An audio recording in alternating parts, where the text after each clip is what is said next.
Hello, ladies and gentlemen, and welcome back to another day here at the Pinnacle Cup 4. I'm Zerfer, joined by Ted, and we're going to be getting underway very, very shortly with a action-packed Saturday, truth be told, Ted, because we've got some very interesting games coming up. But I'm going to throw it to you first of all. How are you feeling on this fine morning? Well, really good. I have my coffee beside me. I have a glass of water, of course. Stay hydrated is really important. Yeah, I'm feeling really happy that we're gonna watch some CS. You know, nothing better than some CS on a lovely morning, especially on a weekend. You know, we love it. Taking a look at the table, of course, Jack, going through a little bit of an abridgment to what happened yesterday and the day before that. Obviously, we have GamerLegion, Apex, Spirit, Finest, Isurus, K23, Masonic, and Sinners in the 1-0 bracket. But for now, we're going to be focusing on the lower part of the table, right? Yeah, I mean, we're going to be looking here at the 0-1 bracket, and starting this off, we've got Ago taking on For Glory, which is a little bit of an interesting matchup, truth be told, because we've got the Polish side facing off against the Serbians, and you know, it's going to be an interesting one because Ago, you maybe are not expecting them to be down in that 0-1 bracket, truth be told, because as we all know, you know, they're fighting in and around the top 30 at the moment. I think they're just outside it at the minute. I think 31st is where they reside, but they've got an interesting lineup. You know, it's changed a little bit over the last while. We see csgo coming in, replacing Grashhog, of course. Ultimate was in there. He was the latest addition before csgo dropped in, but they still have that same core. They still have Furlan, still have Fiku, and they still have Leman in there as well. And of course, cannot forget about Mini Rocks, the coach. Never forget about the coach. Yeah, no, coach is arguably one of the most important. One of the most important. But Ago, you know, I'd be expecting them to be strong favourites going into this matchup. But then again, every time I watch For Glory, Ted, they always seem to catch me off guard and surprise me a little bit. Well, especially in those Pinnacle tournaments, I feel like these are the ones where For Glory can actually deal some serious damage. We saw that in the previous edition. I mean, no one expected For Glory, a team that normally gets stopped in the regionals and in the early elimination stages, to go all the way through the playoffs. Well, they managed to do that. Yes, in the playoffs, they didn't really have any success. They got pretty much stumped there. But in the end of the day, winning against teams like Anonymous, Finest, GamerLegion, Big Academy to make their way to the playoffs, that was really impressive for these guys. And truth be told, these tournaments are one of the few that they are playing. So I guess that with them, we can't really say, okay, but they haven't achieved anything since that Pinnacle 3, because they haven't really played that lot. Yeah, but it can be kind of difficult as well when you're not getting those games on HLTV as regularly as maybe an Ago, let's say, you know, to pick up the form and kind of, you know, stay at that kind of top level, because you're not playing against, you know, the top teams time and time again. Yes, you might be playing in advanced, you know, you might be playing a few games, but sure, it's been the off season for the last while. So, you know, For Glory, they might be just, I want to say, a little bit out of shape, out of sync. Of course, there would be Praken during that time, but as we all know, Pracs, sometimes they don't really translate into officials that well. Of course, they help, but we're going to have a quick look at the veto and jump in to see what maps we are going to see.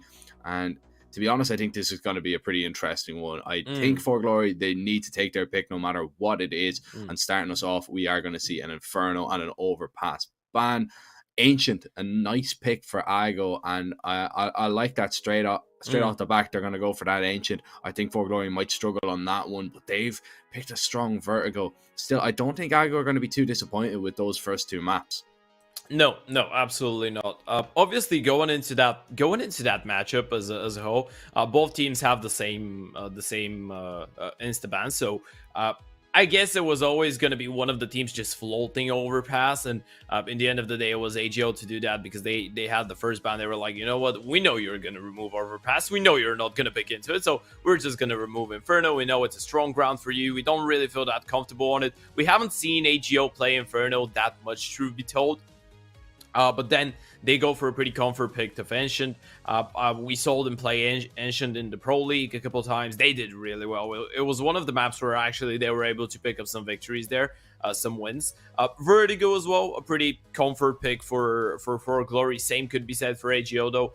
As you pointed out, I think they're going to be really happy with how this one is pointing out and shaping out to be. Maybe the Mirage is the only map where I would actually give some chances and some slight edge to For Glory, but it's going to be really tough from my point of view to get to it. Yeah, I think so as well. You know, it's very, very hard to look past. It's very, very hard to look past Ago at the minute. But I think For Glory, they do have that kind of that wow factor that they can kind of turn on, especially with Collins in the lineup. I think Collins is going to be key to a lot of their success. But it's very, very difficult because really it's a battle for consistency with For Glory, because, you know, they, like you said, you know, they might go 3-0 in a main Swiss that take everybody by surprise, and then the next time, you know, they crash out 1-3, or they crash out, you know, 0-3, and it's which For Glory are you gonna really get? So I'm interested to see what For Glory we are going to see early on a Saturday morning. But as you said, that, you know, this is the lower bracket at the minute, second round of the Swiss stage. So you're in that 0-1. You do not want to go down into that 0-2, be on the brink of elimination on the day 3 of the Swiss stage. It's just not it's not a good place for you. Definitely not where you want to be starting out your Pinnacle Cup 4. But then again, we're gonna have to send somebody there. So who do you think it's gonna be? Someone has to go down the doldrums. I guess the logical answer should be that AGO picked this one up, right? I mean, no offense to the For Glory guys, you know I love them. I love the sharp and really quick I want to say hyper aggressive style that they have. You know, they're playing with a lot of confidence, pretty much giving no respect whatsoever to the other teams that they're facing. But in the end of the day, in terms of how what numbers say and what logic says as well, I feel like For Glory wouldn't be able to deal with AGO. Now, the only silver lining maybe for them were the roster changes, so maybe not being able to implement the new players just yet, but we're gonna figure out. We're ready to jump in the server, Jack, and see what happens on map number 1.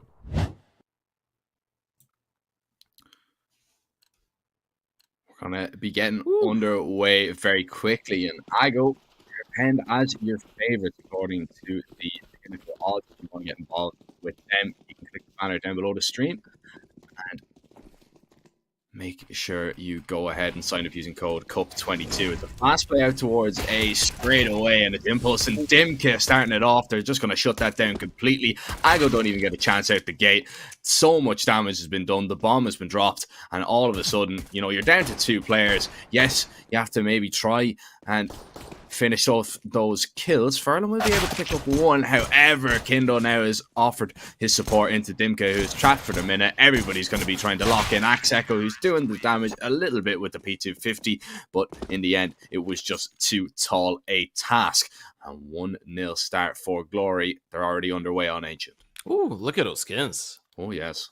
Yeah, you know, we didn't have those kinds of like little visuals last time around. I think they're really sick. Obviously, guys, if you want to pick up a couple nice skins, make sure you head over to CS Money. You need to click the banner below the stream, or of course the message in the chat, and you can get a 40% top-up bonus. By the way, that's insane. That's ridiculous. Yeah, that is very, very insane. Special shout out to CS.Money. We love skins. I got a new combo, by the way. I didn't tell you about. Yeah, I'm gonna. I just keep forgetting the name of the gloves, but oh yeah, I remembered it. It's hand wraps, Badlands. They're well worn, but they didn't like it. It doesn't really make a difference. You know the yellow ones, like yellow orange ish ones. And then I have a flip knife lore minimal wear. I've seen you with the lore. Yeah. Not my favorite. Not my favorite, to be honest, but that's neither here nor there. It is about opinions, isn't it, that, I suppose?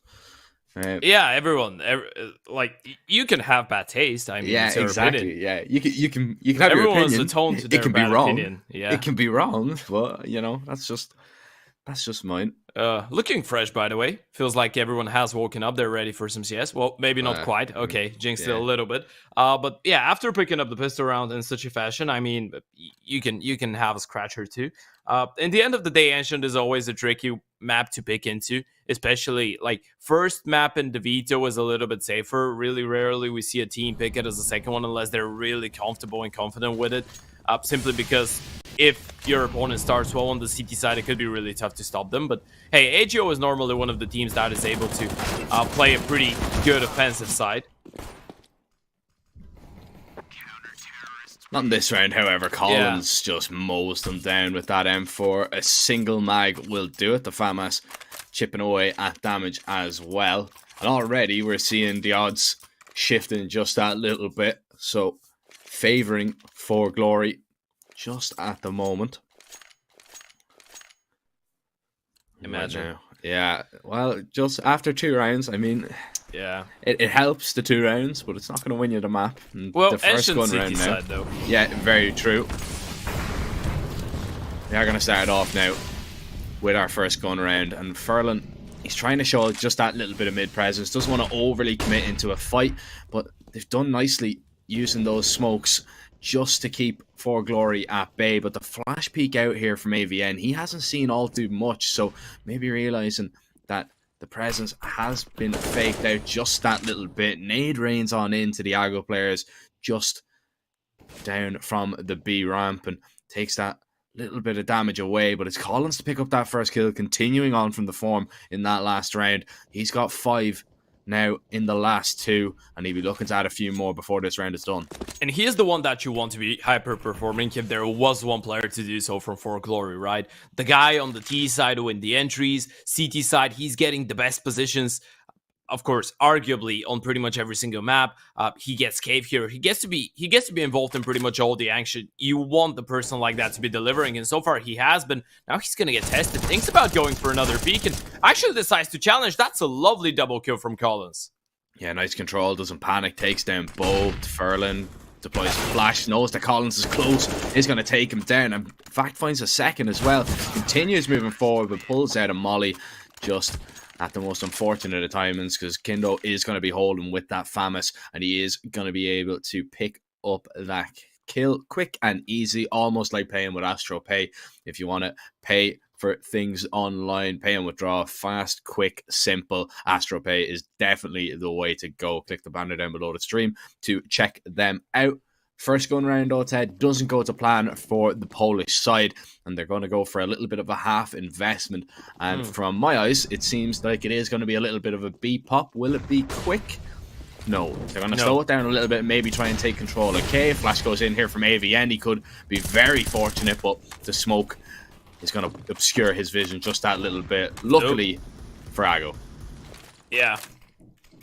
Denying the quick aggression when they're only with the pistols is really vital. When you're on the CT side, you want to use your util, make sure that you don't get caught in some T-side shenanigans, especially in a round like that. I mean, you get a trio, pretty much swift start. Buy round was kind of dominating as well, so I guess you don't really want to handle the momentum to AGO in such a manner. And you know, we spoke about Ago and Ancient.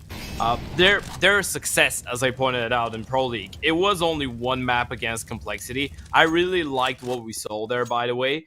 The thing was, that actually really surprised me.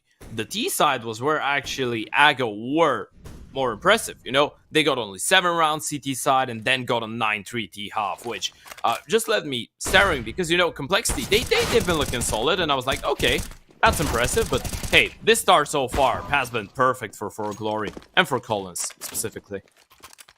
Yeah, Collins really just putting a stamp on this first half already, and that's the player that you highlighted that we want to, you know, build up the confidence on. If you're a For Glory fan, you want him to be performing well off FQ. That's so unfortunate. Dimka spots out the hand. Furlan tries to get a refrag, but Dimka's going to lock down Donut and lock down a 4th round for Glory. And all the glory really has been going their way so far. Ted, Ago going to be able to tip the scales just a little bit, and maybe, just maybe, it's going to come in the form of Ultimate, who's got the big green out, but he's got a very experienced opper on the other side in Impulse. That's interesting, by the way, because both these teams are not so OP heavy. I'd say that maybe Impulse and Folklore are a little bit more OP heavy, but what I mean by that, AGO is a team that would be alright with playing 5 AKs, especially on the T side, right? Most of the time. When they bring up the AWP that early, usually it means that there could be a little bit of a problem. They want to enable the big green to have its impact, and well,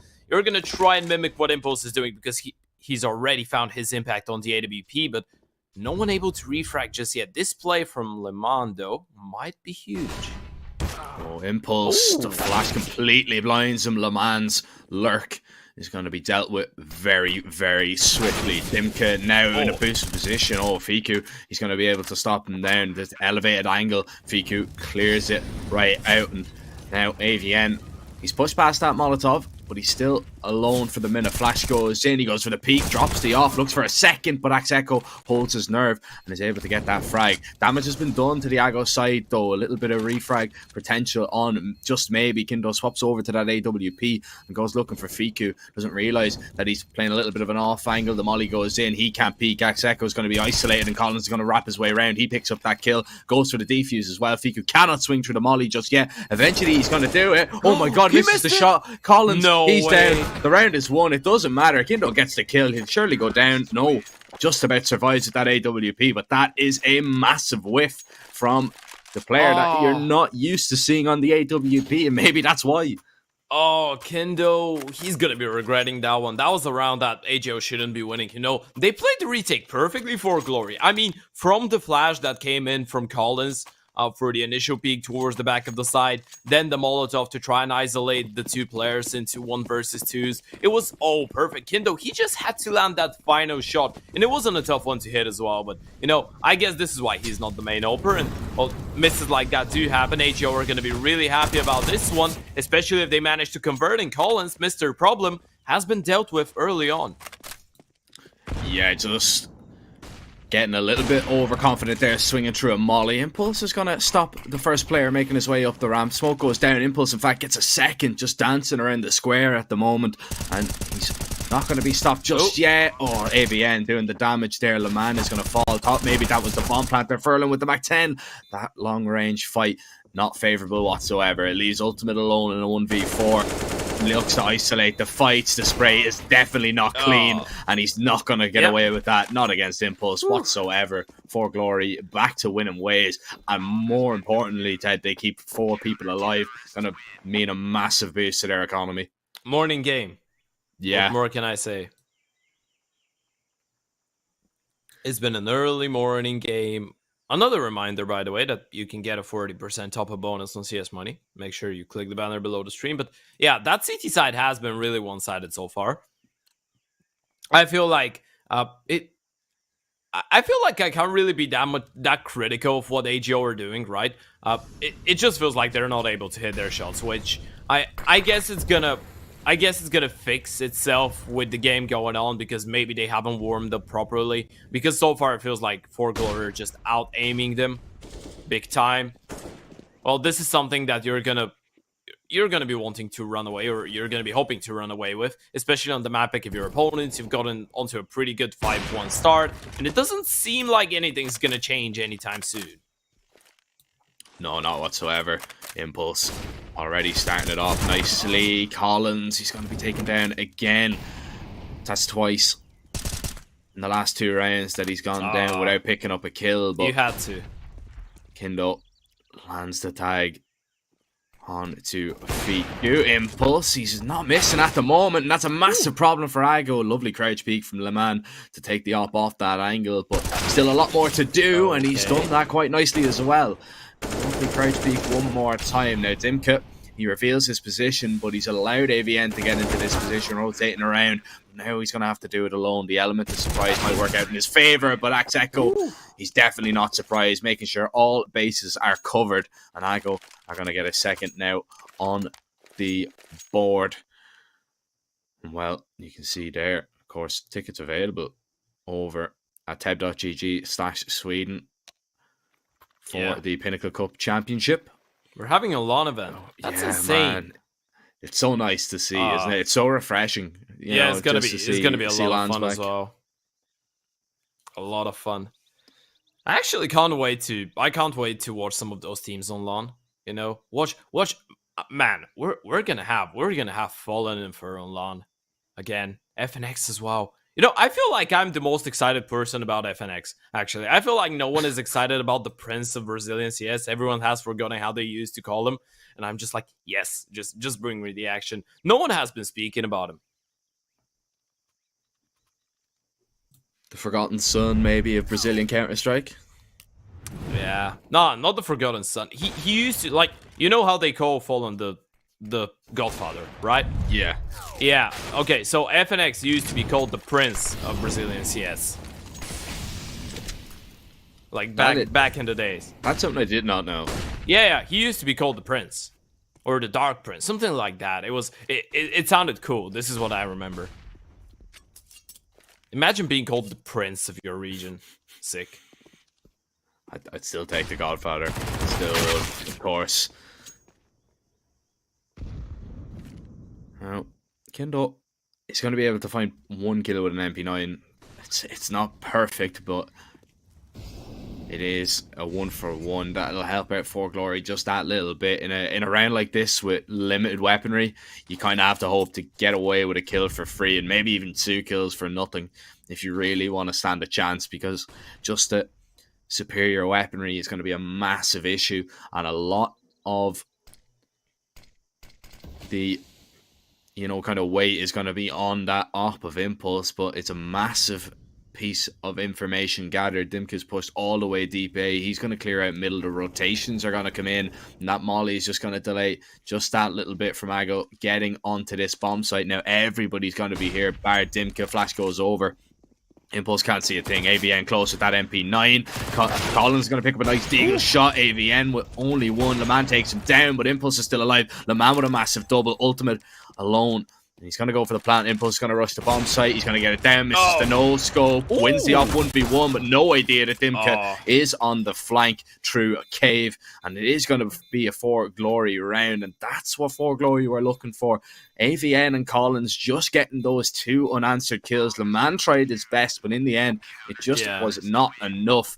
And For Glory, they are going to get a 6th. And I mean, when is it going to be a little bit of panic stations for Ago? Because, they're getting the opportunities. They're getting For Glory on the brink of a reset, and they just can't get it over the line. We see now we're just going to go round for round, tit for tat. Still massive reset potential here in this round. But again, now it's Ago's turn. That they only have a few deagles. They have a hero AK on their best players so far, but they have to rely on him very heavily. Yeah, it was the teammates as well for Glory, and the case with AGO has been, last time around, LeMan gets 3 kills. In this round, he got 3 again, but they didn't win it. So it feels like he is the only one that's kind of being able to pick up the pieces and try and build something up from ashes. AGO need more. You can't just you can't really rely on the player that's normally the more supportive-ish guy that you're leaving in the clutches to get 3 kills in the middle of every single round. And look at that mid-round aggression from For Glory. They're getting a lot of information right now towards Cave. A pretty good setup. And I like the fact that Dimka is playing on a retake as well. He has Impulse to watch for his cross. And AGO, unless they smoke him off, which they will, it's going to be a bit of a problem. But now Dimka is going to be able to turn around. He's going to have a really tough task ahead of him, though. Dimka, he's going to be able to hold strong. A nice off angle. They're not ready for it. 1 HP. LeMan will take him down, but the damage has been done as Ago. They will take their time just clearing all of these possible angles, but they will at least get a bomb plant, surely. If they delay for that little bit longer, though, might allow Kindo to get into position to maybe deny, but not to be. They get it down just in the nick of time. LeMan, is he expecting the flank? No, he's not. Collins with the FAMAS finds that kill. Ultimate swings wide and Kindo's ready. Ago, they get that bomb plant, but in the end, it is not enough. One more time. They had For Glory just that little bit panicked, but not too panicked in all things considered, because Dimka had such a powerful position. It wasn't even really the position as well. It was just like, yeah, the off angle was good. Impulse with the flash assist as well. You know, the support so far from the CTs has been really good. A couple rounds ago, we had Collins with a really good flash over Donut to enable the retake to come through. Look at that. The first player, and this is the rifle carrier as well. The second guy that tries to go for the refrag has only a Digo. That makes it absolutely perfect for Glory here to convert around in the end of the day. It's really good that they're giving their teammates a chance. It's not like they're just writing them off, being like, okay, if you get the kills, you get the kills. They're trying to actively support them throughout the entire round, and that has been working out really good.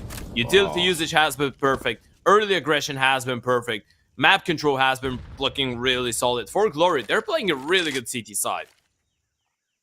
Yeah, and that little bit of aggression, and it wasn't really too aggressive there. AVN just spotting the player out. Now Collins peeks out a little bit too wide. The smoke begins to clear, and he tries to get another smoke down, but he's gonna lose his life because of it. As Kindle, he has a little bit of a failed smoke there, and now he might have to just back up just that little bit. He has a molly to deploy towards Cave. It's going to delay Ago from swinging on out, but the mollies are going to rain on over. The flashes are going to rain on over, and Ago are going to make their way up the ramp. Another perfect flash. Kindo out in the open, completely blind. He is so panicked. He is so blind for a lot of this fight. Ultimate only gets one impulse. He's going to be able to take one down at least. Bomb dropped. Kindo, he's done more than enough. He is still alive, and AVN finds a gap in the smoke. He's going to be able to tin the herd that little bit more. Swings on through, and AVN with a 3k. For Glory hold on, and I'm still baffled to how Kindo is still alive there. That was such a chaotic one. I think two of his teammates just threw themselves out in the open to save his life there, trying to go for the desperation, Guardian Angel play. The first one, I'm not sure who it was. The second one was the AWP of Impulse, which somehow by some miracle gets the flick. I'm not really sure which player he took down. That was a really quick shot from him. But yeah, for Glory being able to kind of control the chaos and tame it.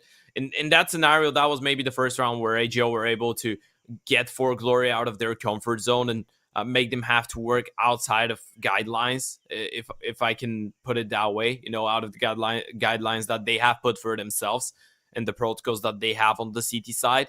But they were pretty good on the flow. AVN finding that one way in the smoke, it was really, really effective. Even going for the swing on the second one, not even allowing the T's to go for a bomb plant is going to make the reinvestment a little bit tough, a little bit harsh. I say the reinvestment is just going to be the lightly armored deco with a couple rifles as well and a MAC-10. Well, not really a lightly armored deco. I just wanted to say it. It's been a long time since I've said that. It's been a while, Ted. It's been a while since I said it in pucks, and a guy just laughed at me. He's like, what the hell is a lightly armored deco? It's definitely not this round. Anyway, it's a little bit quicker than that. Impulse, he's going to put a stop to the donut rush just a little bit. Fiku, he's going to lose his life. LeMan with a lovely refrag and actually spams on through. LeMan has been a shining light here for Ago. He has been a massive help to them, but he needs a little bit more from his teammates just to maybe secure this round. Dimka is going to be able to drop Furlan as the smoke begins to clear. LeMan stuck on the site, down to half HP. Axeco now close with the deagle in hand. LeMan is going to be taken down. Collins finds that double, and it is all now on Axeco. The flash is perfect, and Dimka is going to take down a relatively easy target to kill. Completely blind, cannot just survive himself. And 9-2 for Glory, dominating on this CT side, but they're going to need to, Ted, if they're going to want to take this map. I mean, they don't really have in history a lot of success on the T side. I think they win I think it's something like 39% of their rounds on T side, which it isn't spectacular by any means. I know it's a very heavily CT sided map, but it's not that impressive whatsoever. So you'd be expecting them maybe to pick up an 11-4, 12-3 if they want the victory here, but man, they are going a good way about it. Well, you say 39%. I'm gonna tell you what. If you win 12 rounds here, 39 is gonna be even above 16. So yeah, it's gonna get you over that. If you get a dominantly enough first half, I think there's a way for you to close this one out. Obviously, we've seen a lot a lot of crazy comebacks on Ancient on this level of CS, and not only on this level, T1 as well. Happens from time to time, so yeah, let's not write AGO off, but so far the CTs have been playing a really good game. Once again, early mid-aggression, not working out for the T side, but the B-bomb side pick doesn't work for the CTs, so we're fair, we're equal. Well, if you consider AVM being 25 HP equal, but yeah, the T's with slight advantage, which is maybe one of the first times that we can say that actually comfortably. As they're gonna hop in for a bit of an A split, but you're gonna have to go by, and you're not gonna be ready for AVN. That's perfect. He's gonna play the trigger discipline. Gets to. Oh, he's let one go by. Furlan has to come back for the bomb. Awkward. Yeah. C4. Oh, he misses the flick. Collins locks it down. Surely that's the round done and dusted. Unless Ultimate can find both players, but the leg, it's not going to be enough in this scenario whatsoever. 23 seconds, a perfect crossfire set up, but Dimka is going to swing wide. Collins peaks 2. 17-7 for Collins, 10 for 4 Glory. And Igo, it has all gone wrong here on this T side. They have not been able to play their game whatsoever.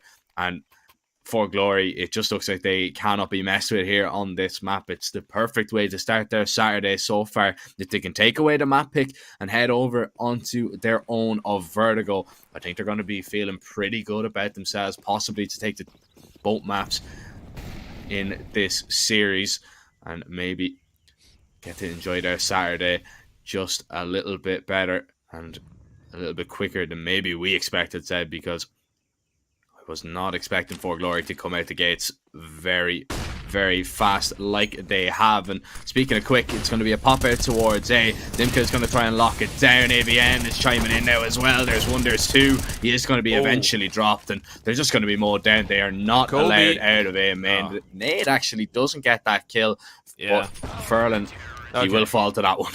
Yeah, this one will. I was actually thinking about the idea to throw the deeper smoke towards CT.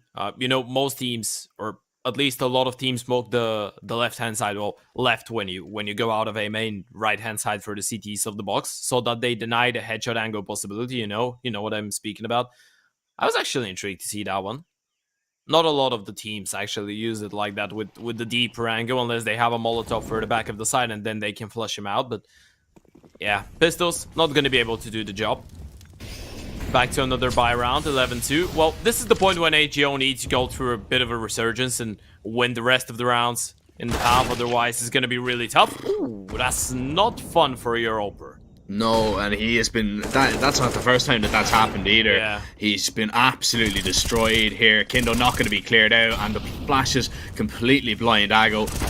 They're down now to just one as they've locked down another round for Glory. Furlan looking for AVN, but AVN is going to make it a clean one as well. And it looks like For Glory in some of these rounds, they're not even breaking a sweat. You know, they're getting that opening pick, and they are just really running with it.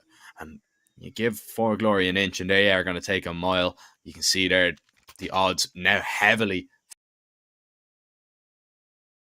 favoring For Glory for this matchup. If you want to check them out, you can click the banner down below the stream. Of course, they're brought to you by Pinnacle, the Pinnacle Cup, if you did not realize. But make sure to go ahead and check them out. Sign up using code CUP22. Gamble responsibly, of course, so make sure you have to be 18 years of age or over if you're going to take part in any gambling, a legal requirement. Last round of the half, Ago, they need a third. It's not pretty. I mean, 13-2, 12-3, there's not too much of a difference, but for Ago, they really need to end this half on a little bit of a high, because it's been desperate at the moment. It's been a very, very low T side, but they've started off well. They haven't lost a man. They've taken down Collins. He's going to finish the half on 19. Can Ago finish it on that high that I'm talking about? It's really scary that when you say high, you mean 3 rounds, right? Really scary. Yeah. So far, I have been getting the feeling that unless it's Le Mans to get it done for them, there is no one that's able to step up. AVN now gets a kill that he shouldn't be. Impulse, he's heard the player. This is such a ballsy play from Impulse. He's just going to challenge them with the AWP straight away.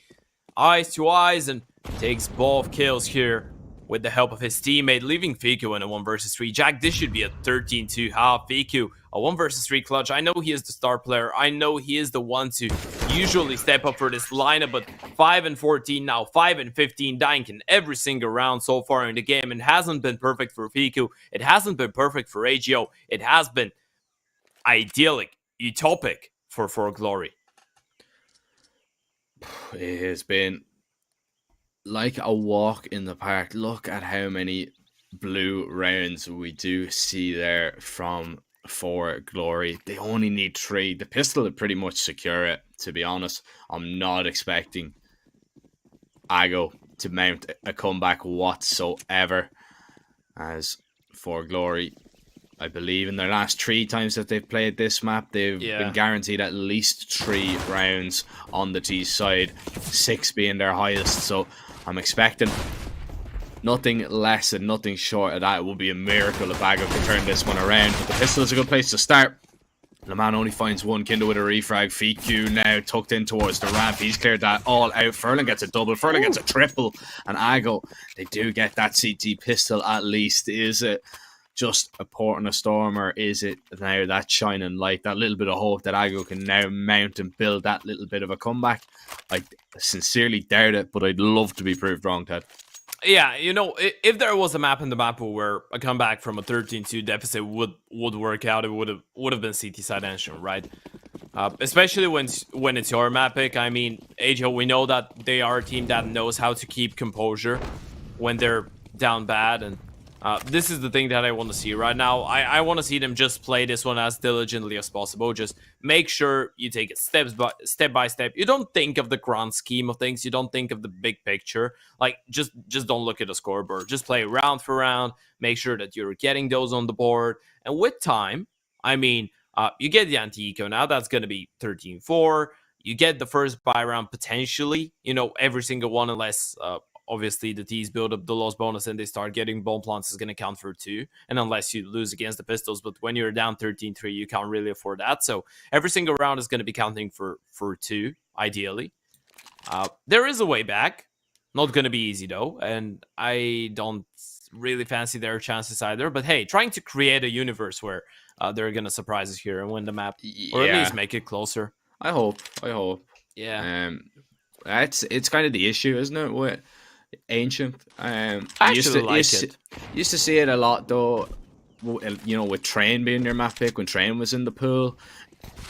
If you have a bad T side, you know, if you get shut out so badly, you know, and it does happen because you do come up against teams that know how to play this map and on the CT side, and when it happens, you just don't get a chance to play your own CT side where you might be that little bit better, and it is always very, very difficult to bring yourself back from that sometimes.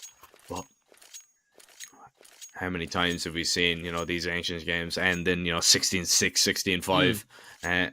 That scoreline, is it going to be a 16-4 is my question, because we do see it now, the buyback here from For Glory. This is the first gun round on that T side. That last one, a little bit of a throwaway, and it is going to be a little bit of mid-presses taken here from AVN. The flashes are good. Furlan is going to pick up that first kill, and now the problem that really Ago were having on their T side was they were giving away the opening pick for free. This time it's For Glory to lose one, but Collins with a double. Furlan takes him down, at least gets that refrag, but Collins gets this in a winnable position. Kindle not expecting Axeco, who is towards Temple.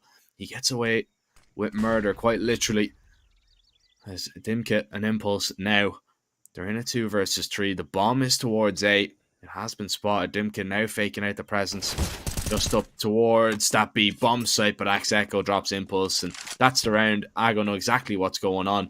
They know that the player is towards B, and Dimka is going to be joining his teammates in spawn for the next round as Ago, they continue their perfect CT half. Yeah, it's absolutely crazy that Collins manages to go out middle in a 1 versus 3 and get 2 kills before getting punished, and still they don't win the round. That was a really good one, from a really good hold from AGO. I feel like at this point, For Glory just relying on winning a couple of fights in a round, just getting a little bit fortunate in the individual department and closing it out like that. And you know, you don't really need so much tactical depth to a T side when you're up 13-2 after the first half. You just need to get a little bit lucky in some of those scenarios. You need someone to have a life round, the so-called life round. And Collins did have something like that in the previous one, not able to convert though. It's gonna be tough with the pistols, especially with so many grenades being thrown your way. Look at that. They're just pinching them. Yeah, this is what you have to do though, right? This is why am I getting comeback vibes, Jack? Why am I getting comeback vibes that early on? It's just because the rounds have been that kind of that round is dominant, Ted, and it is easy to forget that, you know, they had 3 players out towards mid and Collins killed 2 of them. So, you know, that's a massive mistake. Now there is going to be holes in this defense. Trust me on that one. I can already see it. For Glory, they'll get 1 round and then they'll be able to close this one out. I think that's just how I'm feeling about it. But I go. You need to win those kind of eco rounds very cleanly, like they have done. Ultimate, he's going to peek around that smoke. He's picked up that opening kill. Dimkit cut out in the open. Furlan, he pushes past that close smoke and is going to smoke purgatory at the minute, just in between 2. And Furlan spamming on through. Collins is going to be dropped. The bomb is dropped now as well. And For Glory, they're going to have to try and get that back. They will be able to do so. Zago are not going to push that deep, but this is good from the CT side. They're getting in the faces of For Glory, and it's very difficult to win T rounds when, you know, you're losing players that early on. You don't really get to execute a game plan whatsoever. Yeah, it feels like you're just getting immediately shut down, and you're in that position where you just need to go for hero plays to try and scrap things back in a way, but, well, it hasn't been working out. That's going to be another fairly clean one for the CT side. Well, I jinxed it, I'm sorry. Ooh. Impulse actually finds a couple kills, but he should be going down to PQ now. 13-7. We start considering them having a chance? I think yes. It's 13-7, potentially 13-8, as now we're going to see a lightly armored Deco coming in from the T side. I think that 13-8 is doable. Okay, can I say it, Jack? Yeah, I think so. Okay, we have a game on our hands. Yeah, I think so too.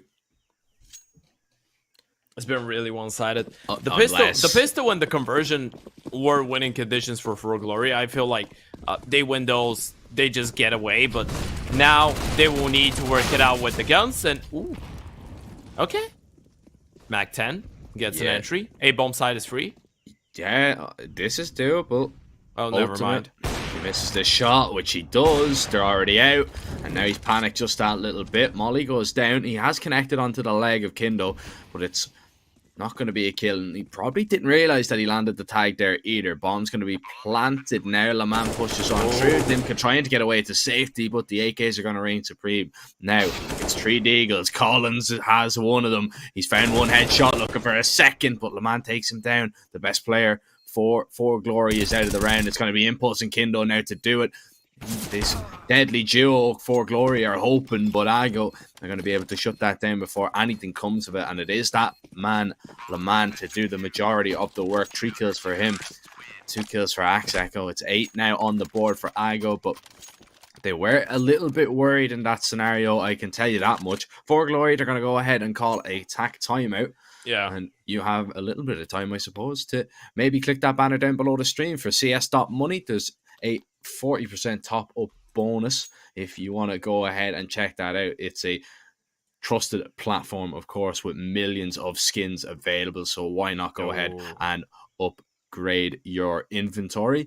And for Glory now, we're not seeing too much sweat on the foreheads, Ted. We're not seeing, you know, too many exhales of you know, we're not seeing too many sighs. They don't look too desperate at the moment, but no. Do you think that that's going to change maybe in the next round or two should it not go their way? I like the poo pillow in the background. Did you see it? Yeah, it was like the emoji. Yeah, really cool. Yeah, I like it. I love pillows that are like the same as emojis. I think they're really sweet. Ooh, mid aggression. Early round. AGO haven't been really giving too much freedom for Glory towards middle. And speaking of which, Furlan looks like he wants to, or he intends pushing into T-spawn as well. Now they're going to clear out main, so he has no reason whatsoever to go aggressive. We're going to see him fall back just a little bit. They know that For Glory is probably posted towards that T main area in front of middle NA.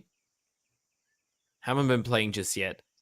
They're just holding, maybe hoping for some AGO aggression, but right now, the Polar side, they have so much information, they have no reason to go for anything. They need to wait for Glory to make a move.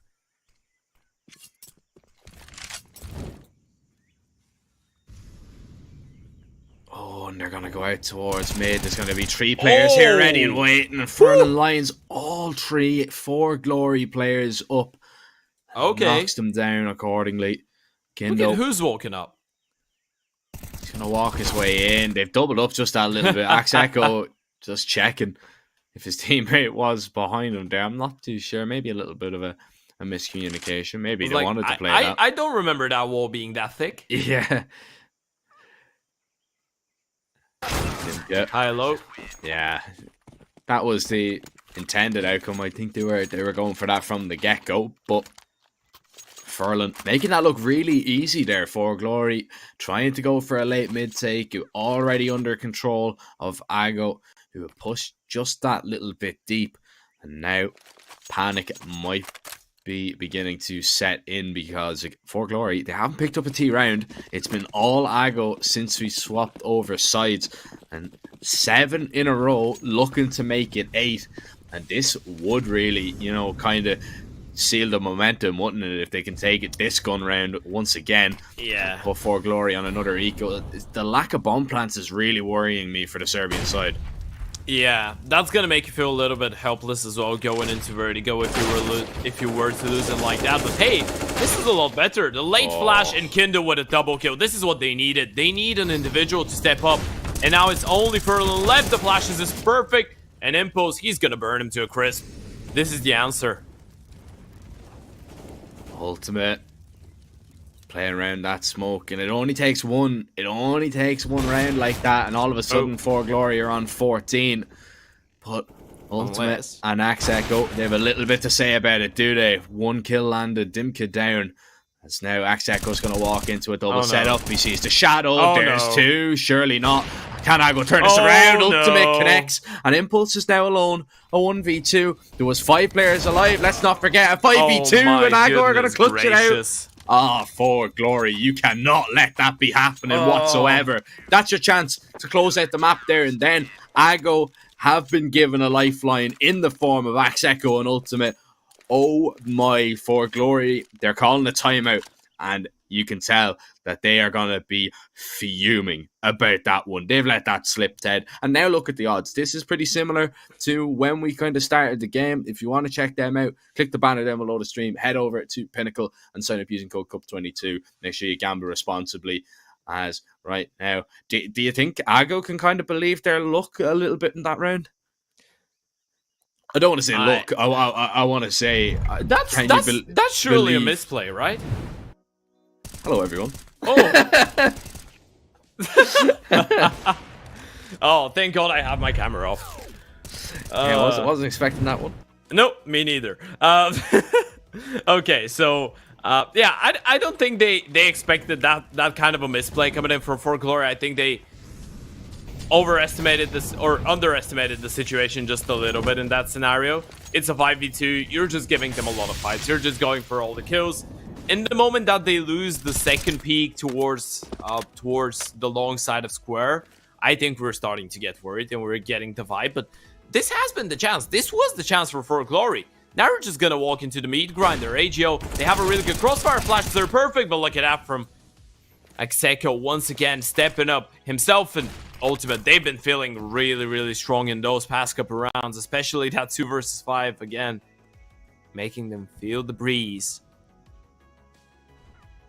Yeah, it's nice to see Ultimate and Axeco hit that little bit of form because Ultimate, especially, he's had a difficult T-side, or rather had a difficult T-side. Well, it was a 2-13, so like but especially him though. I mean, like Le Mans didn't play too bad, you know, as a team, yes, but yeah, ultimate.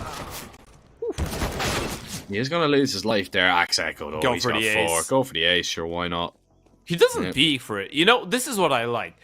You're a young player. You're really inexperienced as well. You get 4 kills. You spot the 5th player. You're just like, you know what? I'm gonna stick into the protocols. I'm gonna play it around as it should be played, in the way that it's supposed to be played. I'm not just gonna re-peek into him going through the ace and just give him a chance of getting 3 separate 1v1s in a situation like that. That's really good. Really cool. It makes you realize that Aggo know what kind of a position they're in. They know that losing 1 round in that kind of a position where you haven't been able to level up the score just yet could actually bring For Glory back into the game. Makes you feel like they realize that For Glory is still up 13. Well, Aggo looking to get a 12th here, Fiku. He's going to find that double as For Glory try and pop up onto that B site. And bomb plant is a possibility, not a possibility. Now, as it has happened. Right now, For Glory, they're going to be trying to hold on, try and lock it down. Impulse, standing in the Molotov. Furlan's going to drop him. So, pretty simple, straightforward retake there from Aggo. All of a sudden, this is getting close to a tight game. It could be after this next round. What a comeback this has been from Aggo. For Glory. Somebody, I mean, somebody tell me what's happened, because it looks like they haven't connected for this second half. You cannot win a game of Counter-Strike with only 1 half For Glory. You need at least 1 round. In your case, you need 3, but 1 is probably a nice place to start. You know what? I found the description of what the CT side of AGO on Ancient feels like. It's an imagined place or a state of things in which everything is perfect. If you had to describe it, I think this would be the best way. Yeah, I think so too. This has been flawless. We thought that the For Glory CT side was good. Well, take a look at that. This is even better. And look at Lamont. He's just going for solo peaks. Has a supportive ultimate as well. He needs to challenge. Let's not forget, he was the one to be responsible for the few rounds that they won in the first half. But look at that from Dimka. He has been the one to open things up in that previous round that they lost in the 5 versus 2. And Dimka, he's found a triple entry once again. Oh, he's heard him. Yeah. All it takes, though, is somebody to have a round, and For Glory, they look like they might get their first tier. I said it last time in a 2 versus 5, but this one is a 1 versus 3. This one, a lot more difficult, as Fiku has to engage on all of these fights alone, solo, and he eventually will fall. For Glory will get that first tier round that they're after. It only took 11 rounds, but they finally get one now on the board. And is that gonna spur them with the momentum now? Is that gonna change the tide just that little bit? Can they maybe, just maybe, get a 15th and a 16th? And Aggo, maybe getting a little bit too overconfident there in those fights. Whew. Well, that was what they needed. I mean, we spoke about the mana in the first half. Dimka was the one to get a double opening in the previous round when they lost the 5 versus 2. And once again, he is the one to get the 3k. So, apparently it's going to be just Lemon and Dimka to try and build things up on the T sides of their teams. To try and get them some rounds on the board now For Glory. It's a really important round from a momentum point of view that you managed to win just before getting leveled up, right? It was just 1 round apart of those 2 teams. Dimka pretty much explodes in the server, makes it work for Glory, and now they have a 2-round lead once again. Now, this one doesn't start perfectly. Kendo is going to be hitting the ground running in the beginning of the round. But the bomb is in a good spot, actually. Impulse has an AWP. If they overpeak here, or if Fiku overpeaks, if he gets cleared out, this could be dangerous. Timing is not ideal. Fiku gets a kill and a dink onto the second. Oh, Impulse, he needed that kill. Nearly gets it with the nade. Fiku lucky to get out of there alive. But yeah, you feel like he needed to land that frag. The damage has been done onto all of the For Glory players a little bit more. Fiku drops the bomb, and now he knows exactly what's going on. Swings wide, and he's going to take control of the bomb, take control of the round. For Glory, they've stumbled just a little bit now. Once again, 20 seconds. Avian going to try and cross. Spots at the head of Axeco. But Furlong in a great position to deal with this, and deal with it he does. It's going to be 13 now on the board for Ago. They failed to get it back on level terms in that round previous. Can they finally do it now at 14-14? There's a possibility that Ago win it. Overtime, even more probable. But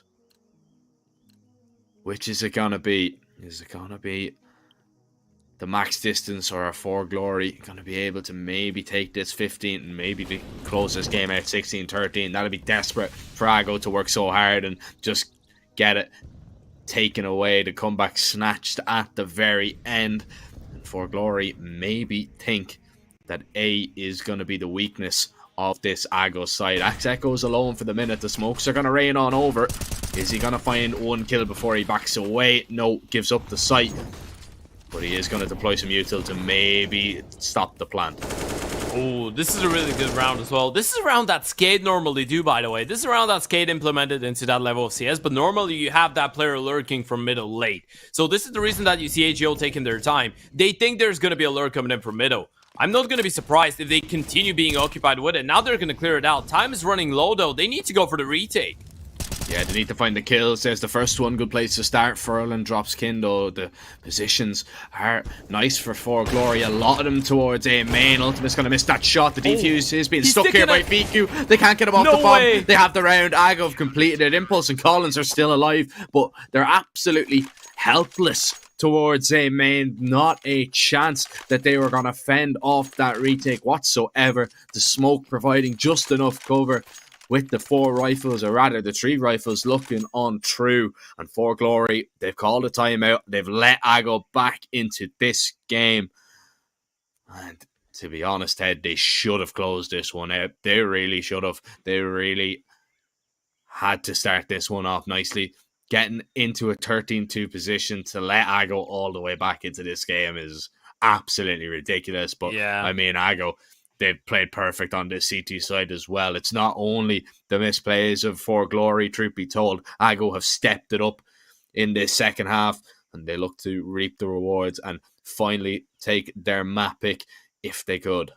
Yeah, that round felt a little bit one-dimensional for me, by the way, on the T side. I feel like you have the smokes, you have the execute towards the A-bomb side, but then you use all your utility and you never have a plan B. I pointed out that usually in a round like that, you get a single or even a double lurk from time to time if a team is feeling really confident that the 3 initial players are going to be able to make it onto the bomb side. But when you don't have a lurk and you don't really go aggressive, you spend all your util, you're just playing defensive post-plant, you're not going to be able to stay on the bomb side. You know, you're not going to be able to hold it on.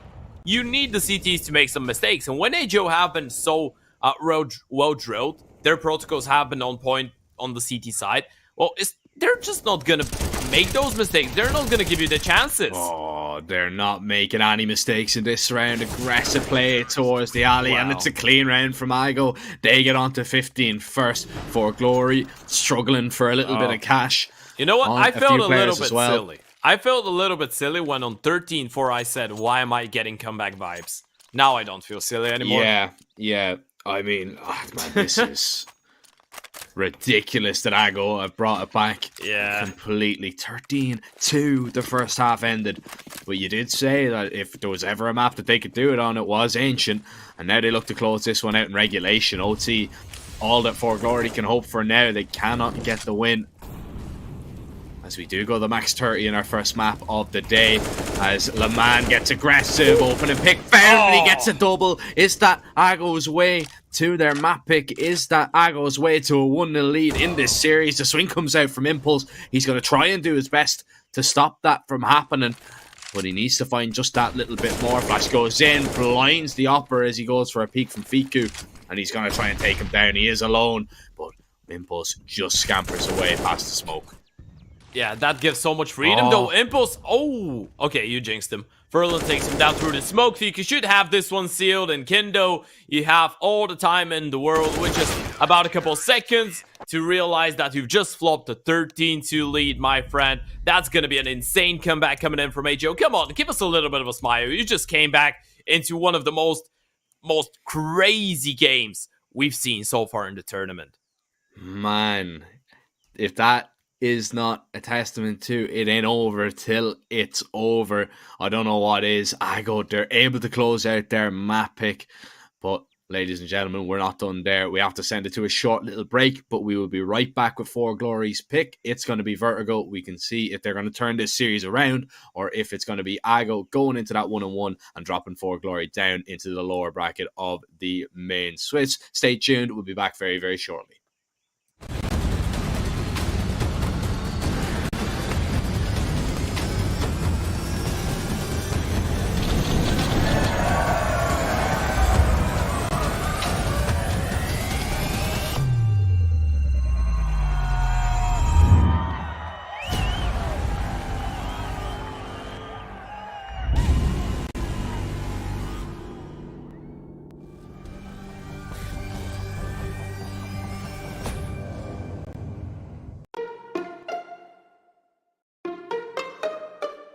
Withdrawing with AstroPay is really simple. Go to your favorite site and choose AstroPay as withdrawal method.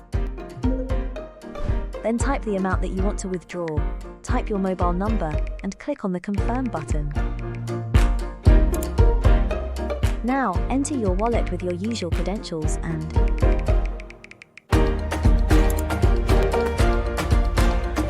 your money is available in your wallet now.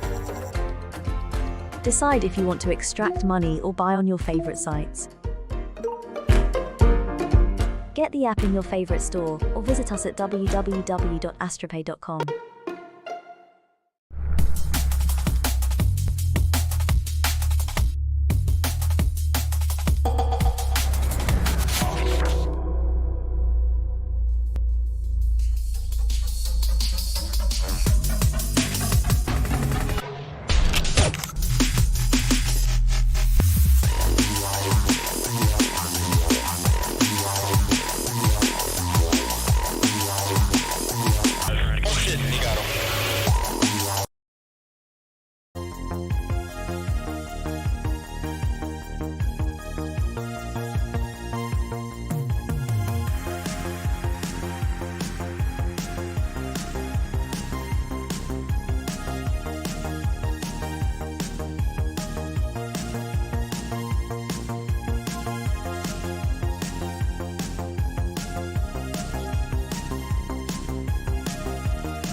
Hello, ladies and gentlemen, and welcome back to the Pinnacle Cup 4. Welcome back to the Swiss stage. We're currently in the lower bracket between 4Glory and Ago. Both teams 0-1. One team will be 1-1, and it could be after this map if Ago are the victors on 4Glory's pick. And starting it off, it's a little bit of an aggressive pistol out towards mid and B. A little bit of a split going on. Ago are able to stop the first player, but AVN is going to be able to get a refrag. Dimka also, Collins is going to swing out to connect onto Fiku, and now it's Ultimate and Furlan alone. Ultimate left alone up to his own devices, and he has to now work very, very hard to turn this pistol around. Not the best position to be in, and ooh, Kendo with a nice shot. I'm gonna leave him on the wall, or at least his marks.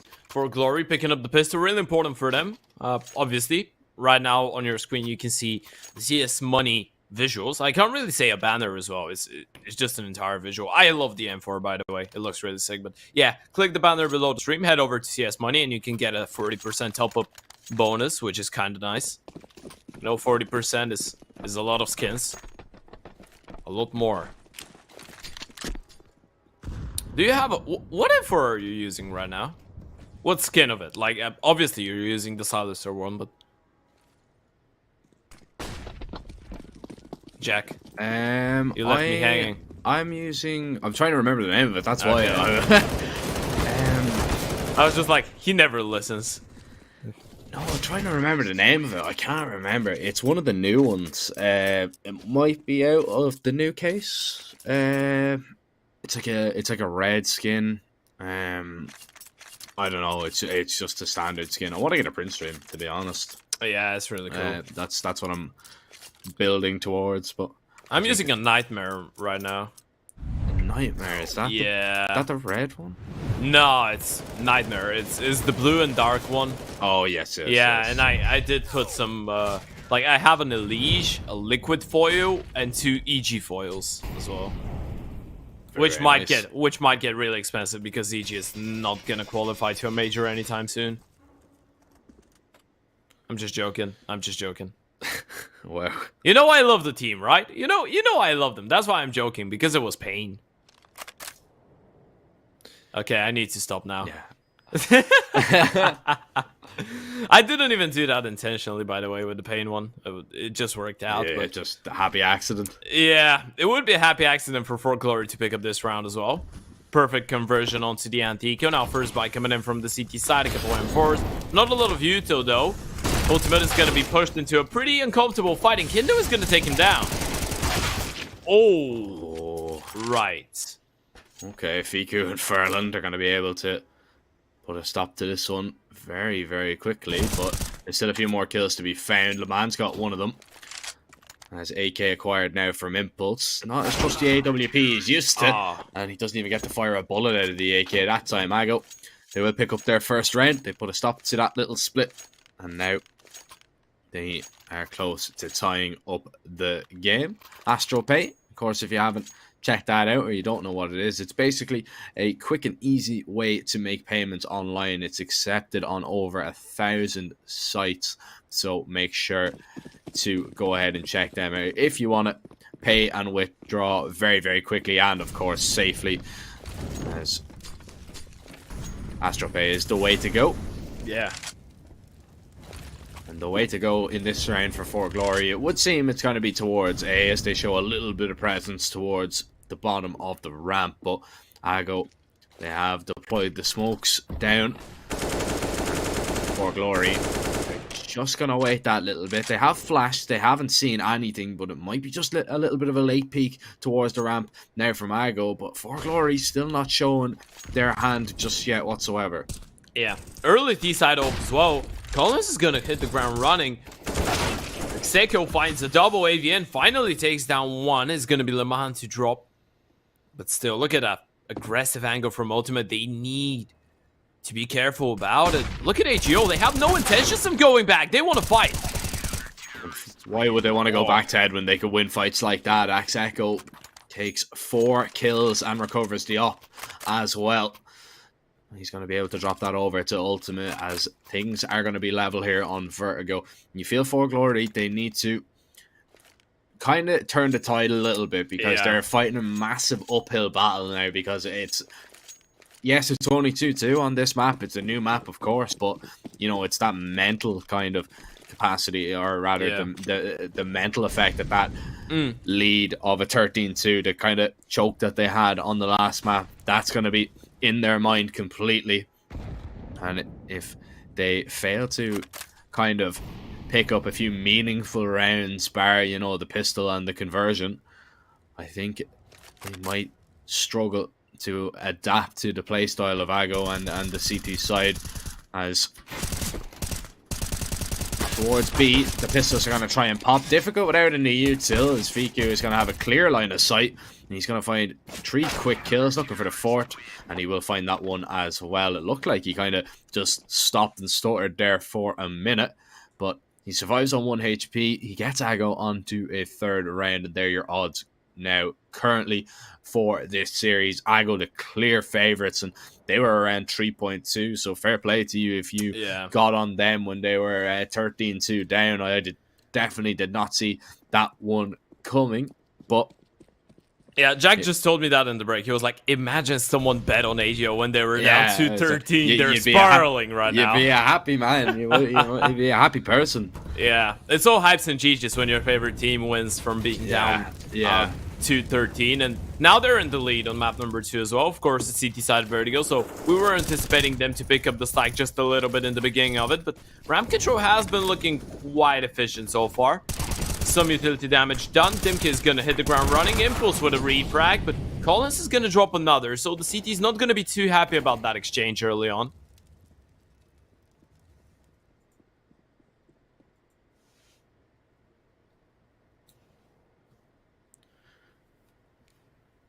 Yeah, not going to be delighted about it, Ferlin.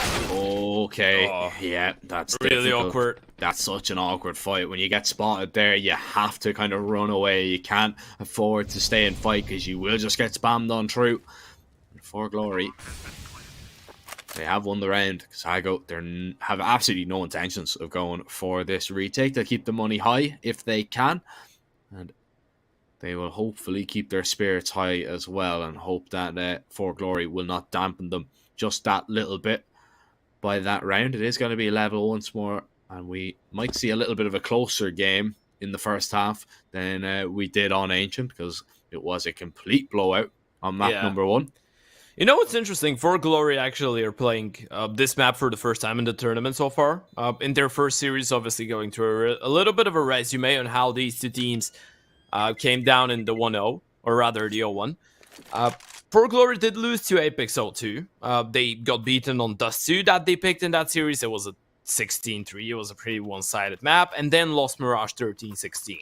Whereas for HO, they did play Vertigo, losing 2-1 to Masonic, losing the first map on Nuke 13-16, a pretty close one, then winning Convention 16-10, and then losing Vertigo 12-16. Actually, they didn't have such a bad showing on that map.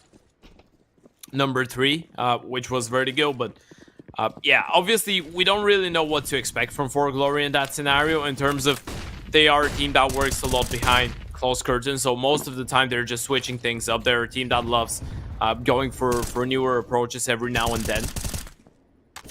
Still a good Vertigo team, but haven't been able to show it that much in the Pinnacle so far. Haven't had the chance to. It's an interesting variation of the one way that Axeco is thrown. Yeah. Flash goes in. Dimka can't see. He spotted that it is kind of a one way, and Dimka, he's going to be able to take down Axeco as the smoke begins to clear that HE. It's going to land right on top of his head. Nice refrag to find for Le Mans. Now Furlan, he has to get at least one kill here as they are swarming him. The mid player is going to be a real problem. He's going to make his way over towards Heaven. There's one, can't get the second onto Collins. And Le Mans, he has to consider going for this 1 versus 2. And he is going to look for it now. And Le Mans ollied out. So he is going to take that little bit of damage. He has to find another way around, and he is going to maybe try and go through this smoke. Surely not. Maybe the save would be a better option, and he is going to save it. And I couldn't figure out the name of the M4 Ted, but Le Mans has it in his hands right now. That's the one I'm using. There you go, to follow up on a question there that you had. Oh, is it? Yeah. Oh, that's a good one. Yeah, throws it away. Yeah. I guess it's alright. Not the best one, not the worst one. Le Mans saves an op though. That's a good result, to be honest, for Ago. It's okay. You know what? If they wanted to, they could go for the reinvestment. You know, an AWP could get dropped over. A couple players will have the money to go for M4s. Utility is going to be lacking just a little bit, but it's still going to be an alright buy coming in for the CT side. They're going to be able to reinvest. Now, I like that tactical timeout coming in for Glory. The reason I like it, I'm a big fan of that old school play. You know, we've spoken about this one a lot before. Old school players, like especially teams from Eastern Europe, like the Balkans, this is kind of a signature thing. When you're on the T side and you're playing around that buy versus buy, but you know you're going to be potentially resetting the CTs after this one if you win it, you just go for a tactical timeout. It doesn't mean that things are not working out for you right now. It doesn't mean that you need to change something. It just means that you need to be on the same page. You need to make sure that no mistakes are going to be made in that round, because you know this is the round that's going to make the rest of the half a lot easier for you.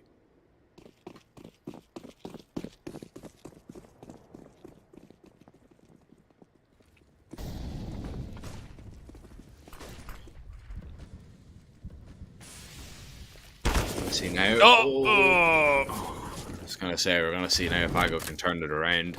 Not the luckiest man today.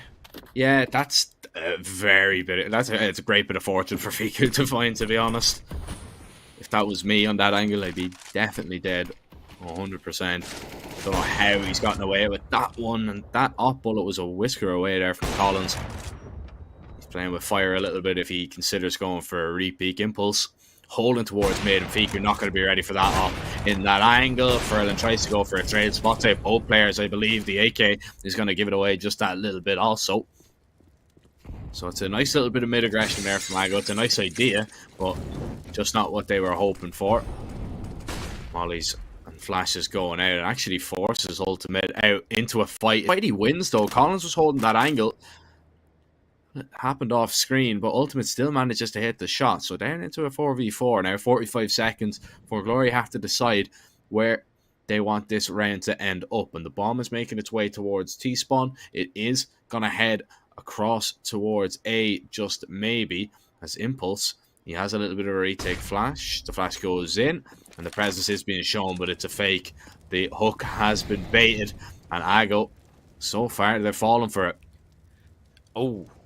Now they know though, they're gonna fall back towards the B bomb side. Furlan goes down, and Le Mans needs to save the day. Timka with another. He's been so good on those entries. I mean, even if we remember T side Ancient, you know, they had a lot of struggles, right? But the few rounds that they were actually competitive in, it was against Dimka to kind of pick up the pieces in the early round. And once again, he just takes 2 straight duels and wins both of them. He's been really good in those toe-to-toes and head-to-heads against his opposition, AGO. They're forced to go for a bit of a save. Now, money isn't going to be in a lovely state here as well. I mean, Execo holds on to that M4. Ultimate is going to have the AWP, but the rest, no money whatsoever in the bank. This is why you go for this kind of a tactical timeout if you're for glory before this round. You want to make sure you win this one.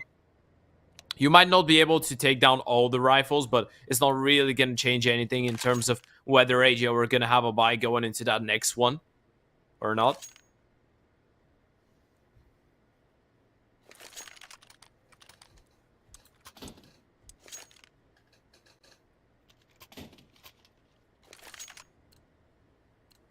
Yeah, we'll see what the save rifles can do here. We see 2 flashes bought from Fiku, so they have a tiny bit invested.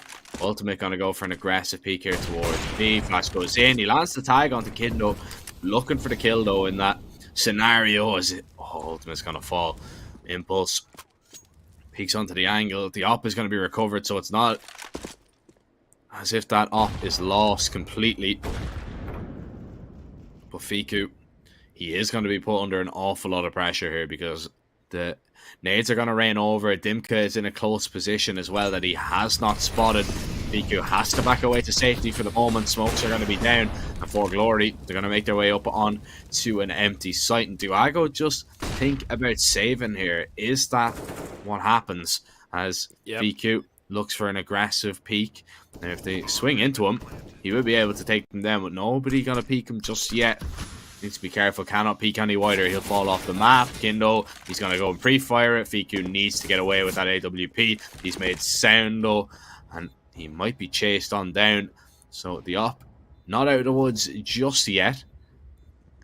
And Ago actually move into a position to maybe get a few exit kills. Yeah, I guess you don't really need to save the pistols. What you're looking after is the AWP mainly. The M4 is still an investment that could be made again, and Execo, he's actually going to be able to find a double. This is lovely for the CT side. Look at that, getting almost every single kill. Impulse going to be the only one to stay alive. This is an insanely good late round from AGO, saving so many guns. Now, the minor problem is that you're down 3-6 on the CT side of Vertigo, but it's still really impressive. Solid work here.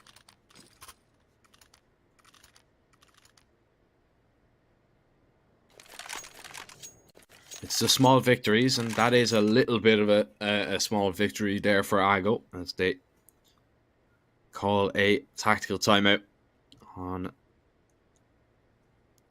a map that they've played on a good bit. You know, they've played it 6 times. It hasn't been the best of maps for them. You know, his monitor is huge. Did you see it? Yeah, Jesus, that is massive. Imagine he's playing on a TV.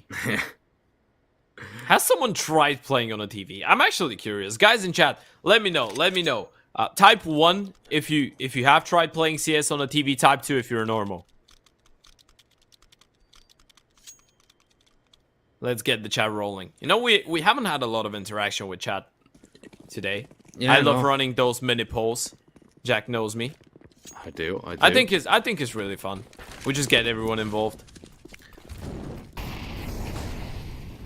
Yeah, I don't think many people would have played on a TV.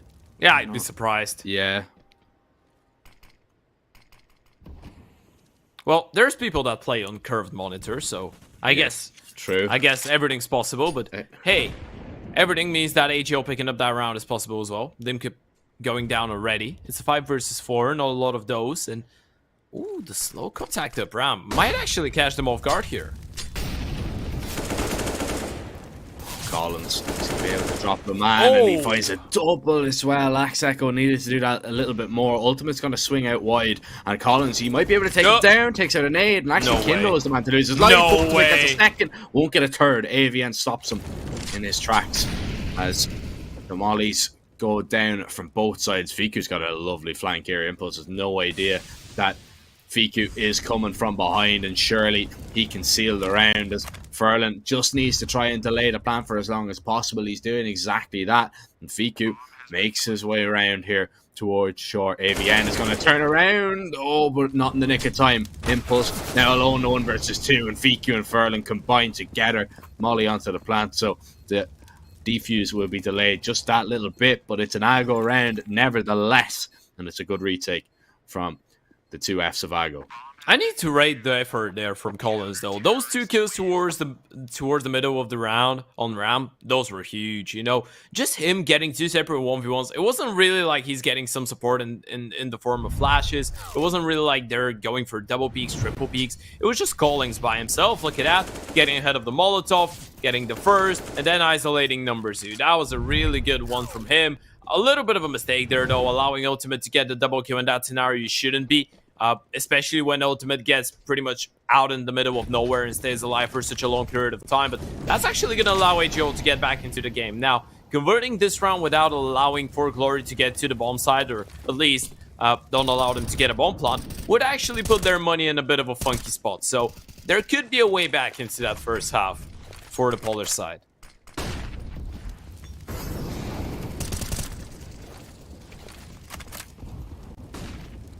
Jack. Yeah, there is a way back. Jack, there's people in chat that have played CS on the monitor, on a TV. Oh man, and there's a lot of them, by the way. I've lost hope. I've lost hope. Okay. I hope they're trolling. I really do.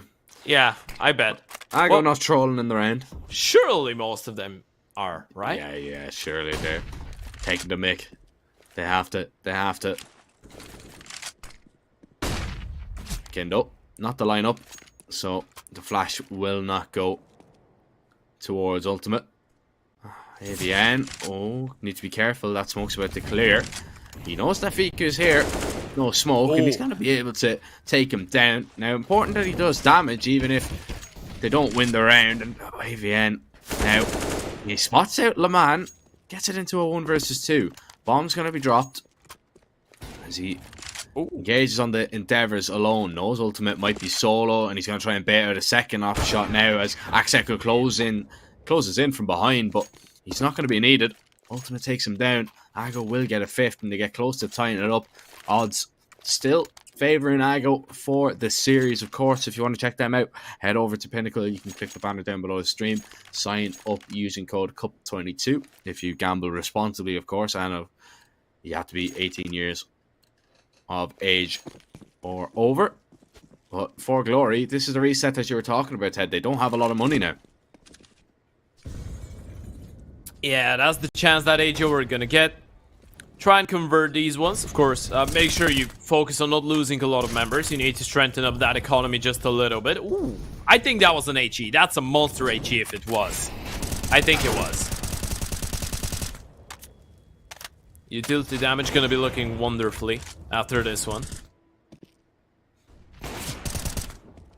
Fiku picks up the first kill, or rather, the 3rd kill of the round. His first kill. 3 for him.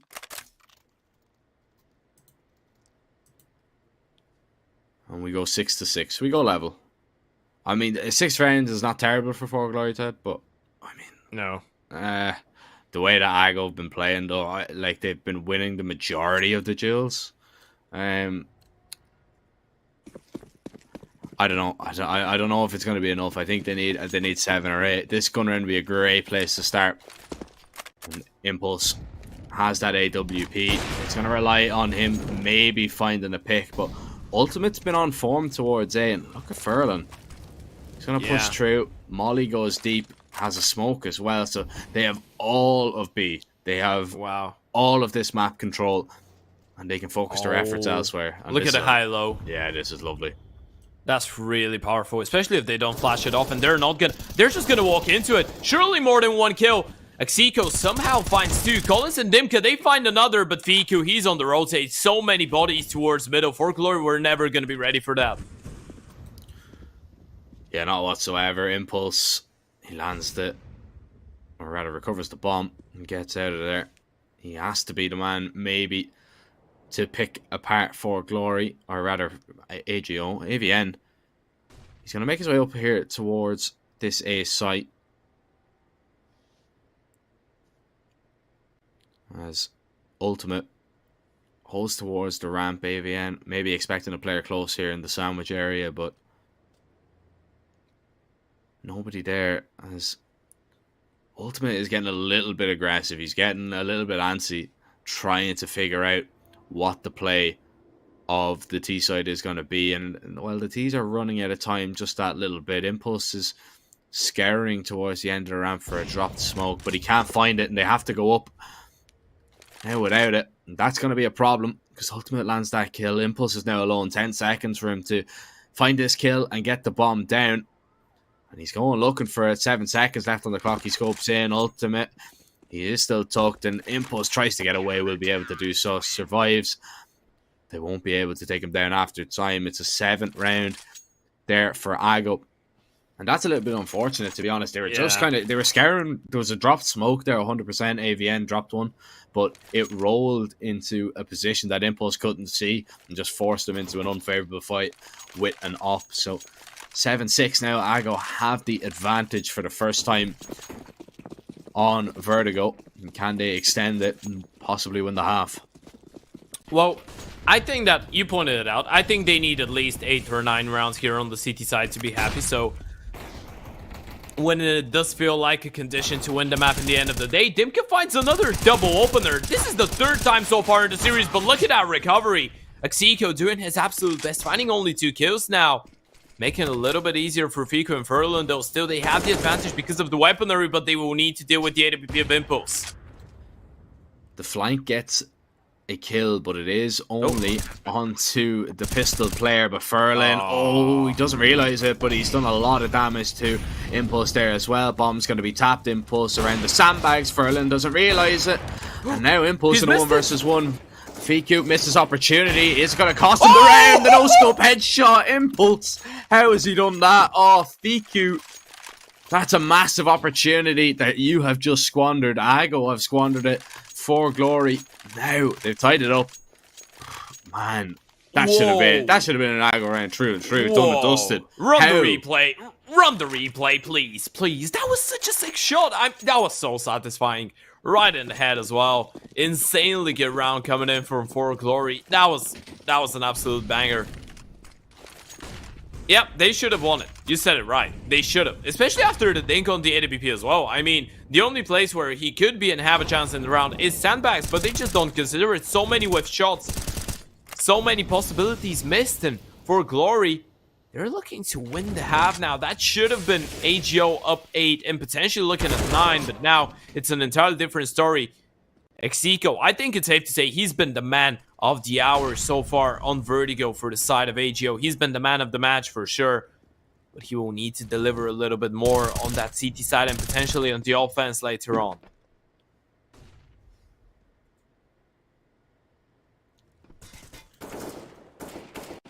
Ago still can win the half here, and they started it off well.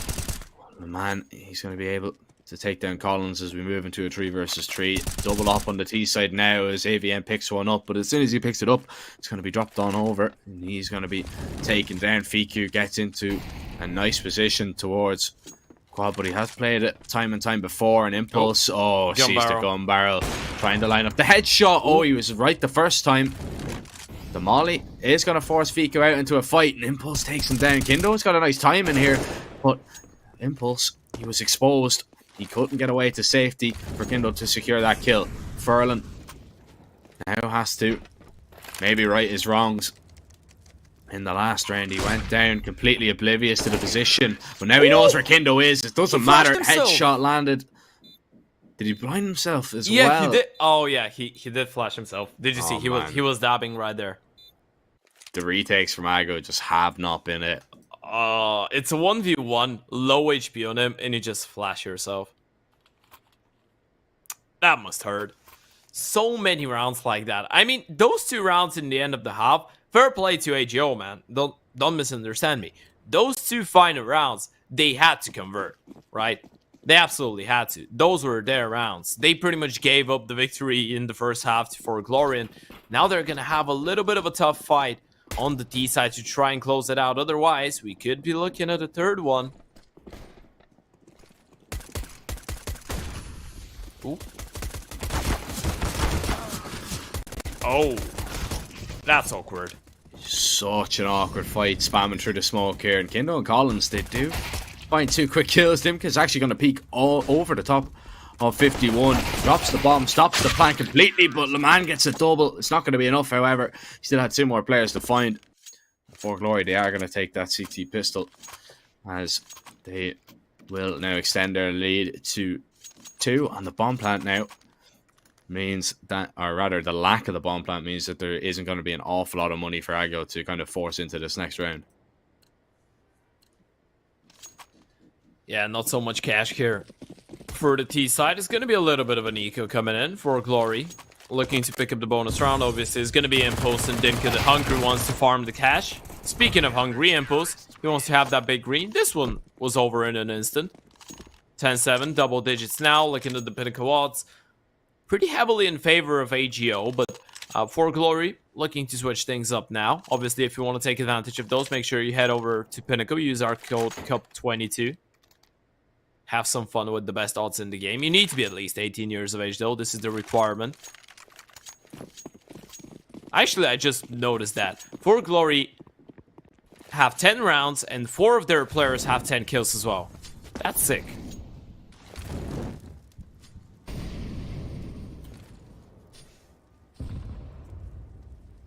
It's almost like the stars are aligning right now for Yeah. Glory, and you have to hope that something's gonna align for you after the mishap on map 1. The man finds that opening pick. It's refragged almost instantly by the AWP of Impulse, and there is a little bit of mid-aggression going on here as well from Collins. He's going to push past that smoke, sees nothing, but Aggo, they're up towards A. Fiku finds that kill. We're into a 4 versus 3. Aggo, they have the advantage. They're not committing to any ideas just yet. They're actually faking it out towards this A site. But look at Collins. He's pushed all the way deep through middle. He's dropped Fiku now, and he might realize that he's, or rather, he was making his way back towards B. So for Glory, not quite sure, but they have a rough idea of what's happening. They can try and fake up the steps, though. At this point, it's a little bit out. It's a little bit of a outplaying game here. The brain games are working out because you see the body language of Fiku going over towards the B bomb side, and now AGO are thinking, okay, surely if we recommit towards B, they're not going to be ready for it. But then they don't really see any reaction coming in. They're like, yeah, we're going to go for the obvious choice. Maybe they think we're going to try and outplay them. And actually, this is the right one to go for Glory. They're playing the A bomb side on a bit of a retake, but Impulse with a lovely timing on the first one. Furlong with a nice refrag, though, can enable the bomb plant unless AVN just pushes through, and this is exactly what's going to happen. Execo too far away to react, and that's going to be an 11th round going in favor of the CT side jack. Yeah, Execo just can't do anything there in his position. Can't help the bomb plant out whatsoever. He does have an AK at least to work with in the next round. That's something, but his team don't really have much else. Make sure you guys click that banner down below the stream as well, for there is a giveaway going on. Oh yeah. At the moment, for I believe the next 5 days or so, you can win some skins thanks to CS Money and Pinnacle. So make sure to go ahead and check that out. Oh, Impulse. Although he has the op, Execo, he nearly hit that shot.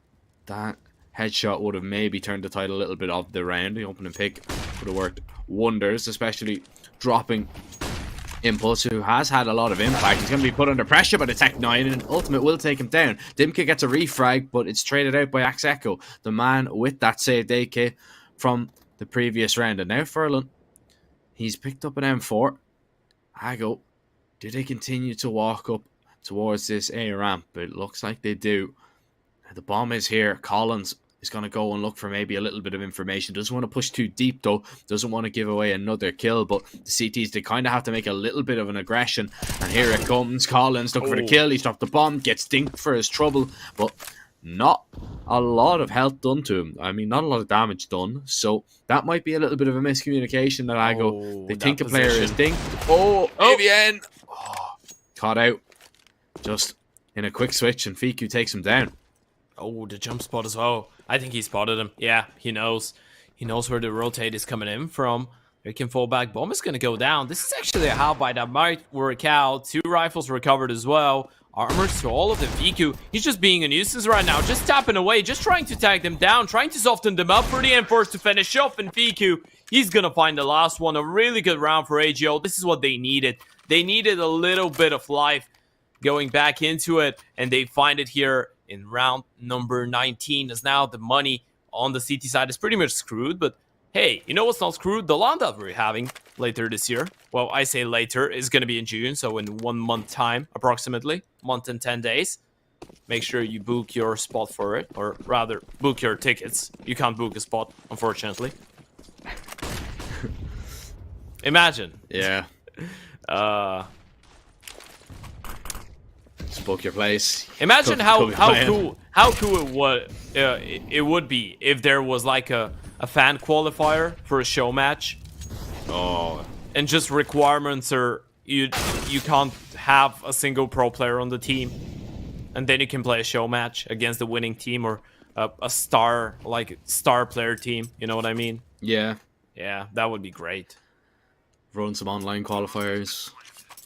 We've completely glanced over this round that IGO have really just... destroyed it. They've destroyed it, yeah. They've popped off. No money for the CTs now as well. Yeah, this is not the place the 4Glory want to be. As IGO kind of reined them in a little bit. Just get closer and closer. Still a little bit of a gap. But I feel it will be shortened rather than extended with the limited investment that 4Glory are going to have to put forward in the following. And especially now that Collins is down and Dimka falls as well. So there's going to be absolutely nothing saved for 4Glory, and that's IGO's perfect opportunity now to really get going on this T side and put their stamp on things. You can see the odds favouring IGO 1.41 at the minute. 4Glory 2.81 if you think they can make a comeback in the series. You can check out those odds by clicking the banner down below the stream and heading over to Pinnacle, signing up using code CUP22 if you haven't signed up already. Make sure you're gambling responsibly. As we get into this next little bit of an eco, I'm not expecting too much from this from 4Glory, but they have stacked the majority of the players over towards the site that IGO intend on heading towards. Oh, and Fiku is just going to walk in on contact, spots a couple of those bodies. They should have no troubles clearing out, though. Fiku is actually going to have a little bit of a feast. He even swaps over to the Deagle, so instead of going for the reload, just, we're against pistols, try and take them down. He's like, I want to build up as much confidence as possible.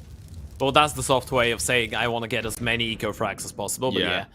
Another way of saying that AGO are going to make their way onto double digits. Really crucial that they managed to win 2 rounds in a row in a clean fashion as well. I mean, you look at the money now.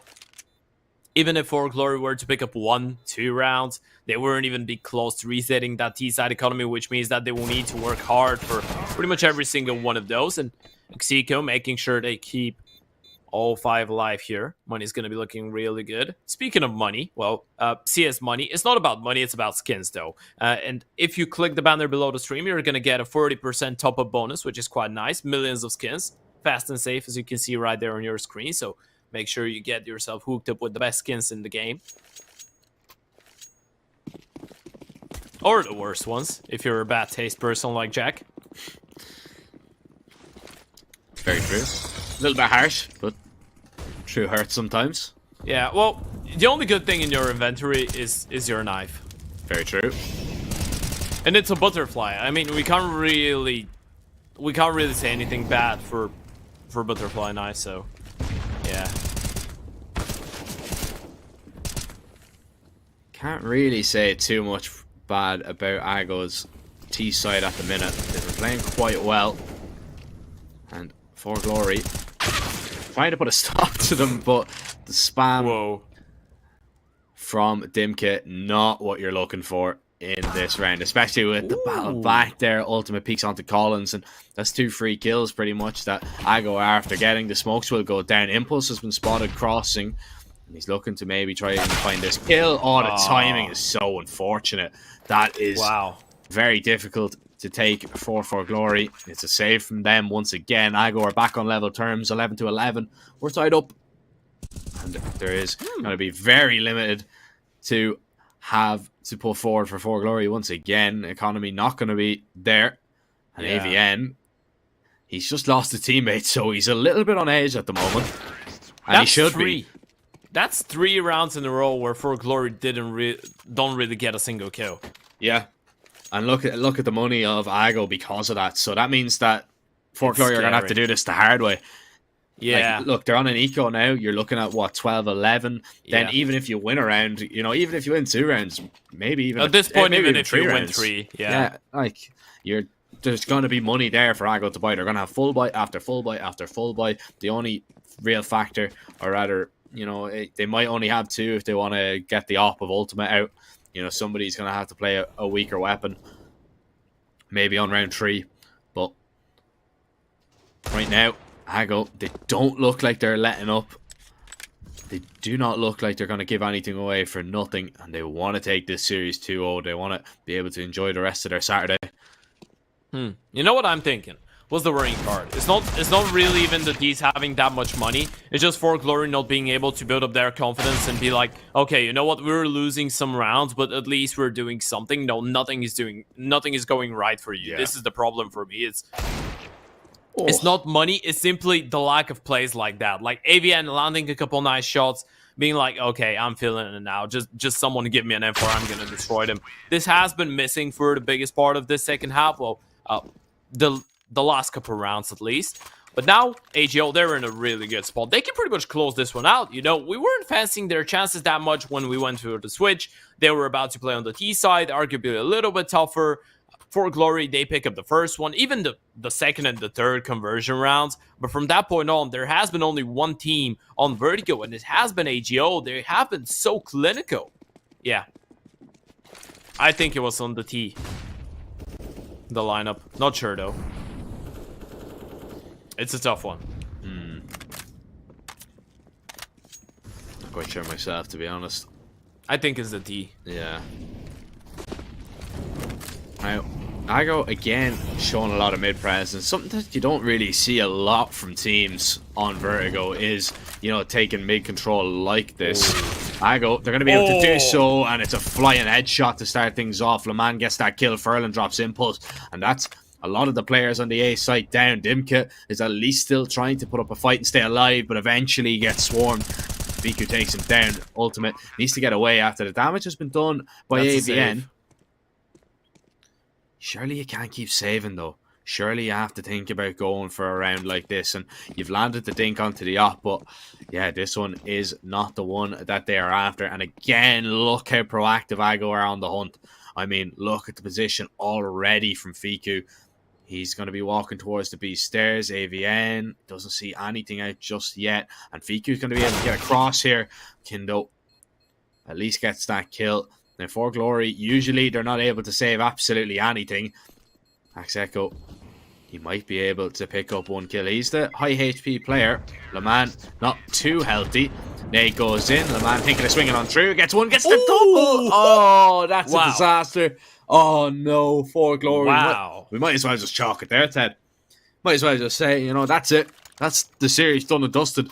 They're massive kills to find. How has LeMan got both? Okay, that was crisp. That was actually insane. That's such a tough spray transfer. You know, this is one of the shows that you're training on aimbots, and you're like, imagine how good it would look if I was to do that in game. And then when you do it in game, you're like, yes. Yeah, it makes you feel good. Oh, Ago, they're not going to be feeling good about this round. They've lost a few players. Surely not like that, right? Oh, I don't know. They lurk around. Oh Impulse. My. He gets the headshot onto Fiku, and Axeco thinks it's on the flank, but they're going to both peek him now. He only spots out one now, the second, but he runs out of bullets. Oh no, AVN takes him down for glory. They steal one away. But this is the economy that I was talking about, Ted. This is like, look at the massive amount of resources that Igo can just keep pumping into these rounds. They have so much to work with here. Now, the reset potential is still there for 4 glory, but that was the best chance that Igo were going to have to get 14 and 15, you know, to close it out. Yeah. Now 4 glory, they're back into it just that little bit. They've got the up on Impulse. We can see what he can do with it, but other than that last round from 4 glory, when the gun rounds have been out, it hasn't been too spectacular, but it's a good place to start there as Impulse picks up the first frag. Yeah, this is what you need in a round like that. You know, there's no good in picking up a couple of rounds with the pistols. Yeah, it's alright, but there's no good unless you're able to convert. But when you're able to follow up with a round like that, where you get a double entry and you're about to level things up if you close out a round, well, this could be a pretty much different story. Impulse is going to pick up another. They're just getting picked apart here, AGO. Was that all it took? One round with the pistols and now they're going down? Yeah, Furlan should have down here 100%, not expecting the boost. And that's going to be a clean one. Yeah, this is looking really good there from 4 glory, and that kind of stops the reset potential. They have money to fall back on now. Yeah. AVN, I don't think he spotted out the bomb. I'm not too sure, though. He will spot it a second time round as he looks for Echo, who, in this situation, in this scenario, looking for maximum damage, but AVN finds him in the back before he can even see anybody. 13-13. Yeah. We're level now. Don't ask me, Ted. I don't know. I do not know now if it's going to be Ago closing it out, because it seems like once they get onto kind of like 13 rounds, both of these teams, they just kind of get like this kind of block that they cannot get past. Yeah. There is a little bit of a late game choke for those two, right? It felt like AGO had to be up, what, 14-11 at this point, but now it's 13-13 because of that round that they lost with the pistols. They've been struggling just a little bit. Now they need to answer back. From a momentum point of view, this is a massive round. You need to deny 4 glory from regaining their lead. On the other side, though, the Serbians, they've looked really, really impressive. In those past 2 rounds, AVN in a really good spot. If he calls for a flash here, he might get a couple free kills. Doesn't need the flash, goes for the peek, and maybe he needs it for the second one. So yeah, refrag is going to be there for Mago. We're into a 4 versus 4. Usually does favor the T side. Ramp again. It looks like it. Now, yeah, 4 glory, they don't have a lot of presence towards B. They do, but they don't have a lot of info. I mean, they're looking for something.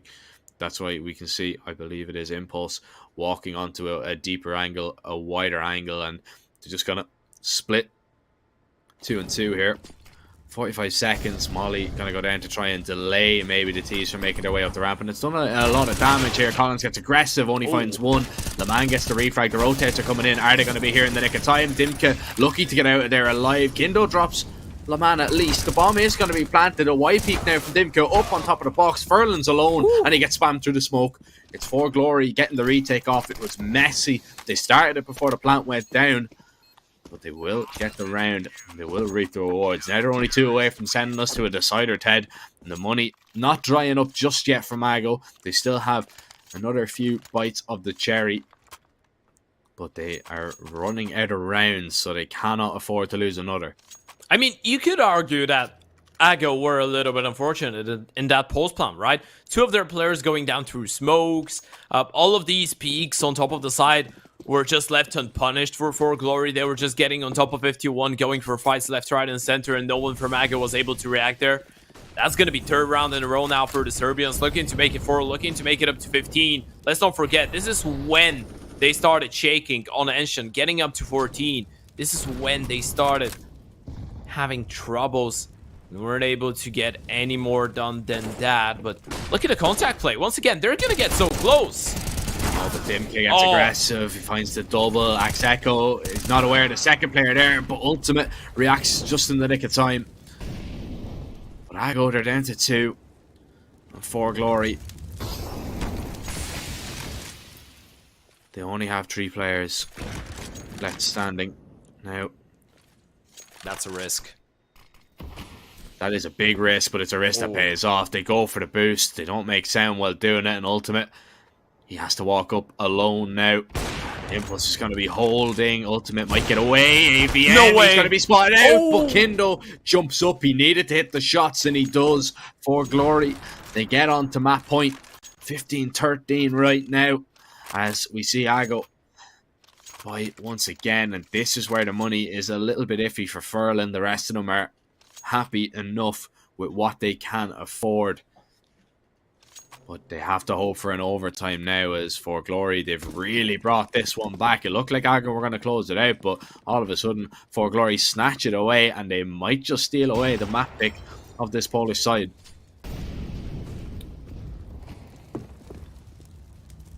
Might as well steal it away. Otherwise, they would be down in the doldrums. They would be down 0-2, and no one wants to be there. So, yeah, those 2 rounds gonna be quite important. The fast play towards the B-bomb side, AVN and Kindo, they're gonna pick up a double. Fiku fires back with 2 as well. Open the rotate. Surely not like that. And a 3 versus 5, Ago. They get 3 quick kills in unison. So now Collins, he's going for the hero play. He wants to be the game changer. There's one. Needs a second. No, let's go up the spray. Mexico is gonna drop him. And now it's only Dimkill left. But look at Lemon. Look at his position. It's a free kill. Oh, that spray on site was so messy. Yeah, that's one of those moments when you just lose control of your mouse, but you know it's too late to kind of go for readjustment, right? One of those moments when your hand is just in a really uncomfortable spot where you don't want it to be when you're spraying, but you're like, yeah, I need to commit.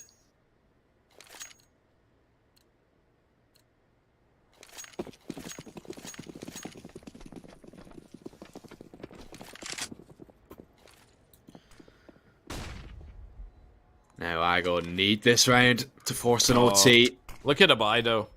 Yeah, it's weak. 3 M4s, 2 MP9s, only a single defuse kit, and a B execute coming in from the T side. Yeah, AVN could get the favourable fight here. He is alone though.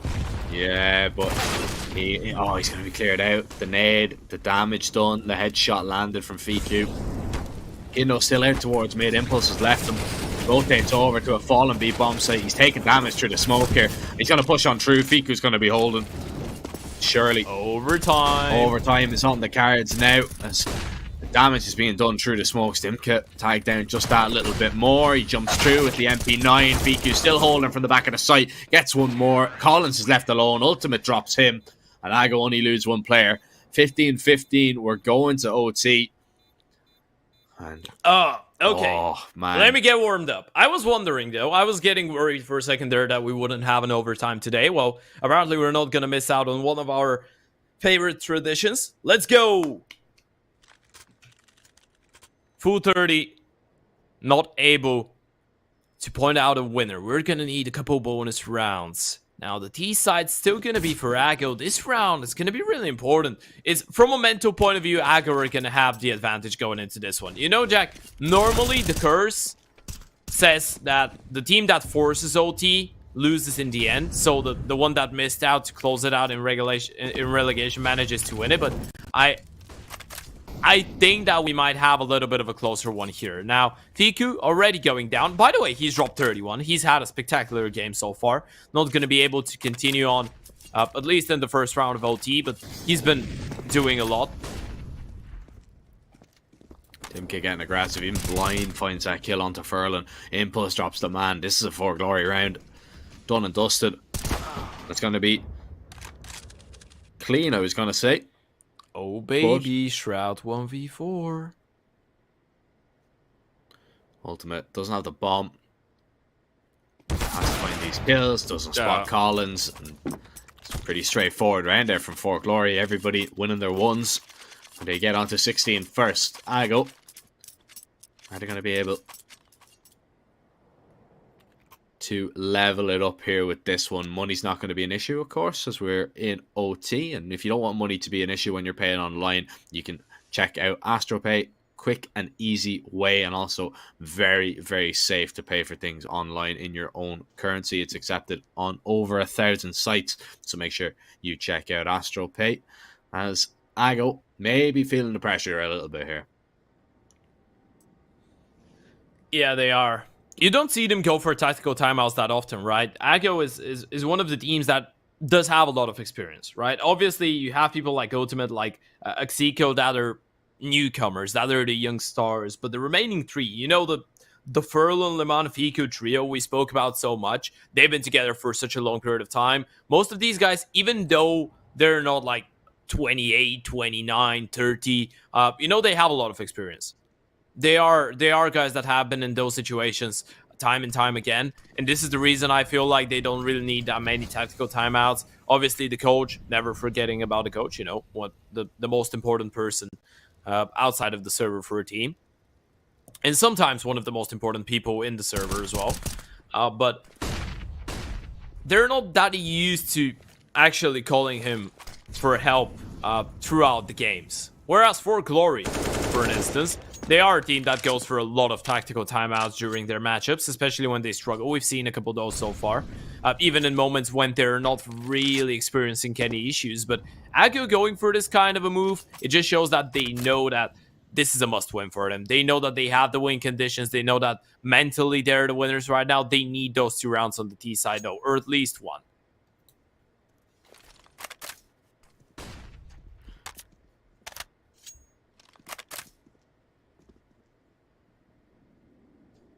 Two would be ideal for Ago.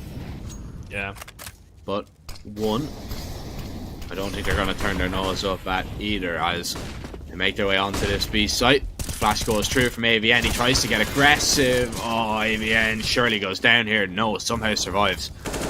Bomb's going to be planted. Dimka gets that kill through the smoke, and it's not done and dusted just yet for Ago. They have to hold control of this B site, and Furlan goes for a peek. He drops the op, looks for AVN, who's low HP. He's running out of bullets now. Finds the headshot and needs his teammates to do the rest as he's fallen. Dimka low, 14 HP. He's not pushed onto the site just yet. Tries to walk his way around. Le Mans going to be holding strong and hold and stand tall. 16-16. We're level. Ago, they get that one over the line. And again, that B execute working out for them. Can they pick up this final round? That's the question. As we will see, maybe, just maybe, the team Jack, that gets crazy. 2. Look at the kill distribution on the CT side. Did you see that? No. Everyone is on 19 kills, bar Collins, who's on 20. Wow. And that's an OT. That's insane. A team effort. Yeah, that's it doesn't get more team effort-ish than that, honestly. Oh, that's a massive play. They have no clue. Furlan knows it as well. He knows he's caught a timing. He's got the round. They just need to wait for him. Oh, Collins and Dimka, they're both dead. What trigger discipline. Now, Kindo though has found a double. Oh, and that's the ball. Why? What have they done? Why? Ago have completely thrown the round there by walking out middle. Why? Oh. I feel like it was just too late. They were like, yeah, you know what? We're going to commit to the play that we wanted to initially. Like, we shut down the 2 A players, then we take down the middle guy. We think that he is going to be alone. We have, like, 3 people towards that part of the map, so we're taking our chances in the 3 versus 1 fight, and from that point on, we're just going to smoke off and molly off the B defenders and win the round. You know what I mean? Just split middle towards A. But again, you have the entire A bomb side cleared out. Furlan does so much there, and you just throw it away. You need to be waiting there. I don't care. I really you need don't to care win the about, round. You just need to win the round. Idea. There's a minute and 10 seconds left on the clock there. There is a minute and 10 seconds. You do not need to walk out middle. Like, I'd understand if there's 20 seconds left and somebody has a flank. He has a flank so early on. He's caught a timing. Just let him walk up and play it around. You'll win it if you do that. That is a massive misplay from Ago. And for Glory, to be honest, I want to see them win it just to punish Ago for that misplay. Because that is huge. Now, can they close it out? That's a different thing. Yeah. Like, they still need 2 T rounds. And it was an 8-7 half. It's not like it was heavily one-sided on one of the sides for any of those teams. So they'll still need to be able to convert. Smokes are good. They're going to isolate the AWP of Ultimate. And look at Dimka. He's going to get curious. Looking for a bit of a one-way around the smoke. Might actually find a couple skills here. Oh, flash goes in. Oh, second flash. Dimka completely blind. They're not going to check the flank, though. And he's got one. Needs to get a second. No way. Fiku turns around. Furlan was just doing the damage there. Furlan getting 2 quick kills. Fiku only picked up 1 impulse. Yeah. He cannot hold it alone, sadly. That was... You gotta feel for Dimka in that scenario. Yeah, I mean, there's not a lot he can do. His teammates just get headshot. Yeah. He's waiting to try and wait for the smoke to clear. He was completely blind from the flashbang as well. That's not really his fault. You know, it's not really his team's fault either. Just a retake from Ago. It came in too quickly for Glory. They're going to go ahead and call a timeout. As Ago, they look to get onto 18, get onto map and series point with the double op setup that they've brought out. Fiku feeling it maybe just a little bit. I believe he has the spawn for a peek towards Crane, and that's what he might be intending to go to as we wait for this tactical to tick on down. Is the double op the way to go, though, Ted? The first time we've seen it. Well, they were a little bit isolated in that previous round with it, truth be told. The smokes were really good. Ultimate didn't really get a lot of chances, but the flashes were absolutely perfect. I think this is a good moment for you to try something like that. It's going to open up a lot of space. Obviously, the executes haven't been working out that well for Glory, so you might expect them to try and go for a bit of a contact play here, and having the double AWP kind of neglects that possibility. Ooh. A quicker round there. Fiku's going to lose his life. The first stop of the double offset have taken down, but Leman, he's found 2 quick kills. csgo tries to get a little bit aggressive, tries to maybe catch a timing, but instead he catches a bullet. 3 versus 3 for Glory. Have to make their way up maybe towards A, but look at the re-aggression. There's going to be another fight here towards ramp. Leman and Furlan, they're going to walk down, they're going to walk close, they're going to get into it high-low if they can. He spotted the him. bag of the tea has been spotted. Furlan gets a free kill and gets away. The dink has been landed. Furlan, he swings wide just a little bit. You don't need to do that. You have the advantage. Oh, here's the peak there. Lines up both of them. Furlan's going to knock them both down. Ago, they get 18. They get map and series point. Can they close it out, or are we going to see a double OT for Glory? They need to win this if they don't want to drop down into that 0-2, but it's looking possible and it's looking probable. It is 2 in a row now on the CT side. That late re-aggression towards ramp was absolutely insane. A really good decision coming in from Ago. They knew that they didn't really have anything going on for them in the round. Didn't really have that much information on what was going on, so they needed that kind of a play. Obviously, the first kill towards the sandbags was the big bonus that made it possible. Now they have a really golden chance. A map and match point to close it out in overtime. And look at that from Leman. He's just going to push through. He's been a criminal so far. Highest impact, without a doubt, on the server. On map number 1 and number 2 now. Even though he's not the highest fragger, he is the man for the important moments, and he's going to give them the opening kill. Map 1 definitely. Fiku, I would argue, has been very impactful on Vertigo. 33 kills from him. The man isn't too far behind, though. 28 himself. And he'll be looking to add a few more before this game reaches its conclusion. But he's going to hope that he can do it in this round. He's not going to be able to do so. Will he end on 28? That's the big question.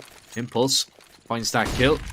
Flash now goes in for the retake. csgo playing a nice position. Gets away with 1 and gets away with murder. Backs away safely towards Sandwich now as for Glory.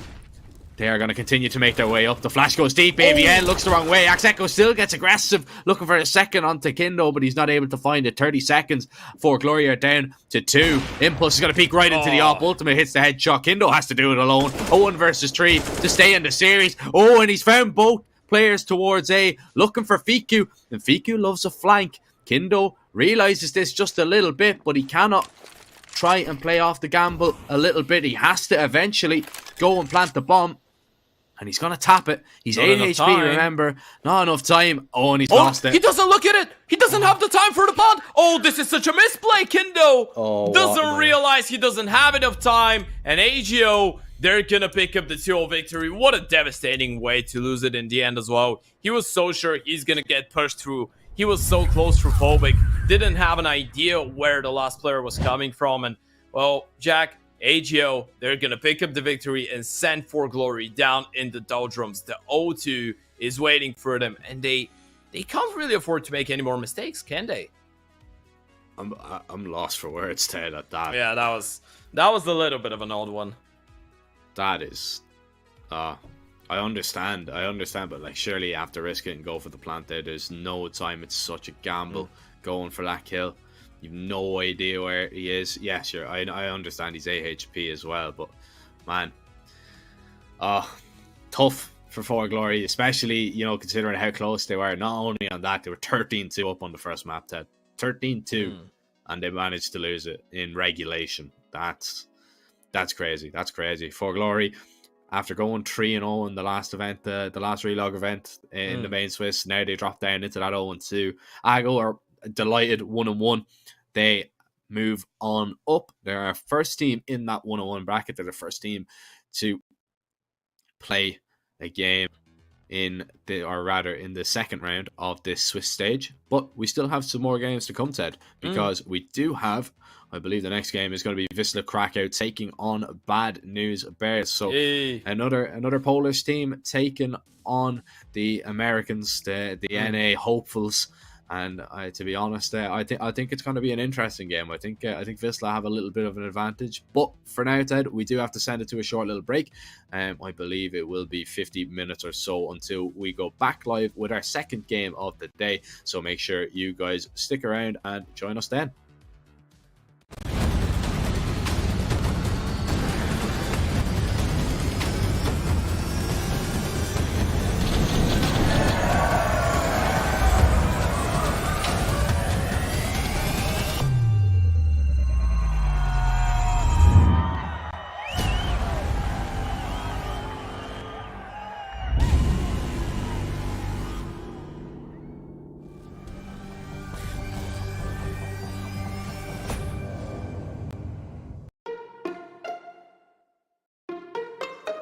Paying online with AstroPay is really simple. From the merchant site, choose AstroPay as your payment option. Then, type your mobile number, enter the confirmation code, and select your preferred payment method. If you choose to pay with AstroPay Wallet, good for you, select it and you are ready. If you choose another payment option, follow the steps on screen. Your online payment is completed. Get the app in your favorite store or visit us at www.astropay.com.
Hello, ladies and gentlemen, and welcome back to the Pinnacle Cup. Of course, Pinnacle Cup 4 at the moment. We're well underway with the Swiss stage, and we are going to be taking a look at our second game of the day, which is also in the 0-1 bracket. I'm Surfer, joined by my friend and co-caster Ted. Ted, mate, how are you feeling about this interesting matchup that we have coming up for our second matchup of the day? I'm feeling intrigued. Well, it's not every day we get to see some NA teams participate in these tournaments. So whenever we have one or two, I'm always feeling like I won the lottery when we get to cast their games, simply because it's a bit of a different approach to CS, right? Even if they're not in the best place, obviously we have a really exciting Polish side of Wisla Krakow taking on a Bad News Bears that, well, I don't want to sound harsh, but they haven't been doing that great recently. Yeah, I mean, the Bad News Bears got, a little bit of more bad news, in my opinion, as they've drawn Wisla Krakow in the 0-1 bracket. Looking at this one, it's, to my eyes, looking like it's going to be a very straightforward day for the Polish side. I'm not really, Bad News Bears, they just haven't been great as of late. We've seen them against GamerLegion. I think it was a 16-6 and a 16-4 already, so not very close. Wisla Krakow I would have on the same level as GamerLegion. That's why I'm kind of basing my opinion off that, but you never know, anything can happen on the day in Counter-Strike, and it might be Bad News Bears day, but it might also be this team, as we see Wisla Krakow lining up Sparrow, Jedker, Goofy, Snatchy and Sowell, and then of course Lord the coach. Man, this Wisla Krakow team is so strong. Snatchy, since he's kind of gone to Wisla Krakow, it was a difficult man to replace in Hades when he left, but I think they've done a very good job in acquiring Snatchy. I think he's one of the best operas in the Polish scene. Of course, he's so strong. He was one of the best players, standout players for Ago, who we already watched earlier today, before he left. But man, he is so exciting to watch in the server. Yeah, he is kind of like the Mr. Worldwide of the Polish scene. He's been in every single Polish team there ever has been, right? Yeah. He's been a part of. Yeah, he is now a part of Wisla Krakow. He's been a part of AGO. He's even been a part of VP, and that was VP before, I'd say, before the worst moments of it. Right before the disband, he was actually a part of VP when they were still a bit of a factor in Tier 1, right? Maybe not the trophy winning Virtus Pro, but he was still there when they were good. So he is the guy that has been traveling left, right, and center. He's had his fair share of experience, and truth be told, I think we're forgetting he's only 24 years old. He's fairly young still. But on the other side, speaking of young power, well, we have an NA lineup that Jack has been playing some higher level CS in the past couple months, but not exactly doing that well. We have Bad News Bears, a team that did play in the NA RMR as well. Well, me and you spoke about it. They got absolutely destroyed in that one, but still a team that is really happy to have the chance to play against some other EU oppositions, simply because the level over at NA is just not the same. When you're a Bad News Bears, when you've been practicing for so long only in your domestic region, we can't really expect them to be a lot better, right? Even when you go down below into South America, when you go down towards Brazil, Argentina, Uruguay, you see all those really good teams that seem to have decent practice, right? But Bad News Bears, they've been pracking NA and only NA. And when you know that the good NA teams are actually practicing in Europe, well, that doesn't really leave you with that many possibilities. So I guess this is one of the reasons that they haven't been doing that great, but it's still a lineup that gets me excited simply because of the USA flag. Because, when I see an NA team, I'm just thinking a lot of fame, a lot of crazy plays, maybe not that much strategical depth, but a lot of sick moments in the server. Yeah, I mean, that's what NA Counter-Strike is all about. I mean, it's that kind of exciting thing. As you come across the pond, you come to the EU, it's more structured. It's more a standard way of playing here, not going for these ridiculous plays, not overextending, whereas in NA, people do what they like. I mean, if they want to overextend, by all means, go for it. We're going to have a look at the VO and see which way, or rather which maps we are going to be starting out on today. And looking at this veto, Ted, there's not a lot of maps that I wouldn't give Wisla Krakow the advantage on. Seeing a Vertigo and an Agent ban, Dust 2 definitely give them an advantage on that one. Yeah. It's one of their strongest, and they're not going to be disappointed about an overpass pick either. Yeah, I guess when you have those two, you just hand the AWP to Snatchy, and you're just like, yeah, roll, do whatever you want. You can have a freebie. We love calling Dust 2 the paradise of the Oper. Overpass, it's not a bad map for Bad News Bears. You know, you pointed out that in a matchup like that, it feels unfair, and it doesn't really matter what map Bad News Bears are going to go for, unless it's going to be Vertigo, which is, in that scenario, a map that Bad News Bears don't love either. But let's say Vertigo was their best map, and it's the permaban for Wisla Krakow, and they get to play Vertigo in an alternative universe. Maybe this is the map where we're going to be like, okay, they have an edge. Every other map in the pool, I think that we're looking at the Polish side, and we're thinking, okay, Poland is going to be 2-0 after the first 2 matchups of the day. I'd completely agree with you. I'd love to be taken by surprise. You know, this is the first time I actually get to watch Bad News Bears in a while. Yeah. And first time I get to cast them as well. I believe it's probably the same for you as well. So yeah, I haven't casted them ever. I did watch all their games in the NARMR. Like I was following the matches quite closely. Couldn't watch EG because me and you were casting every single time EG played. But yeah, that's an entirely different thing. But yeah, I did watch their games in the NARMR. Saw some good stuff, saw some stuff that I didn't like that much, but I think that now they've had some time to play in EU, it could be a lot better. To be fair, Ted, spoiler, you didn't miss much in the EG games, but anyway, you know, Okay. I had to get that little dig in. But no, we are going to be jumping into the matchup, but we are going to be jumping into the server. You know what? It's not really enough that I'm probably the only fan of EG that plays out there. Still continuing. Yeah, I mean, it's a bit harsh. You just bully me. You know what's not bullying though? Heading over to Pinnacle, taking advantage of those odds. Code Cup 22. That's sick. Jack isn't. He's a bully. Don't be a bully. Make sure you're gambling responsibly. You have to be 18 years of age or over as well if you want to take part in the odds on this game. You get a good price on Bad News Bears, but I would argue the fact that they are that price for just that little bit of a reason. Pinnacle usually do know what they're talking about, as it is a little bit of a slow pistol to start things off here. Yeah. Smokes are going to be going down for the cross very shortly, as it is pretty much a one-pronged attack from long here from the Wisla side. They make their way forward. Pluto is going to be completely overwhelmed, and he's going to be taken down. Wisla Krakow, they take the A-bomb site with relative ease. Yeah, Pluto was waiting for a flash there, but a flash that never came through. Wisla Krakow, they just made their way up the ramp. Momo is going to find 1 kill in return. At least going to give him some chances in the round, and actually he might find a second. This could be a possibility, but Momo gets overwhelmed. Finally, Goofy with a quick double, and Wisla Krakow with the first. 6 skin. Very sick skin. If you guys want to take part, and rather if you want to get some skins, very, very easily done and safe, of course, you can head over to CS.money. There's also a 40% top-up bonus available as well. So, you know, if you want to, you know, spruce up your inventory, skins equals wins and all that, make sure to go ahead and check them out. And there's also a giveaway going on down below the stream as well. You just want to click the banner, take part in that Gleam.io giveaway, and you could win some cool skins as well. Bad News Bears, they're going to go for a force buy in this round, Ted. A few Deagles out. They've got Swan on the Scout.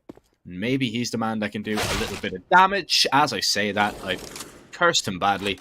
He gets ripped off that angle. However, the Scout has made its way into Sheikh Zula's arms, but he hasn't managed to land a tag just yet as Wisla Krakow continue to push up towards that A site. Yeah, he hasn't been able. Sobo closing out the distance already. Spiro is going to drop Momo over towards the E-bomb side. Momo, realizing that his teammates have lost a lot of map control, needs to go for a bit of an aggressive play. And, well, with him going down, that's going to be Bad News Bears deciding, you know what, we want to hold on. We're going to play the bonus round in the next one. It's still going to be an eco, so why not hold on to a couple pistols, the Scout. Wisla are probably not going to be too invested in taking those ones out of our hands simply because they want to take care of their own economy as well. A clean one. Yeah, very clean so far. Wisla Krakow haven't really had to do much. They haven't been posed too much a threat. Of course, it is only 2 rounds in, so no very single point early of on. damage, by the way.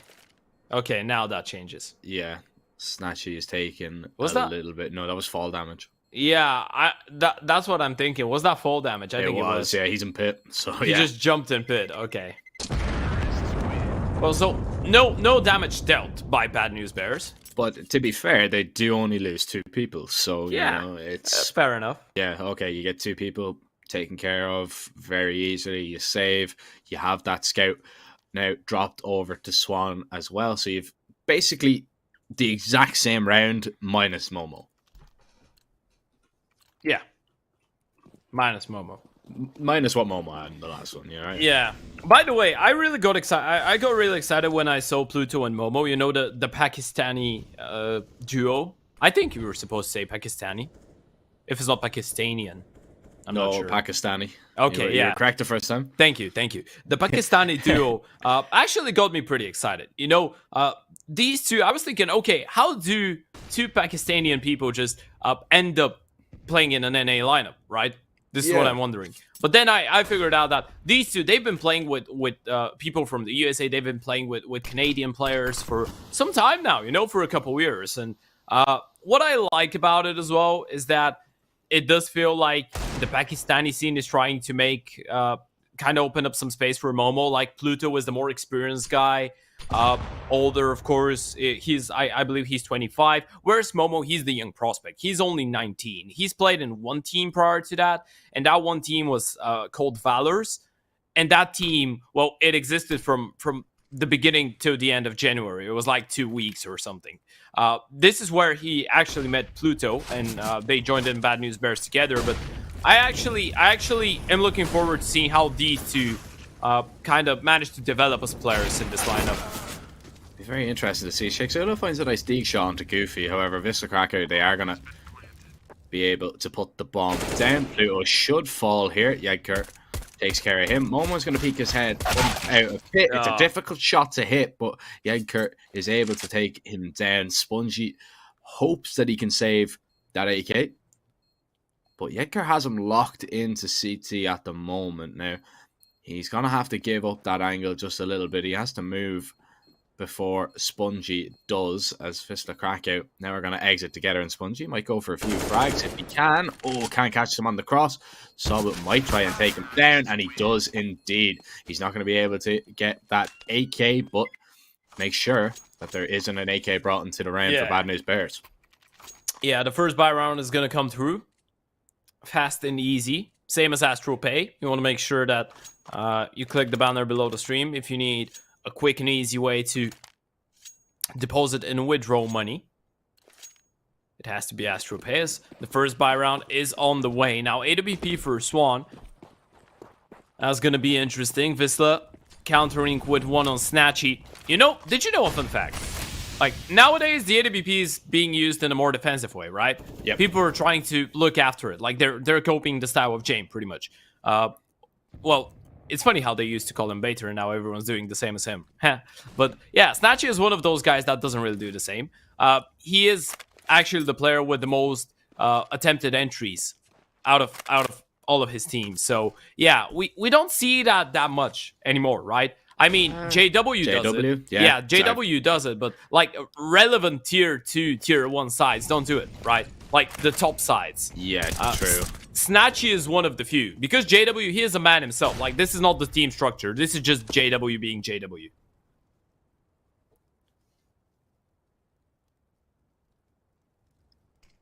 Yeah, that's it's interesting that, you know, you have a lot of entry relying on that player, and you've kind of cursed him there a little bit, Ted, already. So Snatchy's gonna be taken down. Well, I said he's attempting them, not that he's successful. Yeah, not that he's successful. Not successful in that endeavor.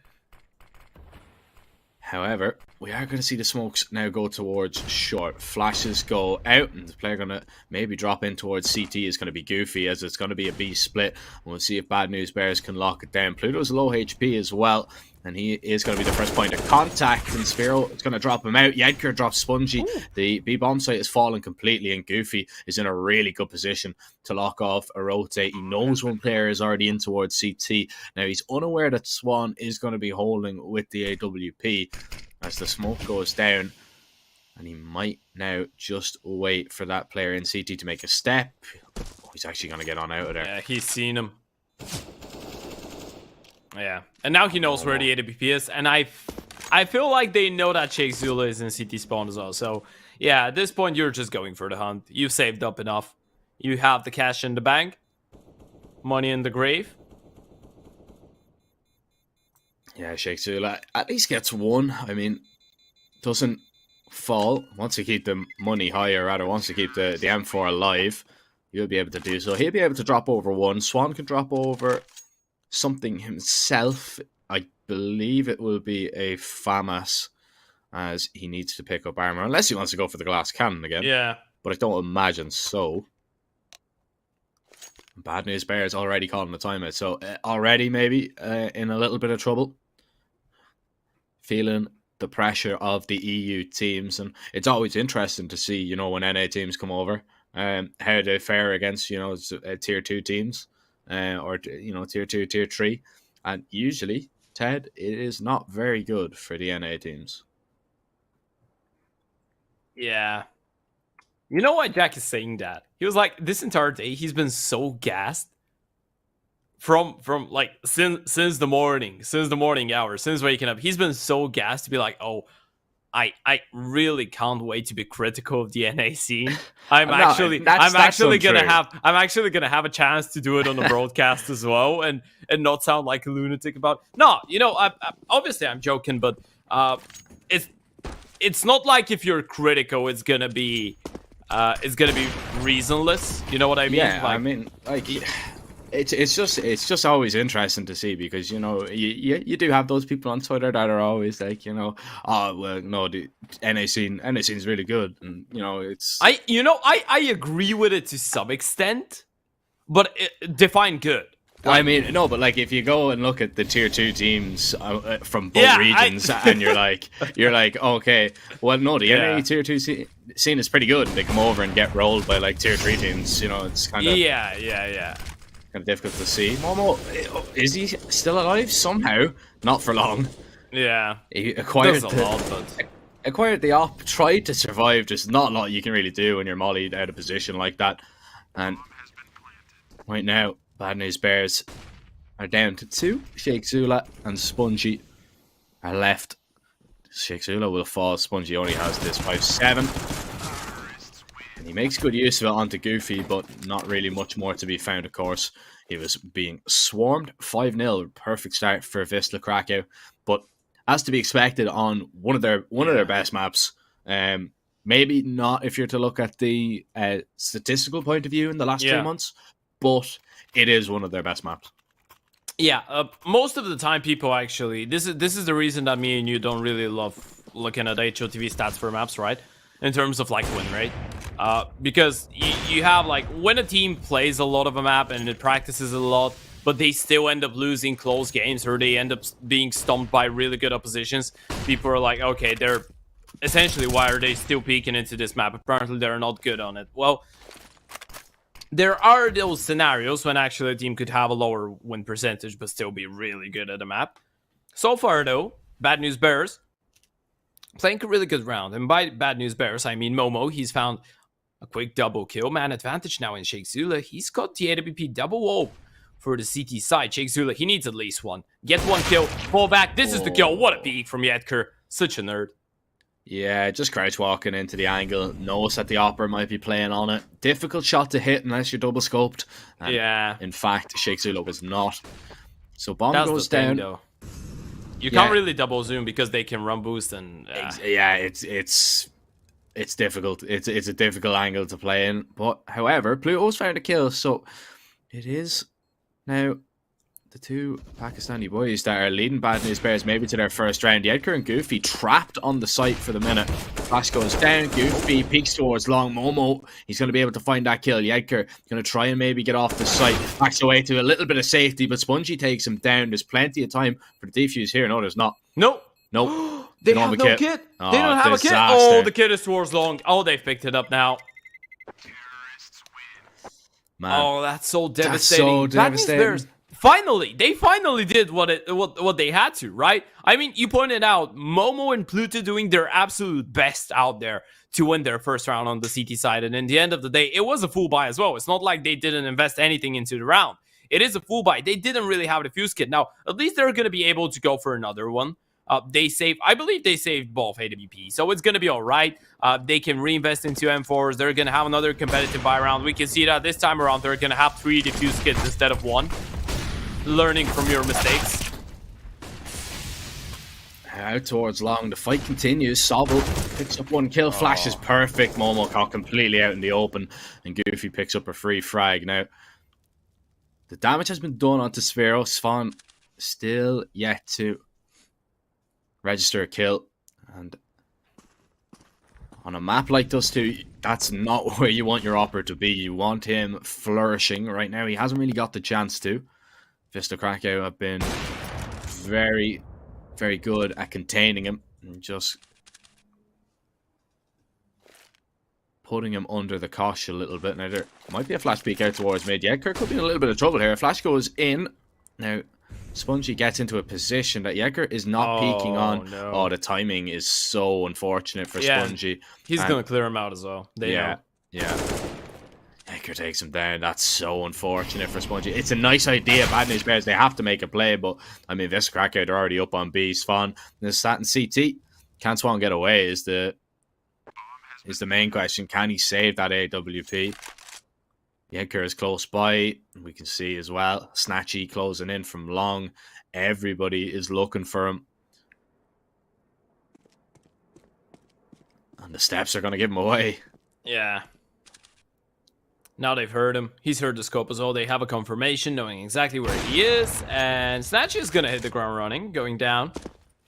AWP still finding shots. That's a nice follow-up. Swan finding a couple ones. Getting warmed up.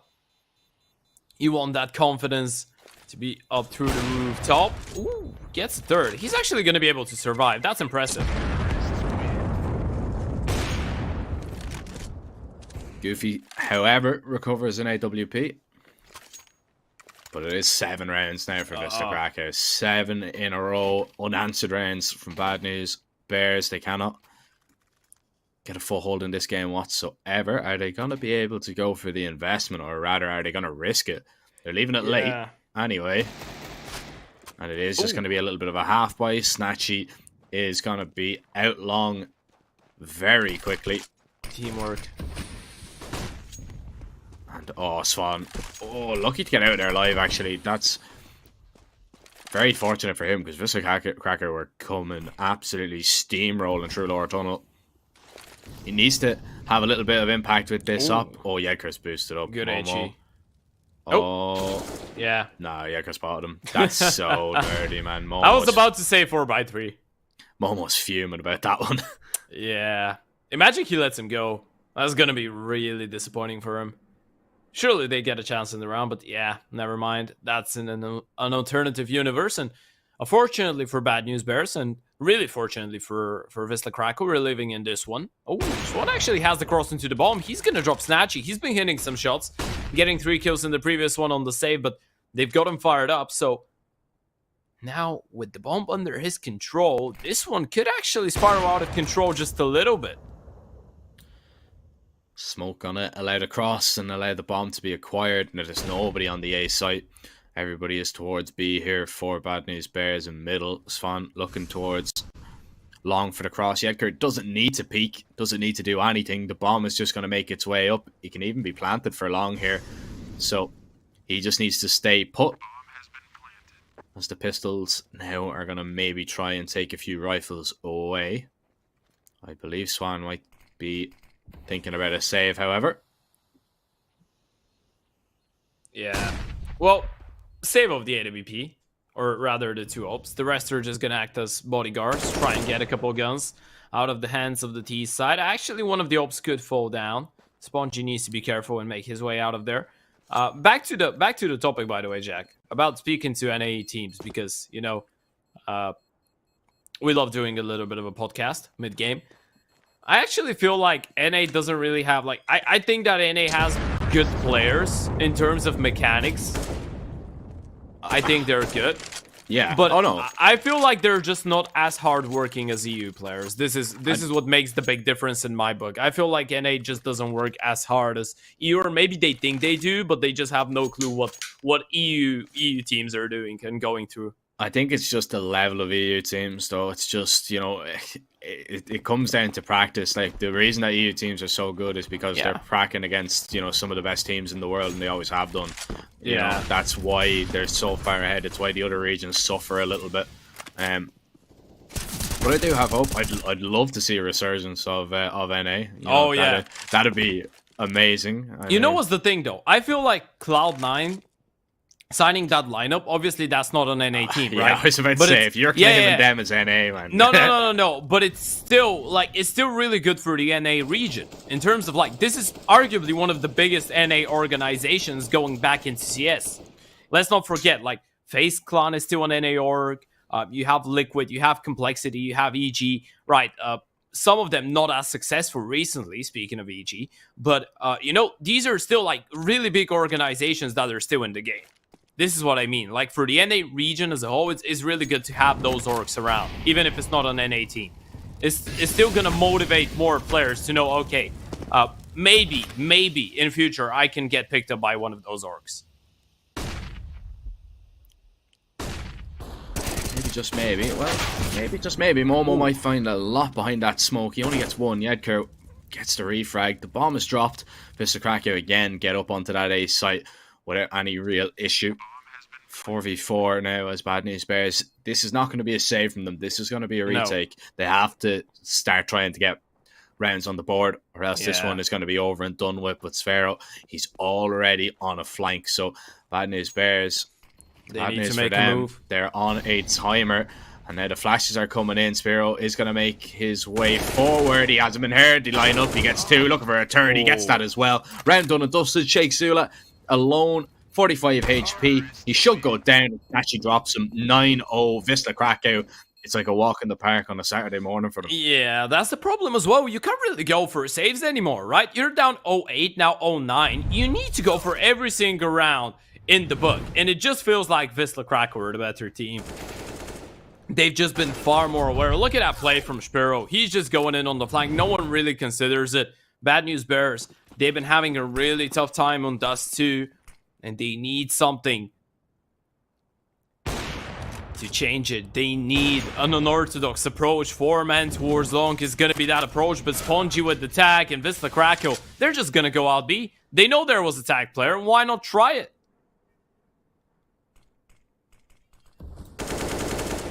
They take it again, finding the kills. Round's already over once again. 1 minute and 30 seconds left on the clock, and Wisla Krakow in complete control of Dust 2. Yeah. And I mean, it just goes to show. I mean, you know, you look at Wisla Krakow and you look at Bad News Bears. They've pretty similar win rates, but it's just the standard of team play. Oh, picks up Sobel, at least survives. They need to keep the guns intact. But if you look at the teams that Bad News Bears have played, you know, BLUEJAYS for one, yeah. BLUEJAYS a decent team. Those 2, not really their map though. And then the rest are just NA, you know, teams that are maybe top 50, top 60. Then you look at Wisla Krakow, you know, playing teams like SKADE, playing teams like Amiga, One Win. Yeah. You know, it's so difficult to compare them, isn't it? It's also difficult to compare them because when you're not playing against the top teams, you know, you're seeing these teams do things, you know. Bad News Bears are probably looking at this game like Wisla Krakow are doing things just so simple and so straightforward, but it's just the level that they're at the minute. And, you know, it's crazy that we have 2 teams in the rankings that are side by side. I mean, Wisla Krakow ranked 60, Bad News Bears ranked 65, I think, and we're looking at a 10-0 scoreline. Yeah. Well, Jack, I mean, people have been speaking about this for a long time. We've been speaking about it for a long time. I feel like at this point there is no doubt that T2 NA and T2 EU are kind of different, but this is why I'm actually giving props to Bad News Bears, because it's been a long time since like they've been struggling, but they still are able to find a way to get an extended stay in EU. They're still able to kind of get practice against the better EU sides, and even though, okay, wait a second, you know what? I'm gonna stop my thought. This could be the first round for them. That's not gonna be a 16-0. Sobo and Yetker left in a 2v5. It's just gonna be Yetker. Surely, Jack, right? Yetker 11 HP. It's not looking likely. Momo, no. He doesn't even want to risk it like this. Yeah. You know, it's crazy that we're seeing, you know. Well, he wants to take care of the money. Yeah, exactly, yeah. They don't want to give away anything for nothing. He's just going to talk. Yedkert not peeking, however. He's happy to save if he can, if he's allowed to. Bad News Bears. Is it really worth hunting him at this stage? No. Not really. He's going to walk into you. I mean, if it comes to you, happy days. And Bad News Bears, they pick up their first round. Nice. That was a really good round, truth be told. This is maybe the first one where they just win every single fight that gets presented to them. We're going to take a little bit of a look at the Pinnacle odds. They are quite harsh, but hey, not really far apart from reality, so we kind of understand why. If you want to take advantage of those and all the other odds in the Pinnacle side, which are pretty much on every single CS game that exists in the world and not only CS, make sure you head over towards it, click the banner below the stream, and use our code CUP22 upon sign up. Need to be at least 18 years of age, though.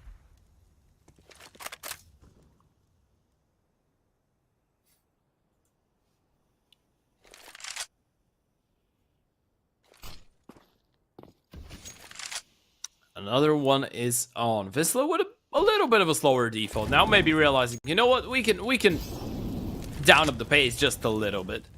Just slow it down. Wait for them. We're just giving them a lot of fights, and we just lost one round. We don't want to make that happen again. We know that this has been a really comfortable map for us. We want it to continue being like that. Swan gonna get pushed back by the Molly Flash combo. Gets into a more comfortable position for himself.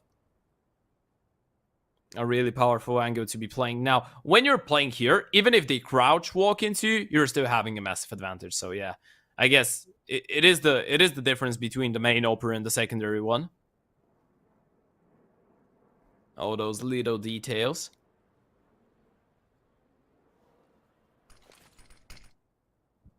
Clock running a little bit thin now. 35 seconds before Wisla Krakow really make their move, and this is kind of more of a default that we've seen from them earlier on in the half. They're still faking it out nicely that they're going to show a lot of presence towards B. Swan misses that shot towards Car. Flash goes in. He's not going to be completely blind, and he's going to be able to drop Goofy. Momo finds that kill onto Yedker. All of a sudden, Wisla Krakow are down to 3, and they've only 13 seconds to get onto a site, so it's not a lot of time. They have to go aggressive. Sobel is going to be able to do so to allow the plant, but loses his life. At least Snatchy and Sparrow in a 2 versus 5. Sparrow in towards CT, going to try and lock off a CT rotate at least, and he has done so. Pluto is going to be out of the round, but he needs to make his way onto short to offer some support. No, Snatchy hits the shot, and now all of a sudden we're in a 2 versus 3. The bomb is planted for short here. Snatchy's going to be holding, connects onto Swan, looks for more. Sheiksula gets the headshot needed to, and the second as well. A lot better from Bad News Bears, but there's still threatening signs from Wisla Krakow. Oh, that was a 5v2 though, right? It is a lot better because they managed to win the round in the end. Still, it shouldn't be such a close one, right? You shouldn't be losing that many members, but it was still alright. You still get around on the board, and this is what matters at this point. After such a harsh start of the game, and by start I mean the first 10 rounds, you need to get as many as possible, right? It doesn't really matter. Even if you're in a 5 versus 1 and you lose 4 players, what matters is the round on the board. You need to get at least 4 or 5 to be considered a competitor for this map, or at least to make it, well, make it look respectful. Oh, it's going to be a B pop. Spongy hasn't really been tested so far towards B, and neither has Pluto. And right now, Pluto, he's only picked up 1 kill. Nice shot onto the second. The secondary up, doing a little bit of damage. You can see Bad News Bears kind of getting a little bit of confidence now. They're actually hitting some shots. They're not playing as scared as they were. They're taking the fights and they're winning the majority of them. However, the B site does fall. Notoriously hard site to retake. Oh, but they have the really smokes smart towards tunnel. Flash goes in as well. They're not going to be aware that Momo's going to make his way out now through. He's a little bit too far away to do anything just yet. Molly goes down once again. Flash goes through. Snatchy going to look for a few kills as now Momo gets into position. He's going to walk on through, but Sobel's still holding for it. Snatchy strikes next, and Swan has to get out of there alive. He will be able to do so, but Vista Krakow come away with the round. Yeah, that was a good idea. You know, smoke off tunnel, still have a player come in from that part of the map.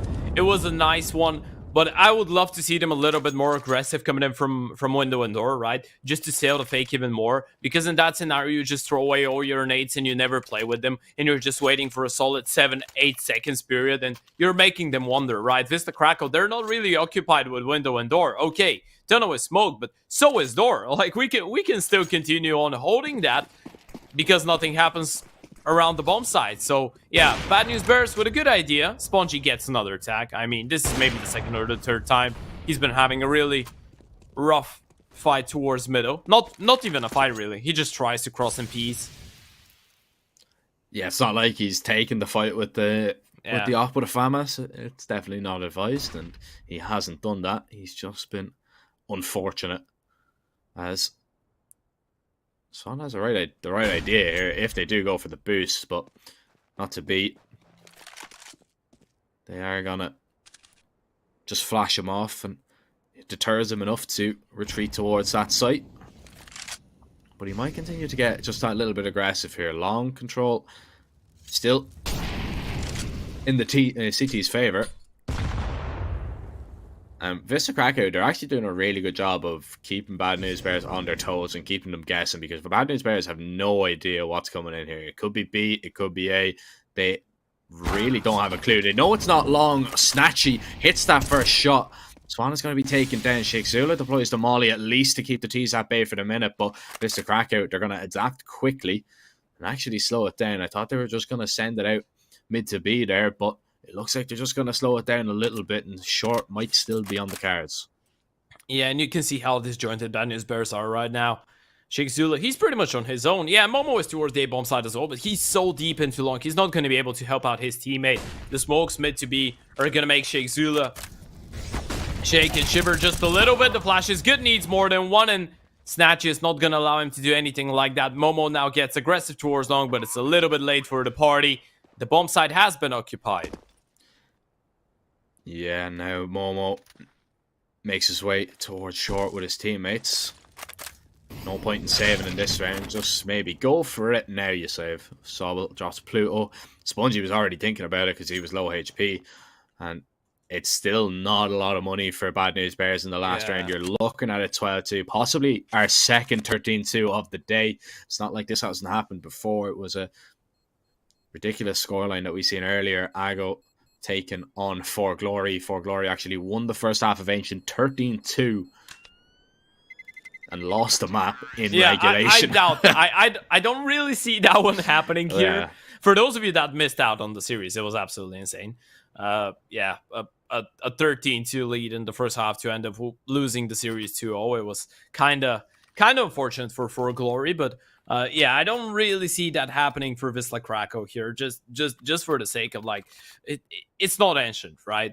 It's not like we could say that the difference between For Glory and Ago is that big as in this matchup. So far, it's been good. Maybe the only shining light has been Swan without AWP. Actually, he's been having his moments. You know, getting openers from time to time.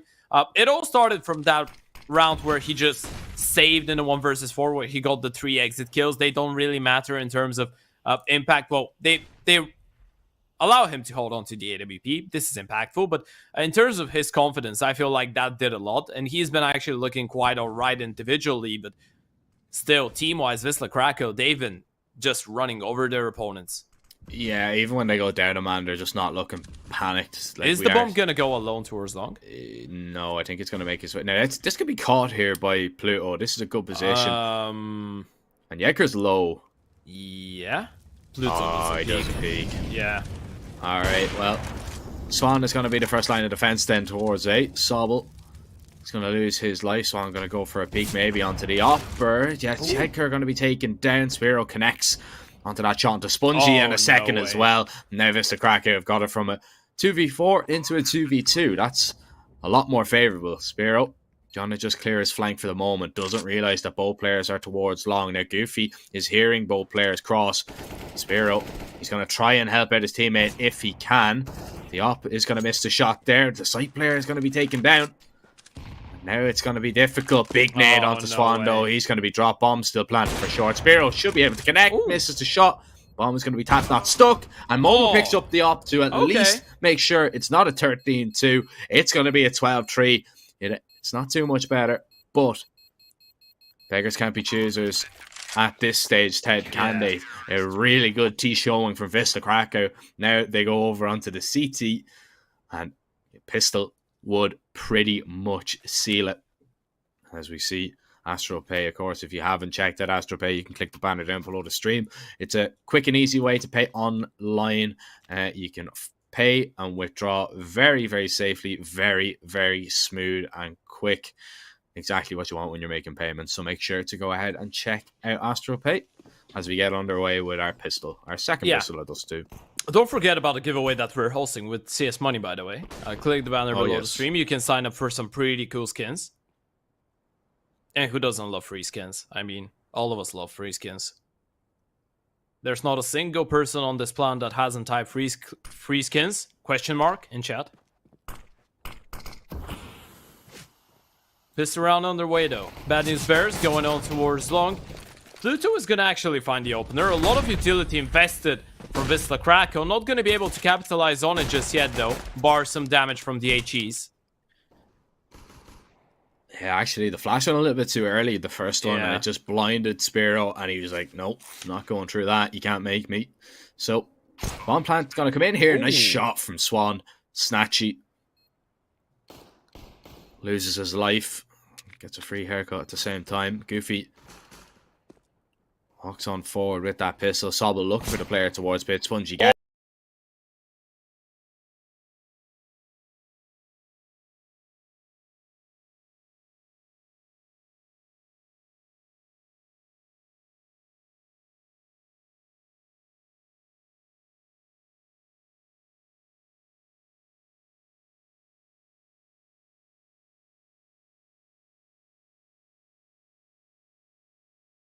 And his bears started well. They needed to take that pistol. They are able to do so.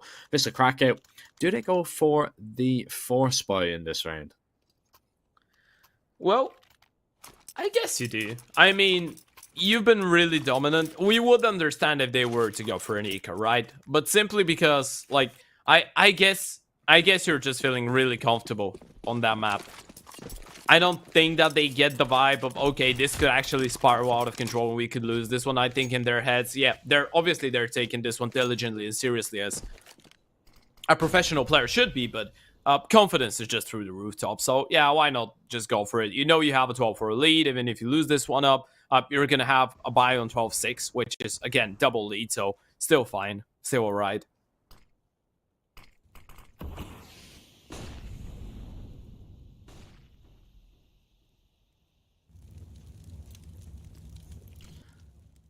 A good approach, though, from the T's. You know, avoiding the pistols, going towards long, making sure they get long-range fights. Goofy is the one that they need to deal with, and this is a bit of a problem. Okay. Got a little bit worried there. Thought he might get a little bit more than just one. Diego body spam. Now, do Mr. Krakow want to consider going for this, or are they just looking for bad news bears maybe to overextend at a peak here? Swan taking damage, peeks his head up. Yekker gets that kill. Now surely they go for this. Now surely they try and do damage, try and take the weapons away, maybe try and find a little bit more. Look for the players on the site. Spiro's got one. Spongy at least gets a double with the Galil. He's doing the majority of the damage. The peek out from Goose from Shixula is going to be enough to seal the round. And Spongy with a 3k makes sure the bad news bears do not lose that. It was looking a little bit iffy, and if Spongy didn't hit those shots, man, that could have been a completely different round. Yeah, but it's really good to see people from, or players from Bad News Bears being able to recover in those kinds of situations, just step up and get the multi-kills mid-round. This is something that they needed in the first half, and now starting to build up a little bit of a solid performance in that second half. Maybe getting that third one in against the anti-eco as well, gonna make it a 12-6. And well, I still think that once Wisla Krakow pull out the guns in the second half, once they have the AWP in SKADE, once they have the M4s in the rest, it's still going to be a fairly straight and forward one. But still, it's good to see Bad News Bears being able to crunch up a couple rounds on the board. You know what I mean? Especially because we expect them to do maybe a little bit better on map number 2. Obviously, this is the map choice of the Polish side. Overpass is going to be the pick of Bad News Bears. Them getting a couple rounds on the D side, getting up that confidence just a little bit. Honestly, they're going to be starting on the CT on the T side of Overpass as well, so this could help out. I know it's a different map, but hey, getting a couple rounds, it's definitely better than not getting any at all. Right now, Spirit doing a lot of damage on the site there. The Deagle's still close by. Goofy hasn't been spotted out just yet. And now he peeks up, finds that kill. No way. Goofy with a second. Oh, surely not. Sobel doing the damage to Yeehaz and CT.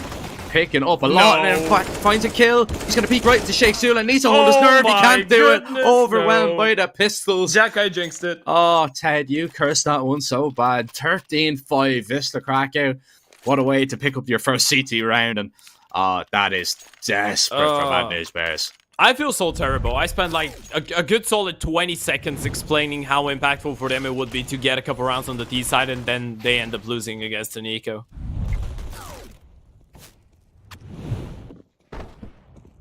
I really do feel for them. And now Snatchy has the AWP. Is the force buy as well, so not going to be a perfect investment coming in. 2 pistols, 2 rifles, one of them even being a Galil. They even have 2, man. They even have 2 AWPs, so it's going to be very difficult. Now, it'd be a great round for Bad News Bears to pick up if they can find it, but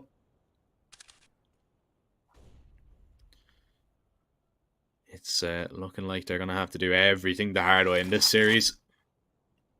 Smoke goes deep towards CT. Ooh.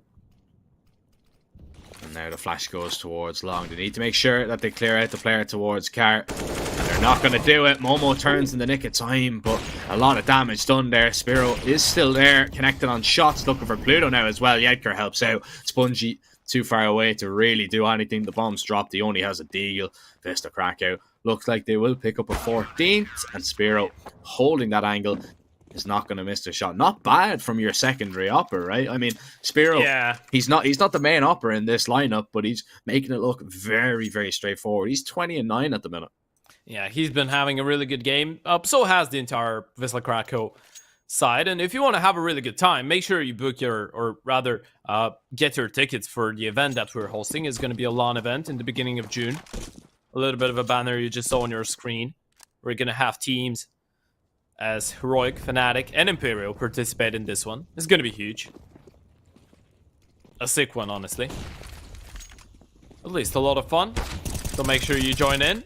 As Wisla Krakow, they're joining in for all the fun in this round. Bad News Bears just on an eco, so it's going to be a little bit of a farming simulator. Well, maybe not for Edgar, he's going to fall down, but gets at least 1 kill beforehand. 15-5, Wisla Krakow looking to close this one out in a pretty one-sided fashion. I feel like at this point it's just about whether Bad News Bears are going to be able to pick up a couple rounds before the end of it, just to make it look a little bit more respectful.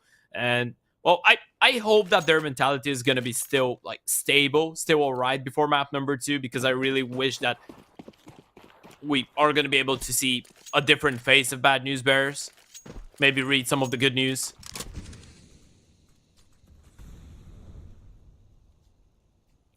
Doesn't seem likely though. To make this one a little bit more respectable, they're going to try and pick up a few rounds before Dust 2 is out. Yeah. Done. Oh, well, look at Snatchy. Gonna peek round, tries to go for the no-scope. Be careful. Really aggressive. And how many dinks did Pluto land through that door? Like a bell being rung there. Snatchy falls. And this time, he is not successful on that entry path that we see him on a lot of the time. Or rather, try to get the success on. Wisla Krakow doing a really good job of combating Bad News Bears' aggression, or rather fake of aggression towards short. That smoke just means that they're not going to push through. The flash through the mid doors. Edgar has to get off the angle. It's Bad News Bears. They might try and make their way out towards B.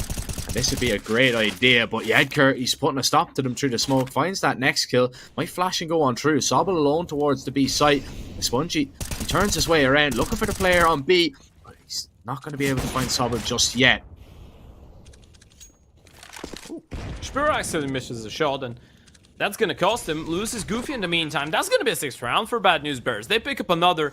The play towards middle works out. I'm actually intrigued that it does. I'm interested because Wisla Krakow actually had the right read on the situation. You can see that they had a lot of rotates going in towards the middle part of the map, but still Bad News Bears able to pick up a round and able to pick it up without letting Wisla Krakow save a single gun. Now that's going to make it a little bit tougher now for the Polish side to get another reinvestment. Well, I say tougher. It's going to be a little bit harder for Edgar, but he has a teammate to drop him over an M4, so it's still going to be alright. Single AWP for Snatchy.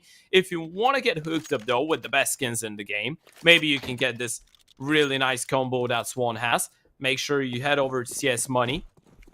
Click the banner below the stream and you can get a 40% top-up bonus.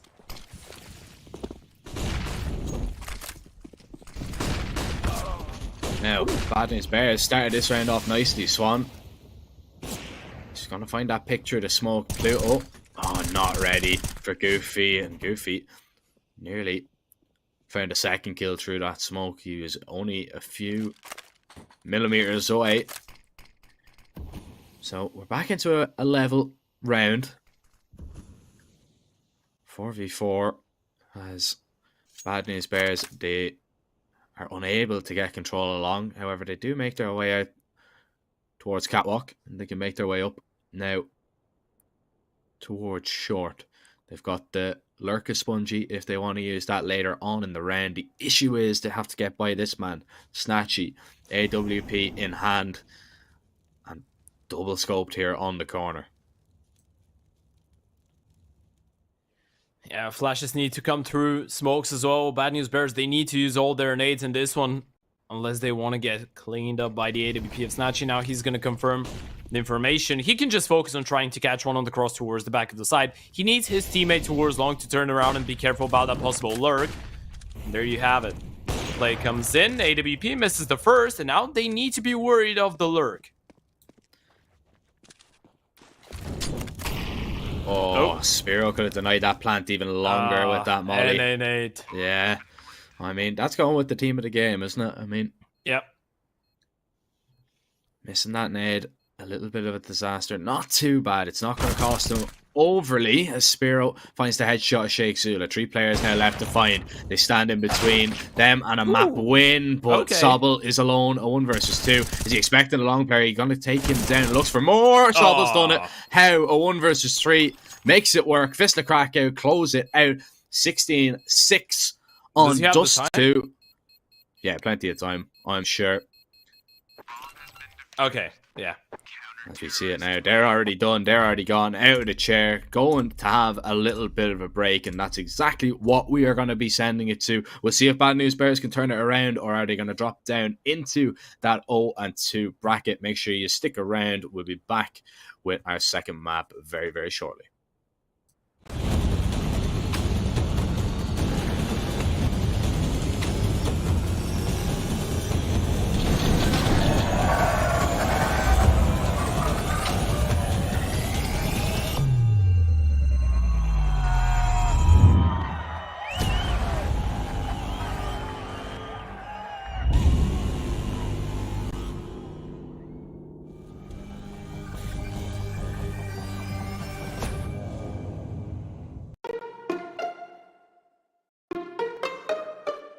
Withdrawing with AstroPay is really simple. Go to your favorite site and choose AstroPay as withdrawal method.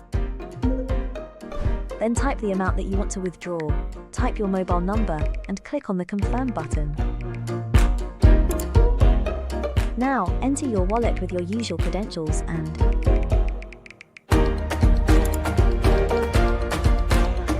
your money is available in your wallet now. Decide if you want to extract money or buy on your favorite sites. Get the app in your favorite store or visit us at www.astropay.com.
Hello, ladies and gentlemen, and welcome back to the Pinnacle Cup 4. We're going to be back underway with our second matchup of the day, and it is Bad News Bears taking on Wisla Krakow.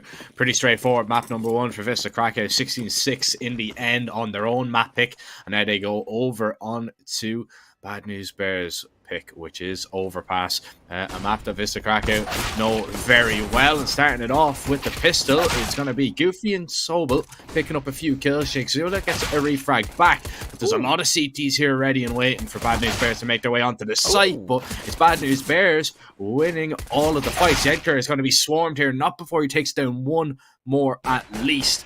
But the smoke begins to clear and Spiro drops the bomb. So 1 versus 1, gets caught in a little bit of movement. He's not going to be punished too heavily for that. And he's going to still stick around to try and take the fight with Swan. Oh, that's a really smart play. Swan, he can actually push forward. That's a really good play. Does Spiro realize it though, Swan? He's waiting for him. He hopes that Spiro is going to get aggressive. This is just going to be a waiting game here. Spiro, he knows that there is going to be a possibility. I feel like he's going to start considering it now, and you can see that happening. Does he walk into it, though? He shouldn't be. Just hold on to your position. Let the T get onto the bomb side and give him a bomb plant potentially. A Swan, how much longer does he wait? Now, he has only 30 seconds left, so I would guess around 25 or 20 he's going to have to start moving. There you have it. Does he push and go all the way towards the A-bomb side, though? I think he does. Oh, Spiro. Oh, he's going to be spotted. The timing is so awful. That's actually really well played from Swan there. That is very nicely done. Spiro, I mean, he had the idea that there could be, like, he could be pushing him, but it was just the amount of time that Swan waited that he just completely, took it out of Spiro's mind that he was actually going to flank him like that. Nice pistol to start things off, and a nice thing that CSGO Money have going on at the minute is that they have a 40% top-up bonus. So if you want to go ahead and check them out, pick up some cool new skins, make sure to do that. You can click the banner down below the stream. It'll bring you right over. And if you want to get involved in a free giveaway, there's also one going on down below the stream as well. So just click the banner. Of course, CS.money helped us put that one on as well. So you might even have to pay for any skins. You might be rather fortunate, as Pluto is very fortunate he doesn't go down there. Nice. That's actually a really good outcome for him. Felt like he was going to go down and donate a glow to the CT side charity, but he's going to take down Goofy. Makes his way out of there as well. Unscathed. Might as well just drop over that glow to Momo. Or you're just going to let him play the high HP and try and farm some kills here. Spiro has the scout towards the back of the side, though. Let's see how much damage he's going to be able to do here.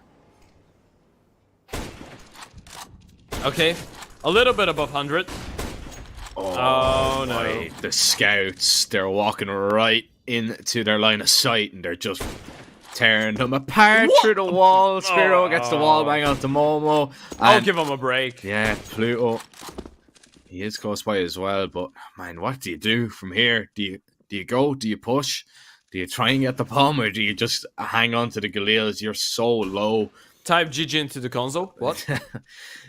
It's not getting there just yet. Flash goes in. Pluto manages to find one kill at least, but the scouts are still here. They have to get by them. Snatchy's still alive. Pluto, though, gets himself into a 1 versus 1. Snatchy, does he realize that the player is targeted? I believe he has swapped over. Pistol will do it.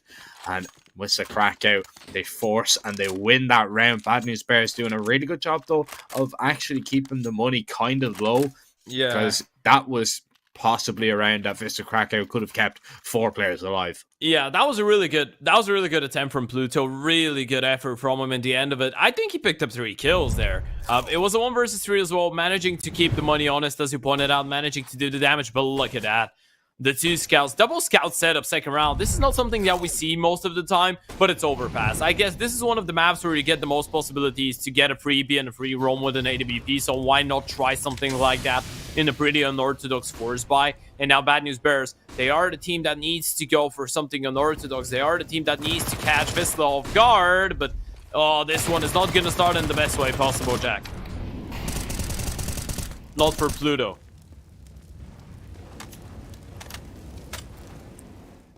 Not for Bad News Bears. It is the bad news that just keeps kind of rolling in, as has this matchup kind of gone on. It's been the same old story, really, for them. Now, Flash goes through the pipe, completely blind Snatchy. He comes to his senses to at least get one kill. Goofy is now going to pick up where his teammate left off. Another bit of damage done by the Tech 9s, but it's only 2 kills to be found, and it's a second round to be found for the Polish side. And while we have a moment, if you want to click the banner down below the stream, you can head over to AstroPay. Simple way. Money really made easy to pay online. You can pay, you can withdraw. Completely safe. You can use it on over, I believe, 1,000 plus sites, which is absolutely ridiculous. So just a smart way to use your money online. As Bad News Bears, they're going to be smart about their money, not going to invest heavily. A flash towards top connector, but the nade slows them down completely, and it's really just into the blender there. Yeah. Go Bad News Bears. Do they at least get 1 kill? Damage done onto Snatchy, but yeah, you can't really be hoping for much with only Glocks. Yeah, I feel like that was going to be just straightforward from the start to finish. So now we're going to see a full buy. Now the AKs are going to come into fruition. No way to be P for the T side. That's going to be a little bit of a problem. And Sheikh Zula is going to have to take one up the chin, go for the extra Uto and play with the glue instead, as a good teammate should. Showing how an IGO should be playing, especially on a map like that that requires so much Uto to be used in order to isolate the AWP as well. Snatchy, speaking of the AWP, is going to go for an aggressive peek, flashed off. A little bit more defensive are Wisla Krakow. I mean, obviously you see Snatchy going for the peek, you see them going for a little bit of a jump spot towards the B-bomb side, but no further aggression. Okay, he gets the kill like that. That's... that was the connector player as well, by the way.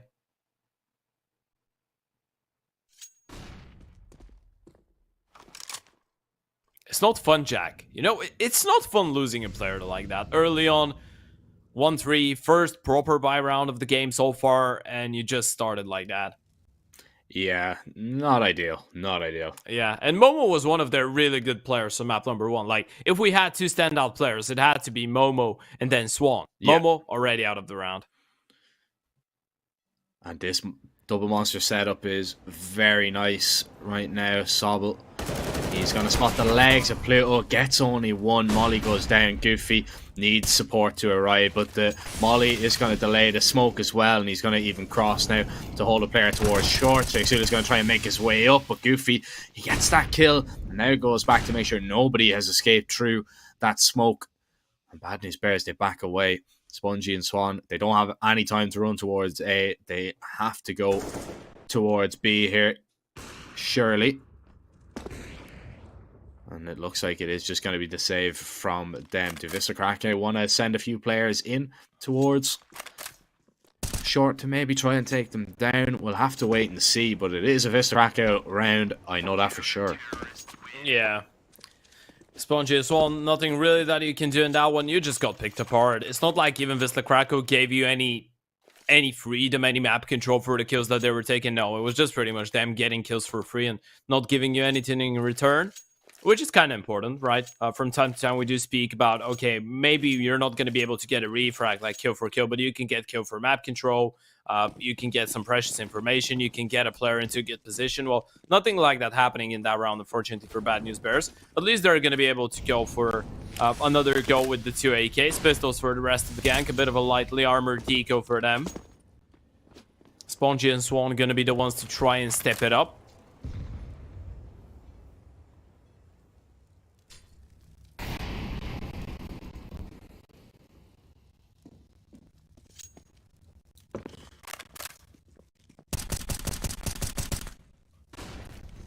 Now, Boost is going to be able to find a kill. Swan actually gets spammed through the smoke.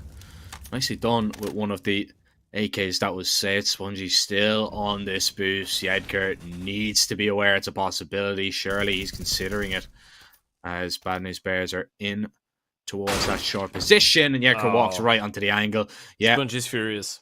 I mean, it's a danger that you take You know, a lot of teams like to do that little boost now. Goofy looking through the smoke, takes down Momo, not the arcade player, but Yedker is going to be able to drop the bomb, swings right into Sheikh Zula. And now this is still doable for Bad News Bears. However, they're not going to exit towards short. They're going to make their way out Monster. They have to pick up that bomb, as it is going to be Sheikh Zula to do so. Pluto still in short, maybe to catch Sparrow by surprise. It's not going to catch him off guard whatsoever. Takes him down, looks for the arcade player and finds him as well. 5-1 Wisla Krakow. They're looking like they're in tip-top form today, Ted, on the CT side. Very, very difficult to topple. And what can you do if you're Bad News Bears? They're going to call a timeout to discuss it, but I really don't know what you discuss here. You know what's the problem, though? I feel like Bad News Bears are getting the freedom that they want. And I feel like they're getting even more than what they were bargained for. Simply because you walk out short, you walk towards Monster, you get connector pretty much for free. No one is contesting that, right? There's not a single CT player that's there for you to have some kind of an early to mid-round engagement. You need to be the initiator of that early contact. And this is what makes them a little bit nervous. I feel like Wisla Krakow being so calm and playing from the back of the side without having an idea on what's going on around the map and not really caring that much infuriates Bad News Bears just a little bit, and they feel pressured to go for a play. They feel pressured to go for a boost, to go for a peak, and in that kind of a scenario, when you know that Wisla have been so passive, they're probably going to be holding for those, right? They're just more than happy to let Bad News Bears throw whatever they have and just welcome it. Switching things up now, though. Oh, they make their way out middle. Yedker, he's going to be able to find 3 quick kills. Swaps over to the USP, maybe to find the last towards mid. And he finds that as well. Sparrow picks up 1 in con and shuts down that little round before it can get going for Bad News Bears. Either 6-1. Really, really strong right now for Wisla. But we've got Swan on the AWP. And how impactful does he need to be? I mean, they need to get him into a good position to maybe find something. But where do you put him? You know, I mean, like, where do you try and find that opening pick? Do you try and find it towards A, take a duel with Snatchy? Looks like we're going to see a 4-man tower, and might catch the player making his way out. They failed it. They failed it. And actually, Yedker, he's going to push all the way through. Now, have the T's heard him? I believe so. Well, you should know that there is a possibility when you see the deep smoke. You should know that there could be a chance for him to be that close. But look at the double setup towards connector as well. That's going to be perfect for Wisla. They have short control, so that means that Spiro and Snatchy, both of them are just going to be occupied with looking towards con.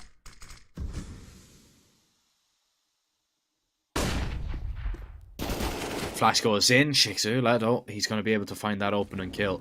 Now, Snatchy is going to be tested here. Just the test he passes, and Solid drops Momo as well. When one thing goes right for Bad News Bears, it seems like 2 or 3 things just seem to go wrong. And now they are at a man disadvantage. They're going to try and run up towards long, but this is being hard here for Yedker. I mean, he's heard the steps. He's going to back away a little bit to play a deeper off angle. Spongy, is he going to be ready for this? The jiggle is going to be nice and gets dinked up for his trouble, but at least stays alive. And that's not going to be answered back, not straight away. But the damage might be more than enough. It's going to make Sobble's job a little bit easier, should Spongy be the first player to walk on in.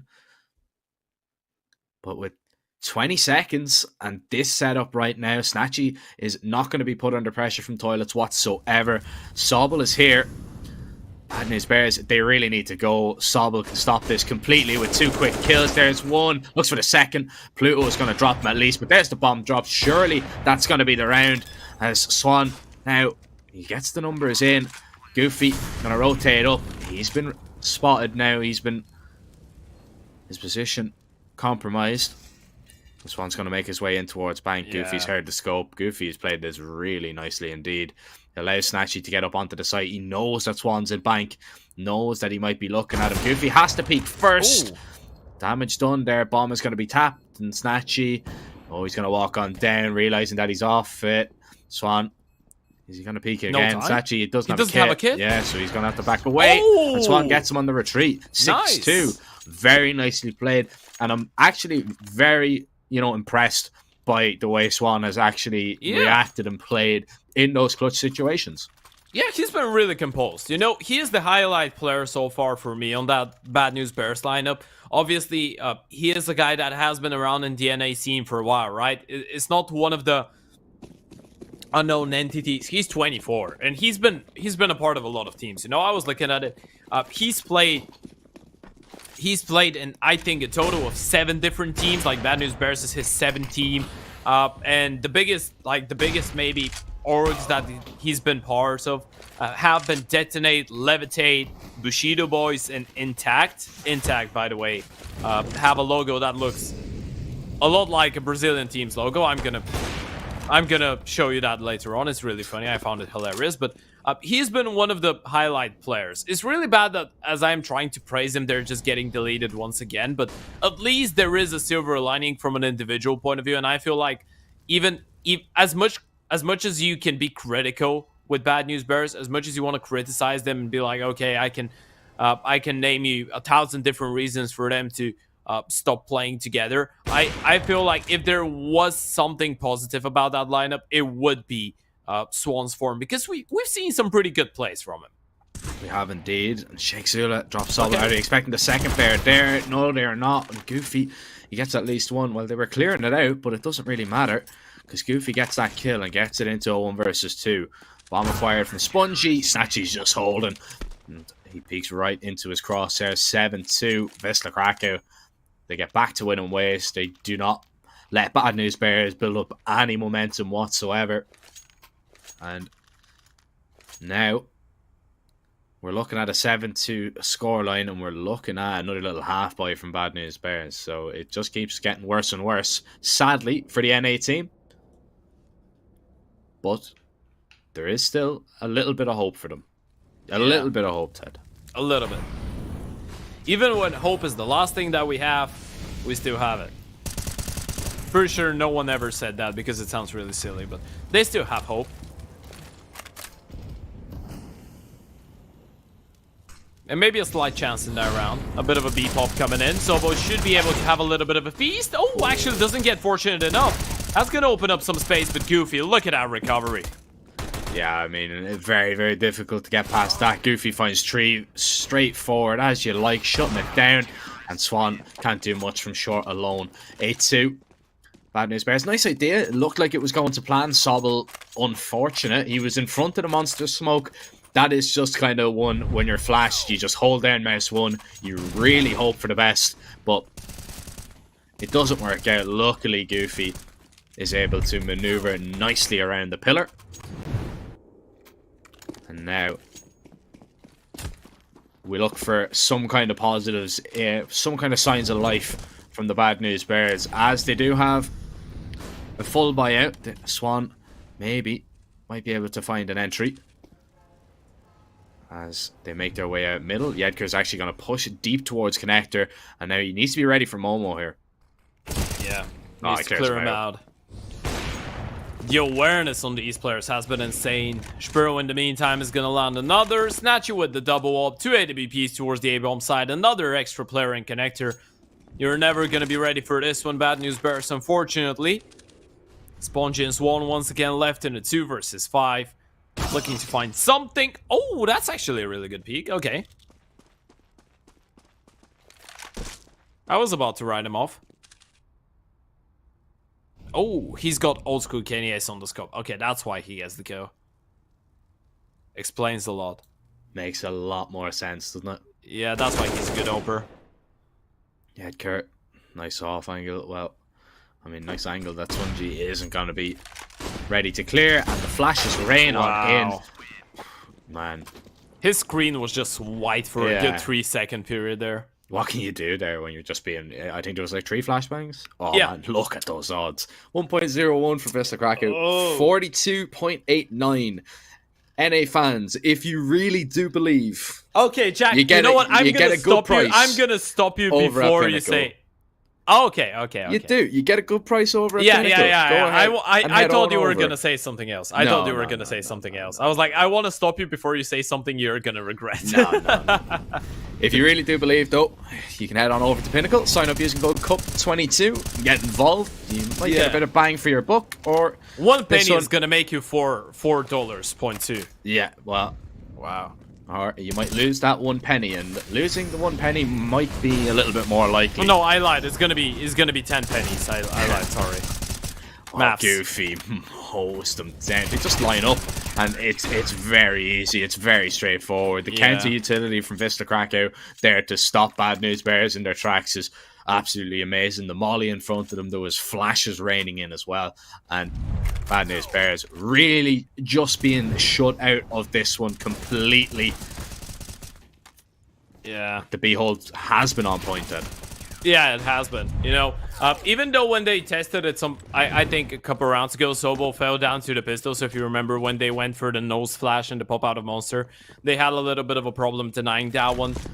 It was still a really good recovery. It feels like Wisla Krakow are rarely to never being surprised to what Bad News Bears are throwing towards their direction, which is always a little bit of a problem when you're on the offense, and every single time it feels like the CTs are in your head and they know exactly what's going on. Edgar picks up another kill while being flashed. Nothing new.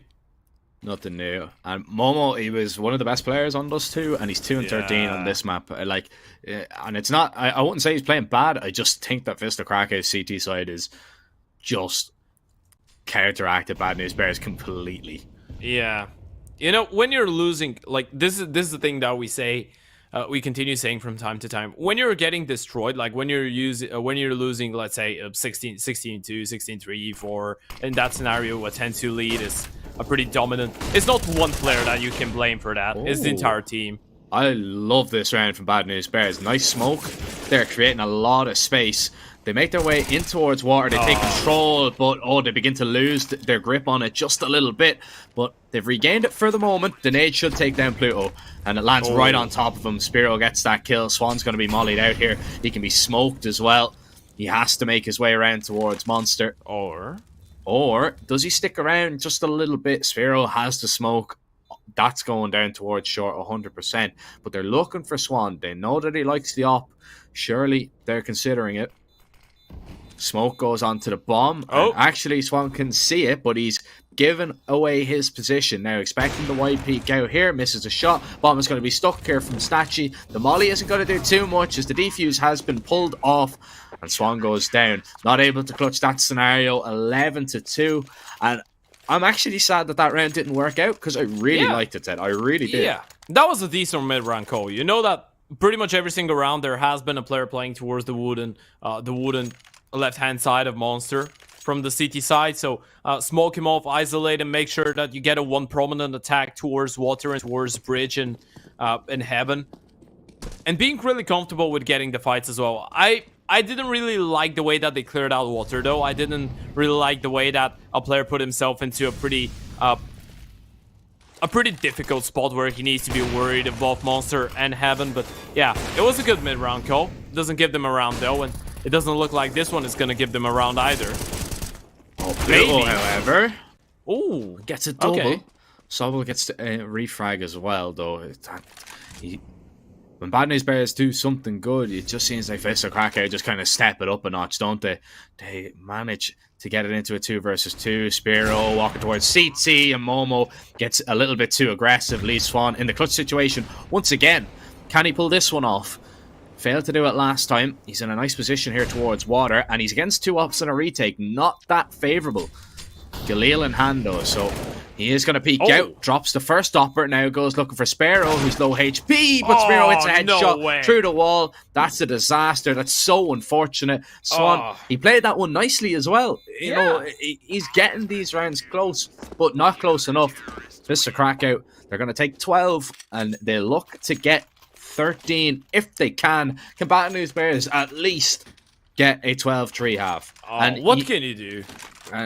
86.3 3-3. That is ridiculous. Yeah, most of these rounds, well, not most of them, but some of those rounds have been fairly close, right? A lot of clutch scenarios, a lot of 2v2 post plans. Swan plays this one perfectly.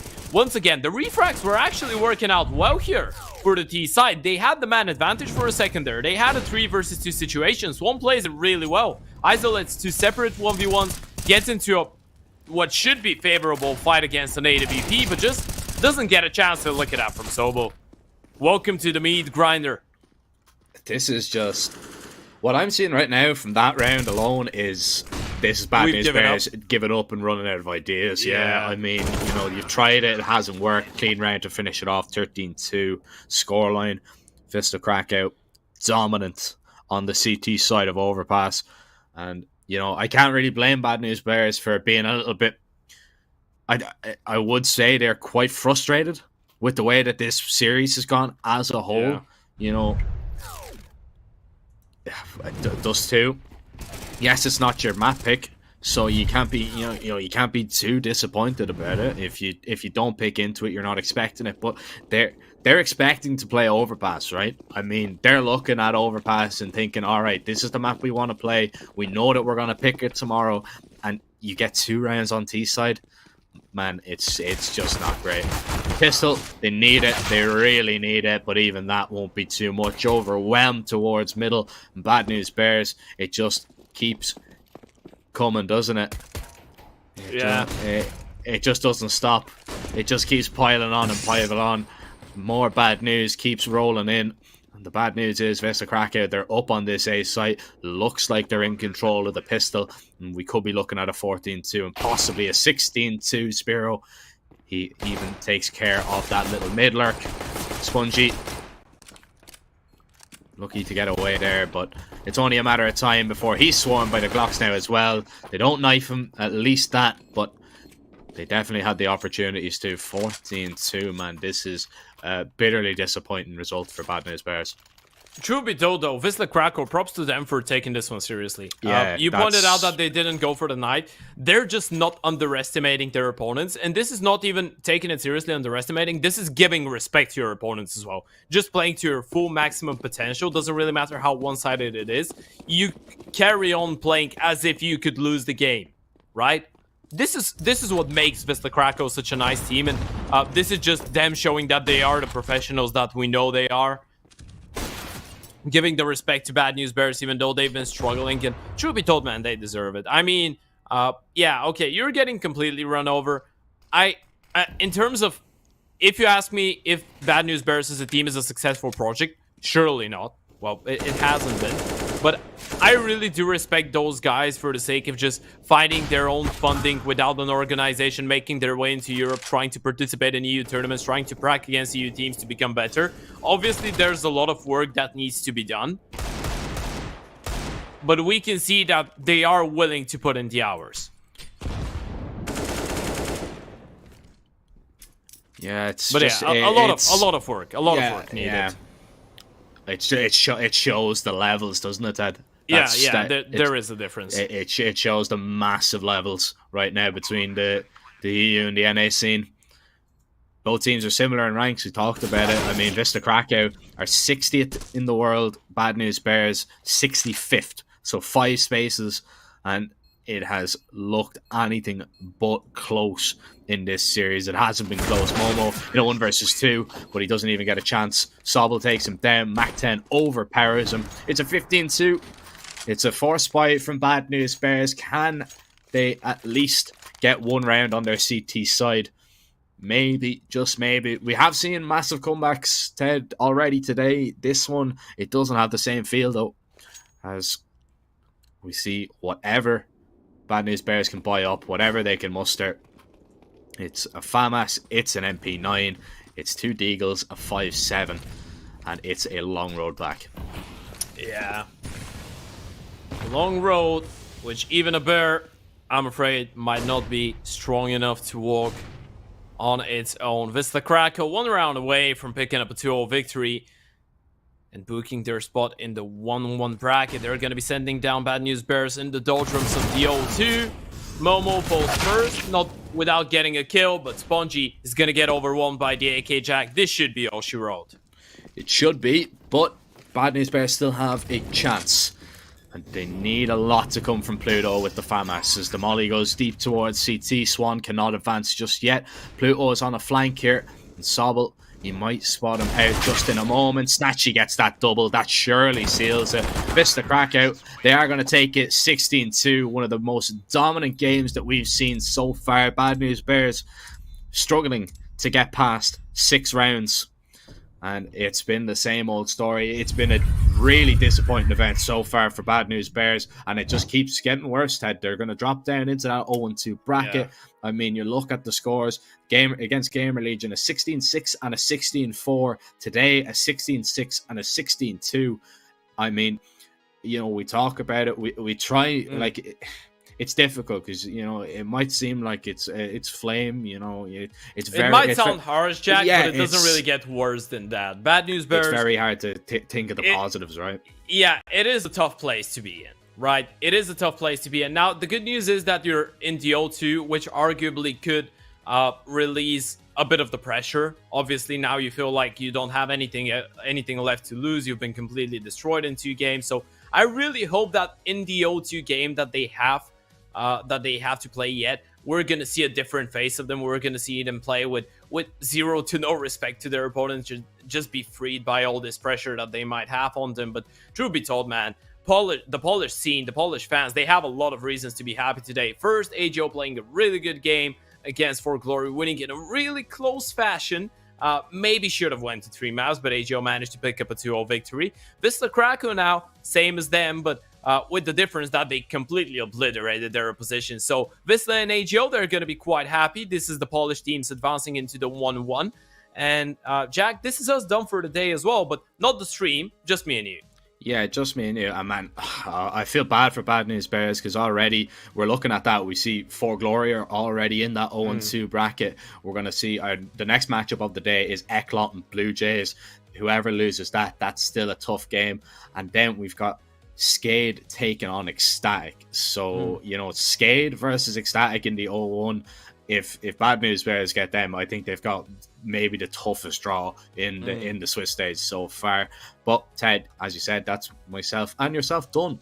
I'd like to thank everybody for joining us. Make sure you guys actually tune in. I believe it's going to be an hour and a half because that was a relatively quick series. So we've got an hour and a half break, but then we will be back with that Eclot and BLUEJAYS game. So make sure to join us then. But for now, take care.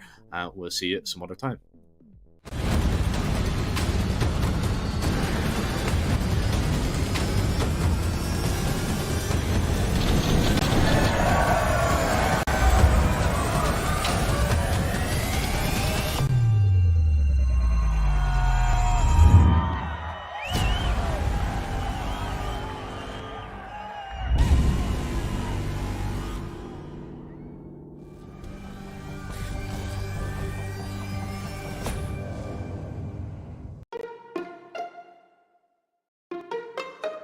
Paying online with AstroPay is really simple.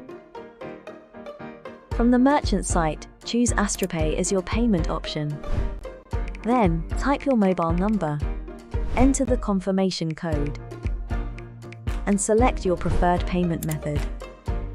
If you choose to pay with AstroPay Wallet, good for you, select it and you are ready. If you choose another payment option, follow the steps on screen. Your online payment is completed.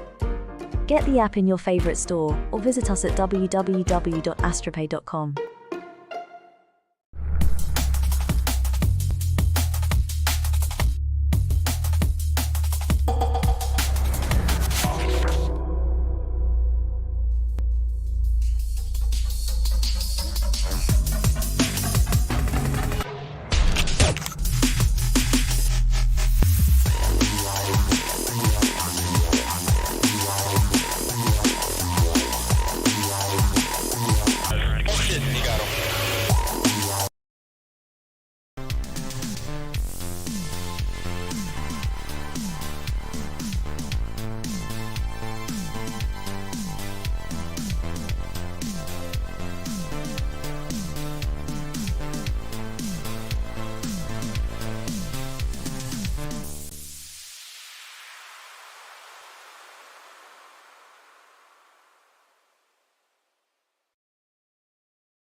Ladies and gentlemen, welcome to the Pinnacle Cup number 4. My name is Grev, or Grevling. Joining me is Nexus, or at NexUwoos. I mean, I guess you can call it that because his Twitter handle is by far the worst one I've seen. I'm going to keep on and not being annoyed about it until the end of time. How are you doing, buddy? I'm doing okay. Thanks for asking. Thanks for having fun. You know, at my expense, of course. Well, of course, you have to. Are you still mad you knocked out my internet? You knocked out my internet the last time we did this. True, are you sure you want to be here? I mean, I can do it. I can do it again. Just snap my fingers and you'll be gone for the next best of 3. So who knows what will happen. But let's talk more about the actual game. Because we do have Eclot versus BLUEJAYS coming right on up. Well, I mean, BLUEJAYS did just come directly from a match. They were playing up against Honorous, the Polish squad. And I think they might end up winning that one quite, convincingly in the last one on Vertigo at least. So they're probably still warmed up. I haven't seen anything like that from Eclot just yet. So I mean, just looking at the basics, maybe BLUEJAYS should be able to pull away with this one. But anything can happen at this point because we don't really see into the future like we wanted to. Yeah, I mean, we don't really know what's going to happen. Because, I mean, I've seen Eclot quite a bit. I know what they're capable of. They are a good team. But they also have their lows every now and then, which more or less looks like they've got some of the basics down, but from there it's, it just doesn't look too convincing after, right? Like, they're missing their individuals maybe sometimes. It's that X factor, that extra oomph that really does matter. It's not there always. I mean, they are, because when they have those players online, they look absolutely just disturbingly good. I mean, I feel like it's a case for a lot of teams right now. Like, you can have a really, really good, team play, but if the individuals aren't showing up, then the impact is kind of hard to see of that team play. So, all in all, we're just looking to be impressed at this point. So there's definitely BLUEJAYS' game to lose, so we're looking the most from them. And well, let's take a quick look at the BLUEJAYS themselves. Of course, the most recent addition, I think, is Necrogenesis. Gotta be honest, I haven't completely followed the tradition of this lineup just yet. So, I mean, considering that, just on the pictures, everyone has pictures except for him. That's probably an indication that he's probably the newer one, or he wasn't there for the photo shoot day. I mean, that could also be the case in the scenario. So. But all in all, these are names that I've seen around for a little bit. AidKit has been around, Necrogenesis, Danny. I recognize these names, and I can definitely imagine these guys can be a very formidable team. Just you just have to see how it works out on your own. Let's take a quick look at the Eclot side, which is their opponent. Which, well, do you have an opinion on this one? I do. I do. Like, the recent path for these guys has looked really good overall. I mean, last I saw them, they beat Falcons in the best of 1 at the start of the tournament, 16-12 on Inferno.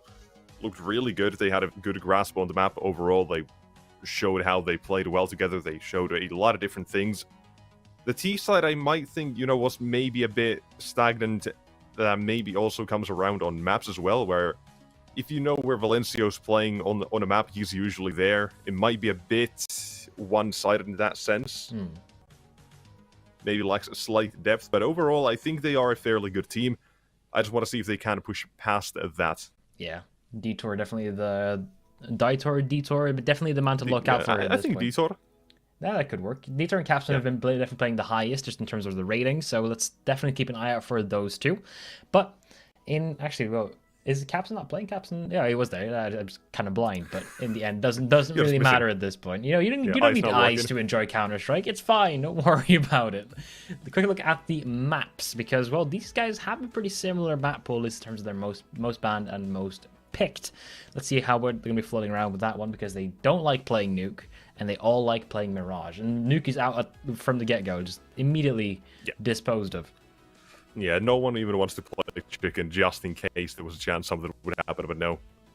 Instead, we get to see Inferno. Makes sense, it's one of Eclot's better maps. And also a fairly strong map for the BLUEJAYS as well, by the way. You could also say for the same thing goes on Mirage. It's the best map for BLUEJAYS, the most played one they have.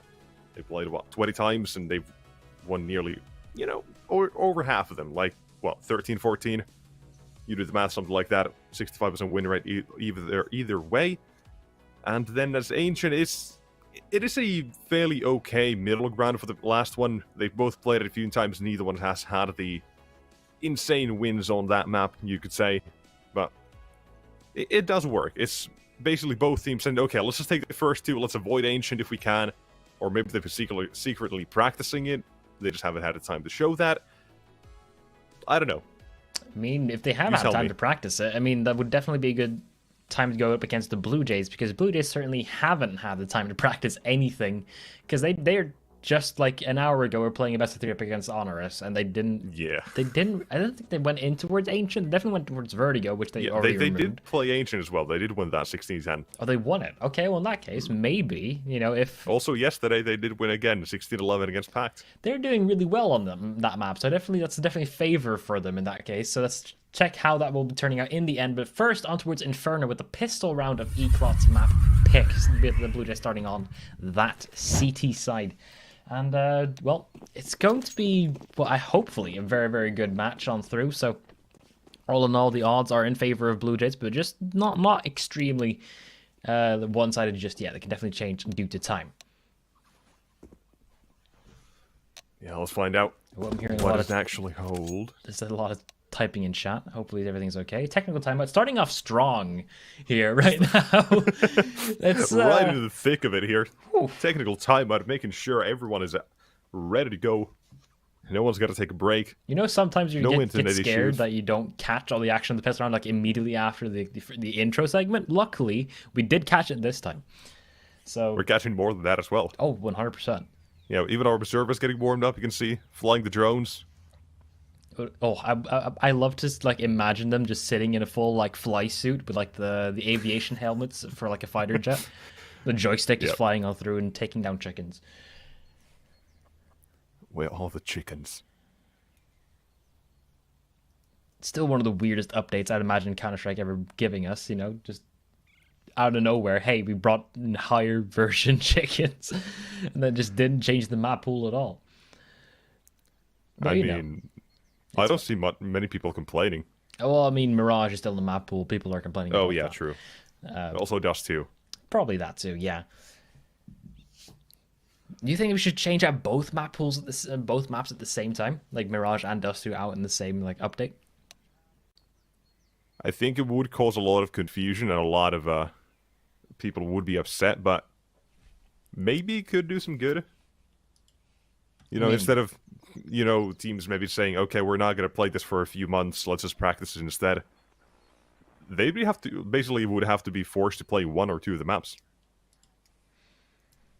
Also just talking about, you know, the potential like casual play, because if it gets removed from the casual circuit as well, casual competitive matchmaking, phase it and the like. Yeah, more your story. My story, yes. I mean, definitely not the professional scene at all. Just that doesn't really affect you much. It really doesn't. I mean, you just go into matchmaking, buy P90, run around the map. I've seen, you know, Astralis do a bunch of outside smokes. I don't know how to do them, so I don't really care about it. You know, one day I might remember a lineup that isn't just, you know, Mirage, CT, and or Stairs. That's probably it for most casual players. That's it for most players, honestly. It's like they don't know anything besides Mirage. That's weird. It's up to that point, except if you're Danish. At that point, you know every single smoke in the whole map. But don't even looks like we're getting back into the game at this point, I think. Are we? Everyone's online. I think so. Yeah. I mean, fingers crossed. Back to it. Players getting ready. Pinnacle Cup number 4. Match 3 of the day will begin. So, don't wait around. Let's get ready with this game. Blue Jays, they seem to be ready, and so are we. The Pistols has kicked off, and Danny already gets a bit of action. Ooh, two players towards the aid kit, though. Look at this man. Dual Berettas, Cowboy impersonation coming through, but it's Valencia who does trade. However, that very quickly falls flat for the T side. As you can see, only one man remains. That's Fida.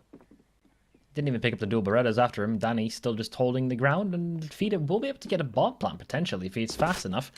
He is going to get cornered. Sticking that bomb plant might be the best of his intentions, and he will get it down. But not much more than that. That's all he could do in that scenario. A Hail Mary play. all in all, I mean, I was expecting like a full-on mow down from the side of 8-Kit on BLUEJAYS, but Eclot surprised they even got. Doesn't really surprise me. He knows the angles, quick to react. But either way, we'll be seeing more and more of it either way. But also for those of you guys as well, it's a a good start of the game. But also, if you want to check out CS Money as well, you can do so. You can click the banner, get a 40% top up on your deposit. So you put in 10 euros, you get 14. You put in 100, you get 140 in total. If you're interested in looking up some wonderful skins.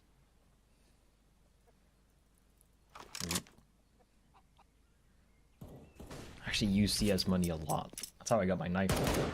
Very happy with it, so definitely do recommend it. Just going to be forced by coming in from Eclot. They're just poking around the map for now. Bomb and spawn. They don't really, pressure too hard towards anything. Poor chicken. Didn't need that.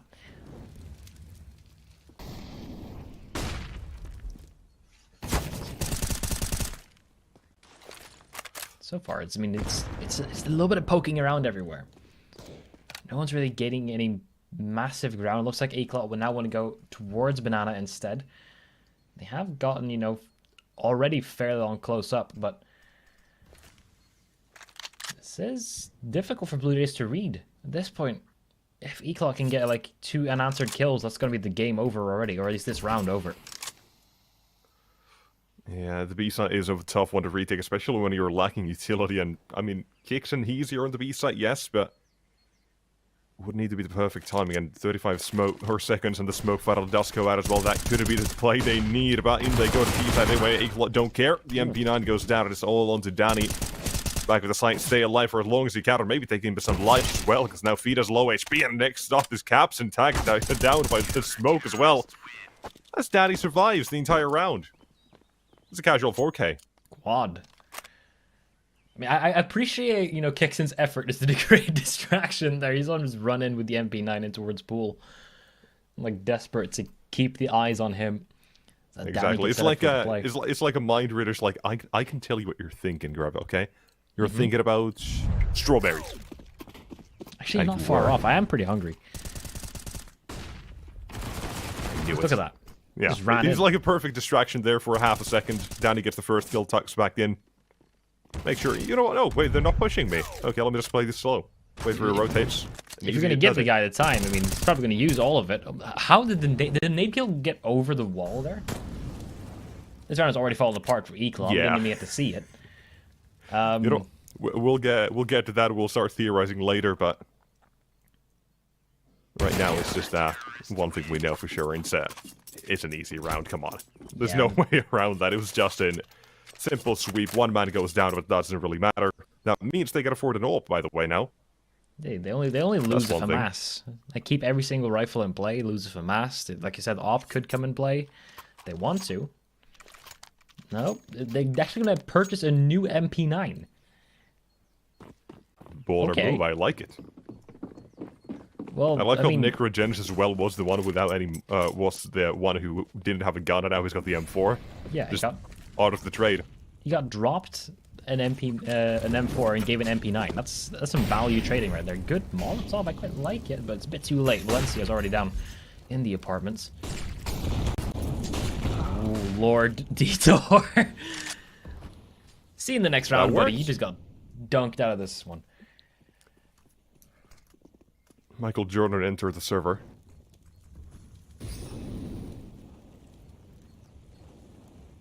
Look at this. So this is going to be a fairly interesting round here. Looking at the way the BLUEJAYS are playing this fairly passive. This could turned out to be quite the explosive hit from Eclot here, or it could turn out to be a no-go if Valencia goes down here, but before that, it gets a bit of damage. Here's that lurk smoke as well, and now comes Fida lurking out of short. First kill Fada, there's the second to follow up, and maybe even a third if Kakanito doesn't get his way. But able to stay alive with Valencia with that lurk smoke's got to be all important, but in the meantime, there's to be rotate as well. Just like this, they can back off. Race against time, and kicks into one who tries to make the run for it as well, but the smoke's already there. Trouble with the bomb plant, I reckon, but let's see what the CTs can at least come up with here. It's a weird one, because they're so far ahead of everyone else. Kixon able to get down towards a 1v1, but in the meantime, the last player of Eclot still towards on CT. He's running all the way through now. Casanito, he has to be aware that there's someone behind him, and he is, but he's looking for it. No bomb plant, 15 seconds remaining. Valencio might catch the timing if Casanito's not careful enough. He's looking behind him, and he does not get that one in the end. A weird round from Eclot, because they had their forces completely split. I mean, Valencia was on towards a pit when they were planting on B site, so... Exactly. I mean, it's a good mid-round call there right now. You're like, oh, wait. We got an entry towards A, they're rotating. I got to kill on Banana. Okay, let's go B. The bomb hadn't committed anywhere. It's an easier one back, right? The problem is Kixon. Man just runs through a Molotov. No one's watching it. So, obviously, it takes down the bomb planter, and just like that, the Blue Jays had a chance, but... Yeah, you forgot about Valencia. Yeah. Okay, well, first round for Eclot. Already collected Detour. He's just sitting in... He wasn't spotted! He didn't spot him! Not at all. Completely blind. Casanito is now completely alone. He has to do everything on his lonesome. In the meantime, the rest of his team try to get, an equalization frag somewhere. It's not going to be happening, though, as Detour does get one of Valencia towards apartments. You mentioned him and his prowess on that field, and well, he's proving it now. Yeah, clean round. 8K has to try and save it, but the hunt is already on. I mean, they're already looking for this op. Is this going to be a flawless I've seen round enough of Eclot to know. Yeah, I've seen enough of them to know. Apartments on Inferno, that's Valencio. Mirage, A Apartments, Palace, that's Valencia. I think, if I'm not completely mistaken, A on Ancient as well might be where he goes. Like, he's just lurking around the map. He just loves, all the real estate options, I feel like. It just really walks in towards, cave, all of that. He has spotted one. Oh, flashbang doesn't matter, but he can't reload that gun fast enough to get that second kill. Eclot will take the kill and the op in the end. Ooh, yay. Okay. Well, I mean, at this point, it's getting quite competitive, more so than I would first imagined. This is turning out to be a very strong T side from the side of Eclot. Now they've completely reset the economy of the Blue Jays.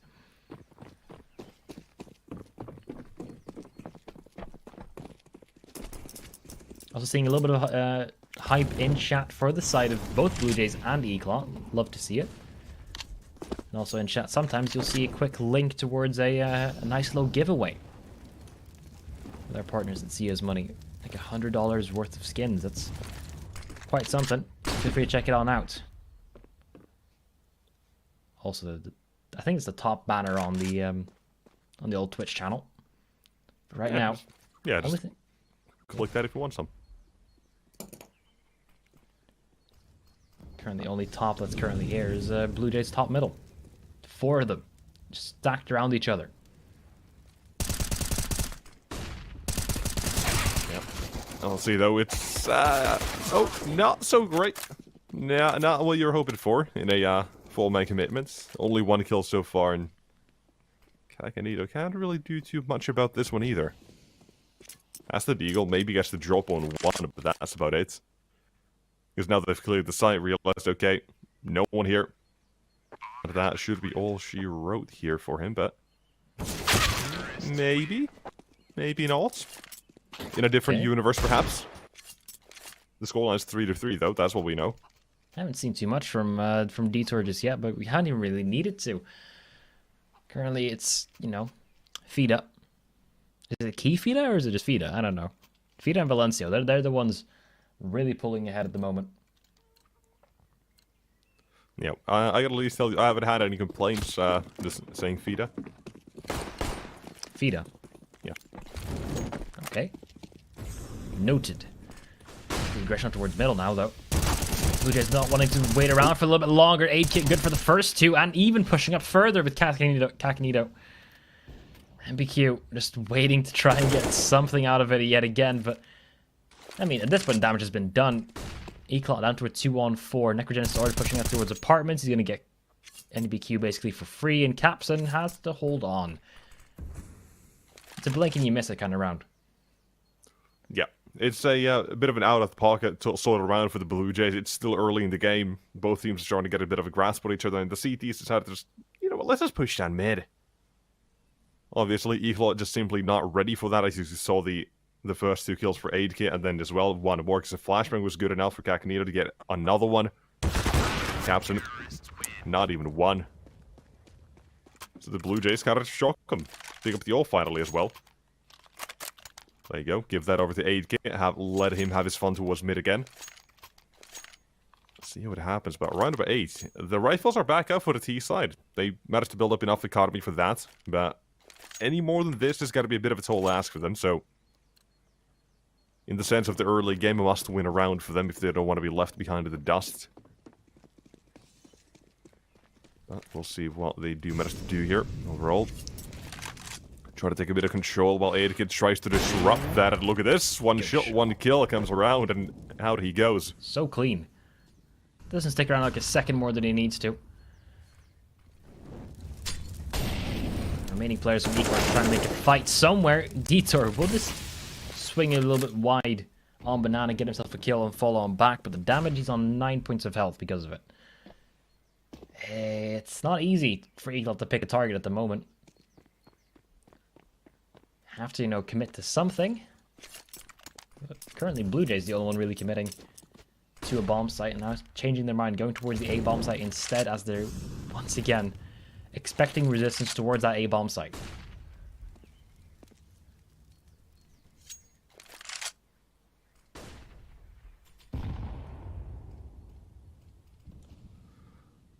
Yeah, it's going to be a bit of a slow walk up here. Ooh, Some question marks with the side of Blue Jays, but Aidkid wants to get ahead of that, and just like that, he has done so.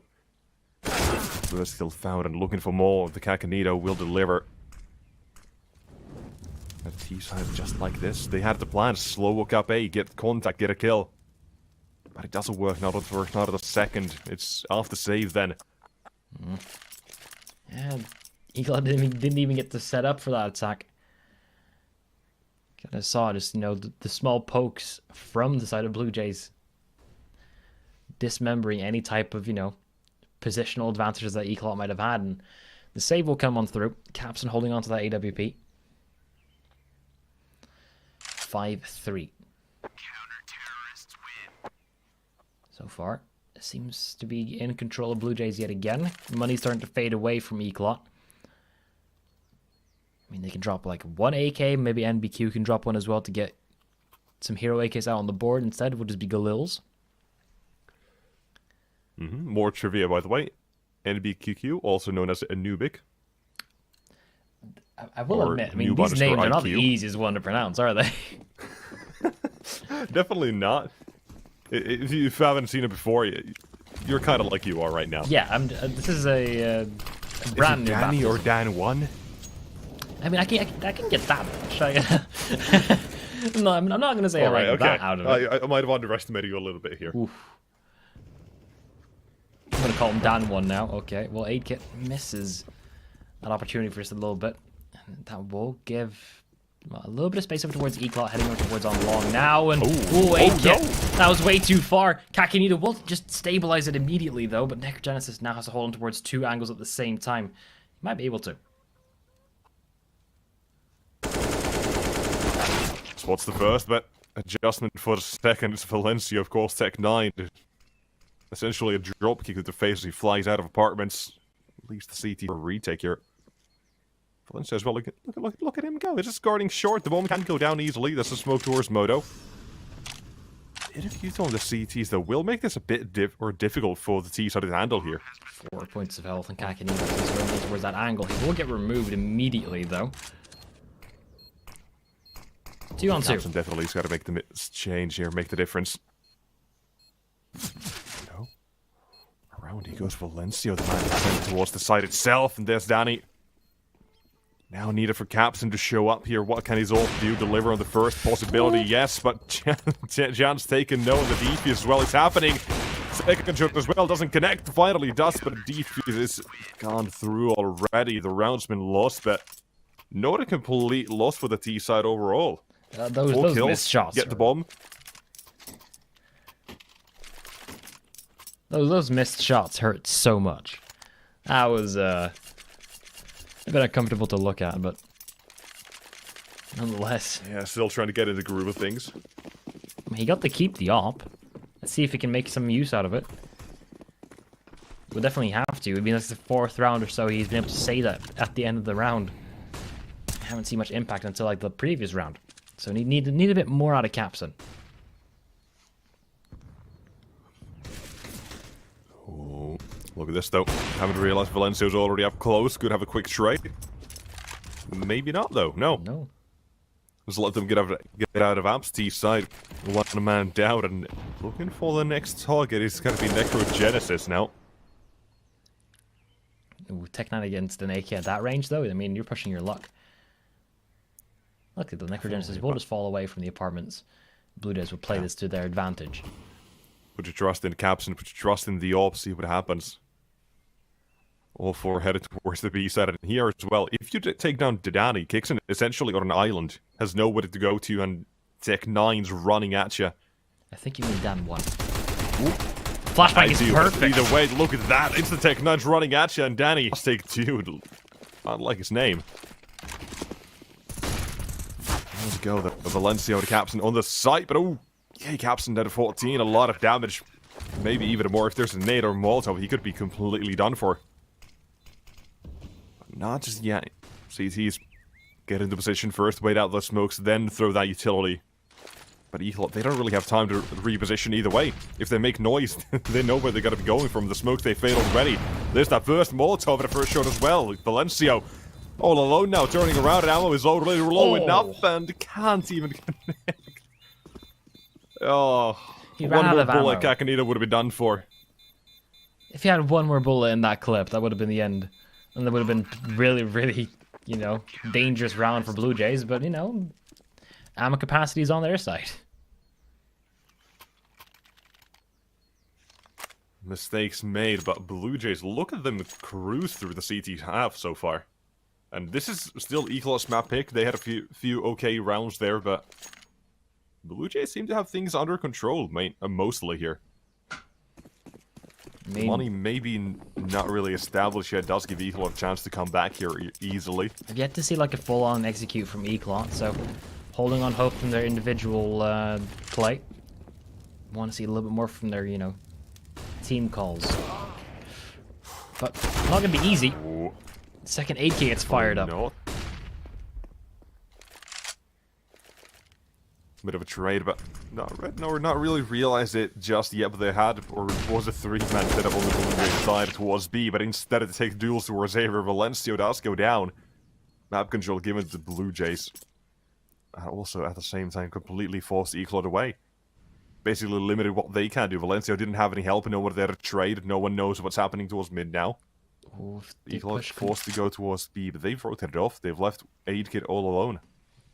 That's a risk. Oh lord, here it comes now. See if AK can hold it off. 1 man, 1 op, 3 enemies against him. Oh, it's double Molly's backside. No, it's not. Oh, no, it's not. They've left his position completely alone, vulnerable. The op, 1 shot, 1 kill needed, but instead of the headshots around the corner he goes. Sfida collects the second of the round of 3 more CTs remain. Watch this smoke carefully as your life depends on it, because all 3 CTs, they're on the other side. 1 smoke, no flashes yet, but the CTs, they absolutely want to go for this. Double nades as well.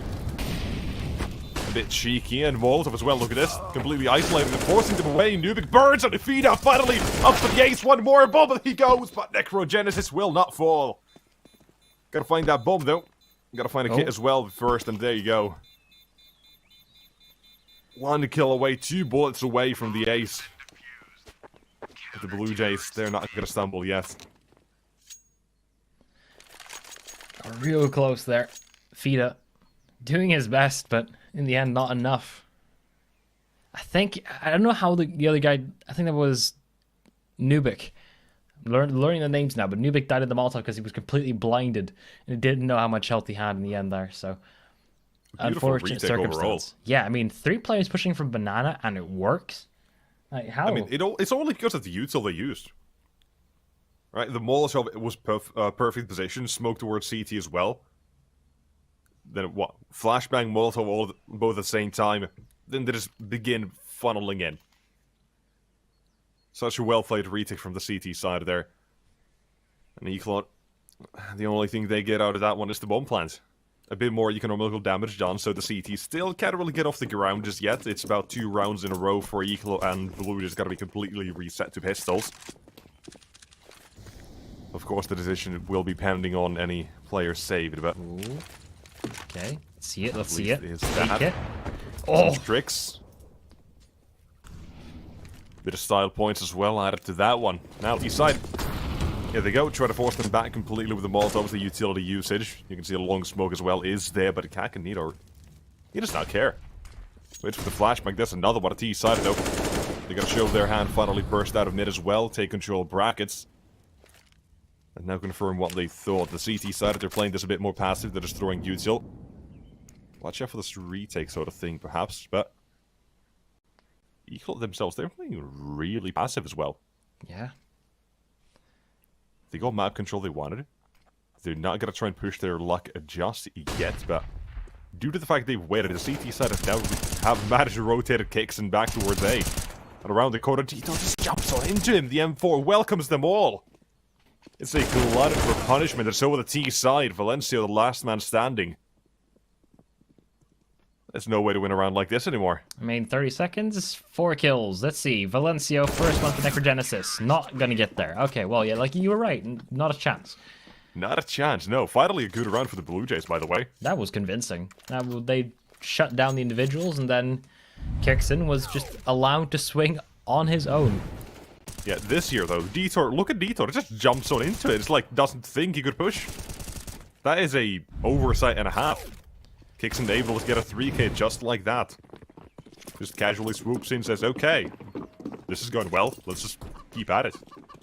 Okay, a little bit of a shuffle with the bombs there, but currently it's not looking good for Eclot. This is their map pick. Ooh. This time, not starting off with the man down, though. They can actually hold every single person alive. This could just be a complete on apartments push. We haven't seen anything like it just yet. Full execute is now finally on the cards, but Necrogenesis first one to catch any action. Flashbang doesn't really work it out in his favor, but still gets the kill on the back of it.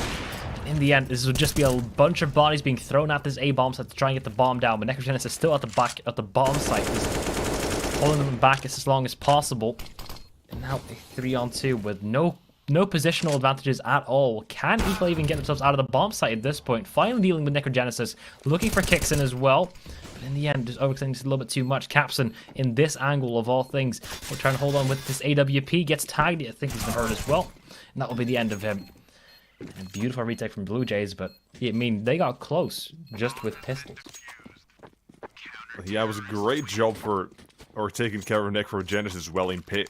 Gives them a chance, don't have to worry about that, make the retake a little bit harder, but the fact that they knew Capson was on the site, in the end it did make it fairly easy on the retake itself. But like I said, with nothing but pistols, a good round overall.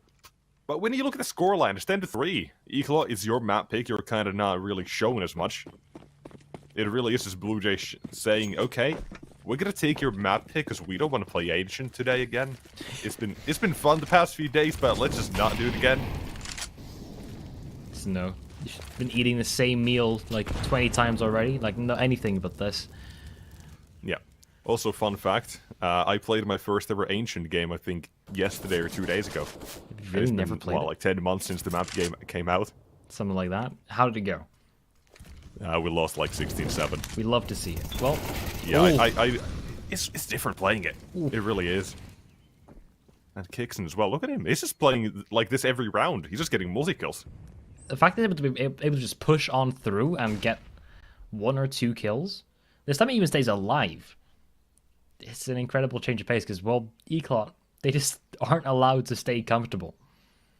Yeah, they're just being punished and they're not getting anything away from or anything from that. You can see a bit of damage, but that's from nades. It doesn't really help them that much in pursuit of anything major right now. Map control, they don't really have that. The only map control they have is the CTs giving it to them. Valencio maybe gets something out of apps, but in the meantime, look at this. 8K as well, shuts down one more on B. That's the bomb as well they've spotted, so... For Eclot, I think they're going to say goodbye to round number 14. Oof. Yeah, I don't think it's going to be in their favor. Oh, it's a tough pill to swallow as well. Like, I feel like it's an extreme case of deja vu, seeing Capson save this op time and time again just to not have any impact with it. He hasn't even gotten to fire the thing. I'm pretty sure he's been scoped in the entire round. He just been walking around like this. Yeah, it's a Cyclops. He's just trying to find a target. He hasn't found anything. Yeah, talk about tunnel vision. Mm. Man's just looking forward to one thing, that's saving that gun. But yeah, but all in all, it's not really the greatest look for Eclot just yet here. Yeah, The odds as well. I mean, they're kind of favored Blue Jays. I mean, That wasn't really a huge secret in the beginning either, but at the scoreline it is right now. I mean, It does make sense if you want to get a piece of those odds, by the way. Yeah, we saw Pick up some Pinnacle, use the supporters code in cup chat 22. for Eclot, but you know, at this point, it's completely alright if you want to jump ship towards Blue Jays. I mean, we don't judge here. Yeah. Although, you know, it's always fun to believe in a comeback story. Aid kit, already found for the first one. A double up setup on Blue Jays, and I've already found the first purchase.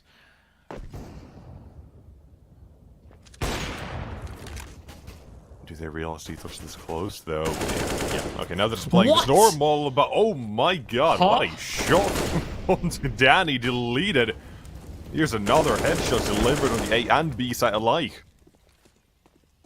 And this is the thing we've been waiting for. Yeah, it's just a bit too late, but it still is incredibly impressive, so... Okay, 3-on-2, retake, potentially for a 4th round on round number 15. It's been opened up by Detour. Not going to be closed out by him. Kixon still firing tight hard. angle. 2 more to go. They could still go for a 12-3 half here. But Capson's up. Still a Cyclops shot once this round. Hasn't really found his target yet, but the CT side they're waiting to go in. But look at this 8K. He doesn't want to swing this just yet. There's the first. Here's the second. Capson. Round he goes, but kicks in. 1 shot, 1 kill. Defense is there. 5 seconds. Holds it. But the AK will find the target. Deny the defuse. What? A second off it. Doesn't matter. It's 11-4 at halftime. But is that enough for Eclot to recover in the second half? I don't know. Sonic's Guess Law. we'll find out. I mean, it's a thing. I mean, it happens all the time. 11-4, you get a little bit too comfortable, and then you just start falling apart. Or, in the worst case scenario, start to overthink it. This needs to be playing as good as this, but this shot from Detour, that is sick. I don't think you can ever replicate that. He was pre-firing the Opera on CT and then just immediately switched over towards the guy standing on default. That is not what you usually see. Oh, look at this. Change of pace. Let's go. Quick. Yeah, Fast. Hold W, Russia committed. This is a religion, and Blue Jays, firm believers in it as well. But out they go, to the route as well on the CT side. Eclot getting punished. What the hell are these shots? Looking at the kill feed, it's 1 kill after another. Headshots all around. At a T side. 3 versus 2 before they even know it. Oof. Oh my god, Peter, last man standing. It's just headshots, man. Literally running up A, CTs. They're like, okay, they're just running. What can you do about that? Currently, not much. I'm scared we won't even be able to see what the CT side of Eclot will be, considering the tremendous lead that Blue Jays already have gotten themselves. This is not an easy one. So, Necrogenesis.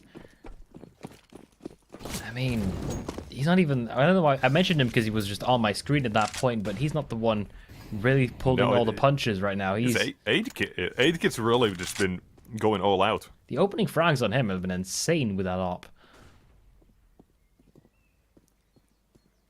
A fantastic start for the Blue Jays. Second half continues that as well. Mirage, our second map as well. The pick of the Blue Jays. Aidkit, though, finally been removed. He's the first target. Lost the opening duel. That doesn't happen often. No, of course, you had to mention as well. Yeah, true. Just to make it all, just to make it all the worse. It is a caster's curse, after all. Of course, it's only natural.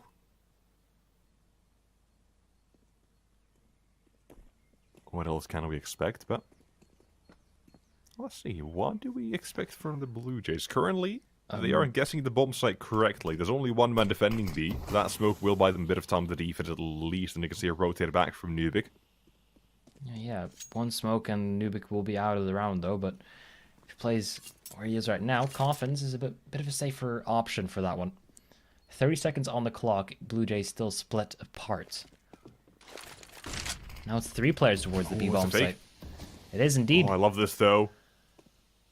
CT is fully bought it. Hook, line, sinker. The entire bait has been swallowed, and now on the A side they finally realize they've been bamboozled.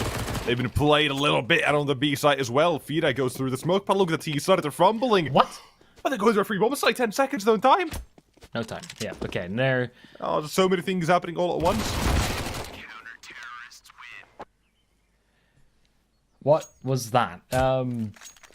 So, the fake didn't work on the A bomb. I mean, it didn't work as well as they wanted on the B bomb site. So they started pushing out towards on A. Ended up losing the player that pushed on A. I mean, they're smiling about it. Yeah, Eclot just can't believe their luck right now. And so they realized that the B fake didn't work, the A fake didn't work, and went towards B with 10 seconds remaining. That's not exactly what you want to see in that scenario. No, it really isn't. Blues as well. I said they had a great start of the second half, but maybe it could be Eclot. Would not be the craziest comeback of this league. We had a 12-3 only a few days ago. I'll just witness that in all of its glory as well. I don't even think that went to overtime. They just took like 12 rounds, and I mean, that happened. Yeah, it really does happen. What? Capson sleeping? No, is Kixon Sleeping on the wheel. human? Look at the T side. Look at Kixon now. It's again Kixon. He just gets these multi-kills out of nowhere. I feel like he had like 2 kills when he were 9 rounds in, and now he's on 18. So Yeah, it's like... Yeah, I don't know. He's like Olofmeister, man. It's like a boring play to watch. At the end of the game, he's got like 30 kills. staying alive, barely, but still doing it. Oh. Dink as well. Now only needs to get like Oh, the Deagle, though. 1 shot. Ooh. I have no clue how he's still alive, but that Deagle is so deadly at this point. They don't realize he's still pit. They thought that nade would have been enough, and look at this. The damage comes through. The Deagle, right there he goes. Both 1 bullet and 1 more to go. No, no! The crouch! You're kidding me, Detour. No. No way. No way. That's actually what happened. Oh my god. The man actually crouched away from the bullets. Just look away, the danger's not real. My god. Oh, that hurt. Remember when I said the op shots that aid kit missed hurt a little bit, but that hurt more. That hurt the soul. Right now, well, Blue Jays trying to recover on through. Good attempt at that. Already opening on either side. This Capson is now charged, holding on shorts and kicks, and once again go for these aggressive peeks. This time not working out in his favor. They've gotten this far, but the bomb's still in T-spawn, and they're getting wrapped. They are stuck here.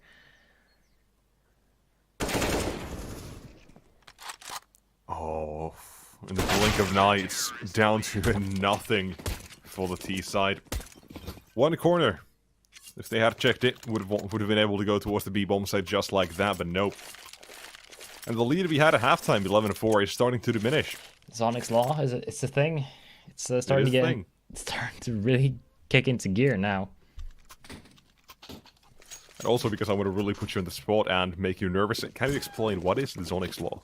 Sonic's Law is an 11-4 scoreline. Is that whenever it's an 11-4 like halftime, it's he like to say that's almost a guarantee or a 50-50 that you're going to end up winning that match, even though you're like 7 points behind. Because, well, there are so many different factors, it's hard to really keep count. But at this point, Blue Jays might still feel a little bit comfortable considering they have a few rounds to play with. But if they ever get to the point where they don't have this comfort zone anymore, they might start to panic and start overplaying a few things. But currently it's an eco wrap up, so it should be an easy cleanup for the remaining players of Eclot and Detour. You know what? A few more bullets just in case they come back to You life. never know. You know that 9mm will take down any unarmored opponent, but you know, if you use 5.56 like the AK does, you'll kill the soul and prevent them from becoming a lich. So Of course you know this. You're a nerd. You know that? Has anyone ever said that? I do have... You're lucky there's a green screen behind me, not my actual library. You can see what's behind me on this shelf, so... Yeah. Oh! Ooh. Alright. Some Finally... lovely little nades there. Is that triple nade? I think it's the first time we have the opening frag for Blue Jays on the T side so far. And one that hasn't really been an easy second half for them after the whole second round fiasco. Even after the detour defuse as well. It is a bit rough for them, but look at Eclot though. They're just completely giving this up. They don't care. They don't want to challenge this. They know the T side they're going to be running out of util. Well, they can't really have that much money. There's 3 players here from Eclot, though. They are running in towards the most defended part of the map. Yeah, it's a big gamble. Dodge the flashbang, though, Captain. The challenge. First shot's going to be missed, and here's the second. Danny just clotheslines Nubik. Not a chance. Valencio, same fate awaits you. Seeming like Blue Jays are going to get their first round of the second half, but my god, those headshots, they're just absolutely disgusting. Yikes. Another shot missed for Captain as well. That doesn't really bode well for you. Well, they've gotten the off as well. They're just, you know, collecting everything they can at this point. Even taking out the final one. Suddenly, the daunting prospect of getting like 5 rounds in total on this T side doesn't seem too daunting anymore for Blue Jays. A timeout will be used by Eclot to try and move this one through. Oh, they're a bit scuffed with the money, I gotta say, but no, they still want to buy, apparently. Cap's looking up, he's going glass cannon, dropped an M4 back. It's a big risk. Yeah, for Eclot, this could be, well, the beginning of their downfall here. Yeah, if they lose everything here, that means they're going towards their opponent's 14th with nothing in the bank account, meaning it's probably to go for an eco, something along those lines. And, you know, you're probably not going to get an op back unless you take it either from Capson or Apekit. It's a risk to be taking, but I see the purpose. You don't have any loss bonus to back anything up, so gonna try and win with what you got.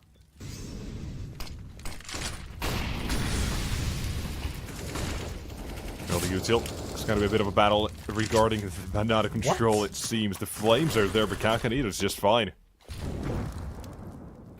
Needs back and forth that multiple as well. That does separate the CT, so Detour all alone for the moment. Team in with the flashbang around the corner. And in the smoke, you know it. Fades as is easier. Oh, look at this. Not gonna stop. Through the flames they go. Through the smoke they go, and into Fida. Deliver him one, but the express bomb delivery is already here. The plant comes through and from 13, looking like 14. Eclot, not a chance to retake at all. Yeah, they're saving. Holding on to what they have, because what I mentioned previously might just come to pass. Now they have a difficult choice to make, because, well, what do you do in the next round? Do you try to force up yet again? I mean, 3 rifles is not bad. But what do you give to, you know, Fida and Detour? Yeah, yet again. That's the question. I mean, I want to see some impact from Capson and this op, but I just haven't seen any. He's gotten 8 kills in the series so far. I don't think that's enough. I don't think it's close to enough. No, it really isn't. A few times, if he had found impact, who knows how those rounds could have gone. But as it is, it's just not enough. It is really affecting the performance. I just looked into Fida it. single-handedly giving them a chance right now with 20 kills. I just looked into it with just comparing the 2 oppers right now. 8kit has been involved in 9 opening duels and won 7 of them. Capson has been involved in 2 and lost both. So, not a good, you know, start right now. It's a similar trick to what they did previously, but this time doesn't really get the shot off in time. He will be the first one to fall, but Valencio only good for 1 in the background. And BQ, Nubik, looking for another fight to take. 3v3 rotations are coming on through. Not fully committing, though. They can still So pull back. rifle they have as well, by the way. Okay. Oh no, oh no. Some legal trouble. Banana has some sort of affection towards this AK that's lying around, and Detour will find it as well. It's 8K. The man of the first half of BLUEJAYS slightly slowed down for the second, but his teammates, they've caught up. Kixon as well take over, but in one of us three, he's the one who has to shine here. And right above the other side as well, that smoke, as it begins to fade, we'll realise no longer has anyone. Detour has moved away. His biggest issue here is that time, because one behind as well. It's going to be feed out all the way from Banana, so for 8K, a quick shot, a quick kill is what he needs on the Detour here, but if the timing... Oh, he spots him. There's a Molotov, force him out of the fight, but Detour will not miss a chance. It's... I don't even know what that buy was. They had an M4, an AWP on Captain they saved, and one more on the B site. Just respect to Detour there, because you know he held that smoke for so long. You know, just spamming on through that actually worked out in his favor, taking down, I think that was Kakanito. Gave himself an AK, and then before you know it, round is on its head. So, I mean, that's the lifeline being presented towards the side of Eclot. 5 rounds behind, but they have a full buy now.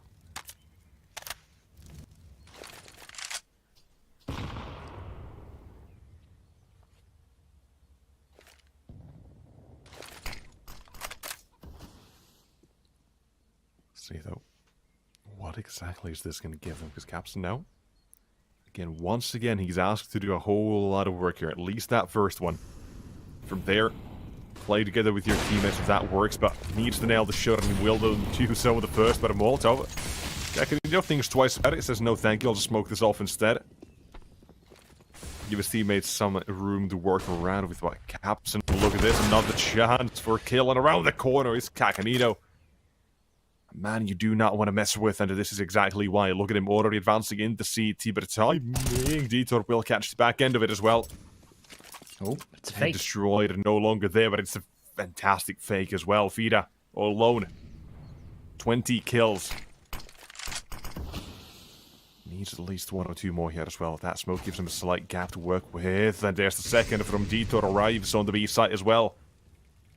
Right on time. Does he realise Kixon's here? He knows it. Looking for the leg. Oh, didn't spawn in, but as that fades, kicks in. It's going to turn around, but not in time. And the last man as well as aid kits, not enough. 13-10. The sneaky plays, not today. Playing around each other. Not willing to give an inch. And now BLUEJAYS, they're forced to do a timeout as well, their money's kind of been shot too. Don't have too much to work with.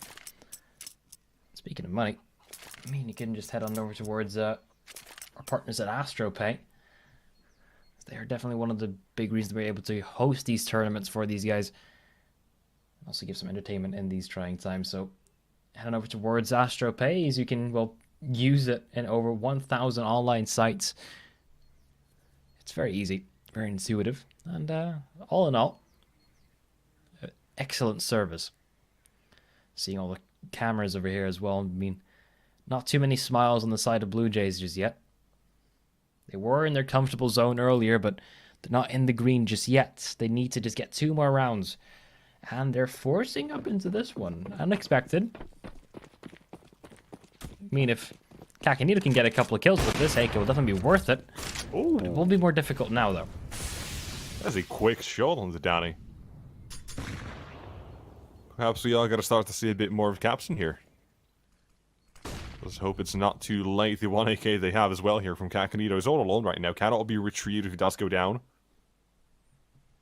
A big ol' issue they will have, but you can see slowly walking up, but his teammates still are going to try and get closer, and there it is. The entry, as they were hoping to get it, doesn't go their way, and neither does any of the following ones. My god, a slaughter for the CTs. 11 on the board as well. And they're almost caught up. Like the idea. Not announcing your presence at all with any type of smokes or something. Just throw a single flashbang and hope it works out. And almost did.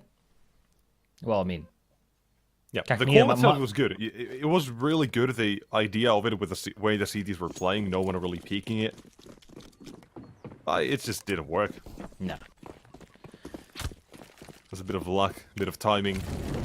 You know, the classic Counter-Strike thing. Ooh. I don't know what you mean, because Counter-Strike is a purely skill-based game, as you saw from the kill that Dieter just got. Oh, of course. My apologies. My humblest apologies. I did not mean to offend. Well, I mean, it doesn't really matter at this point. It's okay. You've been forgiven. Alright, great. Let's see that. Let's see if Blue Jays are going to get themselves onto 15. That's one question we're still trying to answer here. We have no clue about, because they're taking their sweet time. They're going to finally bit of a contact play, but that is a tight shot to hit there as well. Fida still alive as well. One smoke really is saving his life in these scenarios, at least buying time now. Eventually goes out, but look at the HP on Blue Jays. Combined HP of 31. no. That nade's a slam dunk. Go. One. Okay, never mind. It falls short. Somehow 1 HP remains. 8 kill. Literally no mistakes can be done. 1 kill. But look around. Look behind you. There's one more. Easy shot for Capson, who started to wake up again. 14 to 12. And Blue Jays, they are starting to sweat a little bit here.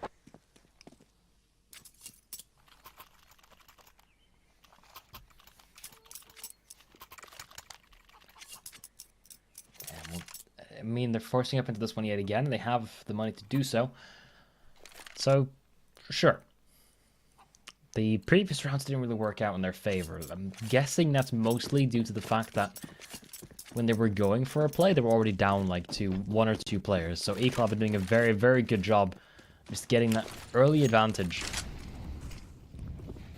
Just taking down these individual lurkers because, well, Blue Jays, they don't want to give up on map presence. They're not that type of team.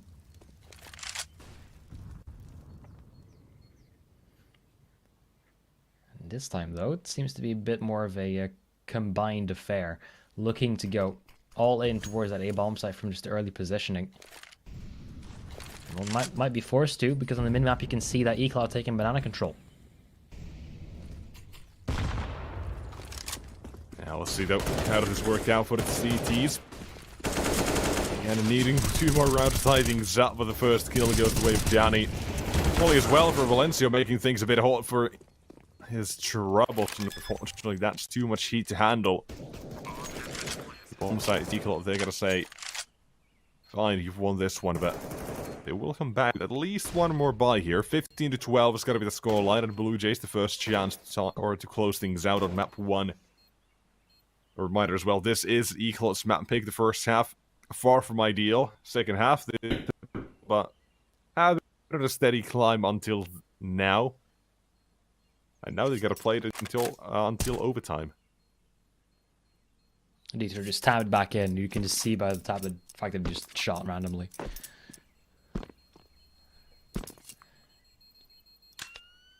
Well, 15. And that is map point for Blue Jays on their opponent's map pick.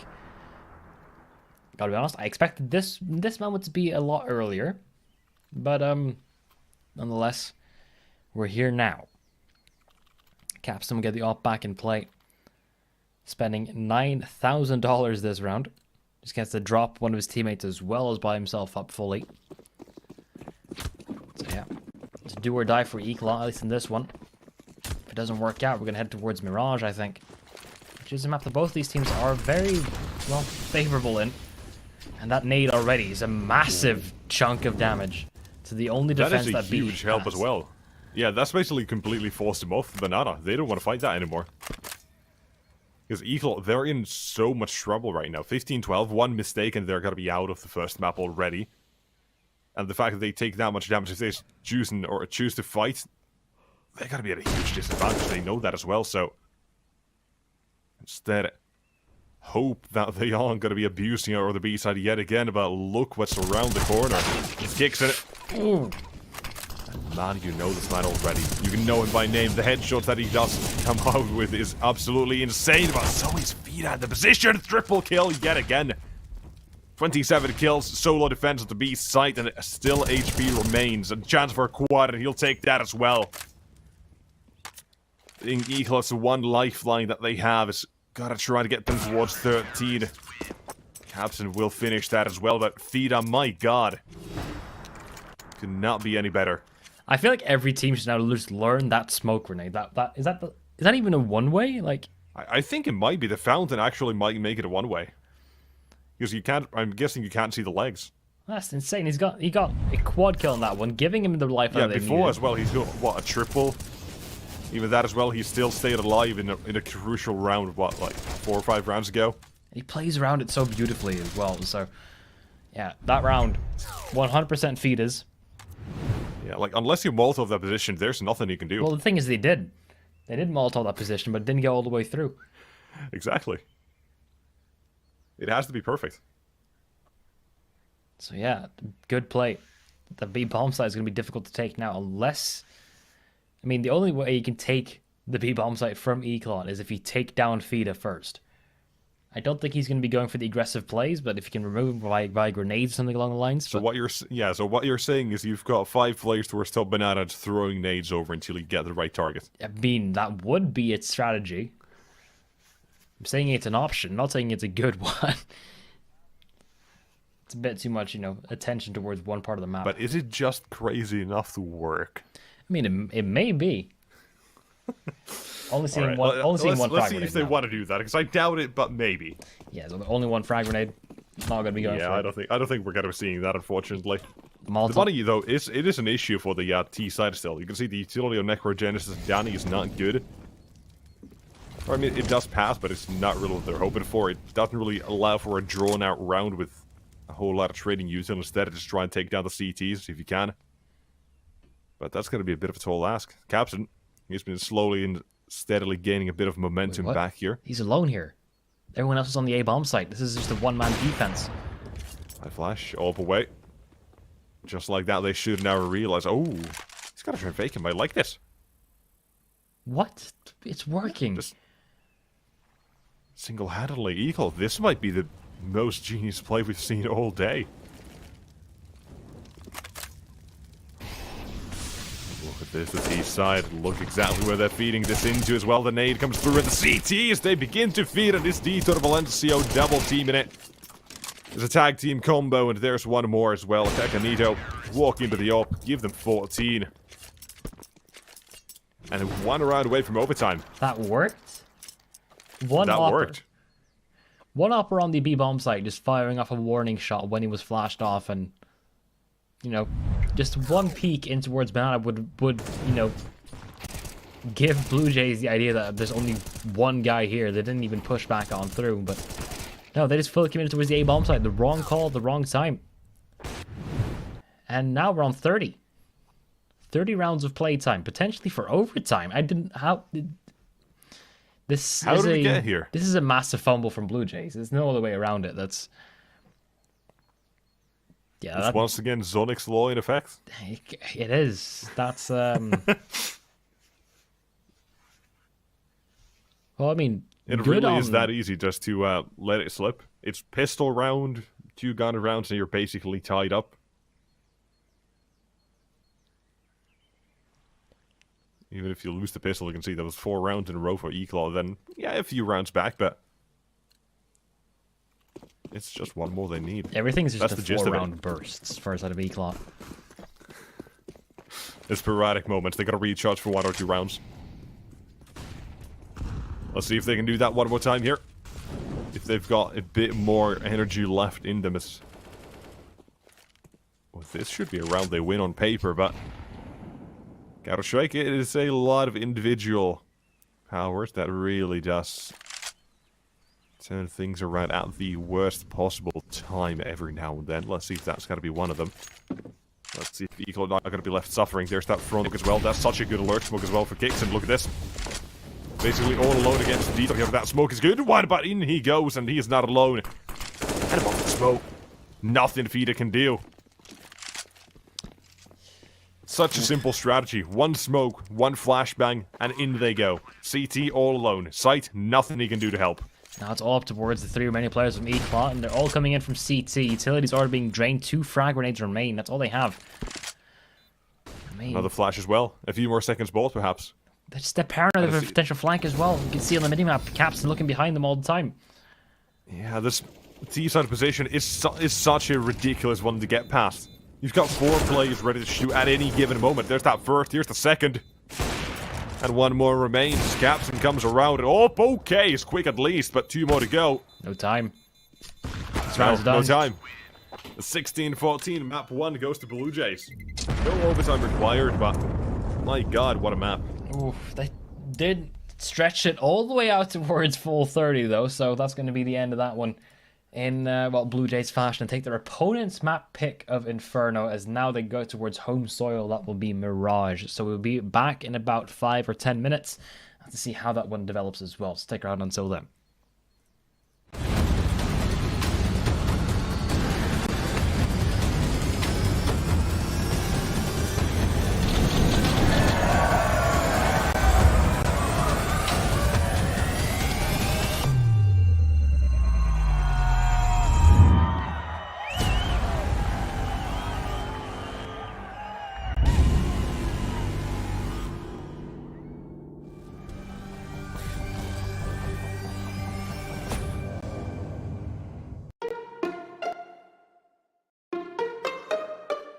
Withdrawing with AstroPay is really simple. Go to your favorite site and choose AstroPay as withdrawal method.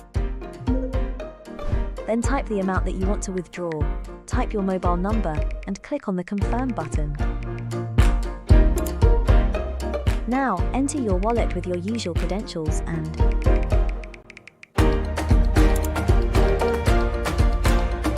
your money is available in your wallet now. Decide if you want to extract money or buy on your favorite sites.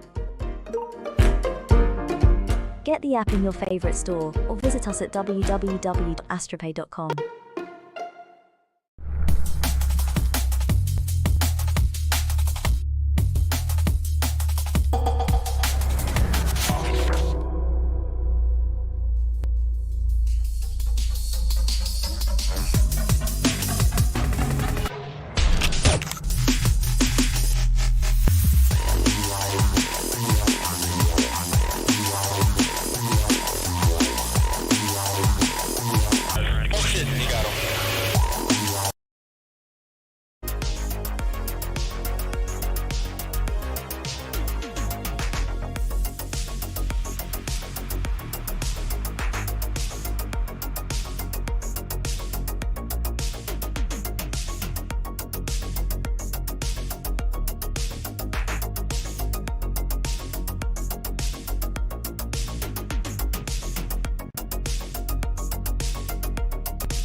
Well, welcome back, ladies and gentlemen, to the second map of the Eclot versus Blue Jays. My name is Graham. Joining me is Nexus, and I thought he was going to do the intro, but apparently not. I mean, you did the first one, so I was just thinking you're in the zone here. Oh well, whatever. It's a silent agreement. But anyways, this is not. It's a very vocal one. It's a very loud explosion towards A by the Blue Jays, literally and figuratively. Considering those grenades and even taking CT control here. Look at this. They've got map control. Ooh. Eclot, they I've got to try and take it back. They've got a flashbang, I believe. No, they Only don't. smokes. Yeah, but okay. Could have been a bit of a wrench to the plan they had, and 2 vs 5 has been born out of this situation real fast and real quick. It goes downhill. Bomb plant seems to be all they're getting, unless a 1 vs 5 a miracle happens from beyond the grave, which doesn't. Eclot take the round, and that is a bit surprising. Blue Jays were really gunning on the fact that we would have gotten like a kill their entire push towards CT, but they didn't get anything, and so they just ended up being a little bit of stalemate. Just trying to hold on towards that bomb site. 3 players just pressed towards ticket, and you just can't really outrange the USPSs in that scenario. Right now, moving on towards the force spy round, but no, not even the force spy. It's just a pistol round, a few upgrade pistols that Blue Jays want to work with. No armor behind any of them. Up against the full M4s, not a single SMG for Eclot to play with.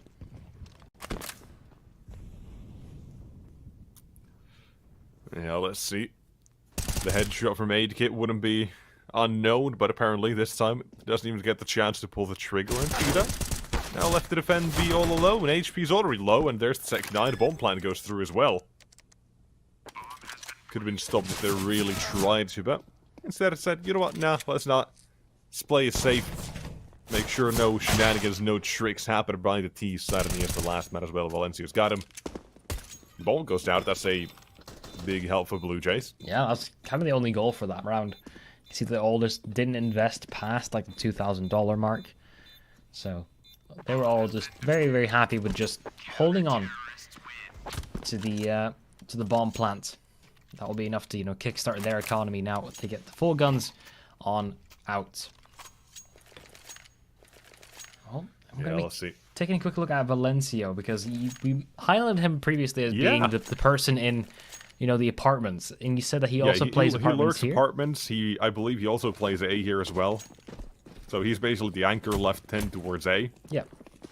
Got his nose down like the back of his hands. It's pretty simple. Just play where you play on the CT or T side, to play it on the other side as well. But yeah, though, T side, they're the ones who get the first kill, and even the follow-up trade for Nubik. So map control now definitely does belong to them. Mid control taking over. Eclot, that's going to be rotation to slow down, and them having to basically try and patch things up here, see what they can do. But Fida, his position's going to be crucial here. The fact that he doesn't hear anyone, though, is going to help the Blue Jays, because he's not going to turn around and suddenly be like, okay, I'm going to stop focusing on mid. Of course, he does exactly that, so. And at the perfect time as well, by the way. Great smoke. Ooh.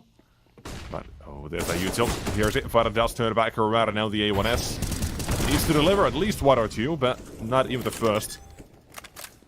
So the CTs, they think about this once or twice and say, actually, we can spy an extra round if we save. That's what they're going to do. Blue Jays are going to get on the board immediately.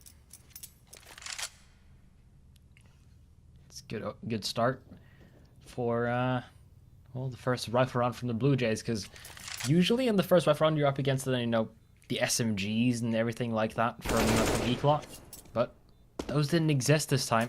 It was all just rifles on the CT side, and still they were able to just push on through very, very easily. Well, that means we're on towards basically the already past the starting point of the game. Getting into the fighting parts.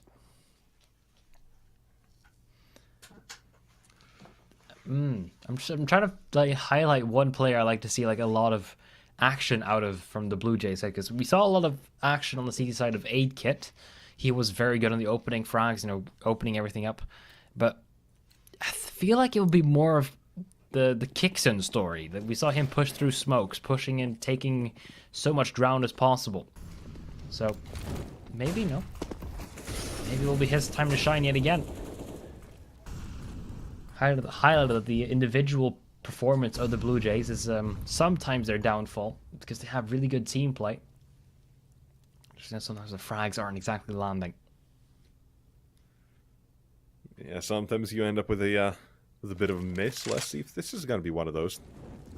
Because they've got... Okay, there you go, 2 smokes sent by the one person alone, and Fida at this time as well decided to take his timing. Palace he goes, and look at this, they already know where the both players are on the A side. One's Palace and one's under the balcony. Trying to play and stay alive as long as he can, as well as Capson still standing tall, not taking a lick of damage, and will not. Valencio cleans things up as well, and the CTs with the perfect defense. Yeah, they were already like found out the second that Blue Jays were in toward that bomb site, yet still Blue Jays couldn't get a single kill.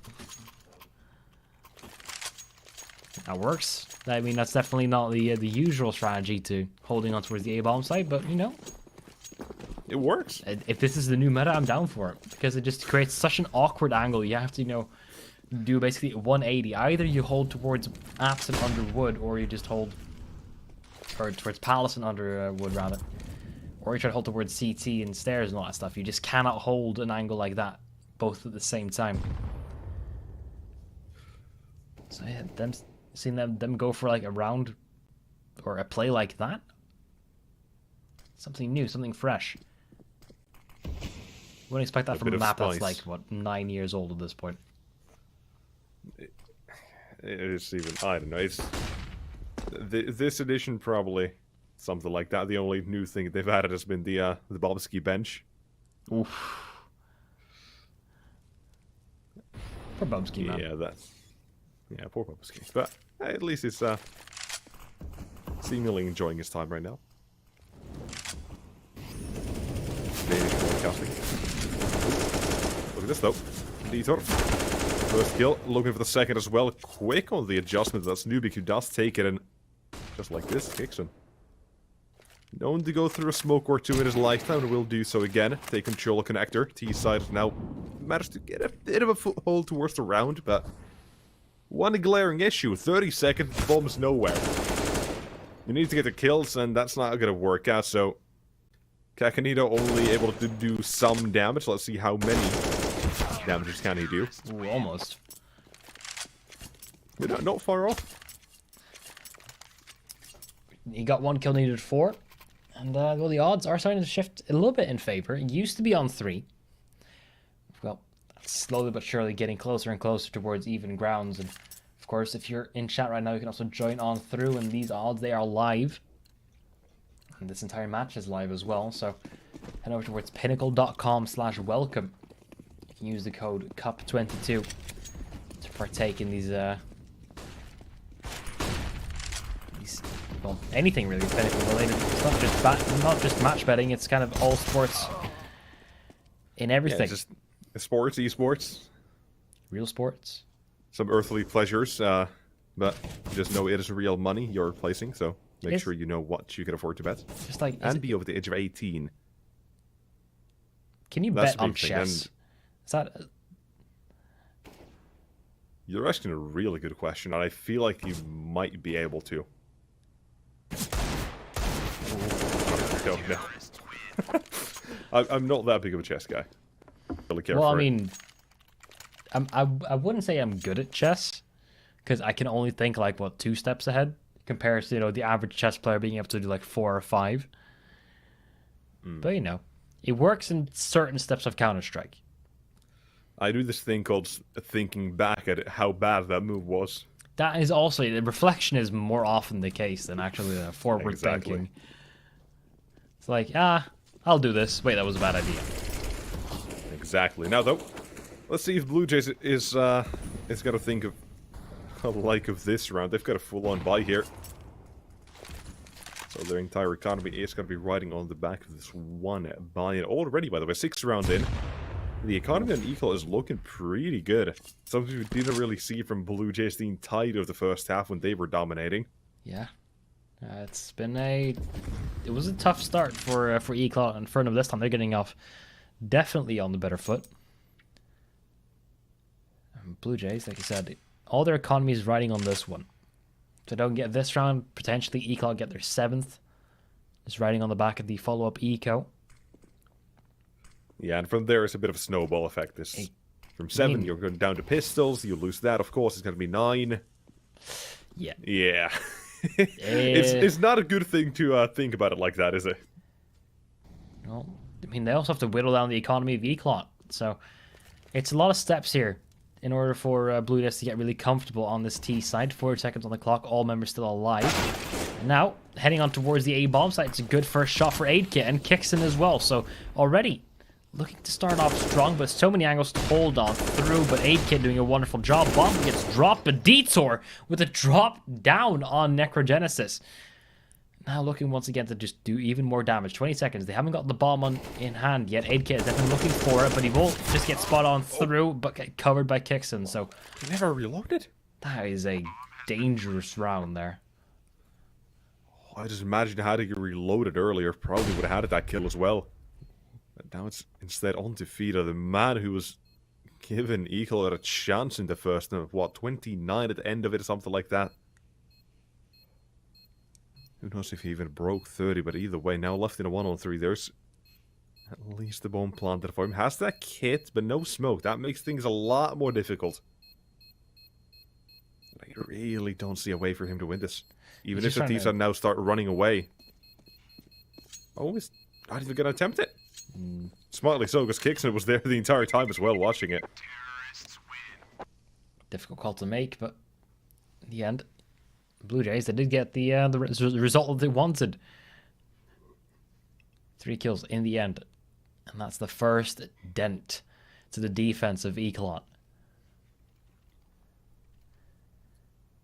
They need to continue on with this, though. I mean, not done with just 1. Needs to get 16 rounds on the board, potentially more, if this goes to overtime.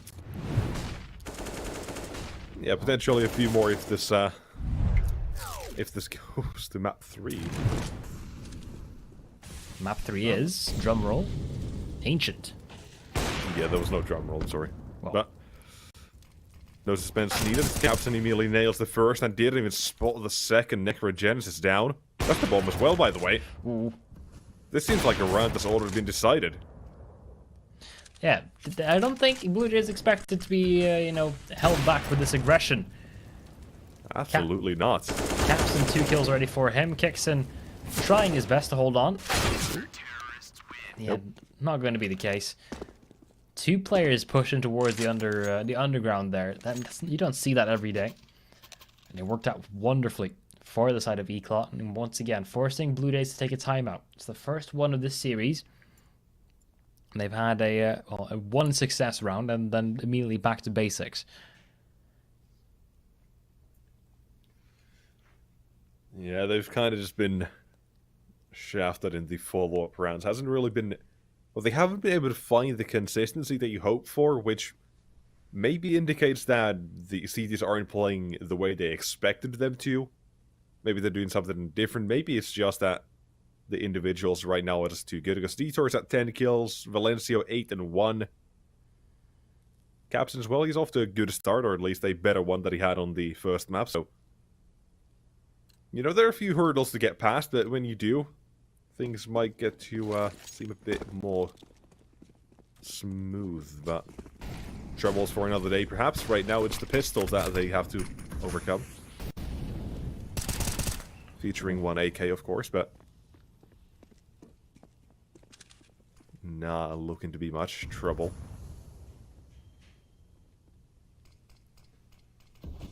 Small points of contact, but Blue Jays already a man down.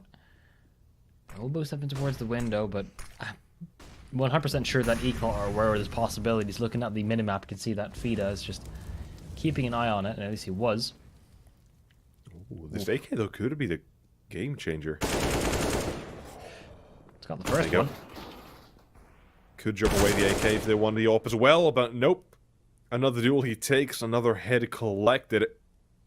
The one to give a chance to his team is Necrogenesis. Entropiq as well, making sure, what if he's passed? Does he turn back? The answer is no. I think that's a possibility. Valencia still only died once, but there's the second. Turns around. The CSGO, timing. my man. Unfortunate. But it happens. Bomb as well now going to be planted for jungle, so Capson needs to take care of Kixon. No other way around it. Oh, the bait. Bait. It's a murder hole for a reason, Capson. No more cap on that, Matt. It's just Zen, and here's Nubik as well. One of us is one now. It's around the corner, but he knows where he's going. He hears the steps, and BLUEJAYS. 4 pistols, 1 AK, and a third round. That's a beautiful play. I don't even know who that was in. That was Kixon. Oh, Necrogenesis had the AK at the beginning. He got like the first 2, which were already like incredible shots. But I just love the subtle, like outplay that happened with Kixon and towards that murder hole. I mean, it is called that for a reason. Like, you cannot get past it unless you do the big old B hop through. Still yet to figure that one out. Actually, You don't know? You don't know how to do that? I am not a KZ player. Oh, come on, you gotta get on the KZ servers. Yeah, but I just like shooting too much. Come on, they're fun. Hello, it's about the potential play coming in from side of BLUEJAYS. A singular smoke from the side of BLUEJAYS triggers 2 in response. Seems to be an A split, a potential one of that. But look at the minimap. You can already see that Detour is flanking in from middle. If he goes towards middle or T spawning, he'll have disastrous consequences anyway. But the time might not be in his favor. Capson takes the 1 man down already. And looking for the second one as well. Aid kit and Valencia. Oh, I mean, Kixon rather not able to do much. What is this? Jumping down and into A they go. Look at that, from a 2 versus 5. They're in an even scenario. Don't even know what happened. Bomb was well planted by Danny. The open of Necrogenesis now holding CT. And there you go. Another man falls. And here's the last man is Detour. They know where he's at. Molotov is good. He has a smoke and a flashbang. But oh, the smoke a bit. That's not good enough. Might give away his position if he doesn't get it well enough. But oh, playing this closer. The first one was there. And here's the second as well. Holds mouse 1. Detour balls to the wall. Holds W. Does not let go. 2-on-5 into 2-on-1 into a 1-on-1. And then Detour still clutches it out in the end. I mean, it's a win, but it's a costly one. That is good effort from BLUEJAYS, but... Yeah, I mean... I could not believe the fact that just able to just run out towards the A-bomb site and then just get 3 kills immediately. I mean... You can see from the beginning here, just kind of chaotic from end to finish. It was so fast as well, right? Like, suddenly, and then... This is it. It's like...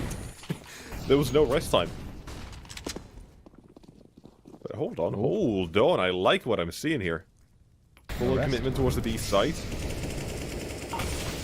Some cheeky sprays first, see what happens. Fida as well, playing this slow. There's the first man already out, though. The timing is there. Nubik caught by his load and still able to survive it. And now the smoke as well for Fida, but he's taken down, and he's not the only one. Nubik's dead.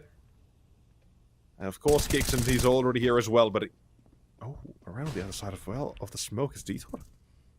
Drops the bomb, causing issues for the T side. Now they have to wait for the smoke to fade. Just in case he's still there. Nope. Not there. Bomb faked once, and here's the second time. Now he's taking it as well. The Kixon cannot afford it to die. Out of ammo and down to the 1 versus 1 as Kakanito looks to clutch up, same as Detour in the last one on against Capson, though. Should know it's the AWP, has to take this carefully.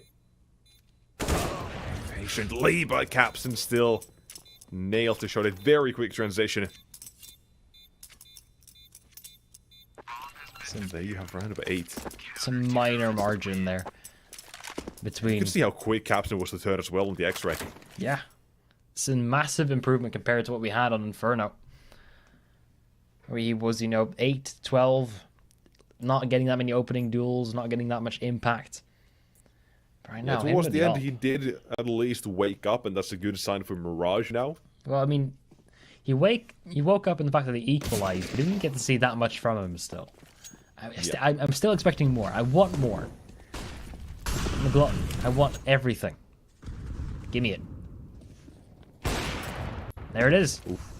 Just There like you go, that. there's more. Oh, maybe a bit more. Oh, nope. Cacanito, he's too smart for that one, expecting feeder just in case something's happening. But now that opens up the possibility for the B split here, actually. You took down one man in the underpass. You know that should be one of the B players. Yeah, I mean, you've been familiarized so often with the person flanking in through apartments. They've done it so often outside of Eclot, so why not post a man down there? Expect it. But right now, you've lost complete A control, so this has to be a B hit. Eclot are aware of the possibility. It's going to be coming on through now. 55 seconds. And no utility to work with other than a smoke grenade. On the captain, you wanted more of this matter. You might just get it. Here's the first challenge coming around the corner, dropping down as well as a waterfall. Flooding down to Nubik, down next as well through the bench. Nothing to do. Head on to 2-on-3 Detour, making the jump, or at least trying to. Skip leg day, apparently. Oof, a few more of those. I'm not the only one skipping KZ. I just take it back immediately. Whoa. Look at that, smooth moves. He's got it. Well, I mean, they're not going to have the round, but at least it's that. Can give it a try at least, but okay, Danny now knows. Tells Necrogenesis, and here's the up. That should be all of it. But maybe not just yet, though. Okay. Trap him here. It has to be so damn fast about this one. But Danny, just run around. You've got it. Time as well. It was already so low. I don't think there would have been a chance. Either way, but that's a 4th round for Blue Jays. Also, yeah, one more thing by the way. This is same from Mirage, or same thing from Inferno. There hasn't been any back-to-back rounds, like barely any For Blue Jays? that were Yeah, on no. Inferno in the first half. But yeah, for Blue Jays, they've been more or less miscellaneous rounds. Yeah, we did see like their CT side was a lot more impressive than their T side. Absolutely. Also, I'm holding out hope for them. It's also a very good opening. I mean, Detour, once again, they keep trying to go for these pushes in towards the apartments, but twice now. Yeah, I think they're kind of being caught on to right about now. A few tricks, some gimmicks they might have had in their bags, but well, you can still excuse that. I think it's a pistol round, or forced by, I guess. Yeah. You know, make some heroic plays. You know, maybe do something crazy. If it works, you'll be commended. If not, it's like, okay, you know what? It's a pistol round. It's whatever. This is a good one though. That was fantastic, but Stable survived. Captain as well takes 2 with the help of his teammate. Oh, Valencio. They realize the fact that the B hit is not going to go through. Are we holding down towards on middle? Valencio's here with the MP9, ready to hold it down. Nade kit, though. He's still prepared. That nade is a little bit too shallow. Now Feed is on his own. He has to be the one to try and hold it down. He's not going to be able to. So AK collected. Blue Jays, they get their 5th on the board. It was up against pistols, but that's the first back-to-back round they have in this half. Might continue on with the trend at this point, considering the fact that the economy for Blue Jays, or for the Eclot side, it is not here. Yep. It's not around. But if economy is something you're interested in, then CS Money's got you covered with a 40% top-up bonus, by the way. So, if you want to check them out, if you want to get a chance to use the bonus, go ahead and click the banner in the description. Also a giveaway as well, if you want to enter that. So, go ahead and have fun. Just know exactly what that is. Skin trading. Those skin trading. There you go. I would imagine Kickson would have died there to that USPS, but no, not going to happen. Nah, Mach you 10 underestimate his power. Also, I really got to complain about the Star Wars, the newest Star Wars film to you later, but that's for later. You can't just bring that up and then just not do anything about it. I mean, I haven't seen the newest Star Wars film, but you're better off without it. Okay, well, there you go. Thank you. Now that the point's been made, that's back to the game. That was your window of Star Wars ranting. And it was a very small one. I mean, that's hardly even a rant in the first place. It was just like, rather not. You know, we're just here to enjoy some Counter-Strike, talk about things, catch up. See what happens in round number 15. See what happens in the game. Oof. For those who don't know there, what Capson was doing by throwing the Molotov in towards window, was trying to counteract the earliest version of the mid-smoke, but no mid-smoke appeared and ended up only, blocking his own vision. It's a little bit of a gamble. Blue Jays, they are just going to go straight on for an A hit. No mucking about. No other options. Here they go. Util's there, and Valencia all alone for now. Mentioned a few times, he's the anchor. He's the one who has to stay alive for as long as possible. But Dieter want to go down in the meantime. Yeah, Vanessa takes a few shots and takes a life as well in the end. Well, also does left the bomb plant. CT is ready. They're surrounding this site completely as well. 2 from jungle, 1 from connector. And look at the position the CTs are in, or the Ts are, excuse me. It doesn't really do them any favors here. Yeah, 8K thinking, you know what, maybe if I make a run for it now, it's not going to work out. This is no time. I think he There's nowhere to go. I think he maybe thought about saving, but then realized it was the last 1.5. It could be that as well. Okay, well, first half in favor of Eclot. It's a pretty solid start. Looking for a little bit more. Now moving on. Looking to just keep on building. Starting off with the pistol round. If they can get this one, starting off strong, don't have a doubt they'll be able to get towards 11. And then probably Blue Jays will start to activate yet again. But let's not talk too much about the future just now before we live it. Don't count your chickens before they hatch. And it seems to be well, almost like a rifle setup from the side of Eclot, and they want to go for a split through middle. And already contact being made, but somehow they're getting both those kills. They were all looking in different directions right there, and then Necrogenesis not going to survive the onslaught heading towards him. Danny is stuck towards CT, trying to find a duel. Does get the first one, but the bullets are not on his side. And well, Kexon has a dually. If he can use that at any point in time, might make some differences, but just too many angles to deal with at this point. Yeah, just looking all around the screen. Here's the dualies. I mean, hey, good for one. But Eclot, they gotta take the second pistol, so this is looking good for them here. They'll lose their own map pick, but you know, 9-6 with the pistol, not bad at all. But there was also a bit of a slip up on the first map. You know, Blue Jays, they won the second pistol. They lost right after. That gave the chance for the comeback. Here it's not as grueling of a task for Blue Jays as it was back then for Eclot, but oh my god, I love this. The totem pole. I mean, it's not towards the right part of the map. I've seen this many times, but not on top. You know the totem pole very well, don't you? Oh yeah, I mean we do it sometimes in our like. I love it. I love it so much. I think we play like Face It, and it actually worked out in our favors somehow. Yeah, just buy nades, hide behind the ticket booth, and just rotate if they go B. It's so good.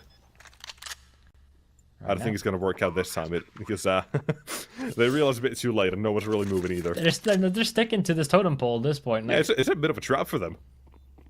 Eclot, if they do go, you know, hunting a bit too deep, then maybe 1 or 2 plays it's going to be are going to be losing their lives, but at the moment they're a-okay. It's the high advantage. Kind of cheeky. Imagine you have a scout on this. Yeah, a scout or an AWP or any type of scope. Auto sniper, it's almost as good as the Olaf boost. Except, you know, not even half the visibility, but... Yeah, you can see that one area of the map that you could also see if you go to the right. Exactly, yeah, but from a new angle. Eyes in the sky, bird's eye view. This was a complete unicorn round, so nothing happened, no kills either way. We don't see those often, so don't really know what to say about it. At this point, Detour and Fida still have the MAC-10s in possession, so they were hoping to get a couple of kills, but didn't really go hunting for anything in case they encountered a totem pole. in the end. It is now 11-6. Blue Jays down on their map pick. Already struggling a little bit. Can we get the CT side started at any point? Seems like Eclot want to go for full on A hit in the meantime, though. I mean, you can look on the minimap. See that the players of Blue Jays, they are pushing up towards B, but doesn't matter now. Here it comes. The attack full force. Yeah, let's see what they can do. CTs, they're trying to defend that smoking CT at least to give them a chance with the first, but that's about it. Bomb site's taken, bomb liner will go down as well, but they can be contested by 8K as well. Good spray. Nearly drilled the head away. Feed it down to the T side. The smokes begin to fade. They back off, realizing this is not the time to fight for this one. Good call. There's a time and place for everything, and this is not it. Professor Oak, they're mad. Words echo in your head.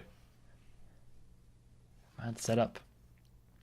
Now there's gonna still kind of go for it. I mean, some noise. I think the plan here is just fake capstan towards B. Hope the rotation comes along as well, but I mean the effectiveness is yet to be resolved. I mean, at this point, no one will even hear the smoke go towards that B bomb site. 30 seconds. I don't know how good that's gonna be. I'm honestly a bit worried about this. As they know capstan is towards apartments, and well, Kakanito's not going to spot anyone about in the next 5-10 seconds. Got to realize, wait a minute, one's going to have to go underpass then. Watch out for A, and right now with the noise being made, they got to confirm that as well. But there's that first one plant, though, who's been stopped in the air from underpass comes. Capstan able to save the round as well as Valencio taking down the second. The time crunch pressure that was there didn't really seem to matter for them. Lock and key. So far, so good for the side of Eclot. They are not struggling at all. I mean, that last round was a bit close. I mean, calling this, you know, spotless would be a lie. They've taken casualties. But currently, they are definitely in control. This seems to be a potential 3-mapper. Good timing on that flashbang for Valencio, not for Kakanito, who the flashbang was intended for.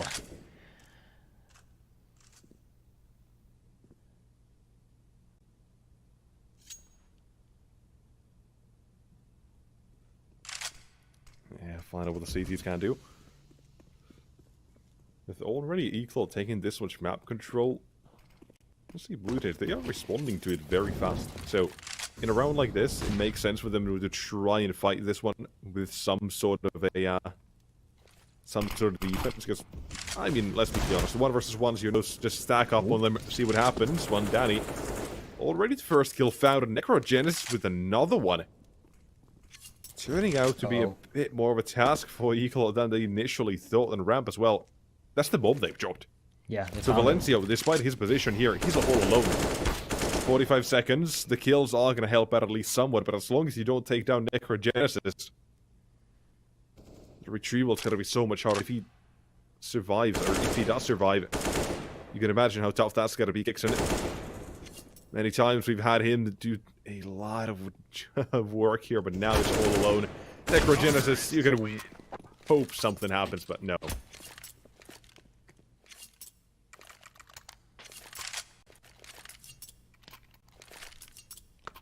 Oof.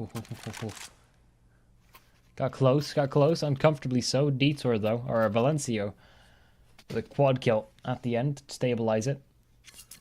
Also, this is really Valencia's map again. Look at this, 20 and 7. Whoa, what's 7? Yeah, he just doesn't die.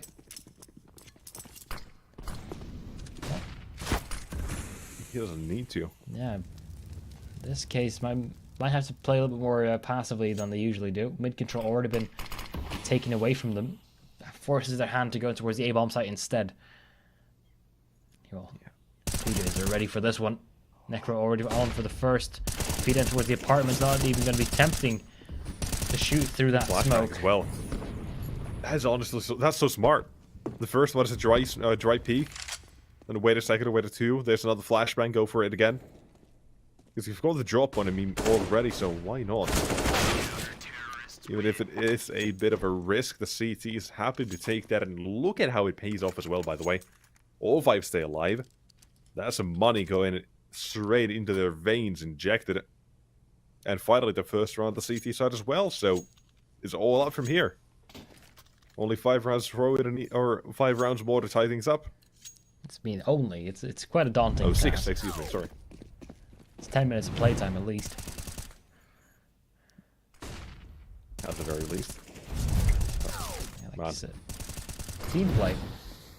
Really stepping up for the side of Blue Jays. We highlighted it previously as well when you know, they end up losing rounds. It's not because the team play, more just the individuals. This time it's both stepping up. Necrogenesis having a wonderful round previously. Need some more of that though. Need some more individuals. Aid kit. One of the people I'm looking at. There's also one more thing you have to watch out for in this round if you are Eclot. That's the money. The result of this directly affects the next 3 rounds as well for you. For Blue Jays, they've got a bit of at least a slight safety net, but that didn't really change as much.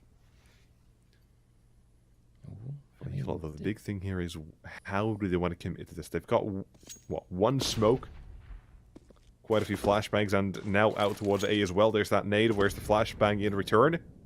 Necrogenesis is currently all alone here. Still waiting for the flashbang. There it is. Finally, with Capson's the one who assists, apparently. So for the CTs, now they know the attack is towards A. It's confirmed the spray is going to be going through as well, but no connection just yet as they are going to plant that bomb and kicks in it. In the meantime, it does take down at least one from the back, and in goes the CTs. Boost as well for Eclot. That's a bit of a tough position to be in finally as well. Another man down. That's Valencio, the one on the side. And now we can see how far apart the T-side plays are split. They really can't do much here. They really cannot do much. And there's the first one already down at Detour. They know he's here. I thought for a second, I started panicking for a little bit. I thought they have to deal with Detour. Like, they had to, you know, remove him immediately, try to get the control of connector, try to remove every single possibility of a flank, focusing on what's ahead of you. But it's well, so far a pretty easy retake server for the side of Blue Jay. So all in all, they should be pretty happy with this one. Look at the nades, though. Okay, airstrike. Anyone were to be a window, they'd be absolutely toast here, but not happening. Instead of doing connector, they've got an A1S, and their name is Kakanito. Okay, the name was Kakanito. Same goes for Kixon as well. As one man still remains as Valencio trying to stat pad it a little bit. Also going to reach his 10 to death on this round. The double digits, finally. Not the way we're expecting it to be, but okay. You know what? I mean, it's something. It is working with something. And currently it's Detour and Valencio having an absolutely incredible game. Yeah, Detour, by the way, he's been on this team for, I think, only, what, three months? And he's already been, or he's already the highest rated on this team. So he's slotted in really well. No, not even 3. He's been less than 3, but around 2 months. So hoping it's not like the honeymoon period. Hopefully he can keep up with this performance. Yeah, I remember the first few games I saw with him. It was a bit iffy on how it's going to work out, but it has really stabilized well. I'll say that much, but let's see though. How does he continue? How does the Eclot continue? They only need 3 more rounds to go towards the 3rd map, and Blue Jays, they need 7 to avoid that 3rd map. Ooh. So if you do the math, that's about, well, 5% odds. We are going to have ourselves a bad game. Math wasn't my strong suit, so I let you take the reins on that one. Yeah, I don't think my I don't think my math works out either. Oh, what? Ooh. I thought I wouldn't hit, but a little bit reflected the side before we pulled the trigger. Did not do many favors there. Now, the remaining players of Blue Jays, they're just trying to hold on to whatever they can, because it's getting stripped away from them very rapidly right now. Mid is in the hands of Eclot. A, almost in the hands of Eclot as well, but Canito just spams through the smoke and gets Valencio. Yeah, it doesn't even need to see him, apparently. That's just kind of nasty. See, though, what else can they do? What else is there? Head might get chopped, and it will. Nope. For him, it's night time in this round of Blue Jays. They cannot really afford to lose anyone, but kicks in good position, good timing as well. Capson completely oblivious as to what happened. And here's Kakanito as well, all alone now. The defense needs to be nothing short of stellar here. Currently choosing to hide instead of fighting. There it is, the first kill, and the teammate will go down. The trade is there. And Fida now left against, good old Danny. Half HP and 10 HP on the other side as well, but one shot through the box does the trick. You've got double digits for the side of Blue Jays. Collect the op as well. And Blue Jays feeling good about this second map now. Yeah, economy starting to build up as well. I mean, this will put a dent in it. Usually you need about 3 players to stay alive to, you know, keep the economy at a net 0. 4 or 5 if you want to keep growing it, but, you know, not going to happen this time around. Everyone will have to reinvest at some point. And all in all, it's starting to shape up for the side of Blue Jays. I mean, it might be a little bit too late. They haven't really left that big of a gap for failure. Which Eclot probably will have to, well, exploit at some point. Looking to go, well, aggressively towards the B apps. I feel like I've seen this play. Well, let's see if they can make it work too. Yeah, the CT side forward position has got to be something they gotta watch out for, even more so when they realize they can't jump through the window. But they're not even trying to. Oh, Danny's playing such a good game here, but no, he's been taken down, only good for the one. As all the action unfolded behind him, we just didn't really get to see what he could do. It's just massive cluster of something. I don't even know what to call it. I mean, I'm at a loss for words right now. Doesn't take a lot. It really doesn't, but look at the top of the screen, by the way. 5 rounds in a row now for the side of Blue Jays. It is really coming back to what you said earlier. CT side, it was the better one by far on Inferno. Here as well, it seems like they're getting back into the groove. Maybe taking some away from Eclot as well, but, you know, of course, you take down 8, that does leave a mark.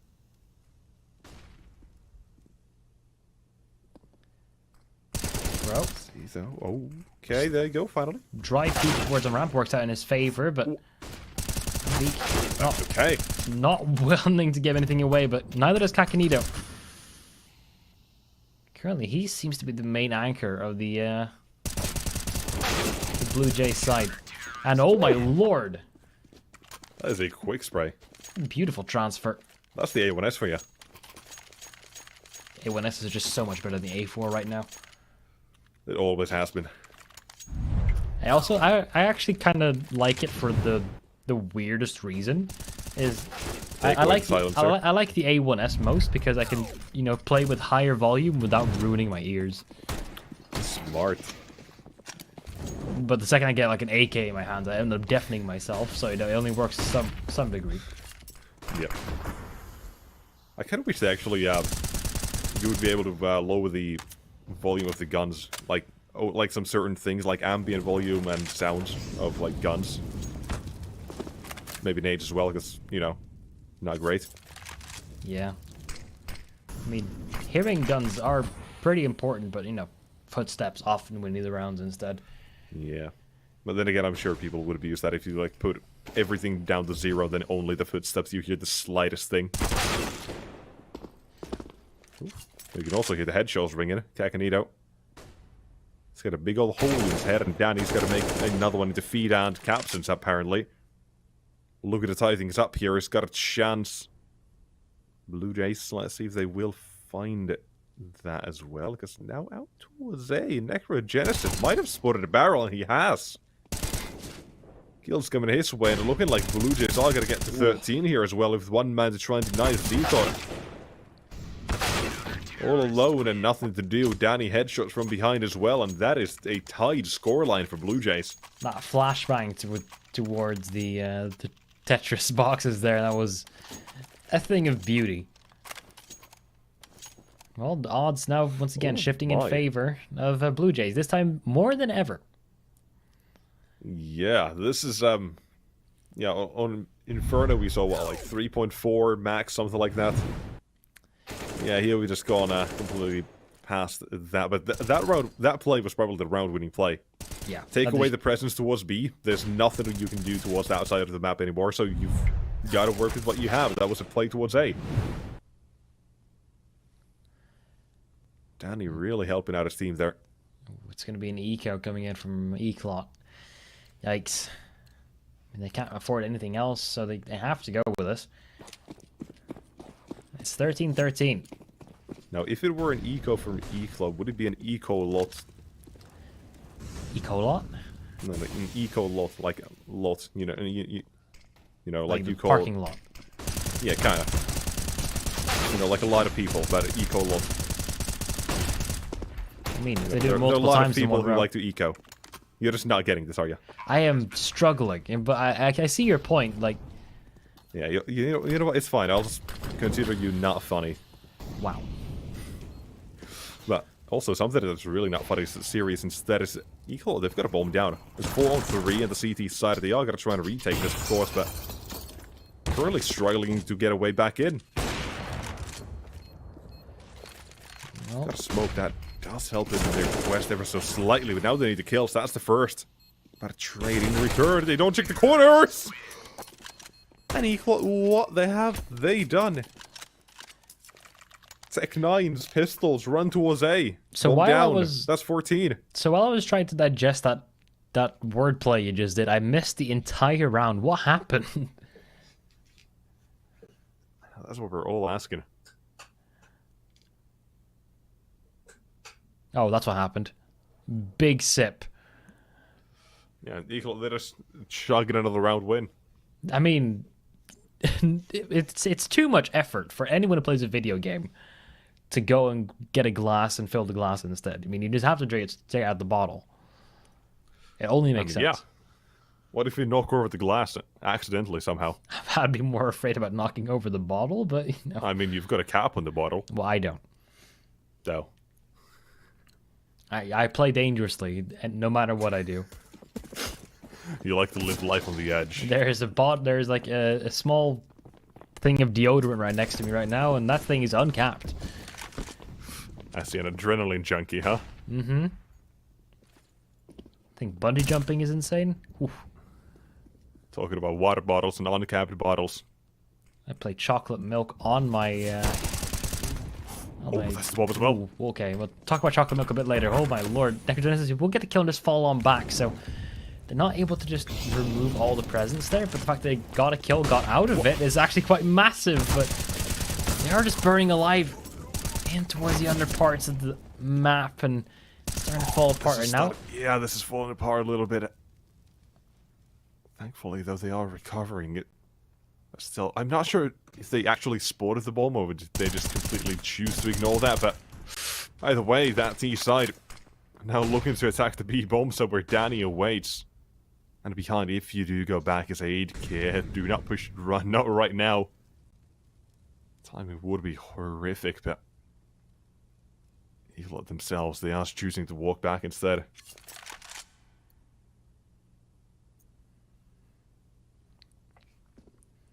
Clearing out the apps and hearing the footsteps towards middle as well. So yeah, a pretty clear picture of what they expect right now. This should be 14-14. 8K will get the kill, but I don't think he'll be able to get the... Oh, he doesn't know he's low. He has no idea. Oh, imagine the 180 from D-Thor right about now, though. Well, this window's closing. 8K has to be careful right now, because if he's not, he might get caught up on the backside. Instead, he'll just, take the op out, make it clear. They're not welcome on the A-bomb site, no matter if they try to flank it or not. And that will be 14-14. Money's still good for Eclot. Yeah, the eco win really helps them out here. The eco lot definitely helped out, yeah. Yeah, you still don't get it, but you're on board. I hear eco in the name and they didn't eco. That's about far as I got in there. And even though chat is yelling at me, it's fine. Yeah, I mean, it is what it is. Sometimes life gives you a lemon, sometimes you kind of dumb. I'm the latter all the time. Not sure about you, but hey. At least... you know what? No. I'm just going to leave it at that. I'm just not going to say anything more. Just leave us in mystery. Exactly. Well, back into the game, though. Round of 29 begins, and we are wondering what exactly is going to happen here. Overtime is on the cards, map 3 is on the cards, and BLUEJAYS 2-0 is on the cards. Yeah. One round away from series point. It's getting a very comfortable start here on the main Swiss. Actually, no, getting back towards 1-1. Both these teams have lost their first match, I think. That is correct. So, getting back to even grounds. Currently, it seems that BLUEJAYS are just a little bit too far ahead for Eclot to really back up with, but now it's the full-on B push. Danny will see a lot of information coming his way. A little bit too much per chance, but the flashbangs are perfect. That's going to be absolutely perfect. Oh, it's overrun. Oh, I thought there was a chance for another one, but 8K now burns it completely crispy. He's toast. Cagnito will take down at least one. Look at the balls on this man. He's gone through the smokes and back away. He's a gentleman. Reloads in safety. Bombs being planted and multiple as well on the site. Force them out. Do not let them be content for even a second. This was 2-on-4. Don't let it fall away now. He can't this is smart give as well. him way around like that. Cagnito's the one who got those early kills, and he's going all the way around to the short, and they don't know. They've got no clue. Look at that. The first back is turned, and here's the second as well on the site. It's Vida. The man who gave Eclot so many chances on the first map, and now into 1 vs 2, but here he comes. That's the first man going down, and he has to take it on his Necrogenesis will come around the corner, will find the kill, and it finds 15 to BLUEJAYS. Match and series point. That was a 2-on-4. That was a 2-on-4, but hey, you've got Cagnito going through smokes.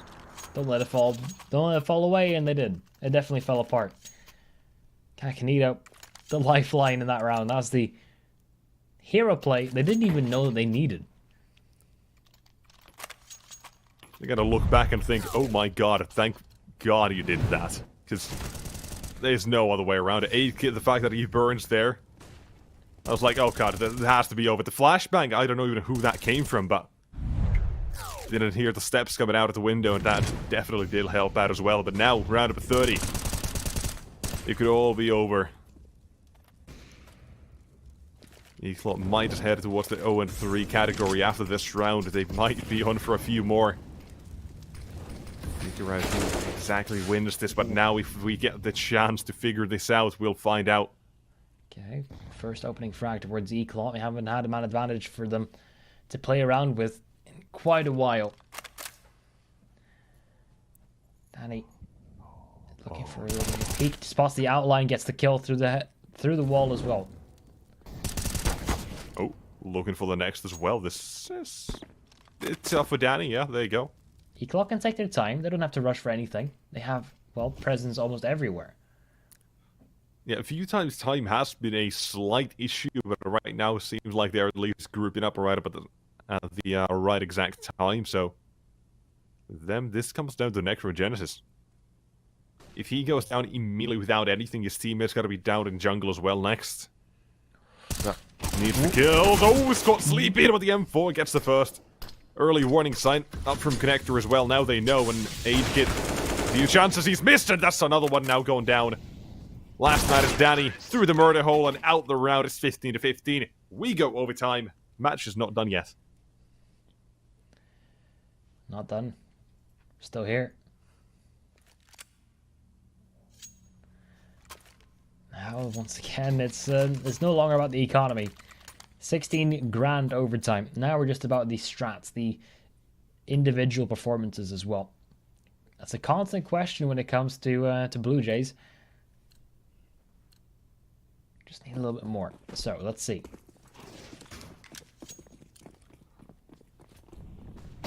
See what they get up to here. What's on the cards for overtime? Necrogenesis playing aggressive seems to be at least one of them. Valencia as well, he knows he's there, but wants to take a challenge, wants to fight this, but not sure when. Maybe there's a flashbang, maybe they're never gonna push this. But they know one was early or close towards ramp, but look at Eclot though, this is a very particular setup they're going for. The first 30-40 seconds of the round it was holding T-spawn and a ramp.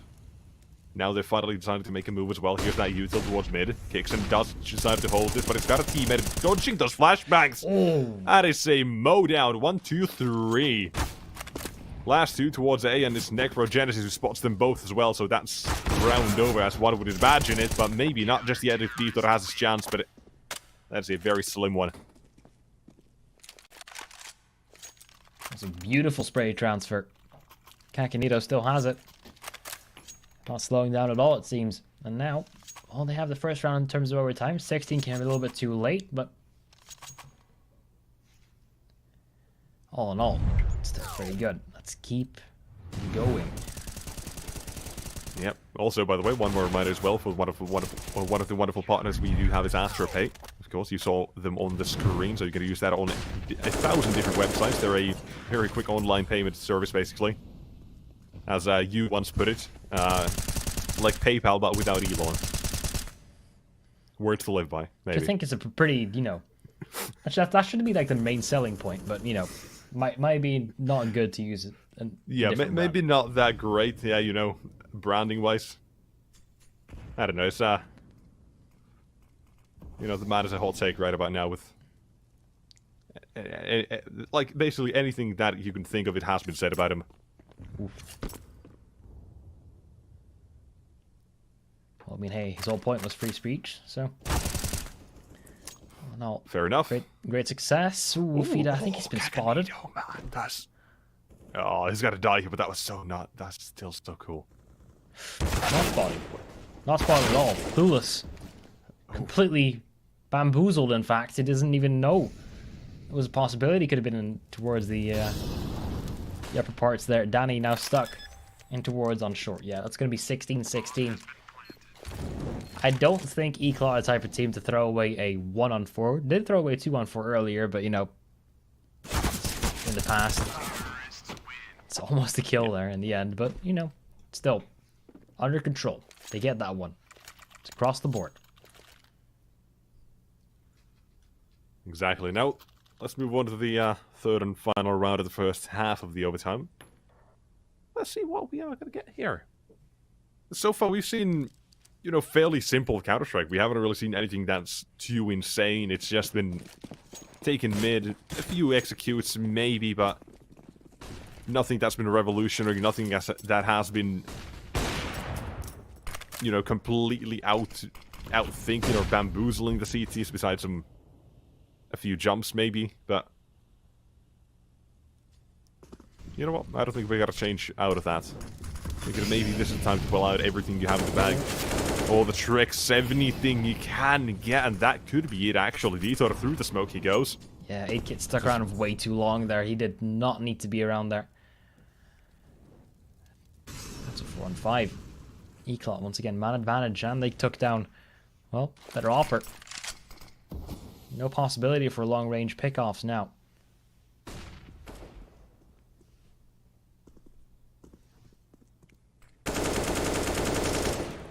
It's a good spray at least. And the idea that the T-side might want to attack A, and they do absolutely want to do that. Kakanito basically having to solely defend A by himself, but not the first. Captain stays alive. It's a clean sweep. Eclot, they stay patient the entire round. They just burst out of ramp and connect at the same time. Blue Jays simply not ready, caught with their pants down. And a 1-round advantage goes to the CTs of Eclot right about now. And 2 in a row only needed, or 2 rounds needed for that third map here. I need to remind you, Eclot, they lost their own map pick and they pushed Blue Jays to overtime here as well. So already, this is delivering on a very even basis.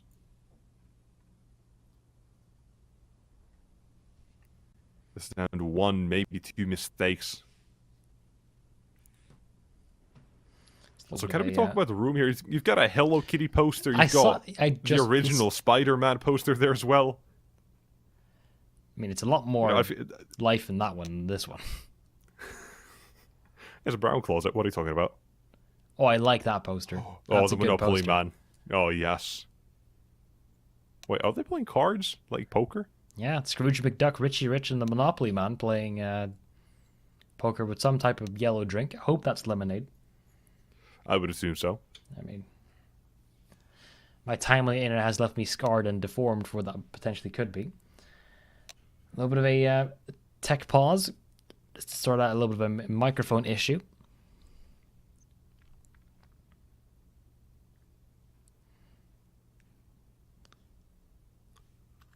Okay, we're good to go again. So, 16-17.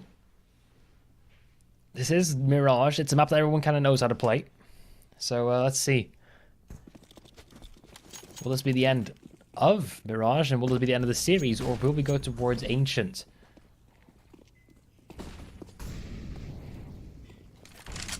It's not the end of the road if any of these teams end up losing it just yet, but it won't be easy for them.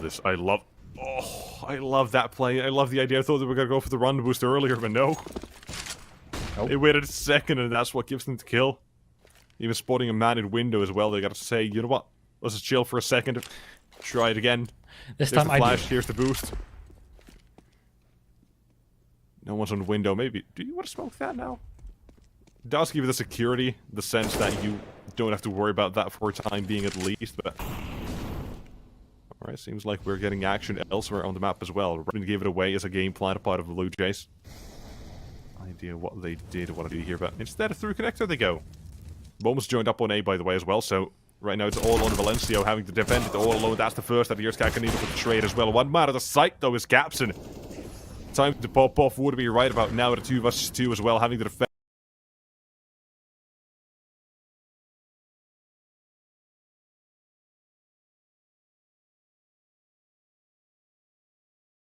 And that's one above you. Scopes have been heard, but feet are defending it. There's the last man as well, down for the 1 vs 1 and Necrogenesis. Elevated angle against the op is not going to be a great fight. You have a Molotov. But wait, all you got to use that if anywhere. He's capsing it. Going back into shadow. That molly would be useful right about now. Does he want to take the challenge? Even without it, he still wins it. Tied game yet again, 17-17. Neither team wants to get or give the other the advantage. Need 3 rounds in a row here for the BLUEJAYS side in order to get that overtime victory. We're about the first one, so 2 more in a row.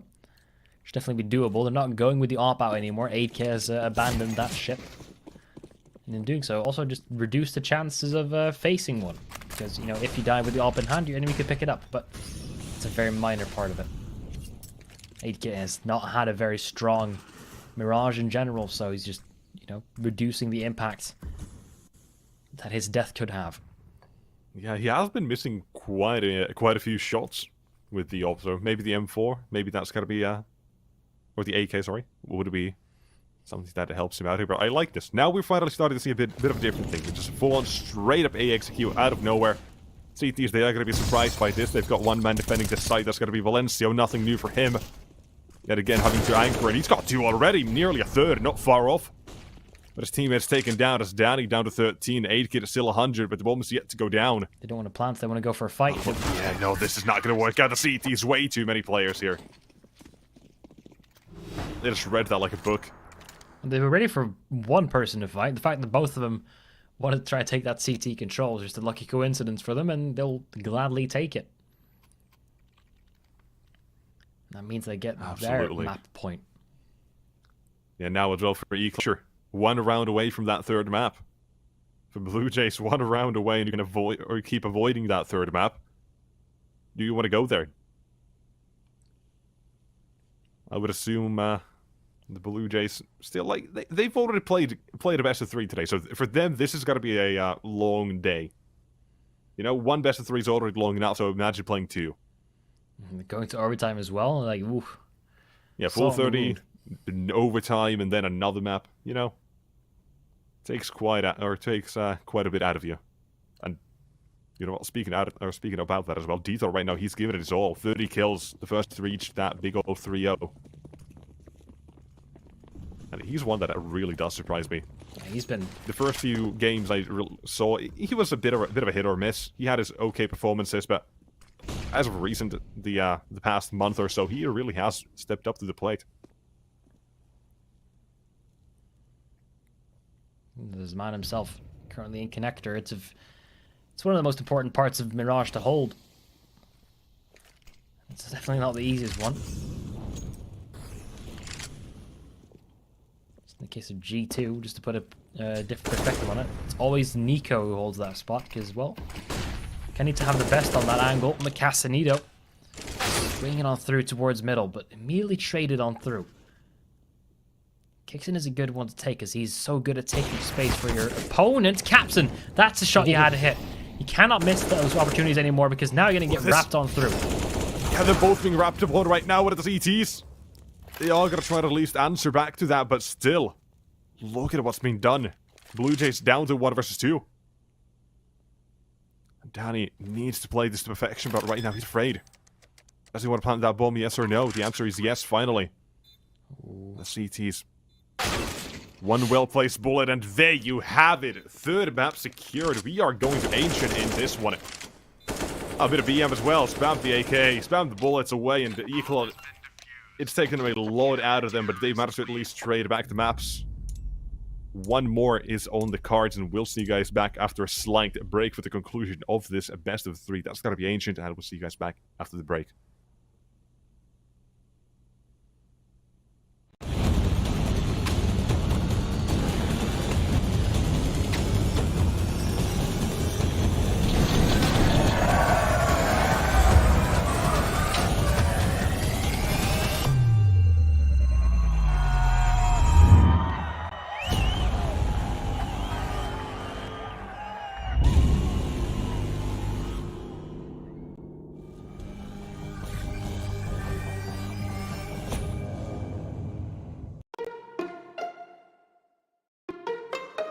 Paying online with AstroPay is really simple.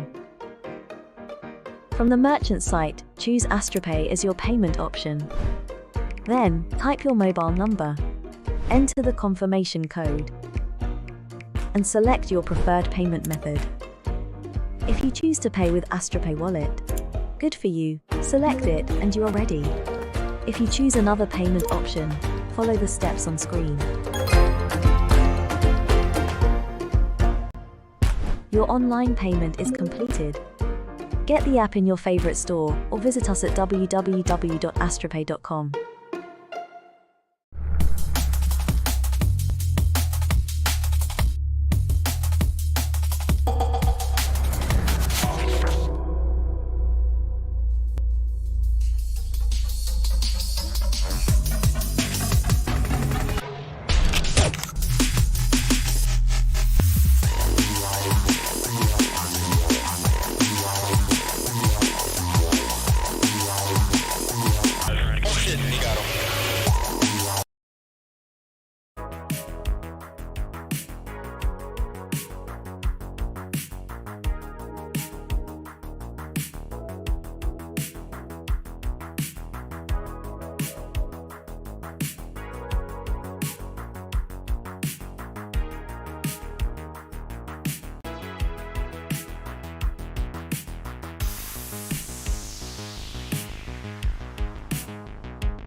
we're on the final map of 3. Alright, welcome everyone towards the, I already said it, final map of 3. Eclot versus BLUEJAYS. Already went over Inferno, which BLUEJAYS took, and went over Mirage, which was Eclot's victory in overtime. Now towards Ancient. Second time BLUEJAYS have played this one today. And they're also second best of 3 today. Well, still going strong, but, you know, it's starting to, you know, wear off a little bit. Need a little bit more of them. So, my name is Grev. Joining me is Nexus. And we're getting started on what is currently, well, I feel like the most CT-sided map in the pool. So, wonder how this one's going to be turning on out. That is a good question. We can guess and we can talk about it all day and speculate, but personally, I think I just like to get into the action, so let's see what we do actually find here. One smoke, one flashbang on a T side, smoke of which and flash both already now used, and look at this, already out mid. 2 players in Dota for the CTs, they've got a bit of a crossfire setup going on, and Dota looks to try to do some sort of damage, but it's not good for anything. Capson does take 2 though. Deep to Demon as Entropiq now tries to stop the bomb plant from happening and defending that A side by all of his might. So far, so good. 2 USP. Samson, why not a third? Maybe. As Kixon, the man who's been getting multi-kills in this best of 3 so far, has been utterly insane. Let's see if he can do so yet again. Those are some clean taps, though. I mean, hey, he had everything he needed to there. I'm not sure what Kixon is planning to do, but going all the way around the world, at least. Yeah, a bit of a field trip. You know, it's a sightseeing mission. Wish you could, like, show us, you know, the map a little bit, you know. A couple of different variation of trees, but, you know. Beggars can't be choosers. 50 seconds on the clock. I mean, he's made it more than enough time for all this. He's getting watched, though. Takedown feed. Yeah. It would be a ridiculous clutch, and it already is quite a ridiculous clutch attempt. It's been spotted out, looking for a way in now, and already getting smoked off. It's not looking good for Kixon. Yeah, I was looking for a way in, but now the only way out of this one, killing all of your enemies, so it's instantly dying, but hey, you can take down at least one of them. And then go down as well. That's the middle ground you can do. Eclot, either way, they do win the pistol as kind of as expected after Entropiq decided to tap down a few of his own players there as well, but either way, looking good, feeling good, and you could be as well if you want to go ahead and upgrade some of your skins. CS Money've got you covered with a 40% top-up bonus as well, so click the banner just below if you want to check that out. There's also a giveaway as well, which you can also enter by clicking the banner. If you are interested, go ahead and check that out. Use CS Money a lot myself. Can recommend. It's very easy. Sort. Looking to make some money with the MP9, and just the sound of that submachine gun will make BLUEJAYS not run into that immediately, at least. They'll take their time. NCO. Ooh, that's a lot of bodies he just saw. Let's try to stay alive as long as possible. And he's doing a very good job of just, you know, directing their attention elsewhere.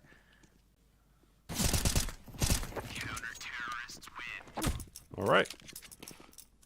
An easy round there for Eclot. All 5 staying alive. And the fact that they had, what, 4 rifles in that round? That's a really good thing for this round now. No one has to go in with, or, well, you don't really have to go in with more than 1 SMG. Well, I mean, you've already got the weapons you want, and it's still a fun mass. Money's still there. Yeah, I mean, it still counts technically, but we all know the MP9 is better. True. I'll take an MP9 over from mass in most engagements. But right now, it just seems that Eclot are just a little bit ahead. I mean, Necro, he heard that tick. Yeah, thankfully, D-Star still has his.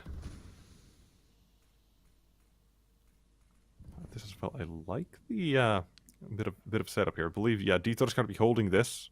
Valencia playing anti-flash, and just like this, now they wait. It is very much dependent on the players in middle, though. Is that? Yeah, there is going to be a flash from. I think that. Yeah, I think the flash failed. Valencia still gets his chance in the limelight, but only for the one. A sloppy spray. Doesn't get the second. Instead of the CTC, they are getting punished by this Encaps in it. Ooh, that smoke failed. Defend the B side by himself. Yeah, another failed smoke here. Another failed nade. Not a great round for the Blue Jays nade hands right about now. 45 seconds on the clock, and they're looking to go towards the B bomb site where Eclot currently they have all their players gambling. I mean, there's not enough time to go poke around anywhere else on the map, so Blue Jays, they've committed to this point. They want to make a difference, they have to do it now. But this is the best chance that Eclot have at this. 20 seconds on the clock. Now the push starts coming on through. Speed up. Good for the first one. Maybe the second on the follow-up. The player was already low. Capson and a 1-on-2. Very doable at this point. And even more so now because the bomb has been taken off. But Aid Kit will finish it in the end, giving Blue Jays their first round. Close. That nose guard. Even if he even got him off the bomb plant as well, so came down to who was faster on the trigger, and it indeed was Aid Kit. Blue Jays right on the board, just like that. They're not going to be wasting much time here. So let's see what we do get out of this round now. Eclot as well. The last round, it was in a way a bit of a bonus round, but not really a full one. They only had the one SMG. But either way, they are able to afford rifles, and that means they've got another defense they can go ahead and mount up here. Nuvik, he welcomes them with the M4, takes down 2 at a final response as well from the T side, taking down 2 as well. Vacated the bomb set, and in they go. The bomb plant itself, not happening yet, but the timing of all these things. Oh no, what is this? I don't get the bomb as well. Taking down 8, get Fida. Happy that happens, and wondering how the hell did he not get checked in that position. That was just so unfortunate for Kakanito. I mean, sure, at some point you're just assuming that no one's in the same position as you are in because you haven't died yet. You haven't seen anyone peek out. But exactly, you just get content. You're like, you know what? He's not around there. There's no way. There's no way. Yeah, and then narrator, there was a way. It's like a very, very sad like slideshow. And just a Robert B. Wide music. Yeah, say happy terrorist players smiling thumbs up. CT player showing on the other side. Sad T-side player. It's the Mr. Incredibles movie. Valencio. He'll just try and hold him back. He's the only one over there, though. I'm not even close towards the middle ground because everyone else, they're aware they're up against pistols. They don't want to give away much, but oh my lord. Okay, a free kill through the smoke. He'll take that. He'll fall back too. Absolutely will. Fafita, though, he's out in the open, essentially, but well, thankfully for him, he's not got much players coming his way, or not many. Can't be said at the same for Valencio, though, who will go down after a back and forth, and, yeah, well, will be avenged. Full force Fafita comes, collects the AK, and fourth for Eclot as well. I'm not sure if it was intentional. It started well for Eclot again. Like, we've seen both these teams have a great start on the opposite team's map pick, right? Yeah. Blue Jays, a great Inferno first half. A bit of a sloppy second. A great start on Eclot's Mirage. Bit of a sloppy second half. I mean, I don't know if it was intentional in the previous round, but ended up taking down the Glock player, or the Deagle player first. Yeah, that Glock player was not able to do anything with any of the results. Okay, let's see if we get maybe some better utility from the Blue Jays this time around. I love this, by the way. It's a fast play, because they managed to get kicks in all the way here without anyone knowing, so insanely fast play like this is going to force the CTs to react to the kicks, and already as well. You can see how much space he's making. His teammates now just wait a few seconds. Again, another chance. There you go. Now they know one was back there, and Valencio, he's going to be taken down next, or at least try to. And through the wall, if they have to, will do so. Incredible space work there. They were just in. They did not wait. Like you said, they're pushing towards middle. It was exactly what they needed.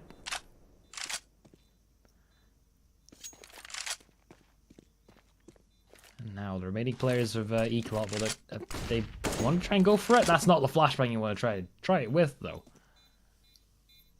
Yeah, we can already kind of surmise he's a dead man here. Same thing goes for Nubik, apparently, who will go down. So for BLUEJAYS, another round, a fantastic round. I really honestly, I cannot understate how much I love that call. So we'll see if that can continue. How do you even call that? Like, okay, I'm gonna run down middle on my own, And they're with, not like, gonna know. a flashbang. Yeah. That is 100% just a play or a reaction type of play. You're like, wait a minute, just wait, go fast B, I'm gonna flank. Cool. Like, they threw the smoke CTs, they threw the counter util as expected. That same counter utility gives the chance now to, well, basically take care of the plays in CT. Ooh. There you Naughty. go. Finally punishing Kicksan, though. Not gonna let him get it away with that without some sort of retribution. I mean, Even if it does come around late. it is 4 Deagles. Valencio has a USPS. So he would have been very happy to try and get that gun that he just collected, but it's kind of already a lost cause in that scenario. Remaining in the remainder of the Deagles, I feel this should be pretty easy to clean up.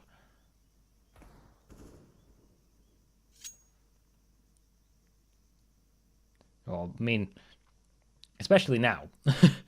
The call's been made by Eclot to stack towards the A-bomb site, and meantime, BLUEJAYS is creeping on up, slowly but surely, up towards that B-bomb site, and they're not going to have any resistance there at all.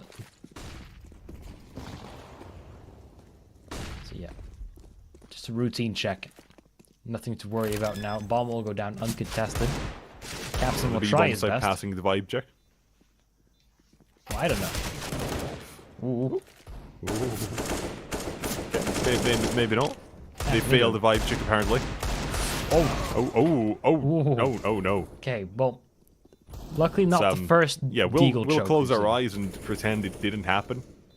It's been a lot of Deagle chokes lately, hasn't it? Saw it on Inferno as well.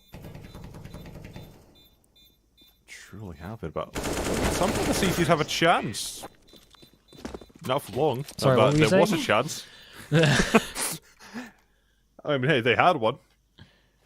For however long. I see Valencio has bought himself an auto shotgun. So that's going to be definitely used towards Jaguar.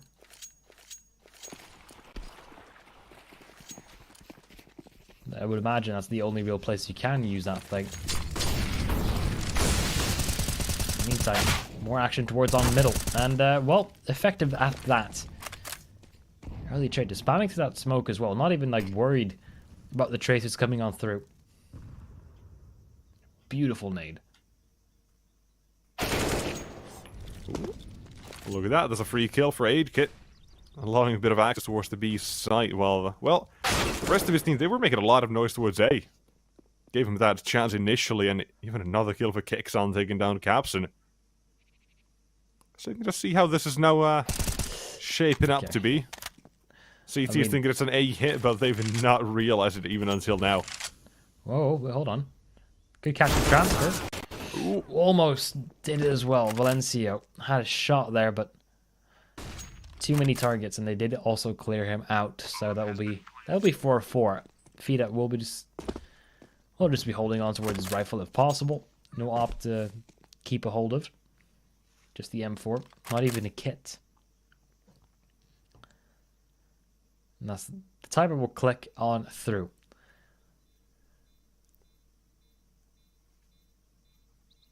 I mean, it's not bad considering the usual CT domination that's on this map.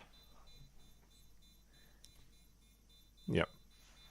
Also, you know, I'm sure you as well have been paying attention about someone's apparently losing their mind about the pronunciation of what should be Tsatanito instead of Kakanito. Tatsanito. So, yeah. I mean, I wouldn't call it losing their mind. I mean... Oh, never mind. No, he did say specifically losing it. Oh, yeah, well, apologies. we'll try to fix that. Yeah. I mean, it's not the first time in this very like series that we've been corrected on the pronunciation, so we'll add it to the list. That's damn right we will. Work with it slowly. 1 or 2 times we might slip up, but hey, it is what it is. Not much we can do. Besides hoping we can do the best, but yeah. This round is kind of the same for Eclot. They just hoping they can do something. Yeah, not too much variation here. I mean, it's good for FIDA. He didn't get overrun. They still keep the M4 out in play. And that was kind of like the short straw that he drew.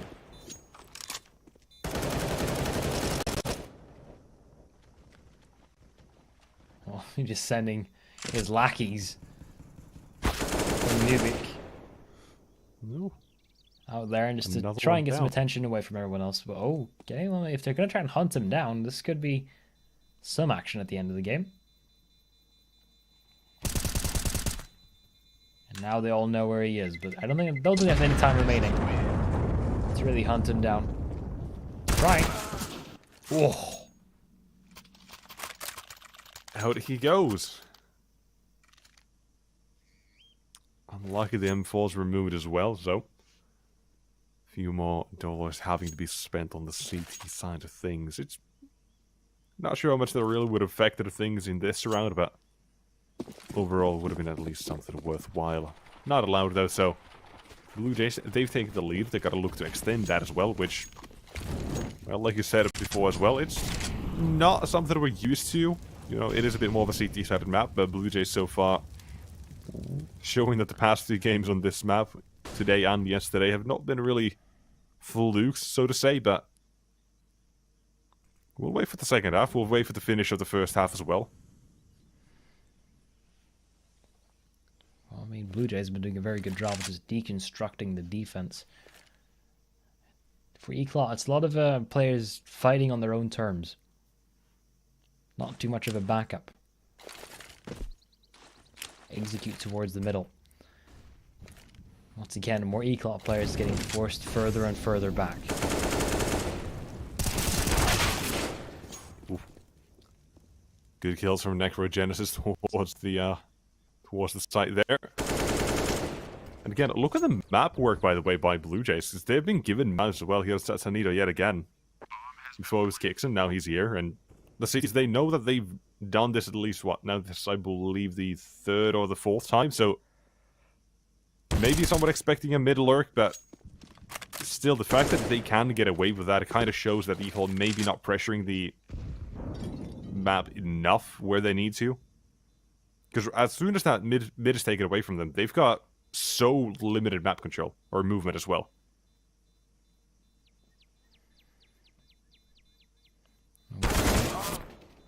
Looking, they're still trying to hunt down all these rifles, but in the process of doing so, they're losing quite a lot of their arsenal too. 8 kit. Looking for the kill on FIDA. FIDA swings on through, we'll give him the pleasure of doing so. So, this is a good start, good continuation for BLUEJAYS. They are, well, they might be up against some rifles in this round as well. It needs to be a half by coming on through for Eclot. It's already looking a little bit worse for Eclot. I feel like even though most maps you wouldn't really freak out when you saw a 4-6 scoreline on the CT side, but I think the map freaking out a little bit. Yeah, it is a bit of a warning sign, basically, right? Like, this is the start. What's the worst to come, considering BLUEJAYS still, they have shown us that the CT side has been the better one for them overall. But either way, that's something for later. Right now, though, we'll see what this round holds, because they could still lose this. Look at the HP on Tanito and 8 kit. The MP Knight as well, that is close by, can absolutely take down the first without even a challenge. Yeah, no, one wide swing here. At least one guaranteed kill. Detour also joining on through. Yeah, even worse, I was about to say. Detour has joined. For Genesis, he goes all over, and it's all over before that even gets a chance. That's the MP9. You just shoot, and one bullet, you get 2 kills. I'm like, oh. That never happened. Like, okay, thank you. 1 bullet worth $1,200. It's not bad. That's a steal. Well, first round back for Eclot. I mean, they are now in a position to keep on going. The money built quite nicely on the back of the half bike. Now, Blue Jays. They're kind of on the turning point required. Tatanito. He's trying to just, you know, establish some mid presence. I feel like even though mid is such an important part of every single map, it's not the same thing on Ancient. You kind of like adapted to a meta where you definitely need to take the B entrance. It is. I'll actually get to that in a minute. It feels is somewhat similar to mid on Cash, right? You've got the you've got mid, you've got Donut that's kind of like highway. Yep. And then you've got to take control of the third part of the map. That's, you know, like A main, for example. You know, in that sense, it's got a few elements of that, but you could make that comparison to like any map, honestly. It's like, whew. Okay. There you go. At least the turn's still on. Absolutely. Let's see what he's got to do, because he's low on HP. Now, well, too low. Can't do a single thing about it, and Capson, I think he's just opting to go for the save. Maybe take a goodbye shot, say hello on his way out, and not even that. He's off. Flying far, far away, and that's got to be 7 to Blue Jays. Also, real quick, too, again, I'll just say that you could really make the comparison to anything. Taking B is like taking ramp on Vertigo, right? You can make these comparisons on anything. It's like taking mid on Mirage. It's like taking B here. Like, you know, it's just so easy to make them. But at least shows like there are parts of the map that are more important than others when you want to play like more of a default style. I mean, it just makes it a whole lot easier to digest in that case. Yeah, like when you limit that one big part of the map, where the CTs kind of make such a big, you know, play on the map or T-side alike, that's like your chances going up massively when you even manage to slow them down or something. But then come the mind games, and we're not going to get into that. The 5D chess of it all. I thought I was watching Heroic for a second. The guy looked like Stabbin. Yeah, I was thinking the same thing. Like an older version of the Stabbin. Like, oh, since when did he join the server? No, he just you know, enjoying the game. Yeah, front row seats. Exactly. I mean, we'll see some more of Heroic in June because we're getting some LAN tournaments. Ooh, finally. That's true. Yeah, Heroic, Fnatic, and Imperial invited so far to Lund, Stockholm. Tickets are out, by the way. Oh, you planning on going? I'm not sure. I don't know. I mean, maybe. I might if enough people go there, but not sure. You know, enough people I know. I mean. I know what you mean. Yeah. That's one of the few references I get. Don't worry about it. You were supposed to come to the major with us. Why didn't you? Well, doing something called university. Fair enough. It's a bit of a slow burner right now for the side of Blue Jays. I'll get back to my burning questions later. Interrogation continues later, but right now though, 40 seconds and even less on the time. The T-side still not committing to the site just yet, but they are going towards A. We know that much. Yeah, Against Sansanitos all the way up top mid CTs, they are aware of it at least. The possibility, because you can see Dieter basically tasked to guard this one area. If he goes down, the flank is so much faster. His job is so tough, but now, caught in transition, his rotation's going to be slowed down a fair bit, but here comes the defense, and Nubik. 1-2 lines them up. Necrogenesis opens up the B-bomb set as well if they want to go, but there's no time for that, so instead have to plant in the smoke. They can't do so. Gift from God. They just lined up for NBQ. Just couldn't have worked out better for him. And now I feel like we're at a turning point. BlueJays taking a timeout because they don't have much of a loss bonus. There's not really much to work with, and their economy is at a point where you kind of have to force buy. What do you buy though? I mean, Kixon, you can buy an AK, give it to someone like 8kit. I think they might, honestly. Or maybe if he buys a Galil, they've already got an AK. Yeah, Galil instead.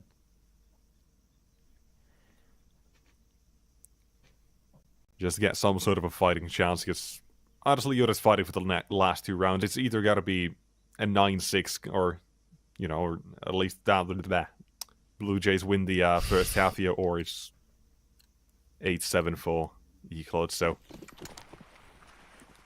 we'll see. We'll see what we do find out here. The outcome of the round. It does depend on a few entries, by the way. Like, a round like this, you do want to get those entries. You see they want to play a bit faster as well. Allows the boost for an extra Genesis, since he does respond on the other side of this as well. At least give it a chance to toy with the idea, but how far does he want to take this? Currently, he's still all alone for this. What about... There you go. That's what you get for going out all alone. 8kit now looks to try and regain the AK as well. Flashbang comes back. Fida still doesn't want to give away his own position either. And there they go. The T side flash in. And out of the round they go. Essentially get flushed out of this one. Not much that can be. Dieter just held all the attention that push. They didn't even consider the fact that anyone could be in that cubby. No, good double dink, absolutely. But not much more. So, tied. 7-7. Considering how the game started, wouldn't have imagined that. Considering how the series started, wouldn't have even imagined being here. Third map. You know, my initial idea was that, you know, BlueJay were to, you know, store this one away fairly easily enough, but not the case. They crack under overtime. Pressure that has been building up. And now it is the pistols as well. Let's see. BlueJays maybe a pistol play. Gonna win them their last round. Probably not, but let's see if they kind of go against the odds already, although they're taking a bit of damage as well. And this time they actually know. Valencio's down here, so if they were to just run towards the B side, that would give them a bit of a chance to catch them off by surprise right now. At least a bit of map control early. Maybe force the bomb plant, but instead they choose to play it a bit more safe. They've got that utility for the execute as well, so you can see that being lined up right about now. And he then kicks and throw in whatever he's on to throw in. Here they go for the challenge as well. That's the first one. But Satanida will charade at the M4 still here. Valencio never moving an inch. He's alive, kicking it. However, just barely struggling with 4 HP, but he gets the flank as well. So this round is done. In a 1 vs 4. No chance. Yeah, the cover behind Capstan to make sure that, you know, nothing bad would harm his friend. Capstan has been having a load of impact. I mean, definitely more than Inferno. He's been taking it in strides. Now we switch sides. Mentioned previously that, you know, Ancient is fairly CT-sided. It's easier to defend it than attack it. And, well, BlueJays do have quite a good win record on this thing as well. So let's see if they can continue on with that. Can they bounce back from this? Maybe the exhaustion will start to set on through because it's the second best of the league today. And already, not off to a good start, but immediately traded and even more damage being dished on through. Oh, around the corner, having to make a 180, unfortunately for 8kit. Doesn't work out, but look at the HP on Eclot. Captain, low on HP, now taken down to Valencio, down to 2, and T-Thor on 41 as well.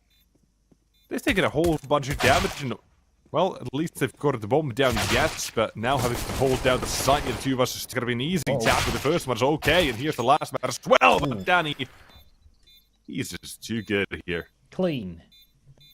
I mean, the retake was crispy. Anything but. Those headshots, man. Ooh, those were clean. And now afterwards, an 8-8 scoreline. Bomb still got down for Eclot, so they're going to be going for a full buy in this one. AK for Detour. Maybe even a second one if they want to sacrifice someone else's. But no. 2 Galils, 2 MAC-10s, and an AK up against the full rifles. So now, I would like to see how BLUEJAYS tackle this entire CT approach, because it ain't easy. It's a lot more focused towards B and middle than it is towards the A-bomb site. But turns out that Eclot, they might just, you know, use that to their advantage. Ooh. That is a good track right there. You know where the play's going to be spamming the wall from. Just take a wild shot in the smoke and on the other side of the map as well in the meantime. Take control of A. Eclot smoked that off as well, so for the CTs of BLUEJAYS, not what they were expecting out of the second round here. But the bomb plant allowing for it, and Eclot, they are going to take the risk of buying it. So far is working out. And the whole temple as well now for Entropiq. He can ensure his teammate doesn't get completely overwhelmed. Now he's down, so Nito all alone for you, but it's not Nito around. Still kicking it. Never going to go down and feed up. You're up next to hold upon the task, and his teammate as well goes down. BLUEJAYS. That was way harder than it needed to be. Yeah, but the retake was textbook. Ooh, barely didn't have enough time for the defuse in the end there, but trade for trade, piece by piece. The odds, whoa. I mean, wouldn't guess that from the scoreline. Definitely in favor of BLUEJAYS. If you want to join on through on these odds as well, can head over towards pinnacle.com/odds or pinnacle.com/welcome if you want to sign up using the code CUP22. Of course, you can bet on all the matches in the Pinnacle Cup, but also all other sporting events. Still yet to figure out if you can bet on chess, though. Haven't really looked at it yet, just yet. That's the question we need answered before the match is over. I feel there has to be. Surely. Ooh. Okay, trading back to first. Might actually give the T-Set a bit of a false sense of security about what's happening around them here. Yeah, 8K was definitely desperately looking for the AK and ended up getting himself killed through the smoke. Yeah, here's that util though. We know it's going to be hit. There's no two guesses about it. Nothing else that we can really surmise. So it's down to the kills, down to the entries and the bomb platter. If it does go down, it will. About how well Eclot can hold this is the next one. Danny and Necrogenesis both are right from the same area. Good flashbang as well, just in case they would get a bit too close too fast. It's the time to start clearing corners. That's the first one, and in the meantime, Danny will make its presence known. First kill there, and look for the second as well. Tap the bomb out of their hidey holes they go, but straight into their crosshairs he walks into as well. Not bad at all from the side of Eclot, 9-9, tying things up, and this is, well, just as close as any of the other maps we've had so far. Yeah, I mean, I was gonna get over my resentment of the B-bomb side on Ancient because I don't like how they can just spam through that, but spam through the wall and hut, not my favorite. But hey, they make it work. It's a new map. I say new, it's 10 months old. It's definitely a different twist on the old post plant.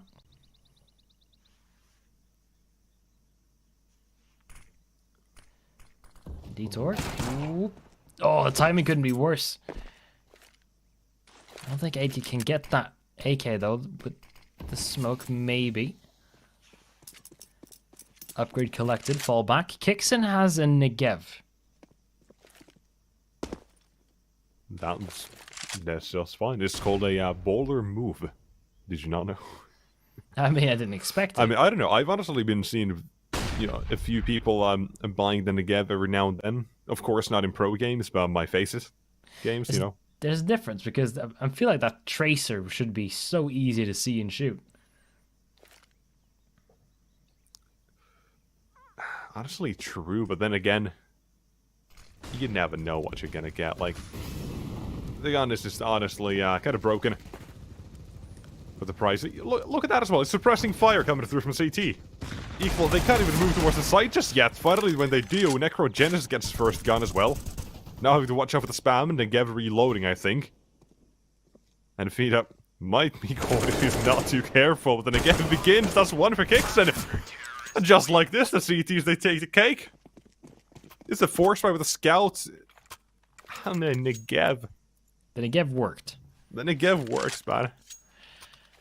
I mean, so the tracer doesn't matter, apparently, if you aren't able to, move past it. So that makes sense. My world view has been cracked open. What are you gonna do about it? I mean, there's a complete difference when, trained professionals use it and when I do, but surely this is indiscriminatory proof that the Negev is a good gun. The Negev is goated. Oh, a good gun? Okay. I mean, I still prefer the revolver. Oh, of course. A matter of culture. Or taser. Ooh. Tap. There's a few taps coming now and then. And, it should just be cleanup for the BLUEJAYS side, and it is exactly that. No real stress. A couple of dinks, but, they have head armor for a reason. I mean, actually, I almost never buy head armor on the CT side because you can just easily forego that, but in that case, I would have been dead.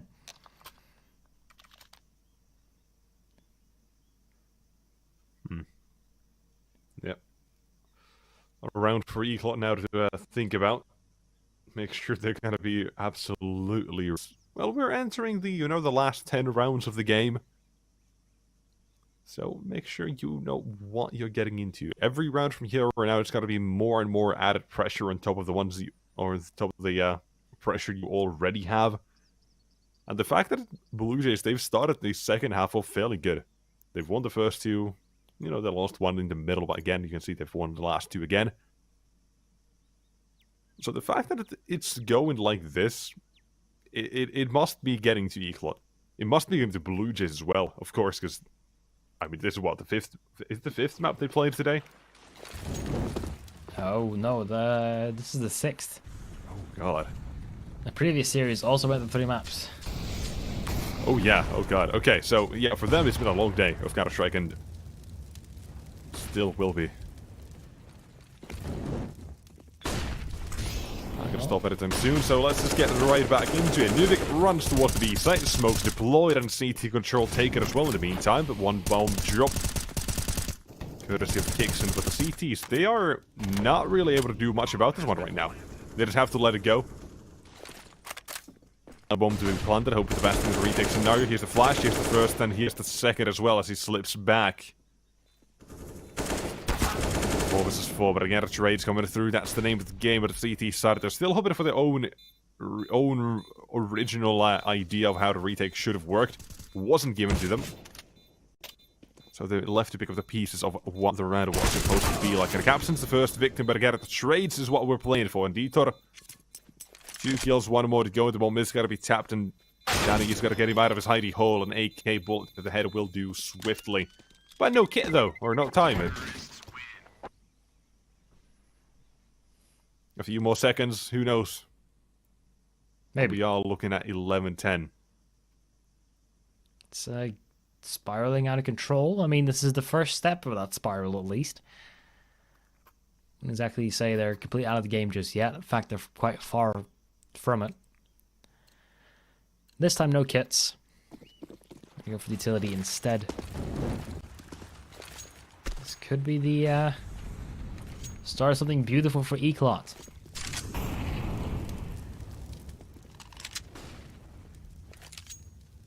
Oh, okay. Kixon being granted the A1S. In the meantime, just to push on towards the A-bomb site instead. It's just full force. They're not slowing down at all. 8kit has to try and get one, maybe two, maybe drop the bomb down if he can. It delays it at least, but other than that, not much more else to do. The Blue Jays might just have to convince themselves that this is not worth going for. Now, unless they get a kill real fast and real soon, they're not going for this. Valencio, he's the one with the lowest amount of HP, but still, he's not going down. The CT is not even going to try and spam the wall, so nope.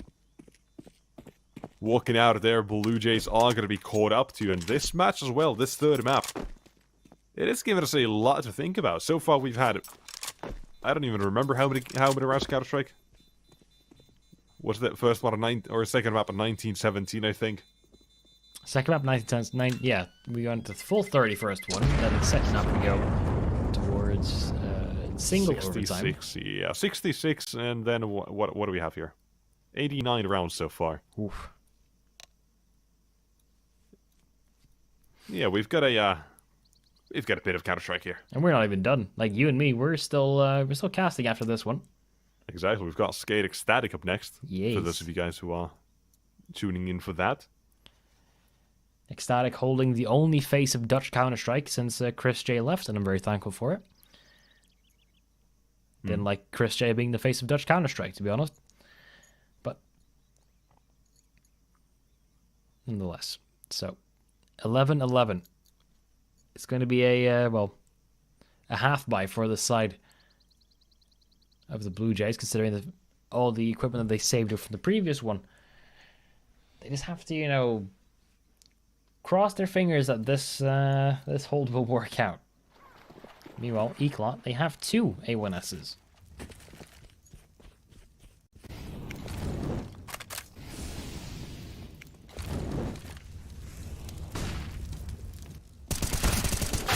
Oh, again, there you go.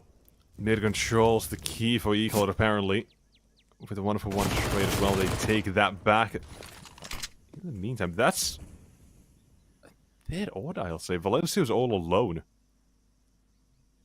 No one there to back him up, no one there to do a single thing about it, and...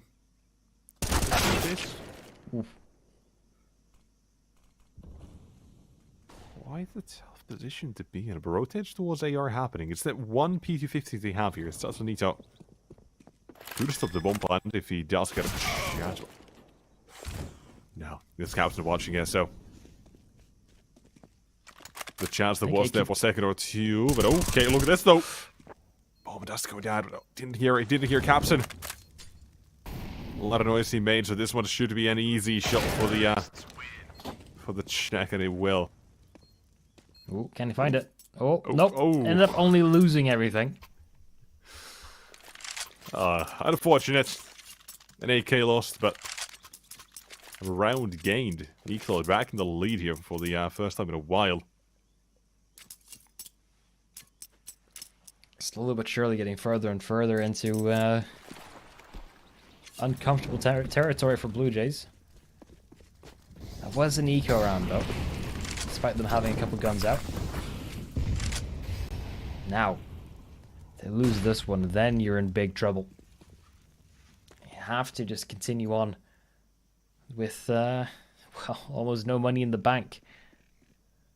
There's no more time to make an economy for yourself. You have to make this one work.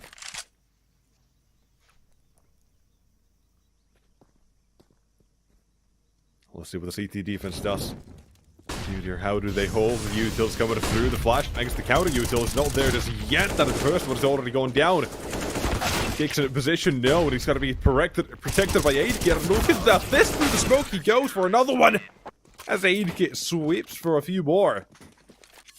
Chaos on the B side of the Blue Jays. They played that super aggressively.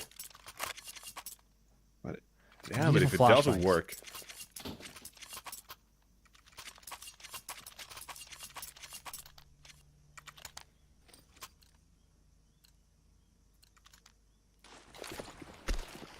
That's a full-on deagle round for the side of Eclot. And just the utility on Blue Jays has been phenomenal so far, and it's going to keep on being just that. Valencio, he's done a little bit of damage, but all in all, It's not enough for this round, and I think this is going to be cleanup for the side of Blue Jays. Yeah, I mean, it's a shooting gallery for Danny. He's just tapping away with the suppressed weaponry. Triple for Cha-Cha. Oh, Ta-Ta, sorry. Not Cha-Cha, it's a dance. I believe you're correct. It is, yeah. There's no Cha-Chanito. I mean, that would be a sick name. Yeah. Only a few H's missing from his name. Yeah, true. We're close. One day my dreams will be fulfilled. One day, there will be a day where Greb is no longer a glutton. Whoa. I mean, hey, your words, not mine. You said you were a glutton. Yeah, but you're making it sound like I'm talking about food only. I was talking about Counter-Strike. Well, it's the weirdest CSGO mod out there, CS Glutton. Well, let's see. Let's do anything to distract me from this conversation right now. Blue Jays are still having everyone alive. The utility on the Eclot side is very low. 2 smokes, a couple of flashbangs, and a Molotov. It ain't exactly what you'd call a comfortable standing, and they use some of the utility that they have towards middle. That could have been enough to pull them away from mid for a second. And look, that kicks in as well. Oh, It no, pulled they him hear the away steps, they from hear the the B steps. ramp, so doesn't know entirely. Suddenly, Eclot might just get the drop on them.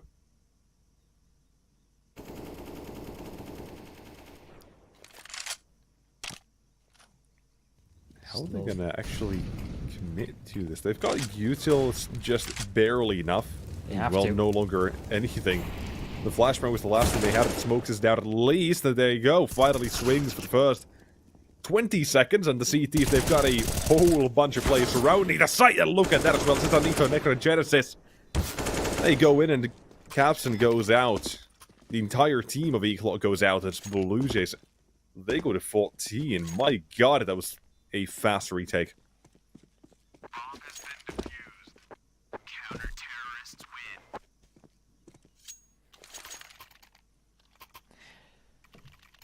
Might stick actually with Cha-Cha and Nito.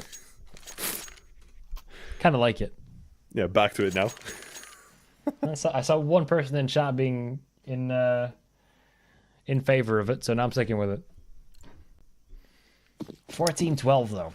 This is getting it's I feel like we're looking at the end right now. Eclot, they're just going for full-on Tech 9 play, and Detour is just pushing through the Molotov. They want to take mid control, I would imagine, but no, instead, straight up towards B instead. And didn't work out. Already fell flat. Utility is too good from the Blue Jay side. End up with almost no control. Necrogenesis even gets a kill towards middle. It's or towards the Cubby rather. And there's absolutely nothing to do anymore. It's already fallen flat. It was kind of reliant on the players, how do you say, not dying here. Because now the rest can't really help. They know Kixon had it, some sort of position at least. He was going for the fight. Now they have to use the flashbang to get out. And now the CTs know where they are again, so... Oh. Doesn't really get any better. At least he's got the 1v1 against Kixon, but still he's got a whole bunch of damage. Losing one rifle at this point, it's not a big hit to Blue Jays. They've got the money to back it up. But if they lose any more than that, maybe there's something to be done. But no, it's 15-12. Blue Jays match a series point, and they've got 3 of them. Surely one of these would be enough. But Eclot, they have played for this opportunity. Now they've invested into it as well. Everyone going full on out with the spending.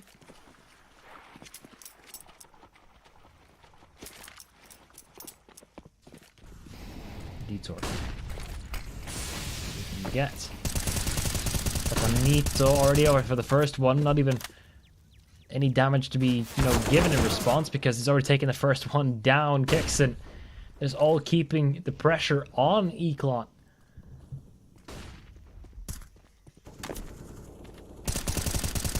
seems done. Yeah, it seems already over. It's not going well. Eclot, they try and do something about Blue Jays again. It's kind of what we saw at the start of Inferno, right? Remember the mid push? Like, out of nowhere, they decided to do that at the most or the least expected time, and here as well. Body is falling to the ground in mid, and Captain with 25 HP has got nothing more but a dream. Yikes. You can see the frustration. Not even a dream, it's a nightmare. You just wake up here, but... Oh, does he? There you go, that's one. 3 more to go as Captain hopes to continue his team's dream in this match, but it doesn't work. It's Blue Jays taking the win here, 2-1. It takes us all the way towards the 3rd map, but with 94 rounds of Counter-Strike played, we finally call it quits on the 3rd game of the day. Blue Jays emerge victorious, go into the 1-1 bracket, while Eclot are going to be going to the 0-2, facing elimination. And you know what that means. Well, it means that they're going to be able to keep on going, and, well, I'm talking about... Well, Eclot's maybe not going to be able to keep on going. They're still struggling a little bit, because they have a lot of really rough edges. It doesn't seem like, well, the strats they're trying to go for really work out in their favor too often, so all in all, maybe they can look back at this VOD, potentially figure out some of the issues that they had, but all in all, I feel...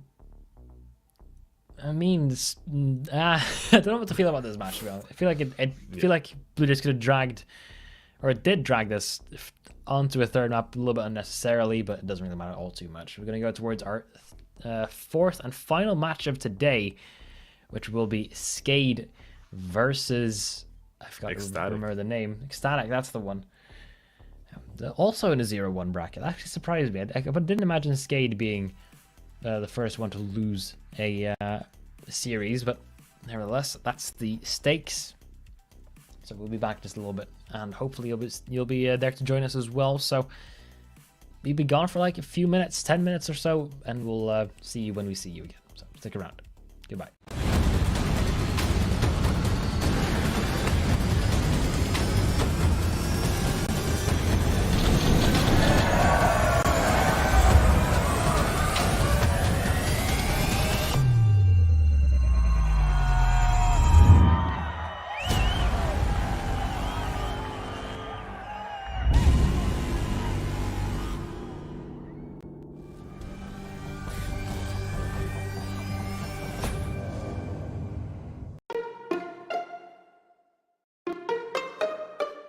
Withdrawing with AstroPay is really simple.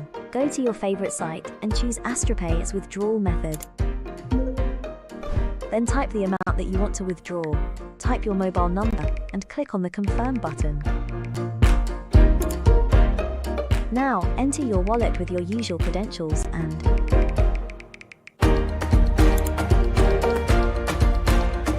your money is available in your wallet now.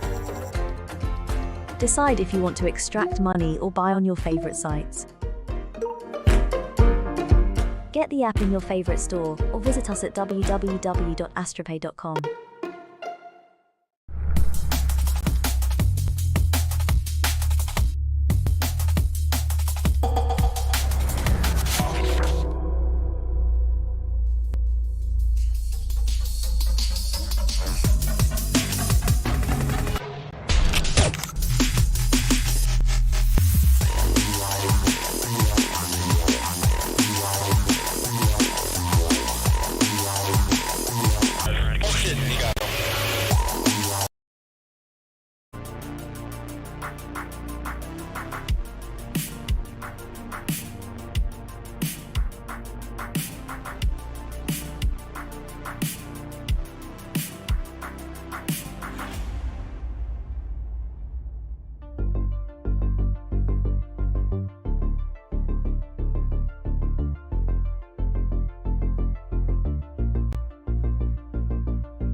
Hello and welcome back, ladies and gents. It's been a long day and we finally have the conclusion, the fourth and final match of the day as well. It's going to be SKADE, it's going to be ECSTATIC, it's going to be me and Greg right back on it as well. We've got a short break, we got some tea, I got some water, I don't know what you did. Either way, it's going to be right back into it. Yeah, I didn't do anything. I should have probably done something, but I didn't, and now here we are. So let's just get straight on through with it. SKADE versus ECSTATIC, like you said, this is a 0-1 matchup, meaning that they lost the first match, now in towards the 0-1 bracket, looking to get in towards the 1-1 area. So starting off with, start off with SKADE if possible, because, well, we know these guys, they've been around for a very, very long time, staying underneath the same banners, with basically the same players the entire time as well. Only having some small changes. I mean, they had like small. Recently, they have done a few roster changes. Yes, they have brought in a few new names, I guess, or well, I mean, new names. Old and new. Yeah, new names is a big word for it. We'll get to that in just a minute. So you can see here on the entire table that we're currently dealing with the bottom half of the entire tournament so far, with SKADE and ECSTATIC the only ones who haven't done any matches of the ones that have been 0-1, and of course we get towards the 1-0 matches tomorrow and the day after that as well. So all in all, in for a good week of Counter-Strike through on all this. Actually, yeah, it'll be the start of the week because it's Sunday now. Oh, it's Saturday. I'm losing my mind. I've been inside for too long. So all in all, looking forward to try and see how this match will be going on through, because, well, as we said, we have the side of SKADE up against ECSTATIC, which used to be Lingby Vikings, and then now they've rebranded themselves. And I think actually it's a pretty good rebrand. I like the new logo. I like new outfits and everything, and I also really like the players there. The players are quite fun to watch. I mean, Vertigo is their home turf, bird from the sky. You know, it kind of makes sense. The height and the bird and all that stuff. There's a whole metaphor between it there. And reading between, I see. Kind of, yeah. I mean, the quotation mark newest edition there is Jello, because considering he's been recently brought on from the side of Nexus, and of course you have Dafu, Manx, and Fasher, and the coach Sneppen. I mean, why didn't they take pictures of the coaches, man? I feel like they're always being left out. They should really bring them in, because they're part of the team as well. You know, it's the voice of reason in the back of your head at timeouts. Yeah. You know what? Maybe one day we'll have justice for coaches, but you know that's a hot debate right now. Just the coaches, none of the other players, just the coaches. But all in all, should we just jump into the video? We're a little bit behind schedule. We could just do it immediately, right? I mean, we could, but we could also take a look at SKADE's lineup. Like I mentioned, they've got a few new names, or new. You can take that with a grain of salt. Of course, Bubble and Dreamer now find themselves in this current iteration of SKADE. Been there for about 3-4 months, so for you that's probably news, if I had to guess. I mean, I've seen them once or twice. Yeah, but for the core of the team, you know, that is Lone Rainmaker, Ships, the big three, and then Dreamer as well. He's slotted in very well for the team, and overall they've had some pretty good performances. But you can tell they the recent form the past few weeks hasn't been so great. Yesterday as well, or not yesterday, but a few days ago, they did suffer a loss. That was yesterday as well, of course, against the Azures, that they did lose, putting them in this bracket. But here's the video you were so keen on, so let's see what we have, because Vertigo's being banned by SKADE. Yeah, see that. It is unfortunately that's the case for ECSTATIC, because SKADE is the permaban. No, oh wait, Vertigo is the permaban of SKADE. That's the way that one rolls off the tongue. And it's going to be Nuke, Dust 2, and Ancient. I mean, this is a map pool that kind of favors SKADE a little bit, because they're pretty decent on Nuke. We haven't seen ECSTATIC play Dust 2 too much, and Ancient as well. It's starting to become the new Inferno. Everyone just keeps that one towards the end because you kind of know how to play it, and in most cases, defaults on the CT side will get you a very, very far way as well. So that seems to be a pretty decent map pool, but it's definitely still in favor of SKADE, and especially in this edition, because we haven't seen too much of Dust 2 from ECSTATIC. So that's just a big question mark for me at this point. Yeah. When they let's say back, a few months back, when they got Wolfie, they were very inconsistent on Dust 2. They kind of stopped playing it, it just kind of more or less whittled out of their map pool.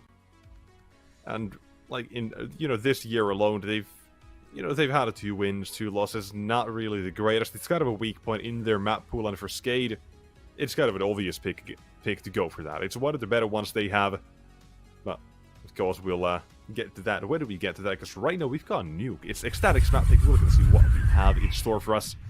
The final match of the day begins. So, ladies and gents, hope you have strapped in. Make sure you're ready for the game as we begin the pistol. Seems to be just a. Is this the immediate A hit? It seems to be hinting towards it, but not as explosive as you might have thought it would be. Now he starts to come on through. Dreamer flashed on back, and they have full control of the A-bomb site, but Trey is going either way, and Bubble already behind them. They're not giving any time to breathe right now. Dafu, beautiful turnaround at that point, and Rainwaker has to hold on his own, and he does so beautifully. Triple for him at the beginning. Up to Fasher, who has gotten a double of his own. Needs to triple up against Ships, who's already tagged out with 11 points of health. One bullet would do it, just a headshot for extra measure. And SKADE will take that pistol, but it's costly. And, well, they definitely could have done that without Rainwaker, that's for sure.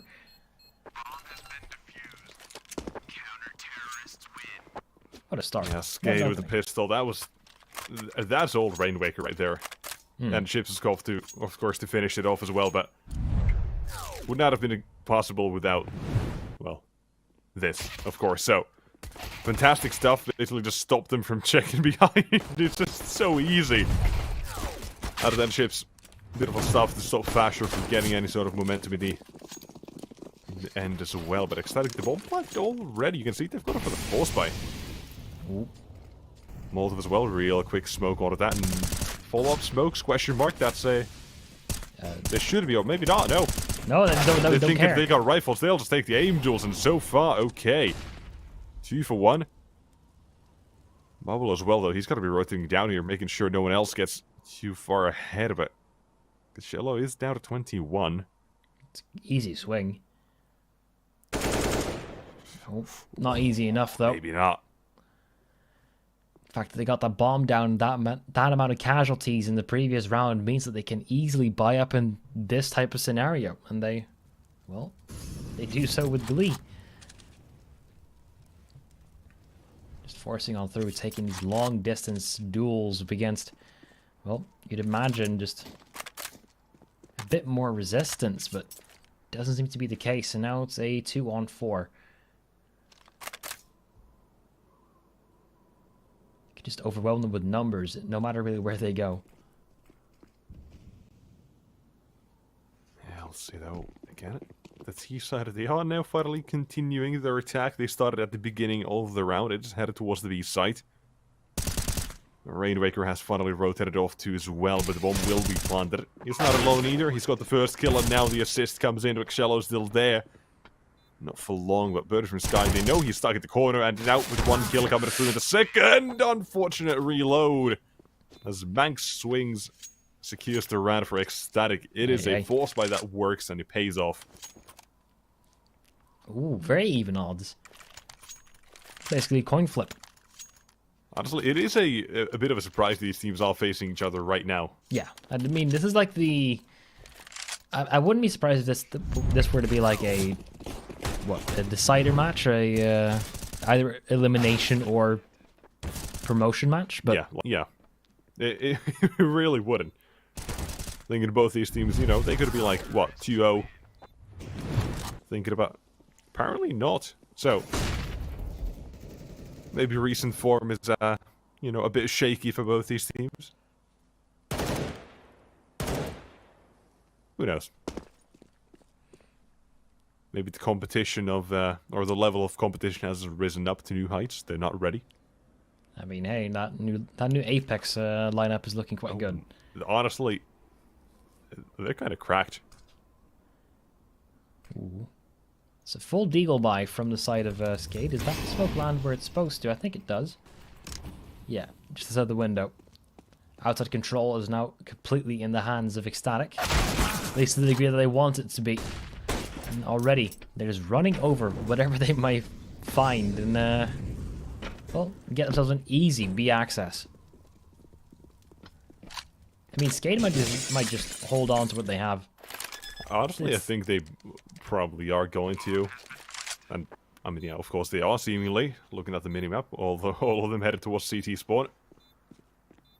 Makes sense. They fully invested into this. They've not got a single point of entry into the route at this point. They've got no position. And it's better than USPs, right? To save these. Yeah. Maybe you get lucky, get an AK, or maybe even 2 in the next round. Carry those over to the gun round, and who knows what happens then. Basically getting 2 forest buys for the price of 1, but nonetheless, during this down period, I'd like to remind everyone that we're doing a giveaway. You can see it in the description, or one of the flags there. With our partners at CS Money, you can get yourself a $100 deposit of skins. So yeah, check that out. Very gracious of them. Feel free to take part of the action where you still can.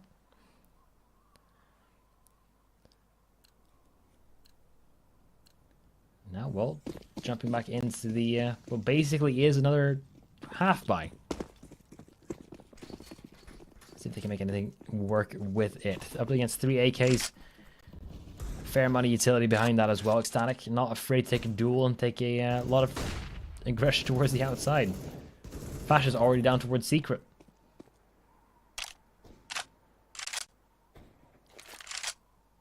Yeah, quite a bit of control there. Basically, the CT side has just given them at the moment, so... see what sort of response there is going to be. Obviously, it's a basic give and take. That's kind of one of the staples of Counter-Strike. Give away some sort of map control you can take away somewhere else, more likely than not, but it doesn't work. T-side, if they're anticipating it, you can see there. Solo just holds and easily finds that.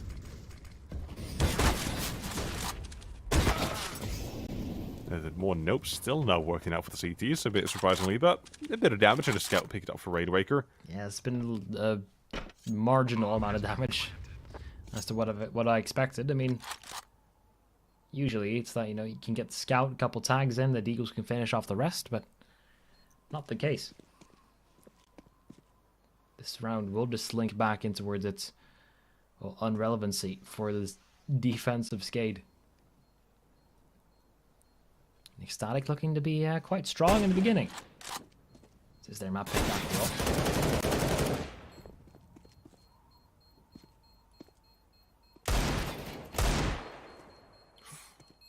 all. Alright, I mean, a few kills they've managed to get, but not collecting any of the AKs so far. Instead, all of them go back to ECSTATIC.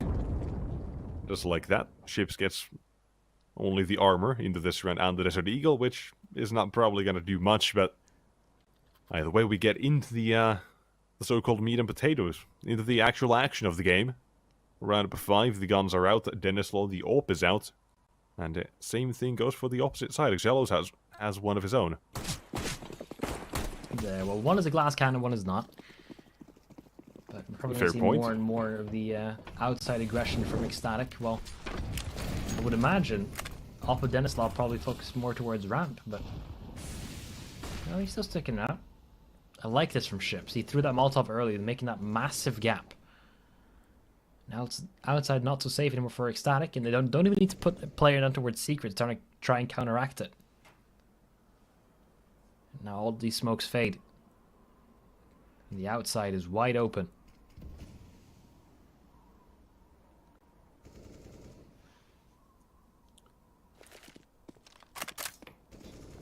Oh. Who's that for? Yeah, dropping smokes for Bubble. Oh, Bubba has an auto shotty. Yeah, he'll probably need anything to get, you know, close to them as possible. Yeah, this is honestly a bit of an odd round from ECSTATIC so far. It feels like they're waiting for SKADE to make a mistake, to give them something to work with, but it's not happening. So ECSTATIC, they're going to be forced to make a move like any second now, and you can finally see that as well. Movement begins. Uh-oh, Ships, don't get too impatient. Don't want to give them anything now. Oh, this might be a fast A-wrap here, maybe. like it could be, or maybe not. I'm not entirely sure. But from Sky is throwing a bit of a wrenching plans here completely. Going down towards Hell will go down as well, and so does Manx. The attack towards the B side as command stand. Now we'll find out what the T side is really made of. With the time so low, we cannot fumble the bag any time, not even once. And with Xillo down as well, the bomb is going to be planted finally 2 versus 5. And a CT pressuring begins. That's the first, but here comes Dafu, still alive, with Fasher delivering a double apparently. The new Dutch destroyer coming in. Oh, that worked out perfectly actually. Still in, but look at this, they're getting information one at a time. The CTs begin to present themselves. HP's low, open the door is closed, and a gentleman, the quarrel happening. Glock out next, and how was he alive that long? Door duels are my favorite part of Counter-Strike. That's just so chaotic. Both of them are just spamming the E button, just trying to shoot through it, running out of ammo. It's perfect. Everything I wanted it to be. Everything and more. All First right, one for SKADE. All right, yes, cool. they're getting on track here. You expect a fairly okay CT start on Nuke, otherwise it is got to be a bit of a tough one to get into, really. Yeah. I mean, luckily they are starting on the CT side, which is, you know, it does give you more of a grace period. So even if you ruin yourself a little bit early on, you still have the mercy of being able to rebuild and adapt later on. Probably not so lucky in the second half. But now, 3 players jumping in towards Secret. Bubble will be there to meet them. How much damage can he do? Already used a lot of their utility. No smoke, no Molotov to delay them. Only nades and firepower.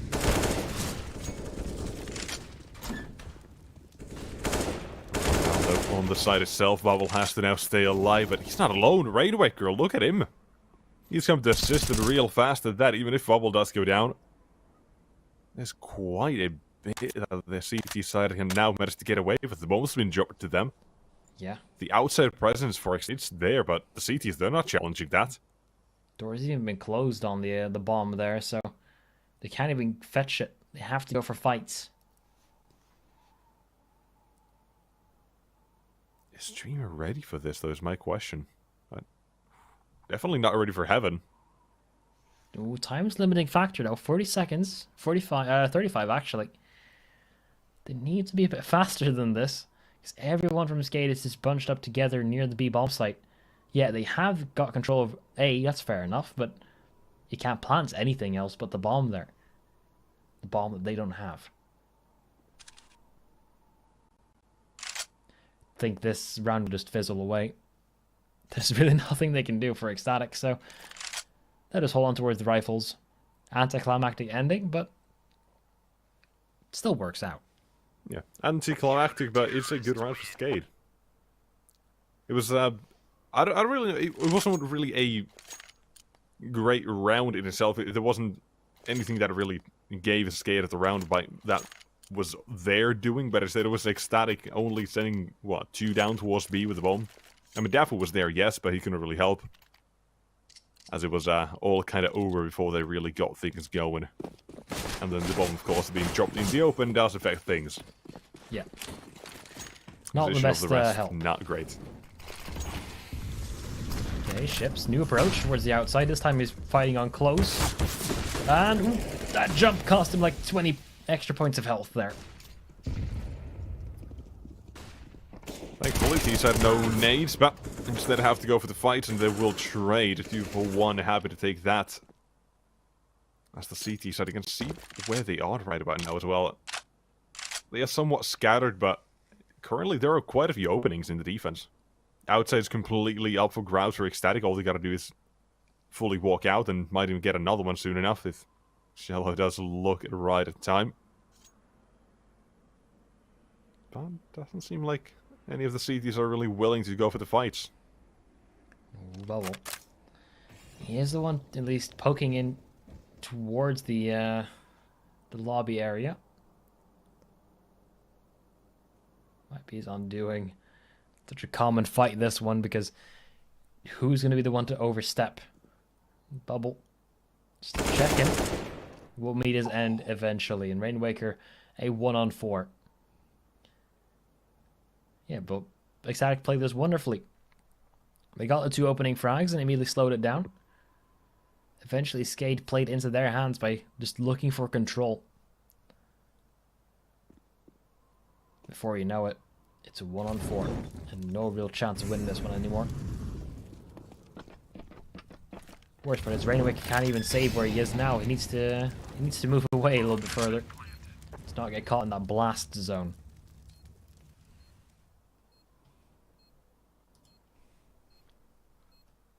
Yeah, for ECSTATIC now. A nice bounce back, a bit of back and forth in the beginning, perhaps. The economy wars, if you will, are going to be starting right about now as well. So for SKADE, they're going to be able to buy back in the next one. ECSTATIC, they're going to be able to get a few extra dollars into the next round because of 4 players surviving now. Will Rainmaker survive here? Yeah, he should be fine. The bomb's far away, and it's the radius is way smaller than you think. Okay. Yeah. I got nervous because I've been killed when I'm like on Inferno. I've been killed when the bomb was on A and I was on Banana. So you know I've been. It's been difficult. Yeah. It is a bit. It's a bit tough. Ooh, I mean, I think Nuke is more of a The bombing radius is more like a cylinder, you know, like top down. Probably, yeah. But all in all, not too bad. And now we have the. I took a quick look at the kills on the side of SKADE. Rainweaker has 10. Ships has 7. Dennis Law and Dreamer both have 1, and Bubble I think also has 1. So it's really been only action for some parts. Bubble has no kills. Okay, good to know. Oh, Rainmaker though, a few steps having been heard, and now decides to back off ever so slightly. But the question is, will he swing first, or will Fasher decide to take the duel? He's currently waiting, but he's not alone. Dennis Law does decide to join him as well, so he's got the USB debate for him in this position as well. That's going to be huge. Even more so if they decide to take the challenge, but then comes the question if Daffo can help, and now Ships as well seems to be joining them on the lower side, so they've got a 3-man Congo line here. And there you go, one at a time. Fasher close. This should be an easy early kill, and here's a trade, and now an M4 that can't be collected, or AK, excuse me, but there's Dafu. Dreamer's been found, and he's been taken out. Yeah, that's the end of that one.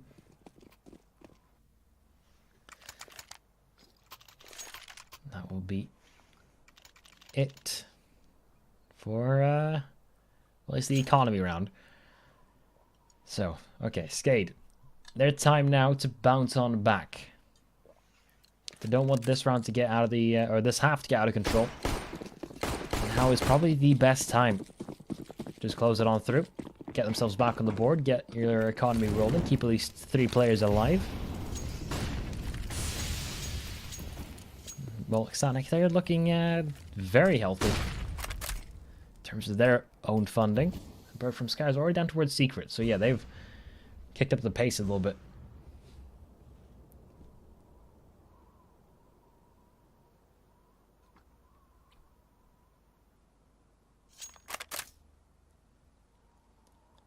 Where's the first strike going to be? Is it going to be Bird from Sky in Secret, or is it going to be these boys near main? Good questions you all asking here, but not entirely sure what the actual answer is going to be then. Because, like I said, not sure if Bird from Sky is going to be the one to get first contact here. If he does want to push this, he would have to go fairly far, but then again, you've got Usual headed towards A. Could be a bit of fake. And it does seem to be so. The CTs, though, they're not moving that much here, so for the ramp play, it is going to be fairly easy to tell with nothing happening towards A that ECSTATIC might want to go there, but no, they changed things up. Bird from Sky, he's the one who has to sell the fake here. 30 seconds. The time is the biggest issue. There it is. Contact spotted CTs. Look at the rotates. Already coming down as well. One man is here. Another one rotated towards ramp, and here's the attack towards A. Dreamer. Perfect chance to defend. But can't get the first one. Instead, he asks off Bubble to try and defend. However, is only the one he gets. And rotates coming around, but the bomb's been planted. Denislow up in heaven alongside his teammate, but ships, no would help. Ooh, he's stuck through vent, so he's going to go all that towards outside instead. Fasher is trying to hold on as much as he can. Static in a 3-on-3. Utility is all dried up, nothing remaining. And they're all going to back out. Yeah, there's no kits on the CT side. It does make this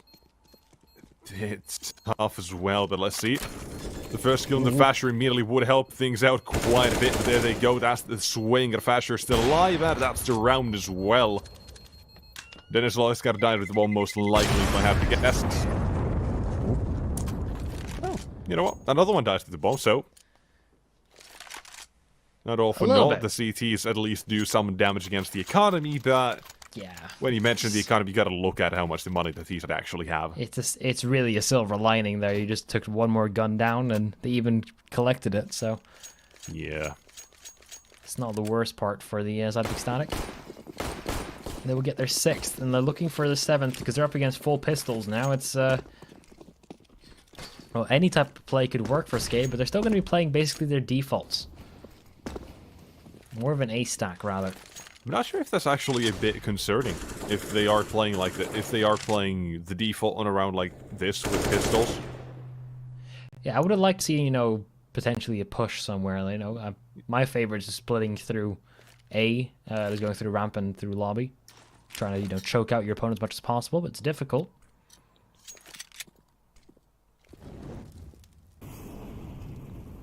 The classic pincer maneuver. I mean, it's scarily effective most times. Or stuck the totem pole in Mirage. Love that strat. It worked out like 2 days ago as well. Yeah, that just means it's a guaranteed strat every single time at this point. Exactly. It's like 1 out of 10, 100% of the time. Exactly. You call it 1 out of 10 times, but when you do, it always works. Goddamn right. Should be a cleanup round. I mean, this is just pistols up against AKs here. A couple of dinks coming on through. Almost a team kill there, but Actually a bit of damage, yeah. Max is down to 7. And even more apparently to Fasher. They've got an AK as well on Bubble. This is actually quite scary, the amount of damage to be able to do. Absolutely. Bird from Sky, almost down to half as well, so... If SKADE really wanted to press the issue, they could be able to get another one, but... I think they're going to hunt Fasher down instead. I love this. Oh, it's 18 HP, the PT50 is lethal. Anything's lethal. You can sneeze on them, and then, well, you don't get the chance. Yeah, Fasher is also lethal. Both the rest of use force as well, so...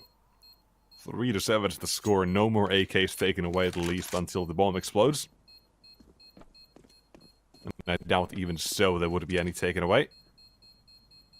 Hold on, is Bird from Sky gonna be okay? I mean, he should, but... Okay, yeah. He's fine. He's alright, he's alright. Yeah, only takes like, what, 32 or 33 damage from that? That's fine. Could write it down. At some point, we're going to have like a complete map of... Well, it probably already exists, just a complete map of the amount of damage you take everywhere. Yeah, some nerds got it hidden down somewhere. I mean... I feel like it's pretty... It might have been. I didn't. I wish I was smart enough to do it. Nonetheless, SKADE now get the full buy. Ships has an AK because of the previous round. Ecstatic once again. Outside presence established. A lot of smokes being deployed. They're just trying to, you know, funnel on through. Not really giving anything away just yet. Do they want to go down secret? Or do they want to push through towards the outside? I think they might even want to continue on the outside.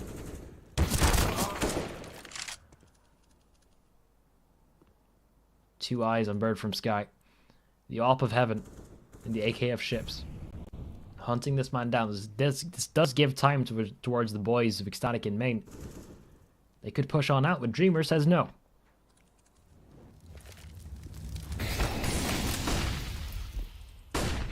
Good molly and a flash for the teaser to work with, but no one wants to get out. Instead, it is basically cat and mouse play here.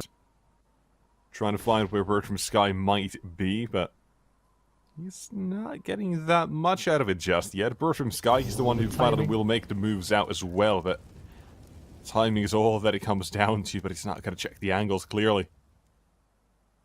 Ooh. Oh, there you go, finally. Turns around. Here's the faster pace play, 25 seconds. Ramp's taken over. That could have now signaled a heaven play, but no, down the ramp they go. On to B, where Rainmaker waits. The A1S is ready, patient. He's got 2 X's on it. Let's see if the kills, how many he can get. That's the first, and nearly a second at a time. Look at the time! Need to find this kill. He's out of ammo. Rotators here, and Denislow saves it. All it's got to do is stay alive, and that's enough. USP to finish the job as well. That's got to be 4 for SKADE. Beautiful. A really slow start to the CT side, by the way, which is more than concerning. They can easily bounce back from this, though. I mean, even though there's a very, very big lead from the side of Ecstatic, their economy isn't, endless. They can already see Dafu's on towards $700. Bird from Sky can have, and the rest of that gang will have probably, one more buy in them, one full buy with the AWP out on Zello. So, all in all, not the end of the world just yet, but the push on towards A main is increasingly quick, but Dreamer shuts it down for, well, at least the first 2. Well, even more and more CT start funneling on through. Jello on his own, 1 on 2.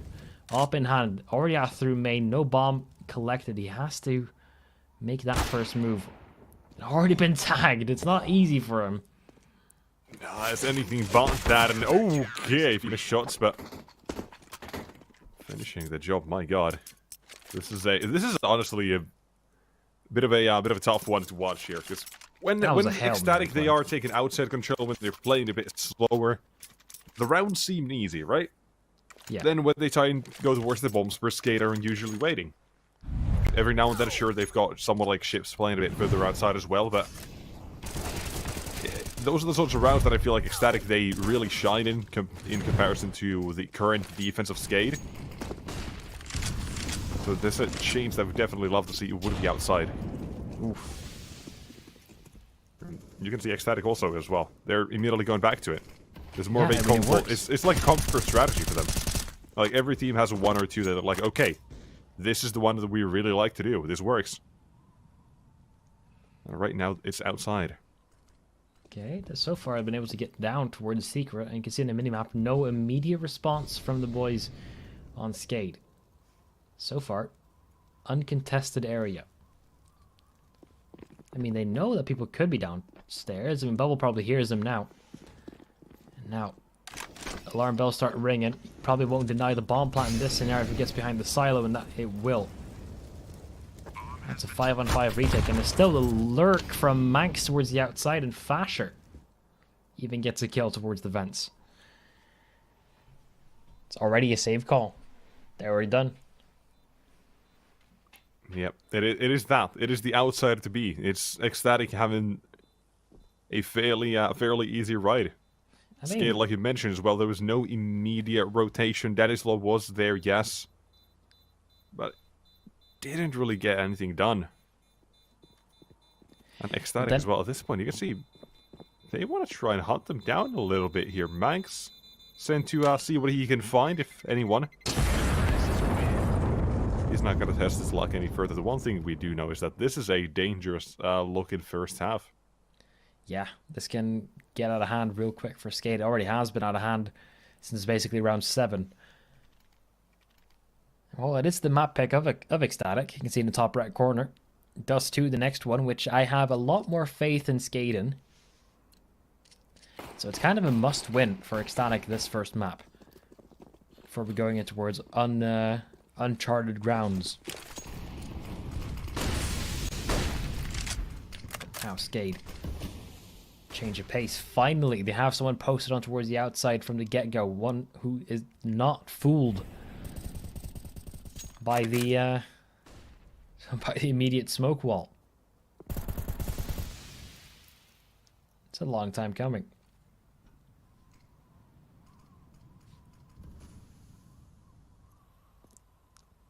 Yeah, the smokes this time not really going to do too much considering the position we just saw from Ships as well, so for Ecstatic right now, the question is how they're going to try and twist this in a way that will make SKADE second guess themselves. Right now, they're fairly confident. Okay, they're not going to be doing anything towards outside, and no one's really going to be coming towards B. We've got ramp on lockdown by Rainmaker, who's down there. Outside by ships. The only real threat they have is lobby and A main.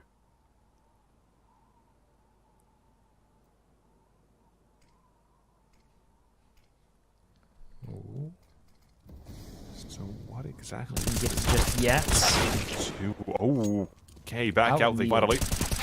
Yeah, ship's punished. Here's the second trade for Bubble, but they are just playing the trade game, and just like this, ships gets punished, and immediately the reaction is down B. Just go. 20 seconds now. They have to be fast, and Rainmaker as well. He's gonna have to be good on the defense. Again, it doubles down here. Not the first time he's been asked to do that, and not the first time he's done that. No, down at the last match as well now, though. Shell of 10 HP, but oh my god, does he get it close anyways?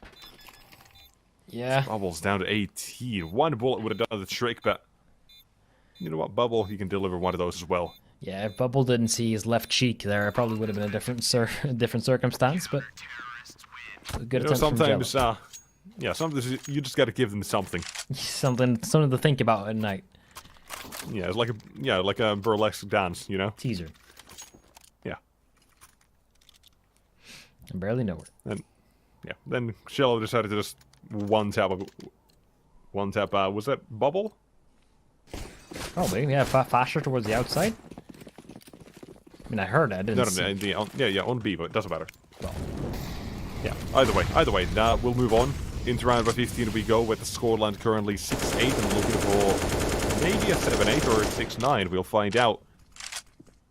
But one thing we again know is that the speed at which ECSTATIC are running is insane. Fasher is down here, but Denisol seems to have read that, and your build will not be missing that sort of chance. But now begin the trades. The CTs, they're showing their own positions, and just like that, it's easy trades for the T side. They know there's not enough place to keep them on their toes as the defense is conquered at the moment. The bomb is well planted as well, just like this. Ships wants to actually do something, but yeah, now he can finally. He was waiting for the chance to see teammates make the first move. There you go, ships and ECSTATIC. They are thinking that ship at the end of the half. I don't know. yeah, well, but it was almost there. Also, make of it what you will, but 8-7 is the score either way. Also, the first successful retake SKADE have had at the A-bomb site. Not because they have, not been successful there a lot, but it's ECSTATIC always go towards the B-bomb site. Well, the second half will now begin. Started off strong previously for the side of ECSTATIC. They got the piss around previously. If they can keep that up, definitely be a nice bonus heading on through. Right now, we're just looking at potentially a little bit of a mirror match. Ships has the P250. This thing can take down any type of CT from longer ranges. A luxury most terrorists don't have, but right now, Fash has already removed Dreamer. And I'm not sure what they plan on doing with ships here, because he cannot go anywhere without making noise. Oh, either way, Max is going to be playing together with his teammate, but it doesn't work. Instead, Dennis collecting a few heads. Reload the Glock, look for another one. There's two more around the corner, but you know what? Just no, never mind. I'm not going to do that. Chips is already down here. He's got to have the B side under lock and key. The bomb itself will go down, and crispy taps as well. A quick flick. Dennis looking to collect 2 more is all he needs for the quad, and the last 2 are down as well. Bird from Sky, 6 HP. Close by, that's 1. Turn around, that's got to be not the 2, but instead of a Bird from Sky, he gets the 2. Has a kit, a smoke as well, being tossed out. And this is a chance for the Ninja. 5 seconds, but it's going to happen instead of Bubble coming through the smoke, and Bird from Sky. 1 versus 3, headshots only on the scoreboard. A kit as well to defuse. ECSTATIC take 9. Wonderful. That is a very, very nice play from the in-game leader. Well, keeping their dreams exactly the way they want them to. Gonna be able to see most of those kills in that, that back and forth. In the end, it will just be even even closer on through. 9-7 is the score now. AK in hand of Dennis Law. Everyone else just kind of holding on with Deagles and Galils. Might not need much more. Well, they're trying to do what ECSTATIC did. Just, you know, throw up a smoke wall. Play around it. Not as an aggressive approach this time, though, and small gap. That will allow Bird from Sky to get that first one immediately traded. All in all, pretty standard stuff so far.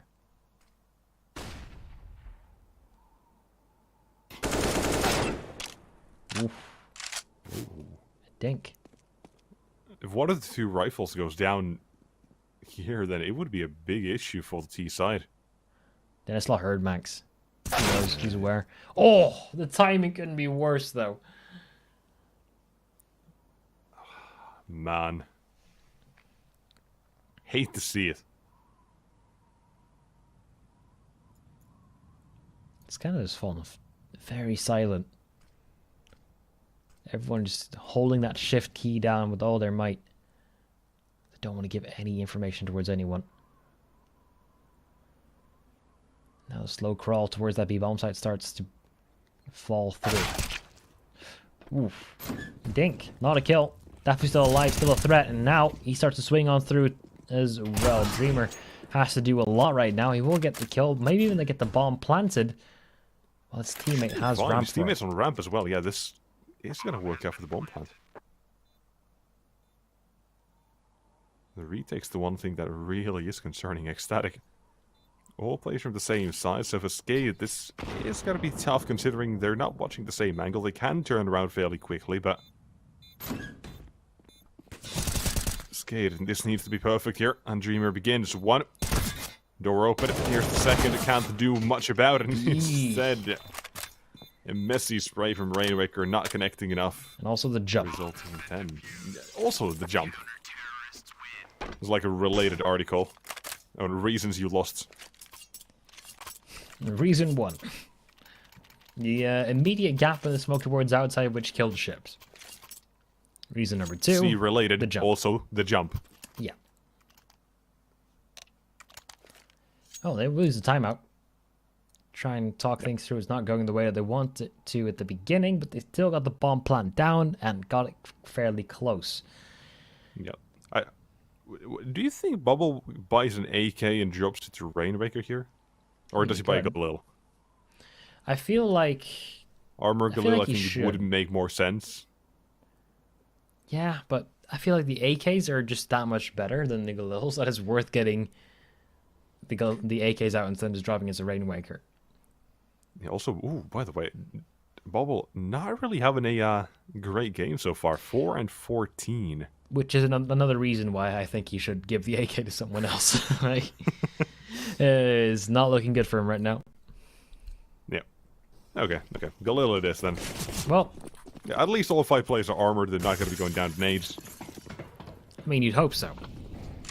Of course, yes. We're watching Danish Counter-Strike players here. I mean, if Astralis taught you anything, grenades can really mess you up fairly early on. I mean, hold on.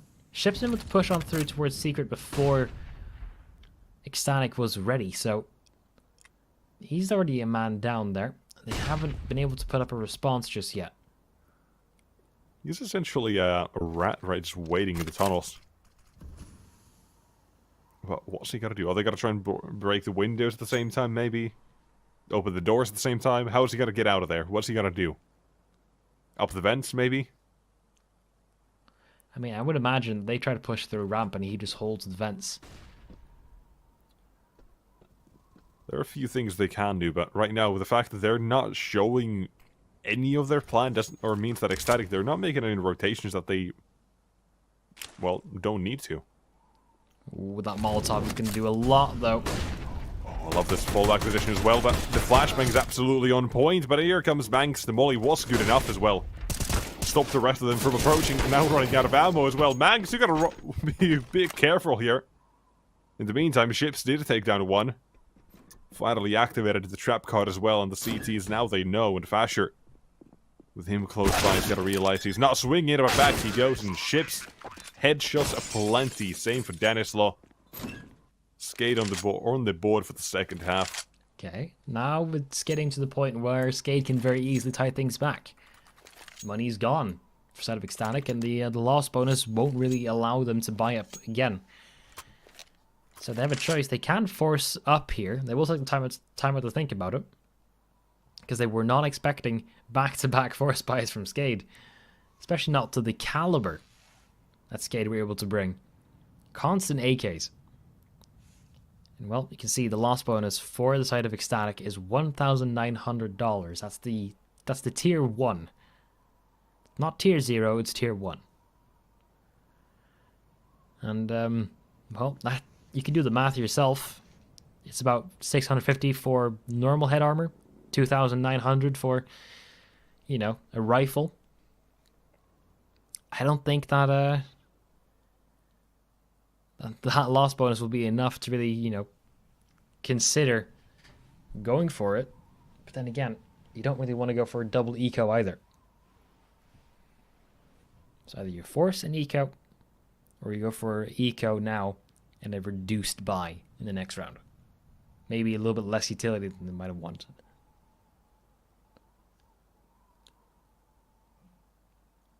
Yeah, ECSTATIC. They've got the pistols out here. See if they are going to be doing something. Because SKADE, the first half, I mean, we kind of pointed out, they played a bit of a default with a round like similar to this. Makes you wonder, makes you question if maybe ECSTATIC, they've got something up their sleeves. But the fact that they've got 5 smokes maybe signals the fact that they wanted to slow down SKADE enough, where they're going to be making mistakes due to time pressure. You know, maybe they're going to be too hasty and not check a corner. That can happen. It definitely can happen to the best of them as well. So have to be careful of that. Keep that in mind what the round is going about. Then again, SKADE, they are sometimes the type of team who just say, you know what, I don't care, I'm gonna just run and shoot. And they've got the players to back that up. Yeah. Also the utility. Like, one good flashbang through a smoke grenade, and smoke grenade is nullified. You can just easily clear the distance between it. And now, get to see what ECSTATIC have planned. 3 tactical timeouts have been used. 2 by the Danes. 1 by the Bulgarians. Already outside control being contested. I think they know they might be up against pistols, so not really rushing to get these smoke walls down. They will eventually do so. It's a good smoke for Bird from Sky too. That leads so much of that outside area in mystery. Ooh. There you go. Good stuff from Dreamer finding Bird from Sky. You know, take a few shots, see what happens. Now Cello, alongside his Desert Eagle that he so much trusts, will end up falling and manks the next one as well. Well, he literally falls down the vents. Also falls to the grave. And the round itself. Any hopes that of slowing down SKADE, they've been washed away a long time ago. Ooh. Never mind. You can see it's going down. Yeah, you can see Rainmaker. He's holding in between the 2 angles because he knows that most likely they're either coming in through main or through ladder. Yeah. Also, he's on 4-3, so you can't really look down and also look up at the same time. So, is he on 4-3? I mean, I would imagine, because if he's on 16 by 9, you can just easily look at the left and be like, oh. While looking down, you know? 16 by 10 gang rise up. That's the superior. That's not you. Well, that's me. Oh, is it? Wait, when? Yeah. I've been playing 16 by 9, 16 by 10 for a while, bro. This is news to me.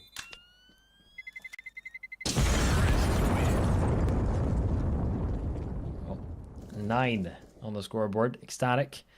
They did semi-half force, half eco that last round. And thus they have to just, like I said, have to go for another eco because the loss bonus did not amount for anything. So this probably will be the equalizer for the side of SKADE, unless things go disastrously wrong. I would imagine they just go towards the outside. Outside is safe. Outside is the place to be when you have AKs and you're up against pistols.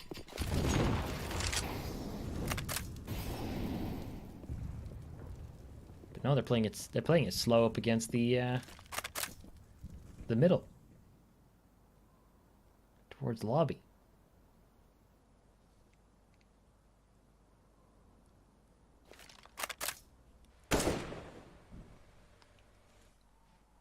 Yeah, for SKADE, the chance now to cement this money that they have is here. Losing, you know, 1 or 2 plays isn't really going to hurt him too much, but any more than that, and you know, maybe ECSTATIC can chip away that economy slowly but surely, but that also requires winning the gun rounds that are to follow, so we'll see when we get to it, because right now, the play towards ramp is going to be quite the deadly one, but now fully checking the banks, not clearing it, and it's still, yeah, okay. I don't know why I was worried. I was like, oh boy, there's 2 guys going in towards the full stack there, but they clean it up very easily. The rest of the team just kind of sit idly, wondering what just happened. Now we've equalized. 10-10. Absolutely. 10-10 is the scoreline. Ben 10 is the TV show that I watched as a kid as well. Great show. And now round up 21 begins. Can't really think of anything funny for that one, but maybe something. I don't know. I didn't watch many TV shows as a kid, bro. I'm sorry. Fair enough. No childhood. Dafu. Let's see what he can do. As he's got the first one, but looking at ships, actually. Let's keep an eye out on him. Let's keep an eye out on Dafu. Yeah. Just focus on Dafu instead, you know? He's doing very well. Yeah, he's got the first one. He's got the second. But SKADE, they've got 3 players who are roaming outside.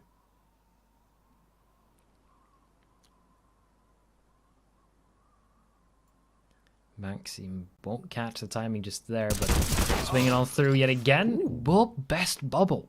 That is a surprise. Denislow, though. Yeah, that is a bit of a surprise. I thought Denislow was also holding the angle at the same time. Proved that that is not the case, but I thought it will go down, but fantastic dink. Here's the finisher. And here's the last man as well. One of us is for Dreamer. You know, if he finds Fasher, that allows the access, or allows access towards the site, but if he doesn't turn around, then Dafu's there. Either way, ECSTATIC take 11 as last man was ordered a bit too surrounded, too much work. The second they get the guns back in their hands, they are smooth sailing. Not worried about it. The money is good. Weapons are good. The weapons also look good. And if you want to make sure that your weapons look good for a reasonable amount of money, head over towards cs.money.com. Or if you also want, there's also the giveaway. You just click that. €100 up for grabs and skins daily, so make sure to tune back tomorrow as well for more. And today, of course. You can still enter that, so. You know, maybe you'll manage to get snatched something cool. Maybe. It's a value of €100, so, you know. Yeah, there's a fair amount.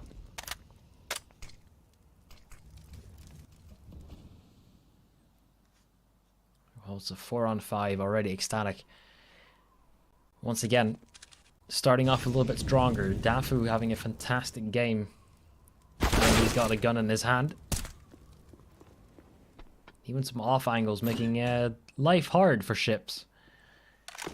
As once again, we're in a similar situation as the previous round, where it's now a 3-on-5.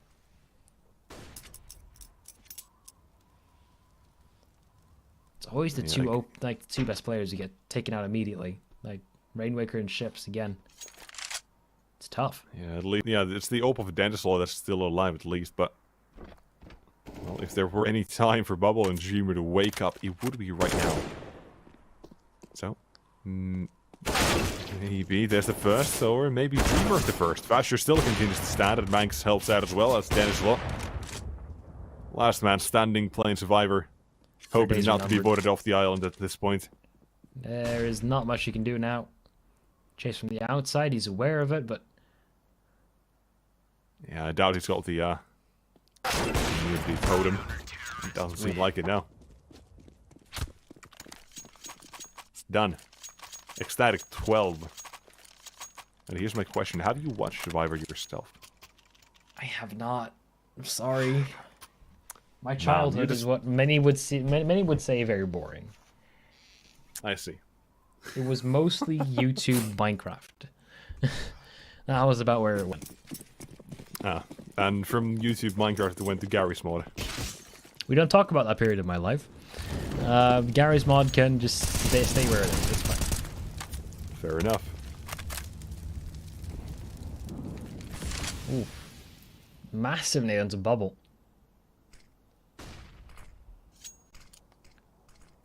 Gary's mod is fun. Now that I think about it, I do have some fun memories from Gary's mod. Yeah, I had a friend ask, why do you have 2,000 hours on Gary's mod like 3 days ago. I just said, RP, I don't know, man. Okay, well, you didn't need to bring that part up. I had to at this point, Oh, man. Lord. I just lost all my clout. What clout? Yeah, well... Down to the negatives, down to the dumps. Let's see if SKADE can get out of theirs right now. They're gonna try and attack the A side, but look at this! Defu runs around the side to ring around the Rosie, and while he's doing that, Fasher takes advantage of that. Round they go, but oh my, Rainwaker mama, what is that?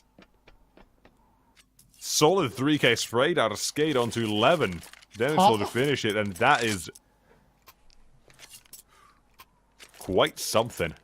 Why did he get a highlight right after you mentioned my Gary's mod pass? Like, why? That's the worst part about it. Like, God, just that is clean.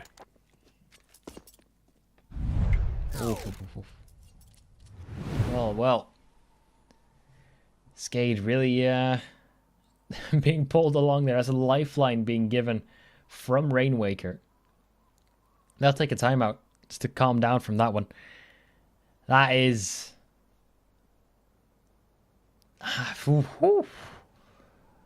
Still trying to piece that one together. Like, it's a difficult one. But nonetheless, moving on towards round number 24. 11 to 12. Right now we have the... well, still a force buy coming in from ECSTATIC. It's still an AWP on Jello. Getting run boosted out towards the outside, but it's a little bit of a failed boost in that. Pressure towards outside. More bodies throwing at themselves. Just even more taps coming through. Crispy. Clean shots, but maybe the round's not decided after all. I was about to say something, but Fasher, of course, stays alive. Outside of control for SKADE. This is something that seems to be a bit of an issue for both of these teams, actually, when you do think about it. First half, it's ECSTATIC who keeps on abusing outside, going down towards the lowest side. SKADE not really able to answer to that in any way, and right now, maybe ECSTATIC CT side as well is slightly oblivious as to the outside of control that has been happening so far. It's quite a few times SKADE. They've just basically wrapped around.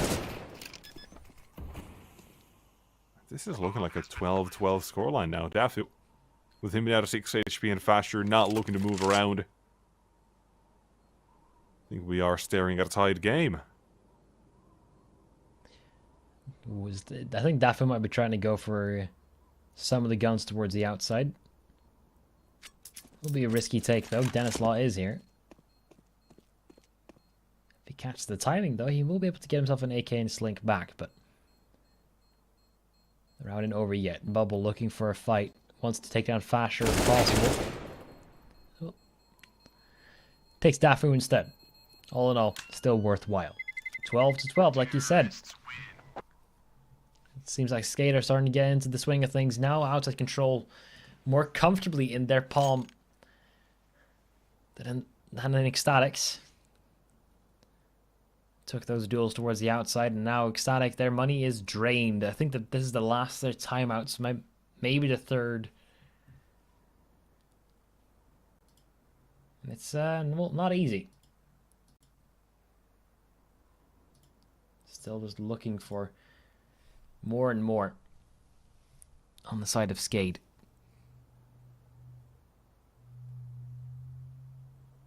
Gotta be honest though, the economy of SKADE not looking too strong either. I mean, it only takes like 1 or 2 good rounds from the side of ECSTATIC to just, you know, force them back to pistols. That's the hope they're going for. As long as they keep them humble, try to only allow 2 survivors. In we go. 25. Look Pressure at which towards the team. outside. Yeah, look at which of these teams is going to be taking the lead here. Well, common sense, it would dictate, of course, SKADE, but Counter-Strike shenanigans, known to happen once in a while, and Fash, you're definitely one of those players who can deliver some, but then again, Yikes. sometimes the ship just sails a bit too fast. Every time ships gets a kill, you always slink in a reference there. Well, I guess it's time for me to walk the plank then, huh? Yar. Yeah. Right, good motto, but it's not really going to do anything else but force them all to fight ships and, okay, teammates. I was thinking he was still alone, but of course, he's got reinforcements. Only one. The casualty in SKADE, as common sense does dictate, all got to be taking the lead here. 13-12. That was a risky play from Fasher, though. You saw him just running out and instantly getting caught by ships. Yeah, I think ships also heard him a while before he did come around the corner, so he was expecting it as well. Probably. So overall, a fairly okay round for SKADE, and now is one of the only few chances ECSTATIC have at getting back into this map. Whether this is their mapping and Dust 2, which last they played it hasn't been looking good. It's been very shaky even before, like, when they added Wolfie. Now they've got Jello with only about 3 weeks or less of practice.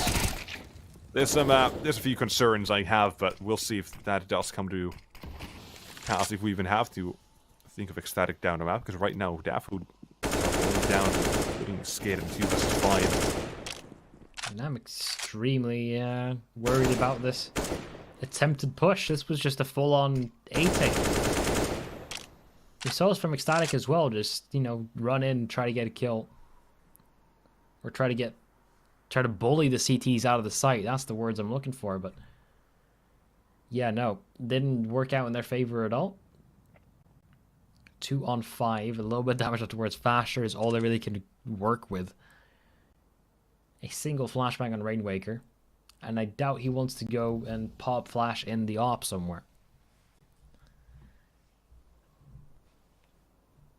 So it's not looking good. This will be a 13-13. Money will still be a little bit tight.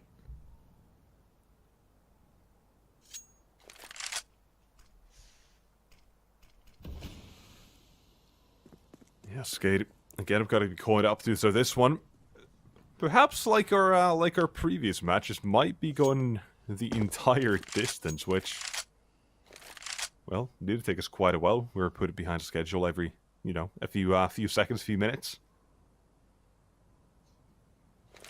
Maybe this one has something similar. Maybe we're gonna be stuck here until tomorrow morning. Maybe the next matches will never begin.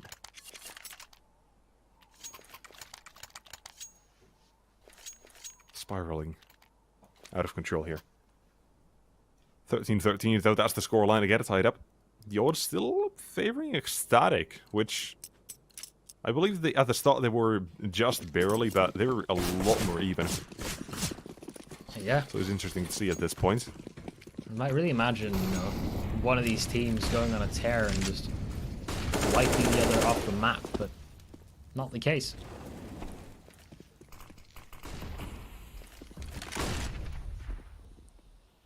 Bubble. Looking for a little bit of a fight. This is an interesting strategy by ECSTATIC. They put 2 people in towards the garage. One as a cover story for the other. Anytime Bubble. It's going for the outside. I mean, they've dealt with Bird from Sky at this point. They're not even worried about Fasher, and he can start playing as much trigger discipline as he wants to. Bubble could have seen it, but he didn't clock it in time, and luckily for them, it only costs him 1 casualty.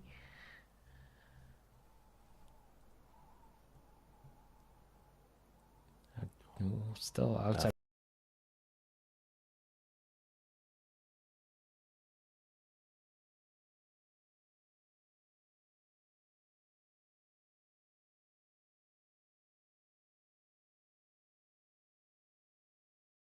Well, you can see he's looking for it.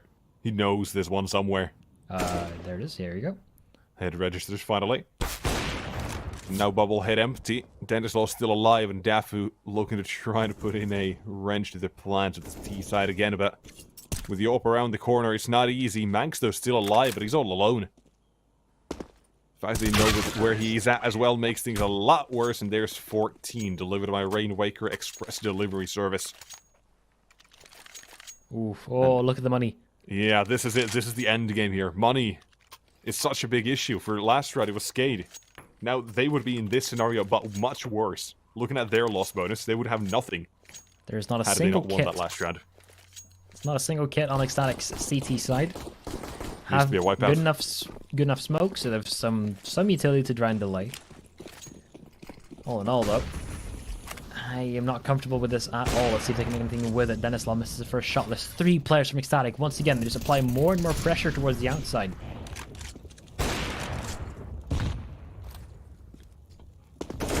Trying to get the drop, and there's the first. The SKADE, a wonderful opener, but the second, the follow-up itself is not as good. Overcommitting to the fight, the T side are now going to be trying to work around the map control they have. They know they've pushed them back, they know they got the entry in the mini. And that's already enough to work with. But the question is, if Ecstatic are going to be moving down towards the lower side, how much presence do they have elsewhere? All of that's going to be answered very shortly, with the Rainwaker about to receive a whole lot of attention. There it is. Already being toyed with. Walk out of there. There's that first, but more to come around the corner. Rainwaker still punishes a second. At a third is spotted. That's a sign if I've ever seen it go towards the B side. Feel free to take it from us. We don't care. Free real estate. We're going to go for that immediate retake. And already, Jello makes it work. 2-on-2. Looking for the next one. Dreamer trying to go for these taps. I mean, able to hit them before, now is a difficult time to do so. Commit to the spray if you must. Denislaw has the op trained on position. And everyone from Ecstatic is coming from the same spot, but SKADE don't know that yet. So pushing on through. Fasher, good for the first one. Denislaw does get the first trade. Jello has to get this final offer down, and the op shot misses. That means that Jello can get this round and the defuse. Even the op. Wait, hold on. No kit. I mentioned it previously. There was no kit available, and now they pay for it. 2 seconds. Maybe there was time, but no. 15 to SKADE, and what a way. It was the slip from the past. The no kits. Common came back to haunt Ecstatic, and a map point for SKADE. Again, this is Ecstatic's map pick. Dust 2 up next, the map where the international squad haven't really had a success on in a good while. Final round, potentially, and still no kits for Ecstatic. Will they learn? Will it matter? Oh my lord, here they come. All the way through ramp, bubble. First one in, first one down. And everyone else from the outside is trying to make as much impact as possible. Bird from Sky is trying to delay if at all doable. Not going to be the case. Now they're on full speed towards this B-bomb site. 2-on-3 retake.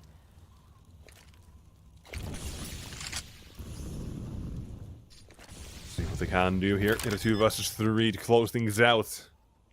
CT's ready for the retake. Position is there. The smoke that's about to fade will put Dreamer in a real tough position. Especially that as well. The quick switch hurts. It is painful. And Denislaw 1 versus 3. Take the long way around, but Dafu sticks to the defuse. 10 seconds. Has a chance still if he finds that first. And now run for it. Is there time to stop it? No, that's the question. Dafu's still on it. And now he's off of it. Not more. Bird from Sky, last man standing. That's Denislaw. He could have done this. There's no kit. That's the biggest issue. And look at this display. The time, and there it is. A 1 versus 3 to finish the job. The Denislaw comes out and quad kill to end it as well. 31 kills. SKADE. They are taking their opponent's map pick. Headed to Dust 2 as well. This is looking like a 2, but will it be? Stick around to find out after the break. We'll be right back.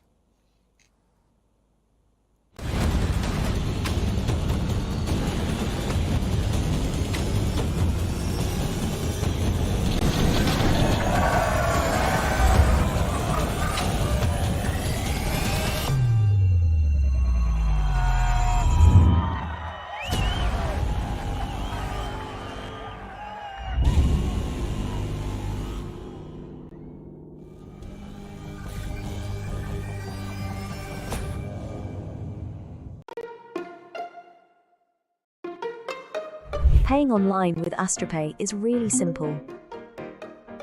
From the merchant site, choose AstroPay as your payment option.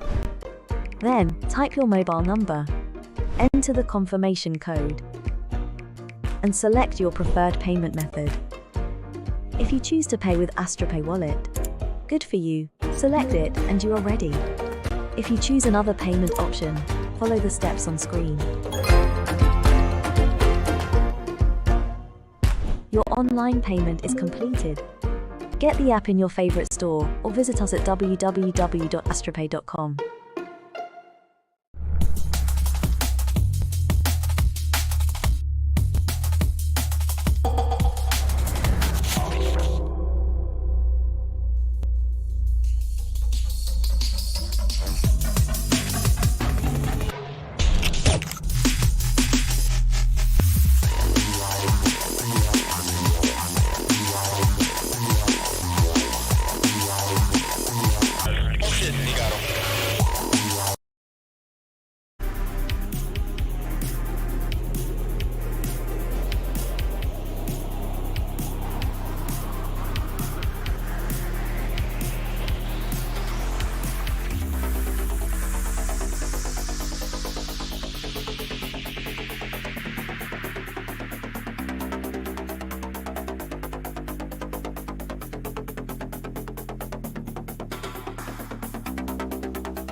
Nuke went and blew up, and now we're on towards Dust 2, which is Ecstatic's least played map next to... I forgot which one, probably Mirage, something like that, but nonetheless, I don't play it too often. And SKADE, they are not afraid of playing it, so this is uncharted territory for Ecstatic. Let's see how they can perform. My name is Grev. Joining me is Nexus, and we're seeing some very nice taps coming in from either side. First Dafu onto ships, and then it's Law onto Dafu. This P250 makes its rounds across long. All in all, looking to start off quite strong. I mean, 3 players towards on tunnels. Doing A-OK so far for Denzel, but it doesn't realize there's another man behind him, which is going to cause a problem or two. Even so, this guy does take him down. So right now, it's the plan to go towards A. A fast play from SKADE as a reaction, so to them losing a few of their players as well as to what's happened to Bird from Sky, now down at low HP. Glock's still able to find that first kill. Site taken over, and just like this, Ecstatic find themselves in a bit of a retake position that was not there, say, 10-15 seconds ago. They didn't really want to start in this position a couple, well, ideally, but nonetheless, they're able to make the most out of it. Good shot from Manx. 2 players remaining. It is planted for them. They're just purely playing around this position as well. Bubble, he is currently has to be cleared out quite wide. One shot to Manx would do it, but instead they can't land a single shot on the attacking CT players. That'll be the end of that as well. You know, Flash didn't even need to do much. He threw a flashbang, got dinked. That's about it for him. That's all she wrote. You mentioned previously, like in the break, like when did these 2 teams last play each other again? 12th of October 2021 is the last time these guys played at Dust 2. That was still when Ecstatic were Lyngby Vikings. Aha. And also, it went in favor of SKADE. Yeah, 16-14 back then. But ever since then, it's kind of been a bit of a downhill trend for Ecstatic to kind of just forget about this map. And it's, like I said, it's become their least played map, bar Mirage, which is the insta-ban. But maybe the counter price, maybe they have been secretly practicing with Shello in the lineup.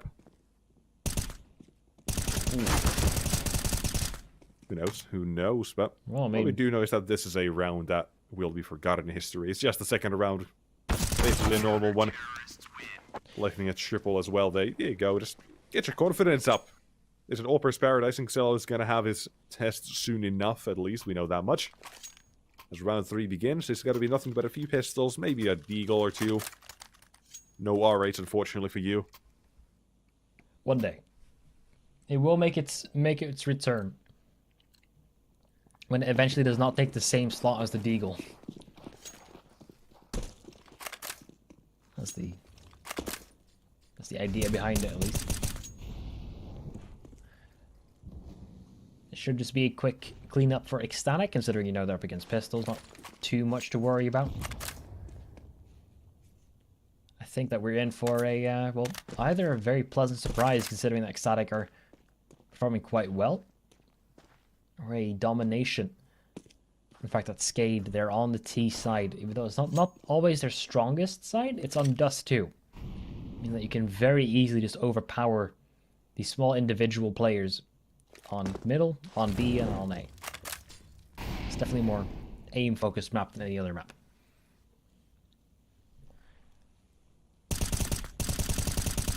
Ooh. Getting real close there, Dreamer, but it should just be a very easy round for the Ecstatic boys. There it is.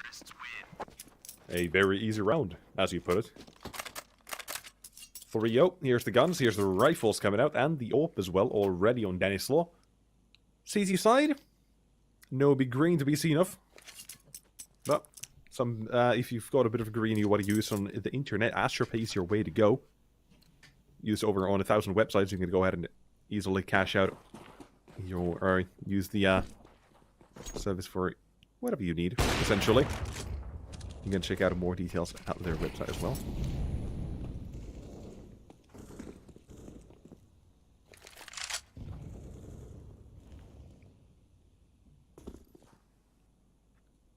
All right, now Dust 2. You know, it's not really the most intriguing or strategically detailed map, and this is one thing you got to be seeing a lot, I can tell you. It's the default. 2 players sent towards the lowers, a few top mid.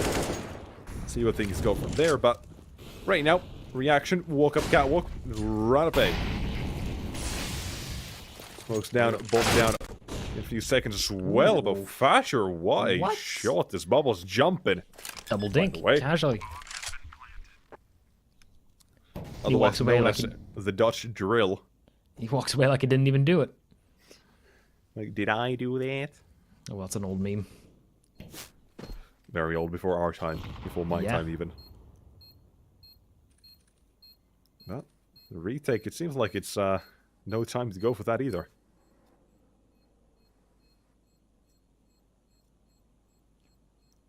Well, I mean, not tempted to do so. Good start for the boys of SKADE, because they weren't up against, you know, the casual low buy. This was just full CT firepower. The AWP will be collected yet again. When I say that, I mean, there wasn't a single SMG on ECSTATIC. They were all rifles. No AWP out, but still close enough to it.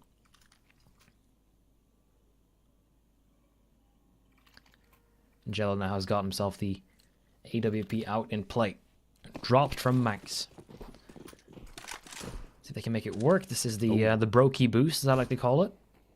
It's very standard though. But yeah, it is fairly standard. It's just the fast way to check towards the doors. Gives it the angles of, so the T side or CTs kind of really just cross without you knowing.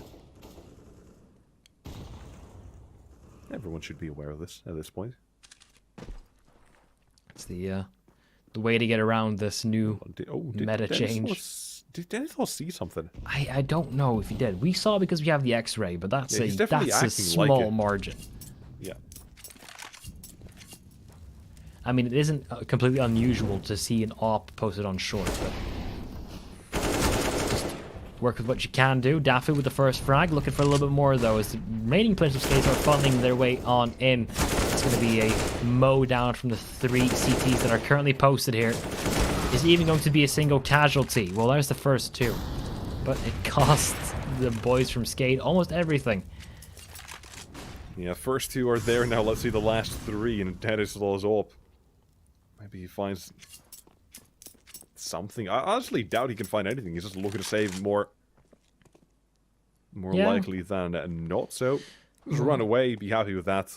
Most of his team can rebuy in the next round. I mean, if he doesn't want any utility other than the smoke grenade that he has, he can drop a Galil.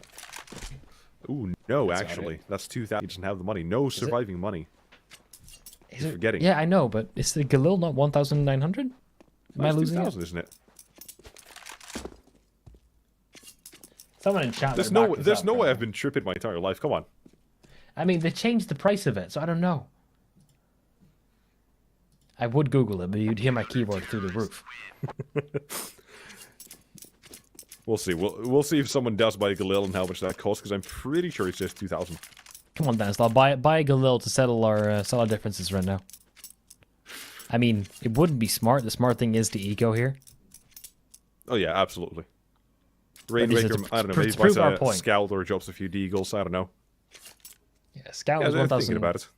Okay, I'm just gonna CSGO. Can you silently just Google it? 1,800. Oh. Would totally have enough money for that.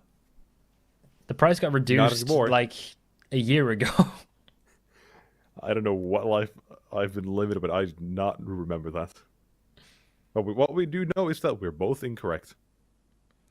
Well, I mean, I'd still take the win. Because the whole point of the conversation was, could Dennis Law afford it? I mean, he could, but then he bought a flashbang, so now he can't afford it anymore. He cannot afford it. You're wrong. I win and lose. This is a it's the average CSGO match for me. Exactly. All right, though. Timeout's back. Our dispute has been settled. We'll see what round number 6 holds. What sort of trickery do we get away with? And maybe if Dennis Law can make a change, make an impact with the op. I mean, the rest of the team has bought around it. So there are 2 AKs out. But even if he is to fall, I mean, everyone else on his team has armor too.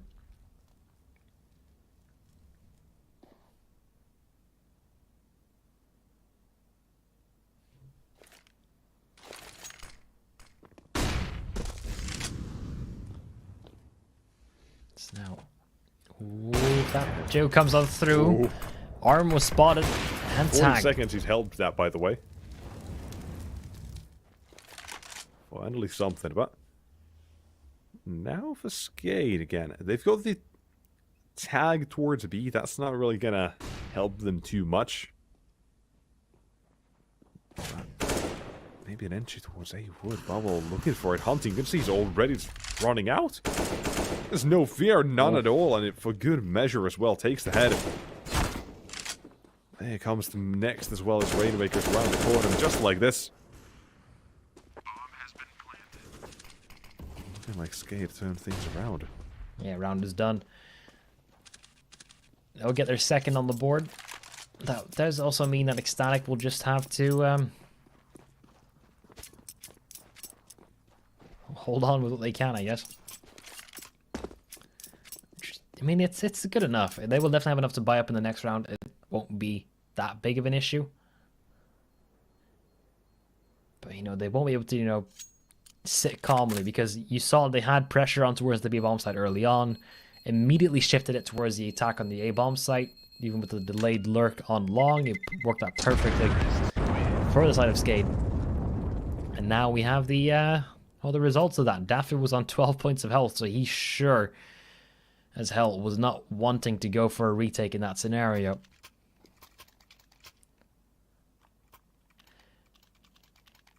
Now we get towards the full buy yet again. Round number 7. That's the full buy. Means that ECSTATIC, they will get kits this time around.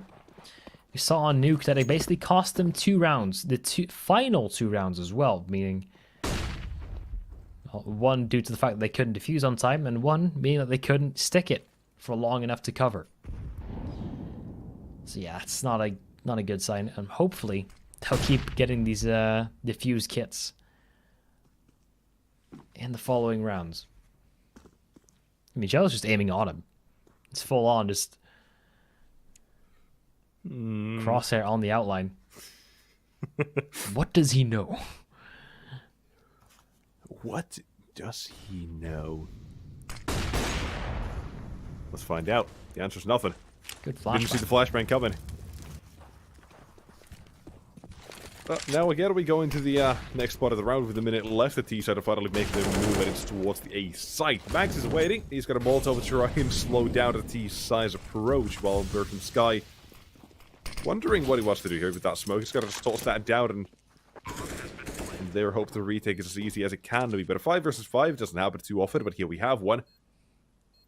We'll begin with the CTs. They're already approaching and surrounding the site, and Xello, what a shot from him as well. But here's the second coming through. Dennis all ships one apiece.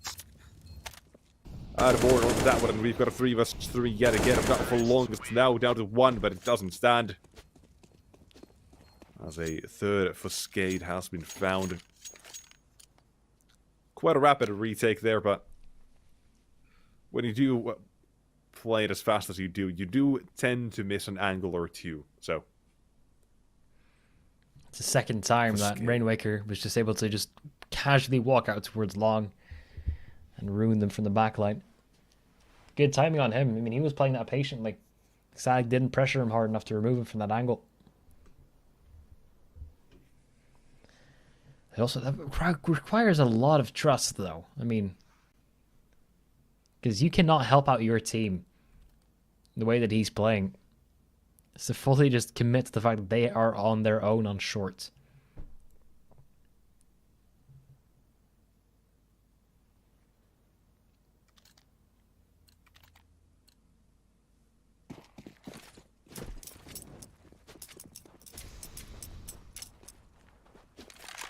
for the side of SKADE, this is gonna be quite an interesting task. Because ECSTATIC right now, you see them walking up, that's a gang of USPs.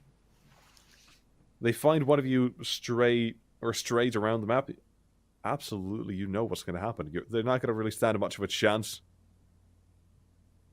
But this actually... Okay, I'm not sure how to feel about this. T-side, they've got a lot of youth, so they're not making their presence known to the CT. They're only playing off of information, which now they do get. Ooh, expecting some nades right now. Makes me wonder how quickly they are going to funnel the PSI youth, so that I mentioned, and the manpower. A follow-up nade, just to be sure. Back to hell, you fell demon. Ooh. Back to Copenhagen with you. No. There's actually a town in Norway called Hell. It's really funny just to see some tourist freak out whenever the train arrives and like, welcome to Hell. Nice. It's pretty fun to look at. I haven't been there myself, but I've seen like countless videos of people freaking out when... Yeah. No, they say it in English as well. Like it's Norwegian stops all the way through until they get to that point because they know it's funny. Norway does a little trolling. Oh yeah. They also do a bit of oiling. Plenty of I've heard, and fishing. Oh, I do love our fish. Oh, not too much. Norwegian salmon is just unbeaten. You can't really go against it. I mean, it must have lost to someone if they got captured. But let's see if who's going to be losing this round.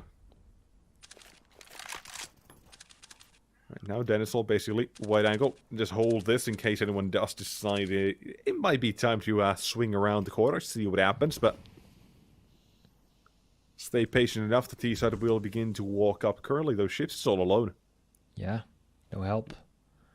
They're really hesitant on going in for this. There's one man T spawn still. Yeah, I mean, is that Rainwaker? Who is that? That's Dreamer.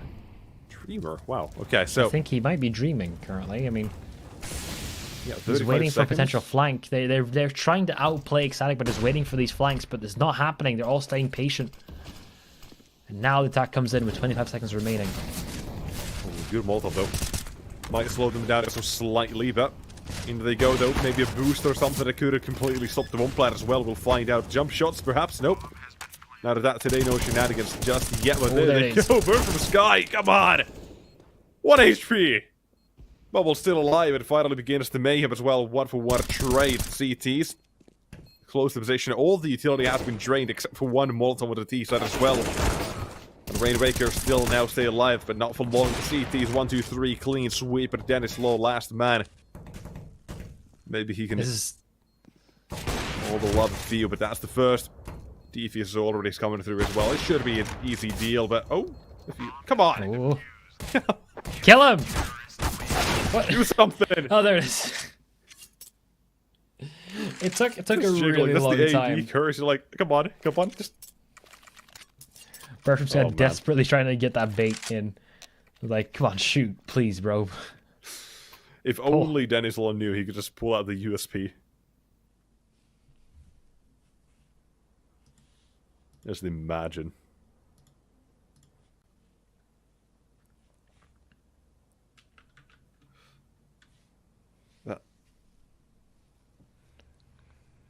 SKADE. Here we go. Oh, they have a lot of money. Holy crap. Just realized they've hardly lost anyone these last couple of rounds, so just... Yeah, Dust 2 is... It is, it's interesting. It's fairly CTs go save type of map. You know? You know what I mean? So, when you just see it, then... This is kind of what was expected, really. I don't really know how else to put it. It's just normal, and Dust 2 T side, they've got a bit of money until the CTs start winning. And when the T side starts winning, the CTs, they're gonna be saving. Bubble. He has been the one to really, open up certain parts of the map. He's not afraid of sacrificing himself. I call it the Carrigan style of in-game leading. He runs in Either he gets a kill or he gets information. The sacrificial pawn. And then he just micros everyone from the backline.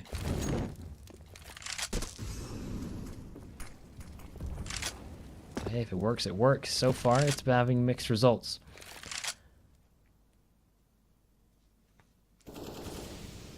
Double op setup from ECSTATIC. They're still just waiting to pounce on all these different players. I mean, SKADE, I don't know where they want to go at this point. They have a potential to go for a B split, but there's 3 defenders on B from ECSTATIC.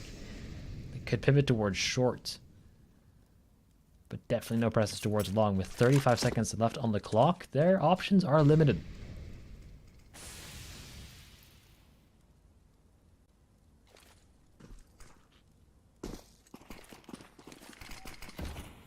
Taking it slow to finally make a move. 20 Semaine and Manx. The AWP is ready. Defense to be sight, but only for the one. Now, Nexus 2 more still here. So this is going to be tough to still get back into. But they're going to be jumping out straight into the fire. And it ain't worth the Dennis Lone Dreamer. There's no time. Nothing he can do. Maybe get one, but even that is too big of an order to ask for. I mean, he's lucky we gave him the mercy of killing him at close range, or like before time ended up. It's a silver lining, but in the end, still get enough. They have enough money to force buy right back on up. Dreamer, I don't think he's going to be the one to get the op in play, but maybe. I think he has the long peak. They're going to go trying to go for a little bit of a long fight early on. They can remove Bird from Sky. That would definitely be a good start, but no one really peeking up behind that. I like the aggression though. This is fast, real fast. This real whole W game is coming at you live. It's Dennis Low on a live cello. One man down. There's the response from Fasher. But still, doesn't matter. You've lost the bomb site. SKADE, they held W, they planted the bomb, and it's only been 30 seconds. CT's again as the retake is on yet again, but A retake's sounding good. Keep in mind as they begin to approach, but Rain Raker holds his ground, holds his nerve, and here comes the next as well. But Bird from Sky stays alive. Not dead just yet. Ships as well, looking for one more, but the smoke will block that off as well. So, playing for the post blind, playing for the last 10 seconds here, but Rain Raker is going to be anticipated in the corner. Last 2 in short as well. Gotta stop that bomb from being defused. Here's the first shot, looking for the next one as well. There it is! And there's no time anymore. No matter how much you wanted, Bird from Sky, gotta be losing the round. Saves the AWP at least, that's something, but SKADE take a 5th. I take back the criticism I had, or at least the doubt in my voice at the beginning of the round where I realized Dreamer was going to be wielding the AWP. He made perfect use out of it. See it right here. Exactly. I mean, Dennis is the one who got the first kill as well. 6 points of He health. just ran in with the AK. Yeah, he got legged by Manx, who was in Goose. Do not doubt them. That's what they're trying to say here. Now, the ECSTATIC boys using a timeout. I think it's actually the second time they're using back-to-back, but right now, we are... I hope Manx realizes he doesn't have armor. Please realize this. I'm just looking at it right now. He has enough money to buy armor. Please buy armor. Please, I'm begging. Oh, no. I don't think he's going to realize. Okay, he realized. It's all good. No real immediate danger there just yet. An immediate danger will instead go towards the side of ECSTATIC. A little bit of a B play, or at least the starts of one.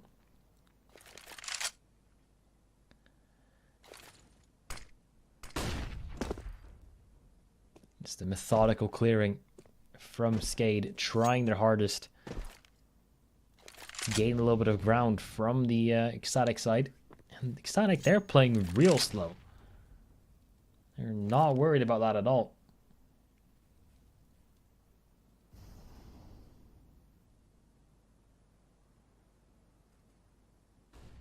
A minute on the clock. Hardly any ground gained other than mid-control. We might see a repeat of about 2 rounds ago where we saw SKADE desperately going for a B play. This time they might just focus efforts towards an A instead. They've been way more successful there. 40 seconds on the clock. I mean, they have to make up their mind at some point. They haven't gotten anything from ECSTATIC. Will it be play towards B instead? I mean, Bird from Sky, he's going to be the one to test this firsthand. Looking behind the smoke, he has heard that Ships has been hit. Calling out to his teammate. They're still shooting. 20 seconds on the clock now. 15. They haven't even gotten towards that. The bomb site yet, and Bird from Sky will get to it almost immediately.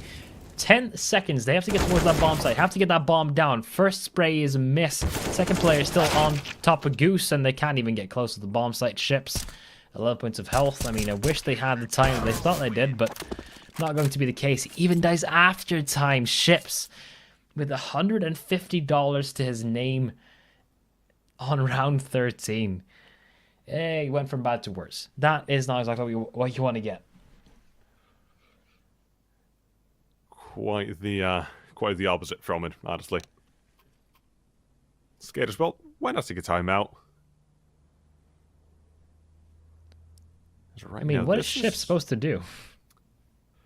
Good question. Good question. I wish I could tell you.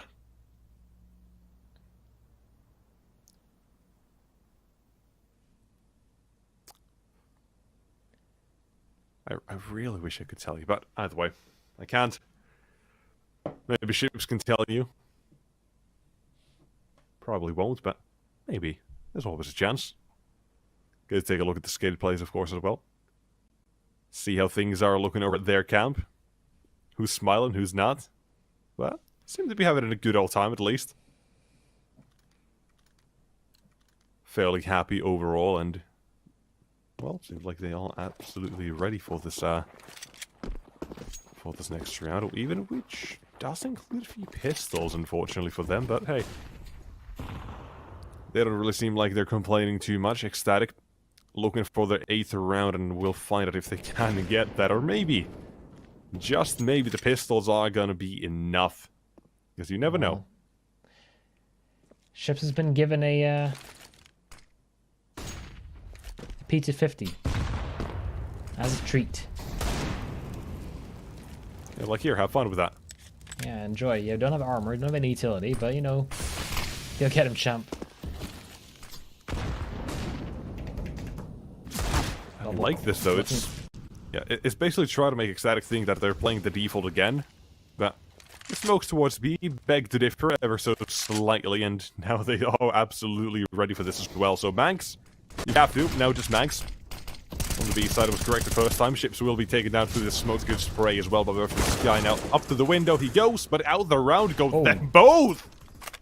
The pistols not needed. It's the AKs ripping through. Denislow and Dreamer. My God, what have they done? So yes. I said that Ships only has a P250. He got the opening kill with it. Aha. How? What? Only the P250, huh? That'll teach you to downplay the P250. Yeah, I mean, it's P250 is way better than the dualies up against armored opponents, that's for sure. Well, now we're looking at the 6th round for SKADE. After a force, but after a disastrous round that was previously, you know, the case, running out of time and getting killed after time as well.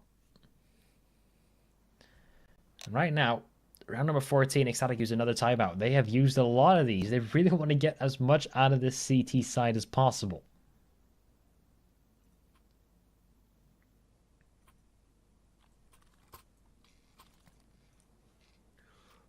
Let's see what a timeout does do to the CT side. Again, I mentioned earlier as well. What are the issues is on the CT side when you run out of money, and well, believe it or not, but right now the CT's economy more or less on the line here.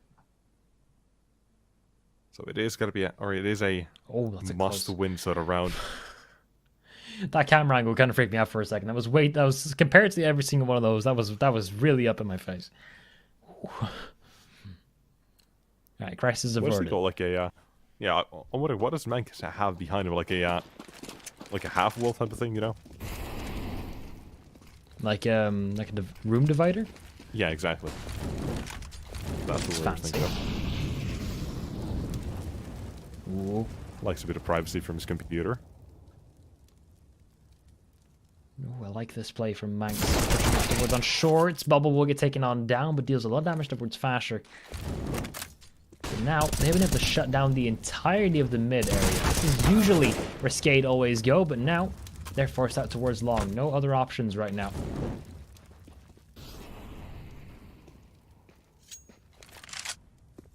This is a new approach.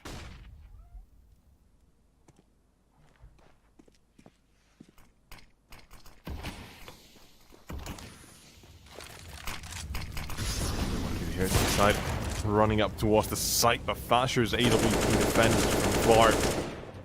Still looking for the second as well, looking for where they can get him, but that nade might be enough, and it will. Slam dunk.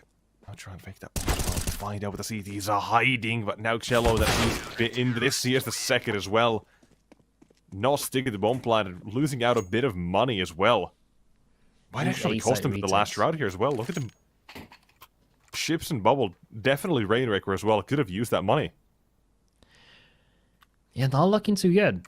I mean, I'm just going to be honest right now. Ships has been hasn't been performing to the usual. Usually he's the one on top of his team, but currently I think he's chilling at number 3. Well, single op setup. Looking for a little bit extra. I think he spotted like 3 people jumping around near that suicide area, but can't connect a bullet on a single one of them. Rain, Waker, and Bird from Sky having a little bit of an awkward duel, but in the end, Bird from Sky will just get so much real estate. 100% for free as well.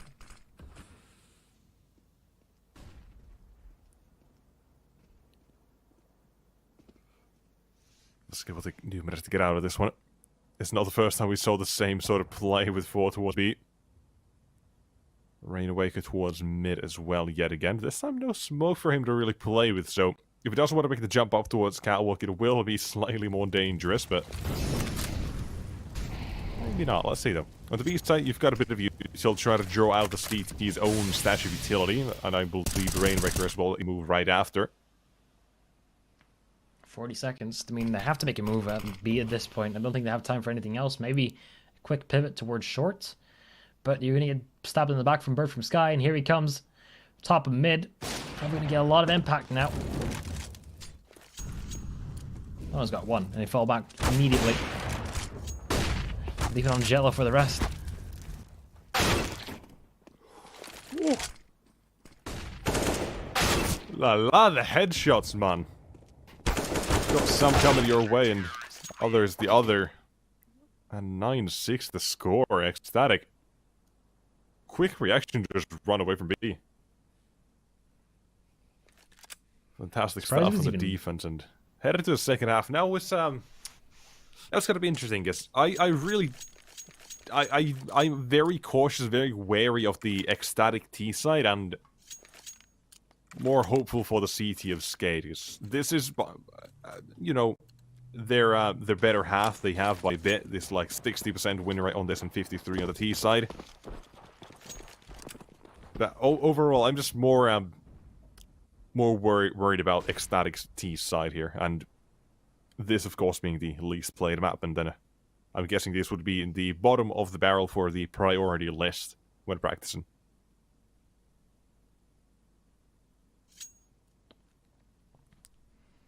Well, it's up to SKADE to equalize first and then overtake. I'm sure they only have one thing on their mind, which is currently this pistol round. No kits. All about the shots instead.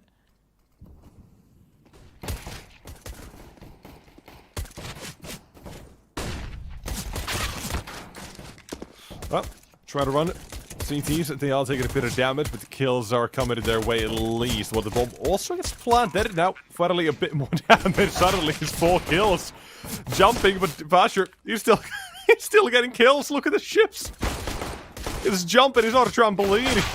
But the Glock, oh my god, did Basher do damage? Ship still gets the kill, but nearly thrown that away there, CTs. 1 kill or 1 more bullet to the head and it would have been a 1 versus 5, I think. Instead, it's the team ace from SKADE. Everyone did their part. Yeah, and it was just Fasher on the side of ECSTATIC who just got every single shot. You can see it here. It's just pure chaos. Yeah, just look at ships. How many jumps is that? Like 3, 4? At least 4. Probably even more than that. But still, Fasher, those crispy headshots, man.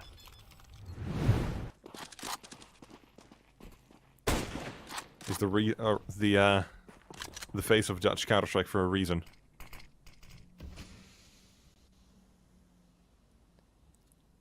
Well, I mean, after I said that, I realized that we also have Crucial from Endpoint. So it's not only on his shoulders. Yeah. Okay. It's like they're like a they're a unit. 2 Crown King. Oh. It's a passive B hold on the side of SKADE, which may not work in their favor, but you know what? It works. It kind of does. So far, so good. Molotov is going to slow down that ever so slightly, but the fact that the bomb's all alone is good. Fake! Ooh. Bird from Sky realizing he needs to do something about this one, and Bubble walks into it as well. Execution awaits. Passive hold now being punished. By overcommitment. Denislaw, one of us is new. They know he's here. Not a good position to be in anymore. This was a 2-on-4. Just the immediate greed of trying to stop that bomb plant. Trying to end it early cost them this much already. Denislaw has to make a meal out of this one. I mean, both are within the headshot range. Good for the first one. Spray, almost good for the second as well. No kit on him. This has cost ECSTATIC so many rounds previously, and Dafu, he's playing it perfectly. Kit. Yeah, there's no kit. He's playing whack-a-mole. There's nothing here. Yeah, collect the gun if you can. Get out of range. He doesn't even get that. In the end, it will just be the 10th round for ECSTATIC. They're getting better and better. And even though the odds are not in their favor, surprisingly enough, people are not putting their faith in the Danes right now. I'm calling it the Danes because it's, well, 3 out of 5. I'm in 4 out of 6. Coach. True, the coach. Yeah, you're right. The faceless mystery man we have.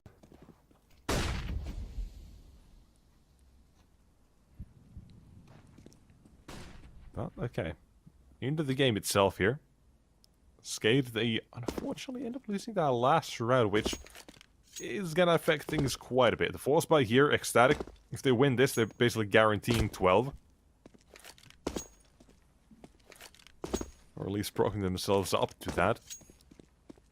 But we'll see if we get to that, because 2 scouts definitely got to be a problem, I think. Dust especially is one of those sorts of maps where you can get away with a few more scouts than normal, perhaps. Combine that with the prowess of Desert Eagles, and you've got yourself some danger lined up at the beginning that already. Tag coming through. Try to get a shot onto Dafu as well, but not get it connected, unfortunately. Instead, it gets away. Dust 2 is the map where you usually have 2 operas as well, so this kind of buy does make sense. Especially towards long and B. Yeah, ECSTATIC, let's see what they want to do here. It's got to be fairly easy to at least run. Is Denislaw going to catch anyone? It's a different question, because now they begin to run out, but Dafu, he runs in, 2 kills, shell over the 3rd, make that a 4th, and the last man is on the other side of the map. The potential danger that was linked with this round is basically nothing anymore. And they keep it clean as well. All 5 surviving for ECSTATIC, and the fact that they all had rifles, that's going to help them out quite a bit in this round. And the next one, of course. Yeah, it should be an eco round this time around from the side of SKADE, and it shouldn't be too difficult for ECSTATIC to beat it. So, in my mind, we're already 5 rounds behind. That's what's happening right now. ECSTATIC have gotten 12, SKADE on 7. Unless something horrible happens right now, Mingello, he spots every single one of them. Yes, ECSTATIC, they are not surprised about what is currently going on. Yep, not at all. They're just waiting, seeing, okay, did they get anywhere else? Are they hiding somewhere? Where's the last man ships? And there you went. Yeah. Clean around again. That's a lot of money now for the T side, just like that. ECSTATIC are really pulling away with this. This is starting to get a little bit out of hand for them. Well, you saw the odds were not in their favor previously, but they are looking quite good right now. So, I mean, if you think that they will end up closing this one out, so you can head out towards pinnacle.com/welcome. If you sign up using the code CUP22, you can bet on this match alongside with any other matches or sports of your liking.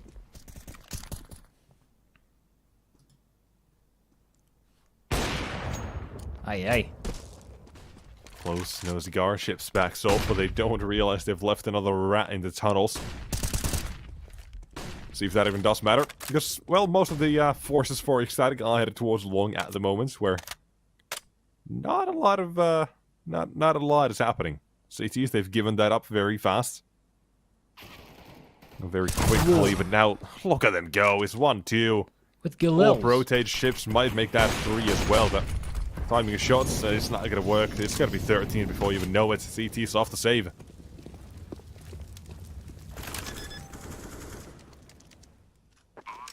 Honestly, the CT side is looking a bit sloppy from SKADE, I will say. They haven't been able to get going, I think. That's... Now, the second round is really what hit him. The, 2 players running through the smoke? I can't even think that far back. I mean, yeah, it's just... It's still kind of just baffling to me. Bird from Sky's alone at the moment, but he fakes it once, gets the first. Yeah, yes, I see what you mean now. Yeah, yeah. Then really again, he just holds the door, another one falls, and it's a 1 versus 2. It really goes down that way sometimes, and it's sad when it does. But the hunt is on towards the players on the B bomb site. You can see ships trying to go with the shooting gallery, and Dennis Law from 3 saved guns to just 1. And he wasn't able to help his teammates in that scenario either. Oh boy. Okay, so probably going to be an eco here. They have enough loss bonus to make that worth. Let's hope that Dennis Law stays alive so that he can buy an off for someone else. Or for himself. Right now, it's not looking good for the side of SKADE. Oh, nearly buys it. CT still want to try and test mid, though one man's already up as well, which could result in a problem.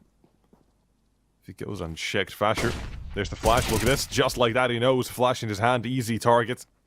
One found to look for the second as well, there you go, but a third is too much, but a trade can be found. Okay, 2-on-4. Seems to be very, very doable for side of SKADE right now. They've got themselves the opening required. Dennis Law's done everything he needed to do, alongside with the help of Bubble and his flashbangs. Now we just have to not fall over this final hurdle. Just Bird from Sky and Jello. So far, they're going so far away from each other. There are no trades here.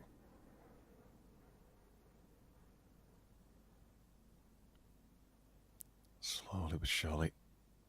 Walking up, but if Shello does find the first here, it very quickly offers up the chance to now walk up towards short as well from this position, but suddenly the CTs begin to swing and Bubbles Deagle.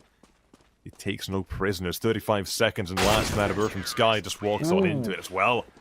Clean. SKADE with the pistols. Striking back after quite a while of ECSTATIC having just their fair share of fun. I'd like to remind everyone in chat as well, there's a giveaway going on right now. Headed towards the first banner. You can see the link pop up every now and then in the chat.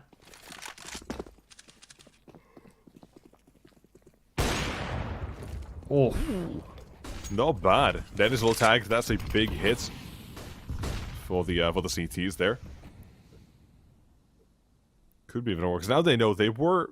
I think they did at least spot them towards mid, and I guess you should at least careful of this. But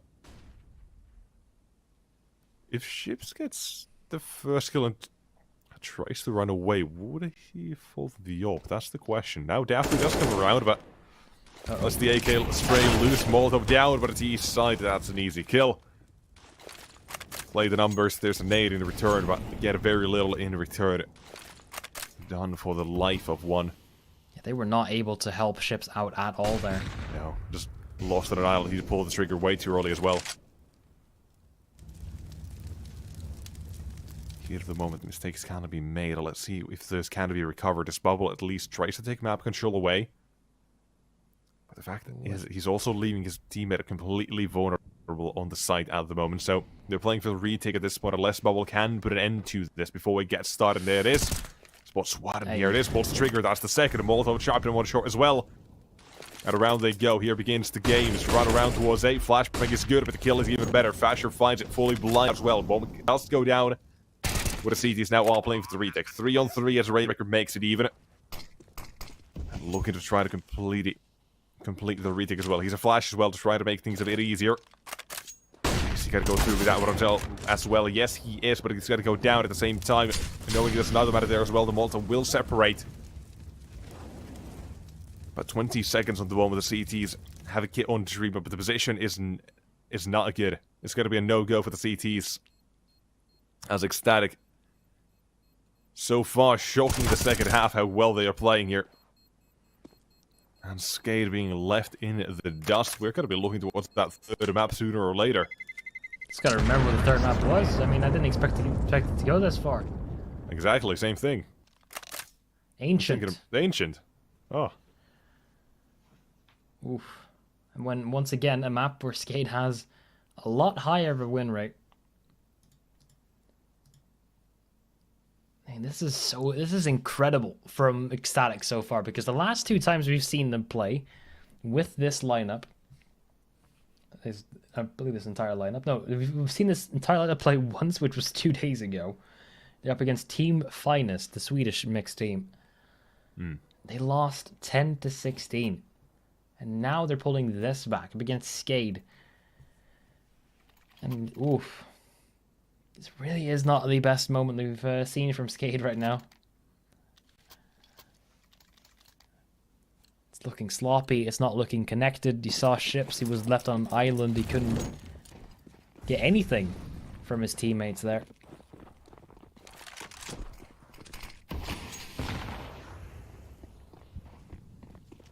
Well, it's not like they're just using that to their utmost advantage. Playing the time as much as they want, or